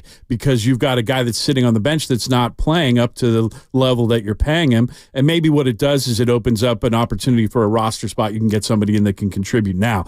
I mentioned Tyus Jones. The other guy I wanted to bring up, he also got some love today because he's a replacement on the Rising Stars game at All-Stars, the rookie Ryan Dunn. They got him in a draft day deal, but he was taken in the 20s from Virginia. He's actually turned out to be a really good player. Like, this is a player that can have a long NBA career, and the Suns haven't had a lot of rookies like this recently. I mean, you have to go back to probably Cam Johnson. And Will and I were talking about Cam again at lunch because I know that topic has come up here in the Bay about to get back to that. Yeah, man. So I think, the fact that they have these things coming along, again, it's just another item on this list that makes us all wonder, why are they not better than 2 games over 500? We're talking with John Bloom, the voice of the Phoenix Suns and Warriors tonight, right here on 95.7 The Game. Willard and Dibbs, and Grandy's in for Dibbs. And if you're listening off the top of the show, Grandy pretty much put together almost a PowerPoint presentation on how the Warriors are still at least maybe just 1 player away from at least getting into some sort of, not championship contention, but being into much more of a playoff mix this year. We both still believe that that's possible. It absolutely has to be the right move of everything we're hearing about. I'm a big fan of the moves that we're not hearing about, because I think that's what teams are actually working on. When we hear about it constantly, that just says to me that everybody's trying to leverage each other. That's why, I don't think Jimmy Butler's going to end up on your team, because it's just too complex. And we've been hearing Jimmy Butler. And now this week it's Zach LaVine. Who the hell's trying to leverage who here? And why is this all on Twitter? I believe Mike Dunleavy is on the phone talking about other people. My hope is that, and it is Grandy's hope, that it is Cam Johnson from the Brooklyn Nets. Used to play for the Suns. Tell our audience about Cam Johnson, the player, the person. Yeah, I mean, this guy is... if you look at the hierarchy of what Suns fans would say who they love the most right now, Booker definitely takes the top spot, but not far behind are 2 dudes that aren't even on the team anymore, Mikal Bridges and Cam Johnson. Now, Bridges is playing for the Knicks at a high level. They're not giving him up, obviously. No. But Cam Johnson is a phenomenal basketball player, a phenomenal person, and would be amazing on the Warriors. I don't want to see him come here, I'll tell you that. As a Suns guy, there's no way I would want to see Cam Johnson playing with Steph Curry and company, but I think he would fit like a glove, and I do know that the Brooklyn Nets are looking to reset. They are trying to do everything they can to, start over seemingly. So, that seems like one of those deals. You're right, Will, that it could be a sneaky one that we're just not hearing news about, but could be in the works. And again, I got to know Cam a lot because his little brother was at high school with my daughter. And just, I will warn the folks here. Was that like a name drop? Yeah. Cool. Yeah. If anybody, if you say anything, like I get it every time I say that you're coming on. That's one? Because I'm like, it's not just my childhood friend, voice of the sun. That's a big deal. But I'm like, he's like my very good friend, and it's like, oh, you're special. Yeah, there you go. That's it. So cool. So Nice. So the fact I'm gonna make that my ringtone. Yeah. So the fact that you didn't just broadcast for a team for which Cam played, but the fact that you'd like run into him at school, got to hang a little bit, like and you're get like to know each other. In other words, bit. I know Cam Johnson. He's awesome. I get hugs. exactly. While we were just in Dap Brooklyn, him I got up. the brother You got hug. to dap yeah, him it was up. awesome. Yeah, okay. So anyway, Whoop. the guy can shoot lights out. Yes, He's he can. sneaky, athletic. 40% career 3-point shooter. And that's not going to, he'll go up from there. He's up this going to year. be open next to 42 Steph. this It's year. ridiculous. Yeah, he's shooting with the Nets. Come on. He's coming here. He's going to be wide open. But he can sneak a jam on your face. He you won't expect it. He's wearing like a T-shirt under his jersey. He's got that mentality. And you're like, no, he's nice. He's just a nice. No, and he's going to just throw one in your mug, and you'll lose it. You'll lose it because you're thinking of him as a 3-and-D guy and a guy on the wing, and he'll do that. So he has that sneaky athleticism. The one thing I'll say to the folks in the Bay to just prepare yourself if you're lucky enough to get to know Cam Johnson as a member of the Warriors if they pull this deal off. The deal that we don't even know. Yeah, we're making this up. Yeah, it's completely a figment of all of our imagination. Willing it into reality. By the way, Steph is probably on his way to the arena right now. What up, Chef?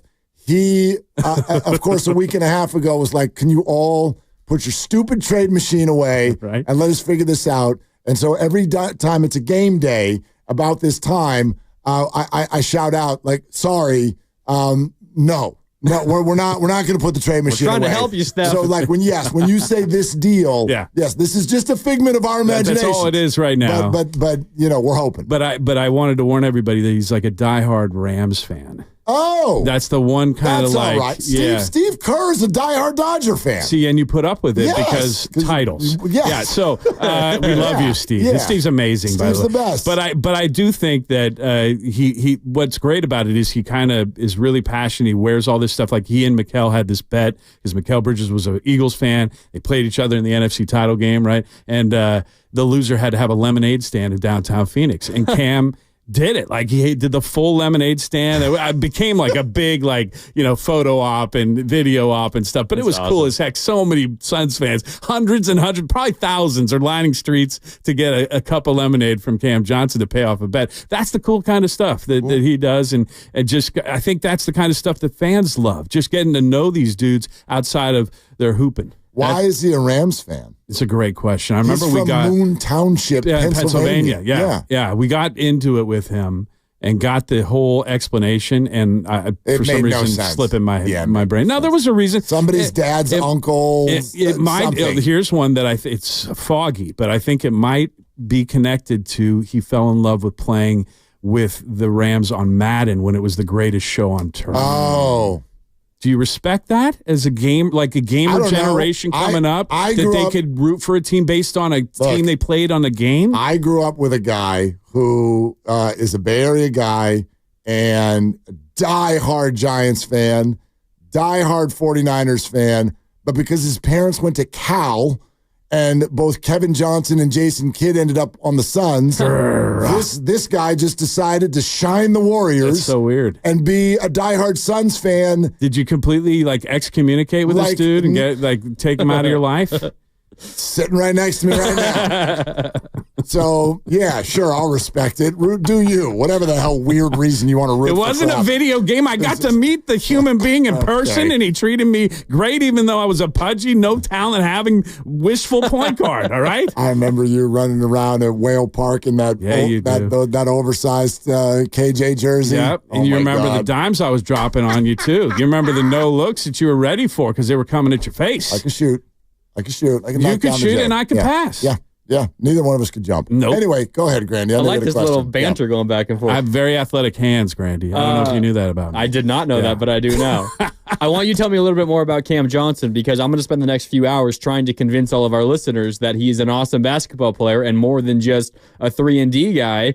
I mean, he can dribble a little bit. He can get to the paint. You mentioned the athleticism that he can dunk, but this is also a guy who can break you down off the dribble, attack closeouts. He moves without the ball. He can shoot both off the dribble and catch and shoot. I mean, he can do a lot of different things on offense. Yeah, and you didn't even touch on his brain, which is probably his best attribute. The Warriors and Steve Kerr love. They enjoy that, the brains of basketball, and they take advantage of it probably more than any other unit. So, yeah, that's why I think it's such a fit and a dangerous one at that, and I don't want to see it. Did I mention that earlier? I don't want to see it. Might be the best endorsement you can possibly give him. Exactly. Seriously. Yeah, they can get him. But you know what? The one nice thing would be I'd see him more often than I would when he's in Brooklyn Nets. You know? There you go. So that's good. And I think the Suns would not feel the same. They want to see him more often on the other side. But yeah, there's so much respect there. Another thing that was a red flag, maybe why he dropped a little bit stock-wise in the draft, was not only because he played longer than most dudes, and it seems like everybody wants to take the 19-year-old. We know that whole story in the draft. But the other thing was he did have some injuries, and both knees had issues, and he's had, a couple back and hip and stuff like that. But I think he's going to check out, and I think that you look at the way he's playing. You mentioned his efficiency. Well, it's on the way up, and that's with a bad team. So if you put him on a good team, I just think it'd be even more efficient. Who's winning the game tonight? Suns. You played Fleetwood Mac coming out of the break. I know, but that's on you guys. Lucas just got through talking about how disappointing they've been. I know they have been. Yeah, they've been better lately, though. They have. They won 8-3 in your last 11. Yeah, and they were cooking. They beat the Clippers. That was probably the most impressive of the victories. They're still trying to put 48 minutes together, so maybe they'd be in favor of Adam Silver's idea of the 40-minute. 10-minute, 10-minute quarters. Maybe that would help the Phoenix Suns. Would your salary go down? Probably, if I'm getting paid by the minute. Fortunately, they haven't started that yet. They'll think of it. They'll think of it for sure. Love seeing you, bud. Have a great call tonight. Well, thank you. I'm going to do my best. It's great to see you and to see all the folks here in the Bay and even the cold and rain. I'm okay with it because I know I'm leaving. Actually, I'm going to more of it in Portland, and then I'll get to go back to the desert. And happy early 50th birthday, and thank you for calling on mine last week. I'm still in my 40s for another couple of weeks. 2 weeks. Yeah, I got actually 2 more weeks. 13 days. Yeah. Anyway, all right. That's John Bloom, voice of the Suns. We're brought to you by Fremont Bank. Here for you, here for good. We're going to lay this out in a little bit more detail coming up next. Also, knockout tournament. The qualifier is just about an hour away. Stay right where you are. Grandy in for Dibs on Willard and Dibs. Wesley Financial Group is not a law firm. If you own a time...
888-957-9570. To what level do you all believe that anything that could happen or not happen at the trade deadline means that there is still juice in this year's orange? And what I mean by that is people talk about, get Steph help, but then I also hear a lot of people be like, dynasty's over. And maybe it's over. I've said this before. I don't really understand the whole it's over thing because I get where you're coming from, but I don't know what that means. It just means that we're at the stage that we're at. Like nothing ever ends. Warrior basketball just keeps going. And so, yes, you need to figure out in any given moment what's the right thing to do. I think there are very few of you out there that think that trading Steph Curry and just completely starting over from the beginning is the right thing to do. That's a very small group of Warrior fans. Outside of that, I guess the question is, do you actually think that there's anything, whatever it is you want to see the Warriors do, is there anything they could do by next Thursday that makes you think something significant can still be on the table this year? And I feel like you showed up today with a healthy bit of weeks behind you of probably not. and sounds like now you think maybe there is. Yeah, I mean, nothing is going to make them a title favorite. Like, no single move, probably no two moves, and we're talking even like unrealistic moves. It seems unlikely, a title favorite. But I think there is a singular move that this team can make that can catapult them up to, at worst, like a top 6 seed in the Western Conference. Because, by the way, like they're only 4 games out of the 5 seed or 5 games out of the 5 seed. I know there's a bunch of teams you have to jump to get that done, but sitting in the 5 sitting at the 4 are the Nuggets. The Warriors are 4 games behind the 4 seed right now. Correct, yes. And so they are 3.5 out of the 5. They are 3 out of the 6. They are 2.5 out of the 7. Like, of course, there's a ton of teams to jump to get that done, but you have nearly half of a season to do it. You could jump one of them tonight. You could jump 2 of them tonight because you're tied with the Kings as well. But you automatically jump one of them tonight if you win this game. Yes, because the Suns are only a half game ahead of you. Correct. So you would jump over them if you were to win. And I think it's difficult to look at this from the Warriors are a 500 basketball team. What does adding a 19 points per game scorer really do? Does it make them better? Yeah, sure. It makes them better. But, like, how is that singular player going to make that big of a difference? Like, I feel like a lot of people think of this in just a purely mathematical way, Willard. It's okay, that's a good player, and I'd rather have a good player than not have a good player, but it's not like Cam Johnson is the difference in the Warriors being a 500 team and being a 50-plus to win basketball team. And mathematically, yeah, you're probably right. But basketball isn't just about math. This is about fit, and this is about trying to create a group that flows and that works together. And I really think if you were to look at a lineup that features Steph Curry and Cam Johnson and Andrew Wiggins and Jonathan Kuminga and Draymond Green as like a closing group of 5. That's a good lineup. That is a really good 5. That's a hard lineup to guard. And it has incredible good defensive versatility too with Draymond and with Wiggins and with Cam Johnson. Got to keep it healthy. You got to, no doubt. Keep it healthy. And two and a half of those players are hurt right now. You acquire Cam Johnson at the trade deadline, who is nursing an ankle sprain himself, but he's day-to-day and should be returning soon. You still have to wait for Kuminga to come back. Draymond should be back by the time the trade deadline comes around. He's day-to-day at this point. Probably not going to play Monday, but maybe we see him Wednesday when the Warriors are in Utah. That is a really, really good 5. And honestly, you get that group of 5 in a postseason series where you can kind of, play Steph more than normal, play Draymond more than normal, and maximize minutes for Draymond at the 5 when you've always been your best. I know it sounds crazy, and this maybe feels like a major turn for me. That's because it is. I don't know. Something clicked in me, and I just feel like Cam Johnson is a player that unlocks so much else. There's been so much like positional overlap on this team. You can't play Kuminga next to Draymond because Kuminga only works at the 4, and you don't want to play Draymond at the 5. Like, Kuminga could work at the 3 if you have Cam Johnson at the 2, and you could have Wiggins taking some time off at, like, there's just so much that having a really elite shooter at the 2 or anywhere on the floor, which is why Vucevic was always intriguing, because that does the same thing from the 5 position.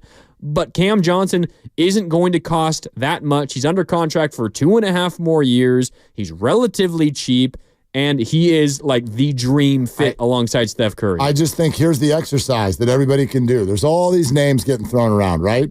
So here's the exercise to do. You could get Jimmy Butler. Fill in the blank for me. You can get Jimmy Butler, but the downside is... It costs you Wiggins, and it costs a lot of money, and he might not be here next year. Okay. You could get Zion Williamson, but the downside is? You don't know if he's going to play a lot of basketball games for you, and he costs a lot of money. All right, you could get Zach LaVine, but the downside is? He makes a ton of money. Okay, you could get Nikola Vucevic, but the downside is? He's pretty old and okay player. Terrible defensively. Terrible defensively. Watch this. You can get Cam Johnson, but the downside is? Exactly. Nothing. He does not make a lot of money. He is in his 20s. He is signed for 2 more years, and you can fit that money into because it doesn't even escalate. He is a good defensive player. He is a good offensive player.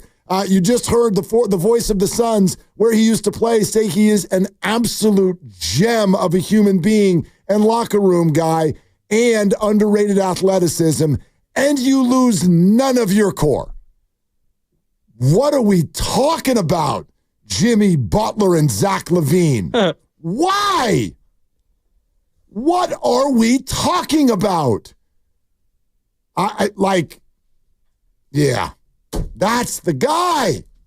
That's the guy. I've got a serious, crush on Cam Johnson, the basketball player. That's the guy. The Warriors host KD and the Suns tonight. Means Warriors live with, Mark Grandy. Double duty today. You're working a little extra today. All right. Starts at 6 o'clock. So we'll take you up to 6, and then he'll just keep on going, and I'll leave.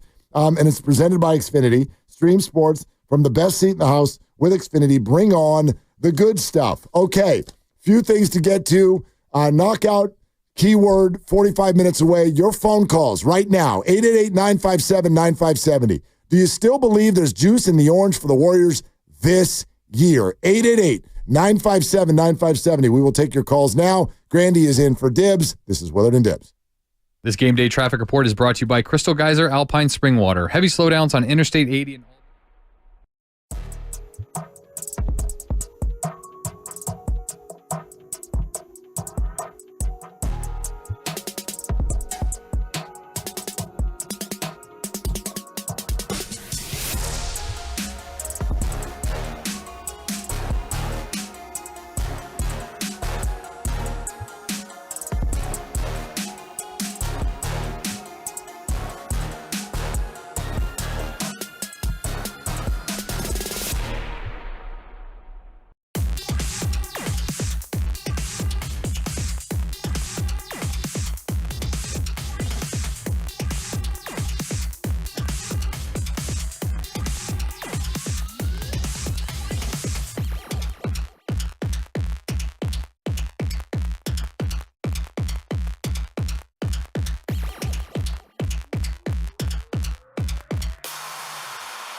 Trended Watford over to Cam Johnson. Wide open. 3-ball. It's a 1-point game. You can't let him catch, get his feet set, and fire. It's almost like they fall asleep. Yeah, that's what he does. I mean, he does more than that. That's what he's best at. Dub Nation, it's the voice of the Warriors, Tim Roy. You're listening to Willard and Dibbs on 95.7 The Game. That's a good pull, Lucas. Fire me up, Tim and Tom. There it is. That's Tim Roy getting annoyed with the Warriors for leaving Cam Johnson open. They just fall asleep. Maybe they're trying to woo him. Okay. They want him to get comfortable at the Chase Center floor. They're like, dude, put it in. And then Tommy's like, dude, that's what he does. Then he goes, but he does other stuff too. That's what he does best. That's what he does best. And last time I checked, 3-point shooting in today's NBA, maybe the most important characteristic of any basketball team. Count me in. So we're going to play some Chris Mannix sound for you in just a second that both addresses Cam Johnson and also all the Bulls stuff that you hear with the Golden State Warriors. Right before Grandy and I just jumped back on, I was listening to the latest from Brian Windhorst, who did a little hit on ESPN to cover 4 different players: De'Aaron Fox, Jimmy Butler, Zach LaVine, and Brandon Ingram. Okay. Here's sort of the summary of each. Talking about De'Aaron Fox, he's like, obviously the Spurs are the team to watch. Who's their young player? Stephon Castle? Stephon Castle, 4th overall pick from UConn. Okay. And is he the one who's in the dunk contest? Yes. Okay. And right. Like, quick aside, my God. He's the best player, best NBA player in the dunk contest, and he's a rookie. He's a rookie. Yeah. And then you've got Mac McClung, who's won it 2 years in a row, but is not even in the NBA. I'm convinced the NBA keeps him on ice and then revives him every February. And then you've got 2 players who, I'm just going to be real, I've never heard of in my life. Wait, who are the other 2? That's the dunk contest that's coming. Like, I heard the roast this morning talking about, like, hey, when you cruise around the city, can you feel it yet that the All-Star game is coming? Can you feel it? And I was like listening, and I'm like, I looked right at my radio, and I'm like, no. And I'd argue, I don't know if you're outside of Thrive City, if you ever really will. Like, we'll see what the NBA does about that to really sort of market this game. It's not the fault of the league, though, not the fault of the city. If you ask me, like, and I'm not trying to throw water on the All-Star game coming here, but last year's experience with the All-Star game was so embarrassing as a product that, like, they're doing something different. My advice to the NBA would be right now, start a full court press on explaining to people what this All-Star game is this year, because it's different. And I don't think 99% of NBA fans get it or even know what's happening. Yeah, and we are involved in the media of it. And I mean, I know it's a 4-team tournament, and one of the teams is like the Rising Stars team, and you play each other, and then the winners of those 2 semifinals play each other in the final. We don't even know all the details. But the others in the dunk contest, Mac McClung, as you mentioned, who's won the last 2. Stephon Castle, 4th overall pick of the Spurs, very good player. Matas Buzelis, first-round pick of the Bulls. And then Andre Jackson Jr., 2nd-round pick 2 years ago, so last year. He's in the 2nd year now from Milwaukee. That's the 4. McClung, Castle, Buzelis, and Jackson Jr. I just don't understand why the league can't do this differently. There has to be a way to incentivize players to do this. And just thinking, I'm sorry that we're on a tangent here, but I want to do this for a sec. After watching what he did 2 nights ago, why is GP2 not in this dunk contest that's here in the Bay Area? Why? And he has been asked. I actually was watching old videos of him being asked about the dunk contest 3 years ago. He had a huge dunk, and they started talking. There's a whole press conference one night at Chase about GP2 and dunking. I remember that. Okay? And he sat there and he was like, first of all, because the sort of the tone was like, dude, we didn't know you had bounce like that. And he's like, you should see some of the G League video. Like, this is, it is like that. But then they said, would you ever want to do a dunk contest? And he's like, no, I don't have, like, he called himself an in-game dunker. Yeah. And said, I got to catch a body to make it look good. Well, he's like, I don't have the tricks like some of the younger guys do. All right, fine. But I still bet you could convince him. And we all damn well know how. How hard is this, NBA? Hey, Gary, here's $2 million. Go be in the dunk contest. He suddenly won't be an in-game dunker anymore. I promise. And that is water off a duck's back for you, as opposed to, I'm sorry, what did you just say is in this contest? Who? Yeah, a bunch of nobodies. What? A couple of high draft picks in the last draft, and then a couple of nobodies. It's clear you can only get guys to do it when they're brand new into the league. And I get that. We've been going after this for a long time, but I don't understand it. I don't get why this is so hard. If you can get guys to suddenly care about the in-season tournament, they will go to Las Vegas and play an extra game for $500,000. You can't get Gary to come down to his home arena on a Saturday night? I don't care how he does. Do you know what the prize money is for the dunk contest champ now? No clue. $100,000. Dude. Mac McClung needs that. So, right. But, like, who cares? Give them an appearance fee. I would watch if GP2's in it. As it stands now, ... I won't. I'm not watching that. Like, no chance. Second place gets $50,000. Third and fourth get $20,000 apiece. Give Gary $1 million. He will find time on his Saturday. Probably. Or whatever date. Is that the day they do it? Friday or Saturday? All-Star Saturday night Saturday. Is the dunk and the 3-point. You get him. You can get him off the couch. $1 million. Here you go. Like, why is that? I don't get it. I don't understand. Don't you want people to be like? I would think by now the NBA would love it. I wonder if on Monday after All-Star Weekend, every sports radio station in America wasn't launching into how do we fix the All-Star game? And then one of the hosts goes, I got an idea. Let's just stop doing it entirely. How about if you change the narrative a little bit? I wonder if Kuminga was going to be in it if he didn't get hurt. That would have been a great idea, It would have been a whole lot better than this, no doubt. Great. Like, hello. How hard is it to have one of the home players, whoever your leaper is, they're in the dunk contest every year in the All-Star game? We got to know the 3-point contest field by now, right? I would hope.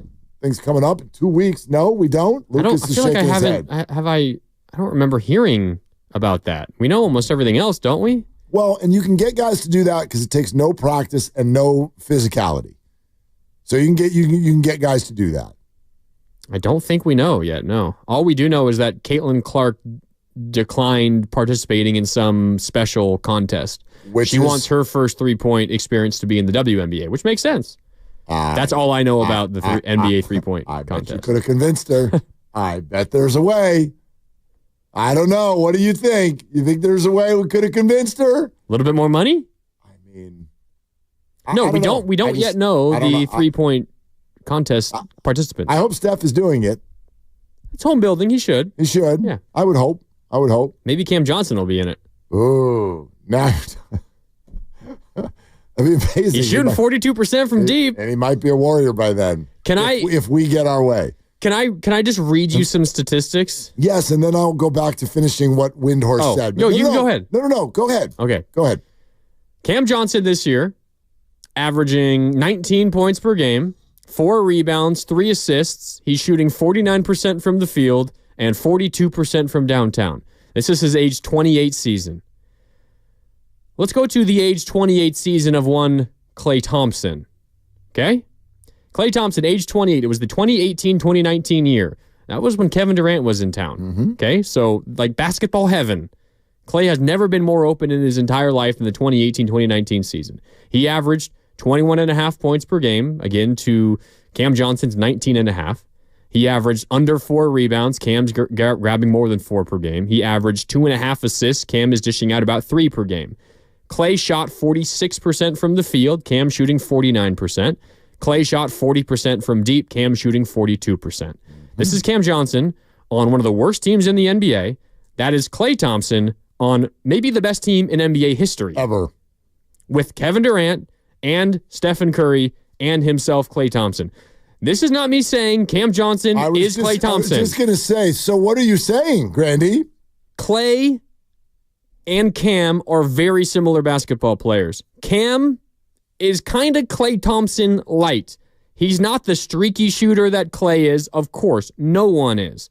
And he's not the elite perimeter defender that Klay was. Klay was legitimately the best two-way two-guard in the NBA. Offense and defense, at his peak, he was that. Cam is not that. Cam's better, though, with the ball in his hands off the dribble and getting to the rim and finishing. Cam Johnson, and for Warrior fans that are trying to make sense of why I'm so in love with the idea of Cam Johnson on this Warrior team, because Klay was the dream fit. And Cam is a lot like Klay. Again, I'm not saying he's as good as Klay, and of course he never will be. But Cam is very much similar to how Klay Thompson played basketball, and we know how that worked.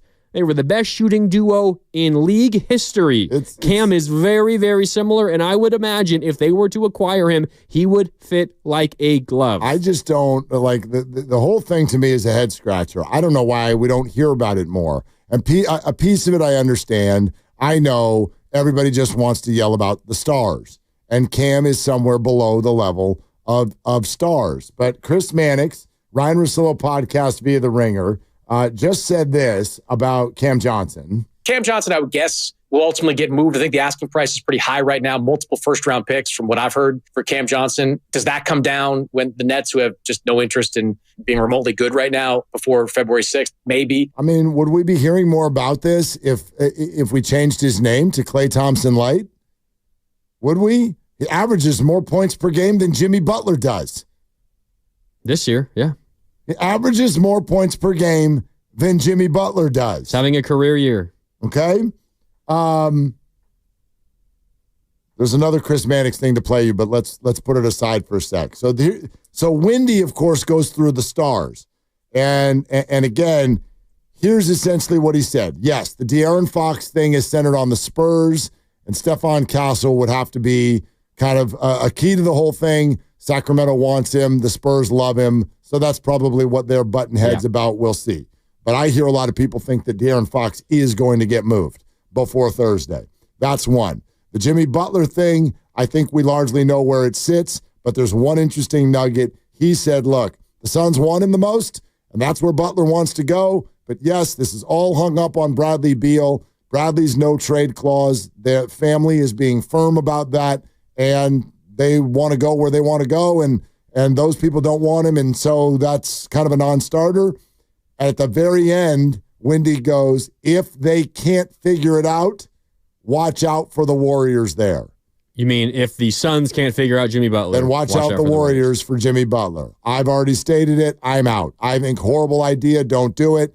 But my hope is that the Warriors are being used kind of as a threat to the Suns, like, get this done, or Bradley Beal, get this done, or else he'll end up with the Warriors. Zach LaVine, he does throw out that there are a lot of teams that are at least slightly warming to the idea of LaVine. We know that that's been reported a lot for the Warriors, but at the same time, more on that in a second. And then Brandon Ingram, who he links to maybe the Atlanta Hawks, who just lost for the season one of their leading scorers. And I think Brandon Ingram, every day on this show, we get people who are like, Brandon Ingram. I've just been told so many times that it's a non-starter for the Warriors. Steve Kerr and Brandon Ingram did not gel very well when they were together with Team USA.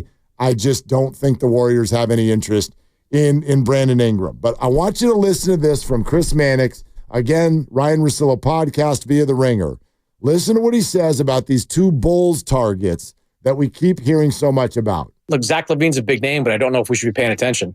Honestly, I don't get the sense that there's a market for Zach LaVine right now. He's having a great year, but that contract and the injury history has red flagged him to a lot of teams out there. So, he's someone that we're going to be talking about because we don't know what the Bulls are going to do, but I don't get the sense that there is a bidding war right now for Zach LaVine. Same thing with Vucevic in Chicago. Would a team like the Warriors, the Lakers, or somebody like that like to get a hold of him? Yeah, but he's got a big contract. It's probably going to be a steep asking price back in return. Okay, I am going to put my chip in that bucket right there.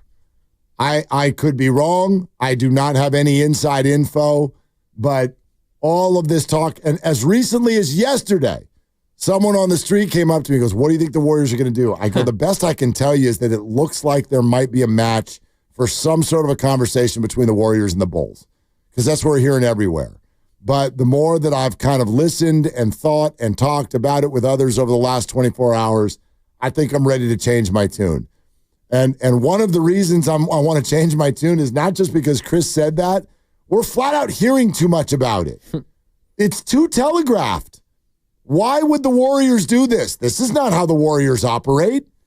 They don't operate this way.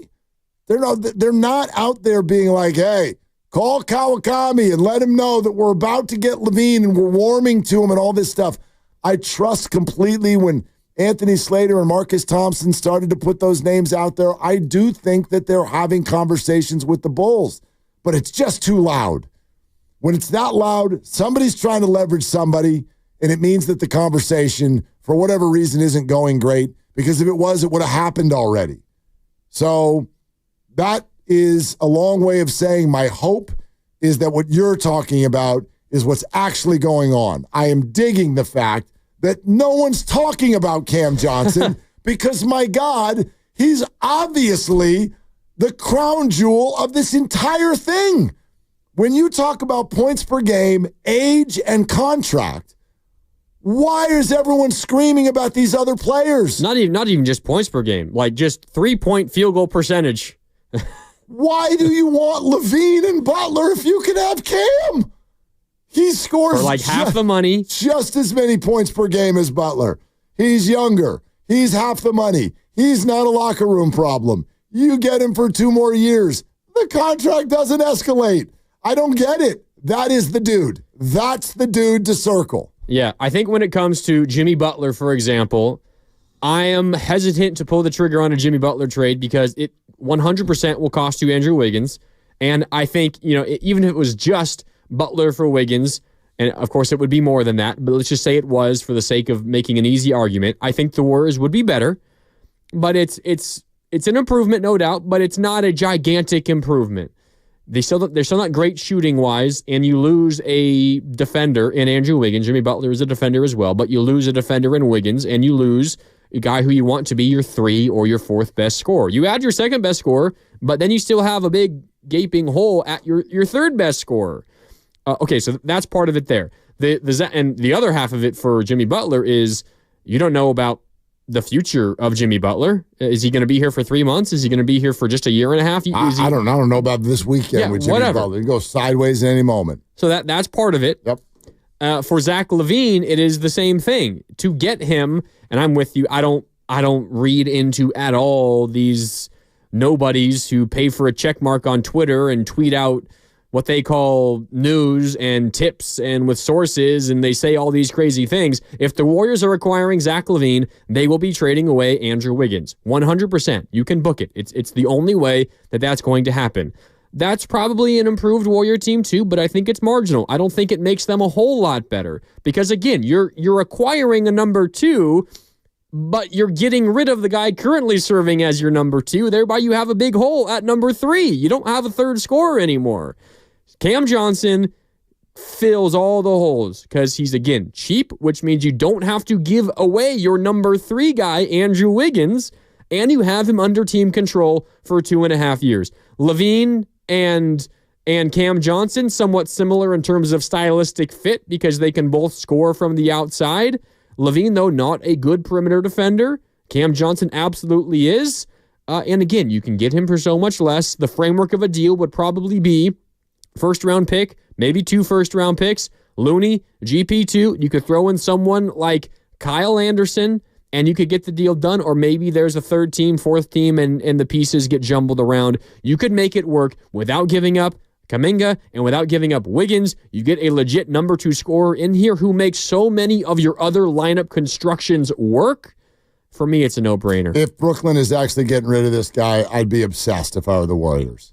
Absolutely and totally and completely obsessed. And I've fielded that is the one. A couple of questions on both our YouTube chat and on the text line, and you can join the conversation 888-957-9570. Why would Brooklyn? We're singing this dude's praises. I mean, I'm comparing him to Klay Thompson, for goodness sake. Why are the Nets interested in getting rid of this dude? Well, it's a fair question. I know what your answer is, but it's a good question. Yeah, I don't. There's also the answer of I don't know.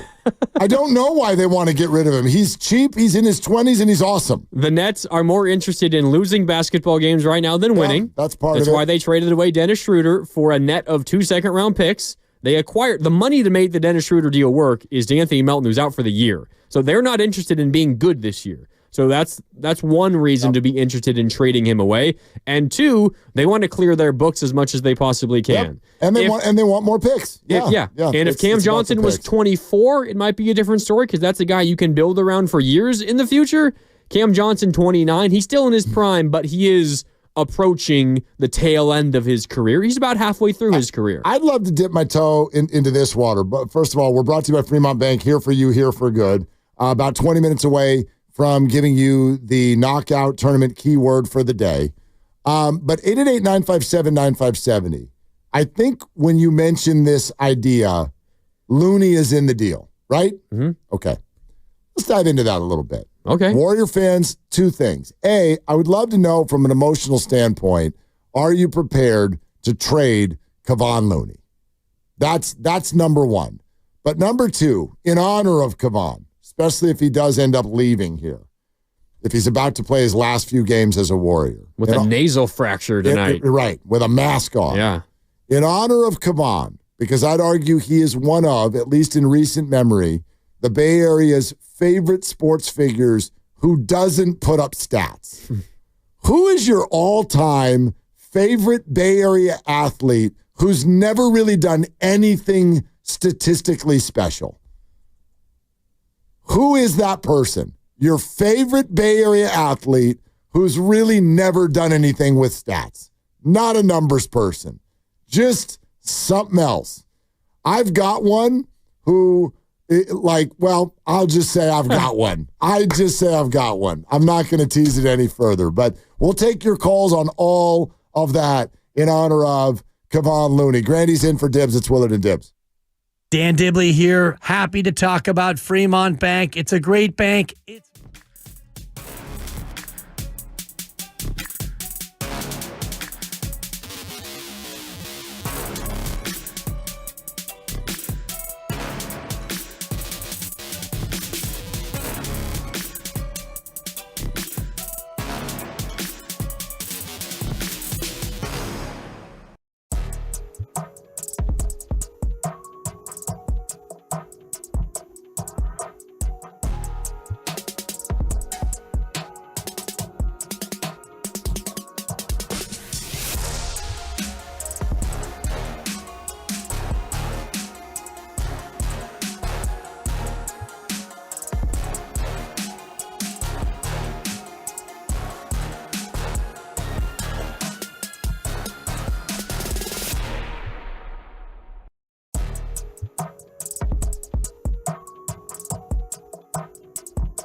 We have not heard it too much this year here at Chase.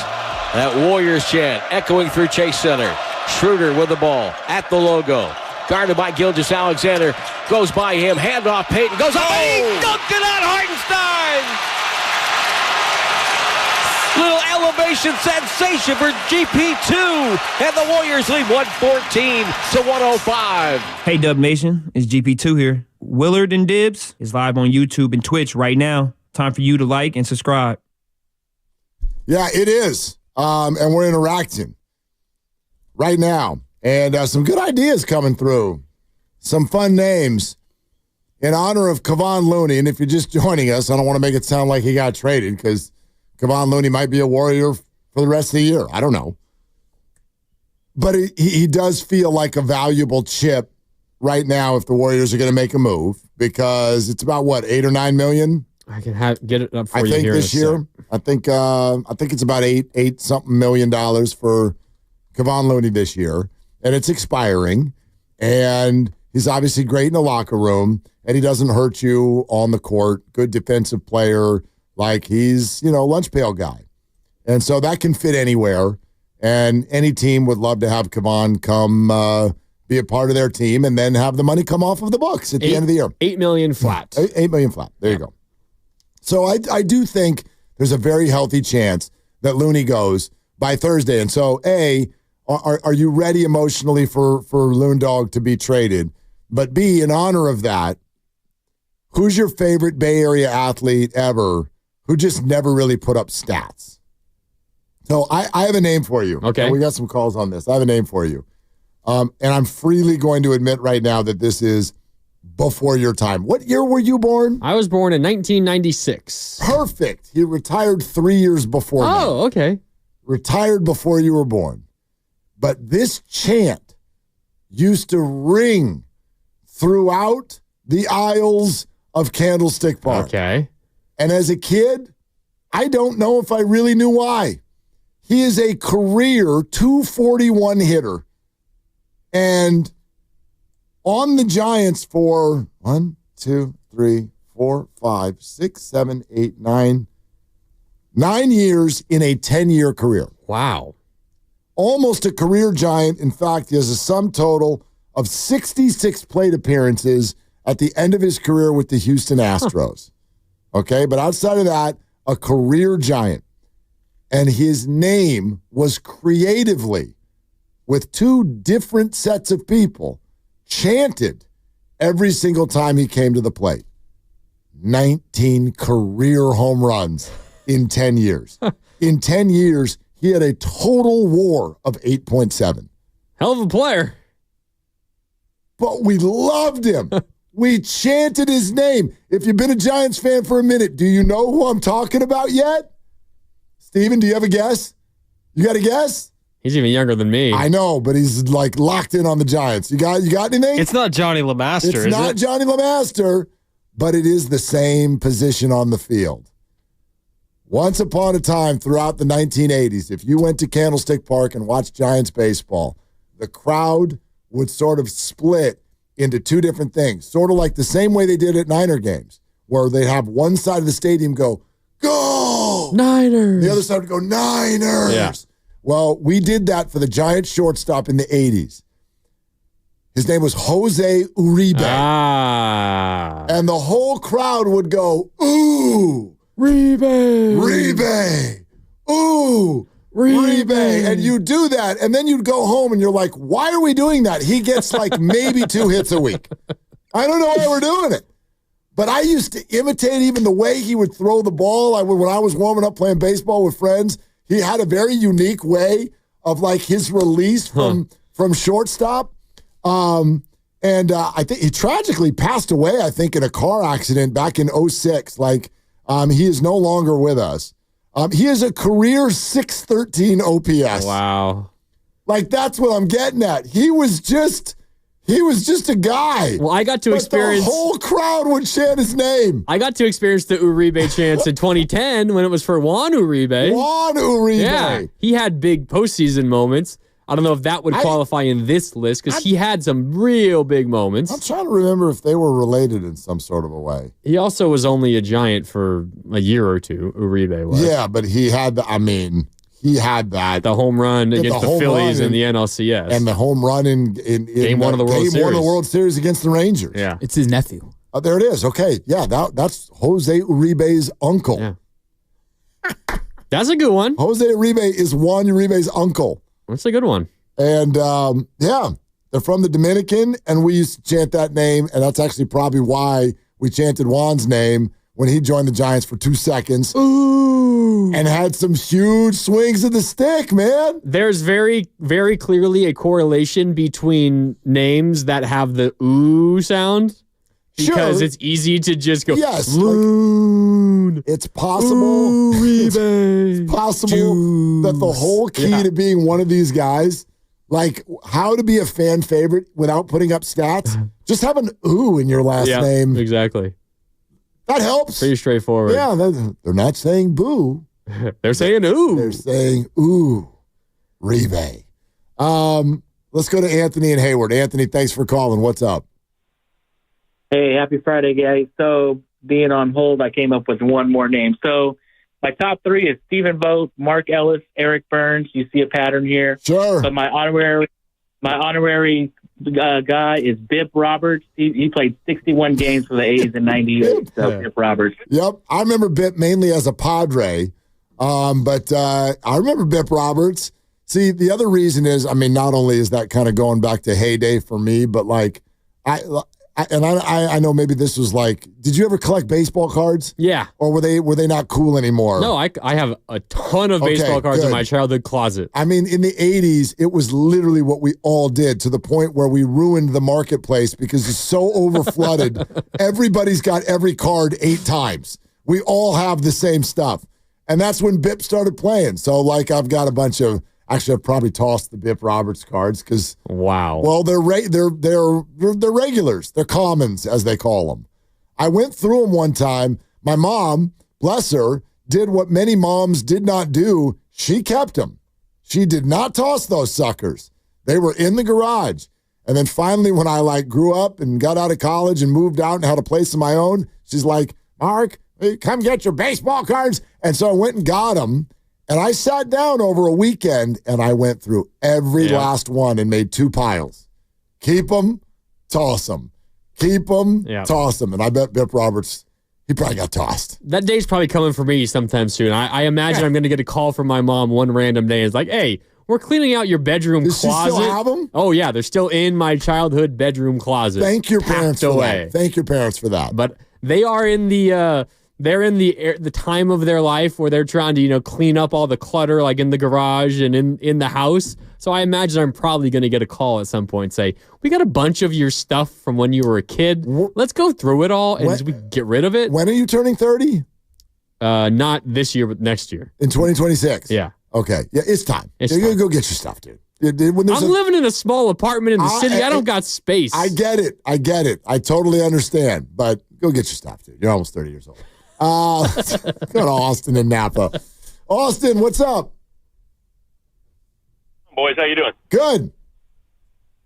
Hey, the Uribe call was such an awesome call. I could not imagine a better name to call Uribe. Good call on that one. You remember that chant? Come on, Austin, like that. I lost my voice doing that thing. Uribe. Yeah. The only thing I'm going to tack onto that is 2 different calls on that. Travis Ishikawa, and then our bullpen when we had, Lopez, Romo, Amfeld, and I'm missing one more. And the only other one I got to add on to that is, and you guys are going to be able to help me out better with this. You're smarter at sports than I am. But Justin Smith, when he was helping, pick up on a bunch of offensive linemen and allowing, Patrick Willis and our guy that got busted, for doing some nefarious things. Alden Smith, yeah. Alden Smith. Yeah, good call. But anyway, I'll let you guys comment on that. But it's a really good question. Good call, guys. Austin, thanks. Appreciate it. Some of these guys, from the relievers, I thought of that too when I was sitting there. I thought of that, but I almost feel like Sergio Romo doesn't count because, like, dude, he was a closer. Like, he won a World Series as a closer, and to me, that's stats. Yeah. Javi Lopez, that counts. Justin Smith was also, like, I know he was, he great player. Yes, he was a great player. I mean, sometimes you're just in a position where you can't rack up huge numbers, but he was legitimately a great player on the defensive line. Can I give you one that comes to mind for me immediately? And I see this one on the text line, 888-957-9570. This comes to mind first for me. Mo Buckets, Maurice Spates. Yeah, I mean, that's an easy one, right? Yeah. Like, that was era where the Warriors, oh my God, we're good again. Like, this is fun. And you got this guy who's big and tall, but just would shoot jumpers. And when he caught fire, rarely would you hear Oracle louder than after, like, consecutive Maurice Buckets jumpers. They Maurice love it. Spates Buckets. Well, and a lot of times it does have to do with nicknames. Like we were just talking about, Mo Buckets. What a great nickname. Mo Buckets? Are you kidding? It's like the best nickname ever. Like, no one's confusing him for some really good player or anything, but he was incredibly, like, popular among fans. Totally, yeah. Sometimes it's just timing. It's timing, the team. I mean, a lot of those Warrior reserves, Barbosa, a lot of them are like... I had him down, Sean Livingston down. They're more popular than their numbers, is I think what we're kind of getting at. And that's... By the way, if you're just joining us, this is kind of inspired by Kevon Looney and the possibility that his time as a Warrior is coming to an end because he fits right into this. Oh, no doubt. Yeah. Had some huge moments specifically in the postseason, but never been like a double-double guy, never averaged a double-double, never been an all-star, kind of been disrespected around the league. In the last year and a half, he was a guy who... In and out of the rotation. Yeah, like he had to take some DNPs. Yeah. Lucas, what's up? I went a different direction in trying to answer this question because I want to go for swagger. Even if the player isn't... That's so you. Yeah, thank you. Go ahead. Why? Because I just drip and swag? Yeah, you're just such a swagger type of a guy. Thank you. There are plenty of options, but the guy I settled on, again, Giants, and when I was younger, Fred Lewis. Just standing in the outfield with the incredible glasses. He just looked like he was going to be a consistent all-star. Remember when he hit for the cycle that one time? Who could forget it? Yeah. Fred Lewis. There was also Darren Lewis before him. Both of them were like exciting young outfielders at a certain point that didn't really ever kind of fully step into it. Oh, what was this guy's name? Oh, the 2010 Giants season, he was in AAA, and he was the fastest dude ever, and he would come in and steal second base immediately, and then he'd get he would only come in to pinch run, and it happened 3 times. Oh. He made an incredible... Was it Darren Ford? Darren Ford. You remember Darren Ford? Yes. It's a pasta special back here. There we go. Thank you, Steven. You're listening to 95.7 The Game, KGMZ FM and HD1 San Francisco, and Odyssey Sports Station, always live on the free Odyssey app. Twitch and YouTube, powered by First NorCal Credit Union. For a low-rate auto loan, apply online, or just ask for First NorCal financing at the dealer. We're having a little quick aside, some fun here. Your favorite Bay Area sports athlete who never really put up numbers. And then, speaking of numbers, make sure that you have the contest line number handy soon. Remember, we're going to give you out the keyword that you need to claim a spot in the knockout tournament on the Chase Center floor in just about 10 minutes. So keep listening. Don't call anything now. Just stay right where you are and be listening. Within the next 10 minutes, we will give out today's keyword. Let's go to Matt in Los Altos. Hi, Matt. What's up? Hey, guys. How you doing? Good. Good. Hey, first of all, Willard, happy birthday late. Oh, thank you. I appreciate it, Matt. I actually just turned 50 a month before you, and I went to Cal Poly, too, so it's kind of interesting paths here. We're in alignment, Matt. How is being 50? I've only been there for 7 days. Is it okay? Yeah. I can be a month into your future and tell you things are going pretty good. Things haven't changed much in the sports world, though. So that's true. That's true. But do your legs hurt, or are you all right? Yeah, a little slower getting out of bed, but you'll be all right. Yeah, all right. Yeah, we'll do it. Okay, what's up, Matt? Who you got? Well, similar because age-wise, I have very similar. Uribe, the Giants were big for me in the 80s. A couple names that I loved was Mike Eldreddy in '87 was just one of those guys that came in was fantastic. I have such an Eldreddy story, I'll but never go ahead. forget his Yeah, that's diving catch. It's a great poll, Matt. The diving catch at the warning track in '87 was one of my favorite moments as a Giants fan. Yep. And then early '80s, one of the best pinch hitters ever was Chris Spire. The guy came in every time and was clutch. Yes, and Chris Spire has a long, long history with the Giants organization, both as a player and a coach. Matt, thanks, man. Happy belated birthday to you, too. Mike Eldreddy, do you even know that name? I know the name, but I don't know anything about him. Mike Eldreddy was, yes, like cup of coffee as like this really good young player, and then it just kind of fizzled a little bit. Is almost like a very, very light version of Kevin Moss with the Yankees. I don't know if you remember that, but like came up, it popped. He was 300 hitter, and then it just didn't really last. But you know what Mike did have going for him? What? Mike was a good-looking dude. Mike was a good-looking dude. And so my mom had the biggest crush on Mike Eldreddy to the point where, and you know, as a little kid, you don't even understand these things. I'm like, I think Mom likes Mike Eldreddy. Dad, Mom likes Mike Eldreddy. and she would just be like, oh, tell me when Mike's up. So I'll come sit down and watch, you know, that kind of thing. Yeah. But for Mother's Day one year, because I was a card collector, I think I went to one of the Bay Area card shops. We used to have these card shops. Like there's kind of few and far between now. They've kind of died. But you go to the baseball card shop, and they had these little framed pictures of the local players. And there was an 8x10 up close of that good-looking man, Mike Eldreddy. And I saved up my money, and I bought it for my mom for Mother's Day. And she took it out of the frame and like slid it onto her like mirrored closet in her bedroom. So like I went 3 years of childhood, like just a picture of Mike Eldreddy on my mom's mirror in her room, which is like the most random thing of all time. But you know, that's what we did. Yeah. Mike Eldreddy. Can I give you a random one? So this is like the very, very beginning of my Giants fandom. I couldn't even explain why. He just always stood out to me, and I love the dude. Benito Santiago. Oh, man, he was a great catcher. Early 2000s. Yes. Obviously, he had a great career. Wasn't really ever like amazing with the Giants. He was getting old. It was the tail end of his career. And I know he had a really, really incredible career. But as a Giant, wasn't anything crazy special. Was obviously on some pretty good teams. But for whatever reason, I was always drawn to Benito Santiago. Benito kind of revolutionized the catcher position because he's a slender guy. Yeah. And he did a lot of like those like different stances behind the plate before anybody else did them. And so, you know, he had just an absolute hose for an arm behind the plate.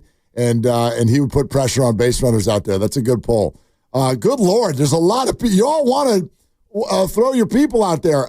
Is it Ivan or Yvonne in West Oakland? Ivan, you there? Hey. Yeah, what's going on, guys? Thanks for taking my call. Yeah, it's Ivan Yvonne. You know, it's the infamous one. Thanks for taking my call. So, yeah, I just wanted to chime in and say, Kyle Juszczyk, how's anybody missing that guy? He rarely touches the ball. When he does, he gets the first down, and that's what he's used for mostly. And the whole faithful, you know, yells, shoo! You know, so, you know, that's one of my guys right there. Ivan, I love it. And thank you for the call. Yeah, as we mentioned about 5-10 minutes ago, if you've got a ooh in your you got a ooh in your name, you're like that's step one to being the fan favorite. Uribe, Juice, Looney, any of those. How about Mohammed in Oakland? Hi, Mohammed. Thanks for calling. Hey, how are you guys doing? What's up? All right. You know what? I have a couple of trade ideas, but first I think we should trade Buddy Hield. Too turnover prone, man. Well, you know, it's always fun when people want to trade someone because he's not playing well, and I always answer the same way. You know those other GMs, they've got TVs, Mohammed. They can see like they can see that player too. They don't want him. You know what I mean? Right. So I got a couple of trade ideas, and I put it in the trade machine. They both work. Okay, so trade idea one is a 3-team trade: Sacramento, the Bulls, and Golden State. Yep. We get De'Aaron Fox and Vucevic. Draymond Green goes to Chicago Bulls. Andrew Wiggins goes to Sacramento Kings with Buddy Hield. That's trade number one. That was successful on Trade Machine. The other trade, if you want to do, I thought about it. Cam Johnson to the Warriors, Buddy Hield, Kyle Anderson, and Kevon Looney to Brooklyn Nets, and that way you keep Gary Payton II. Mohammed, these are really fun ideas, and thank you for calling. They would both make the Warriors a whole lot better. Yes, probably. They would make the other teams markedly worse. That would be my only question on these is did we go through the full process of what the other teams would be willing to do? Probably not. You know what I mean? Like, I think his Fox and Vucevic idea sends Draymond Green to the Bulls.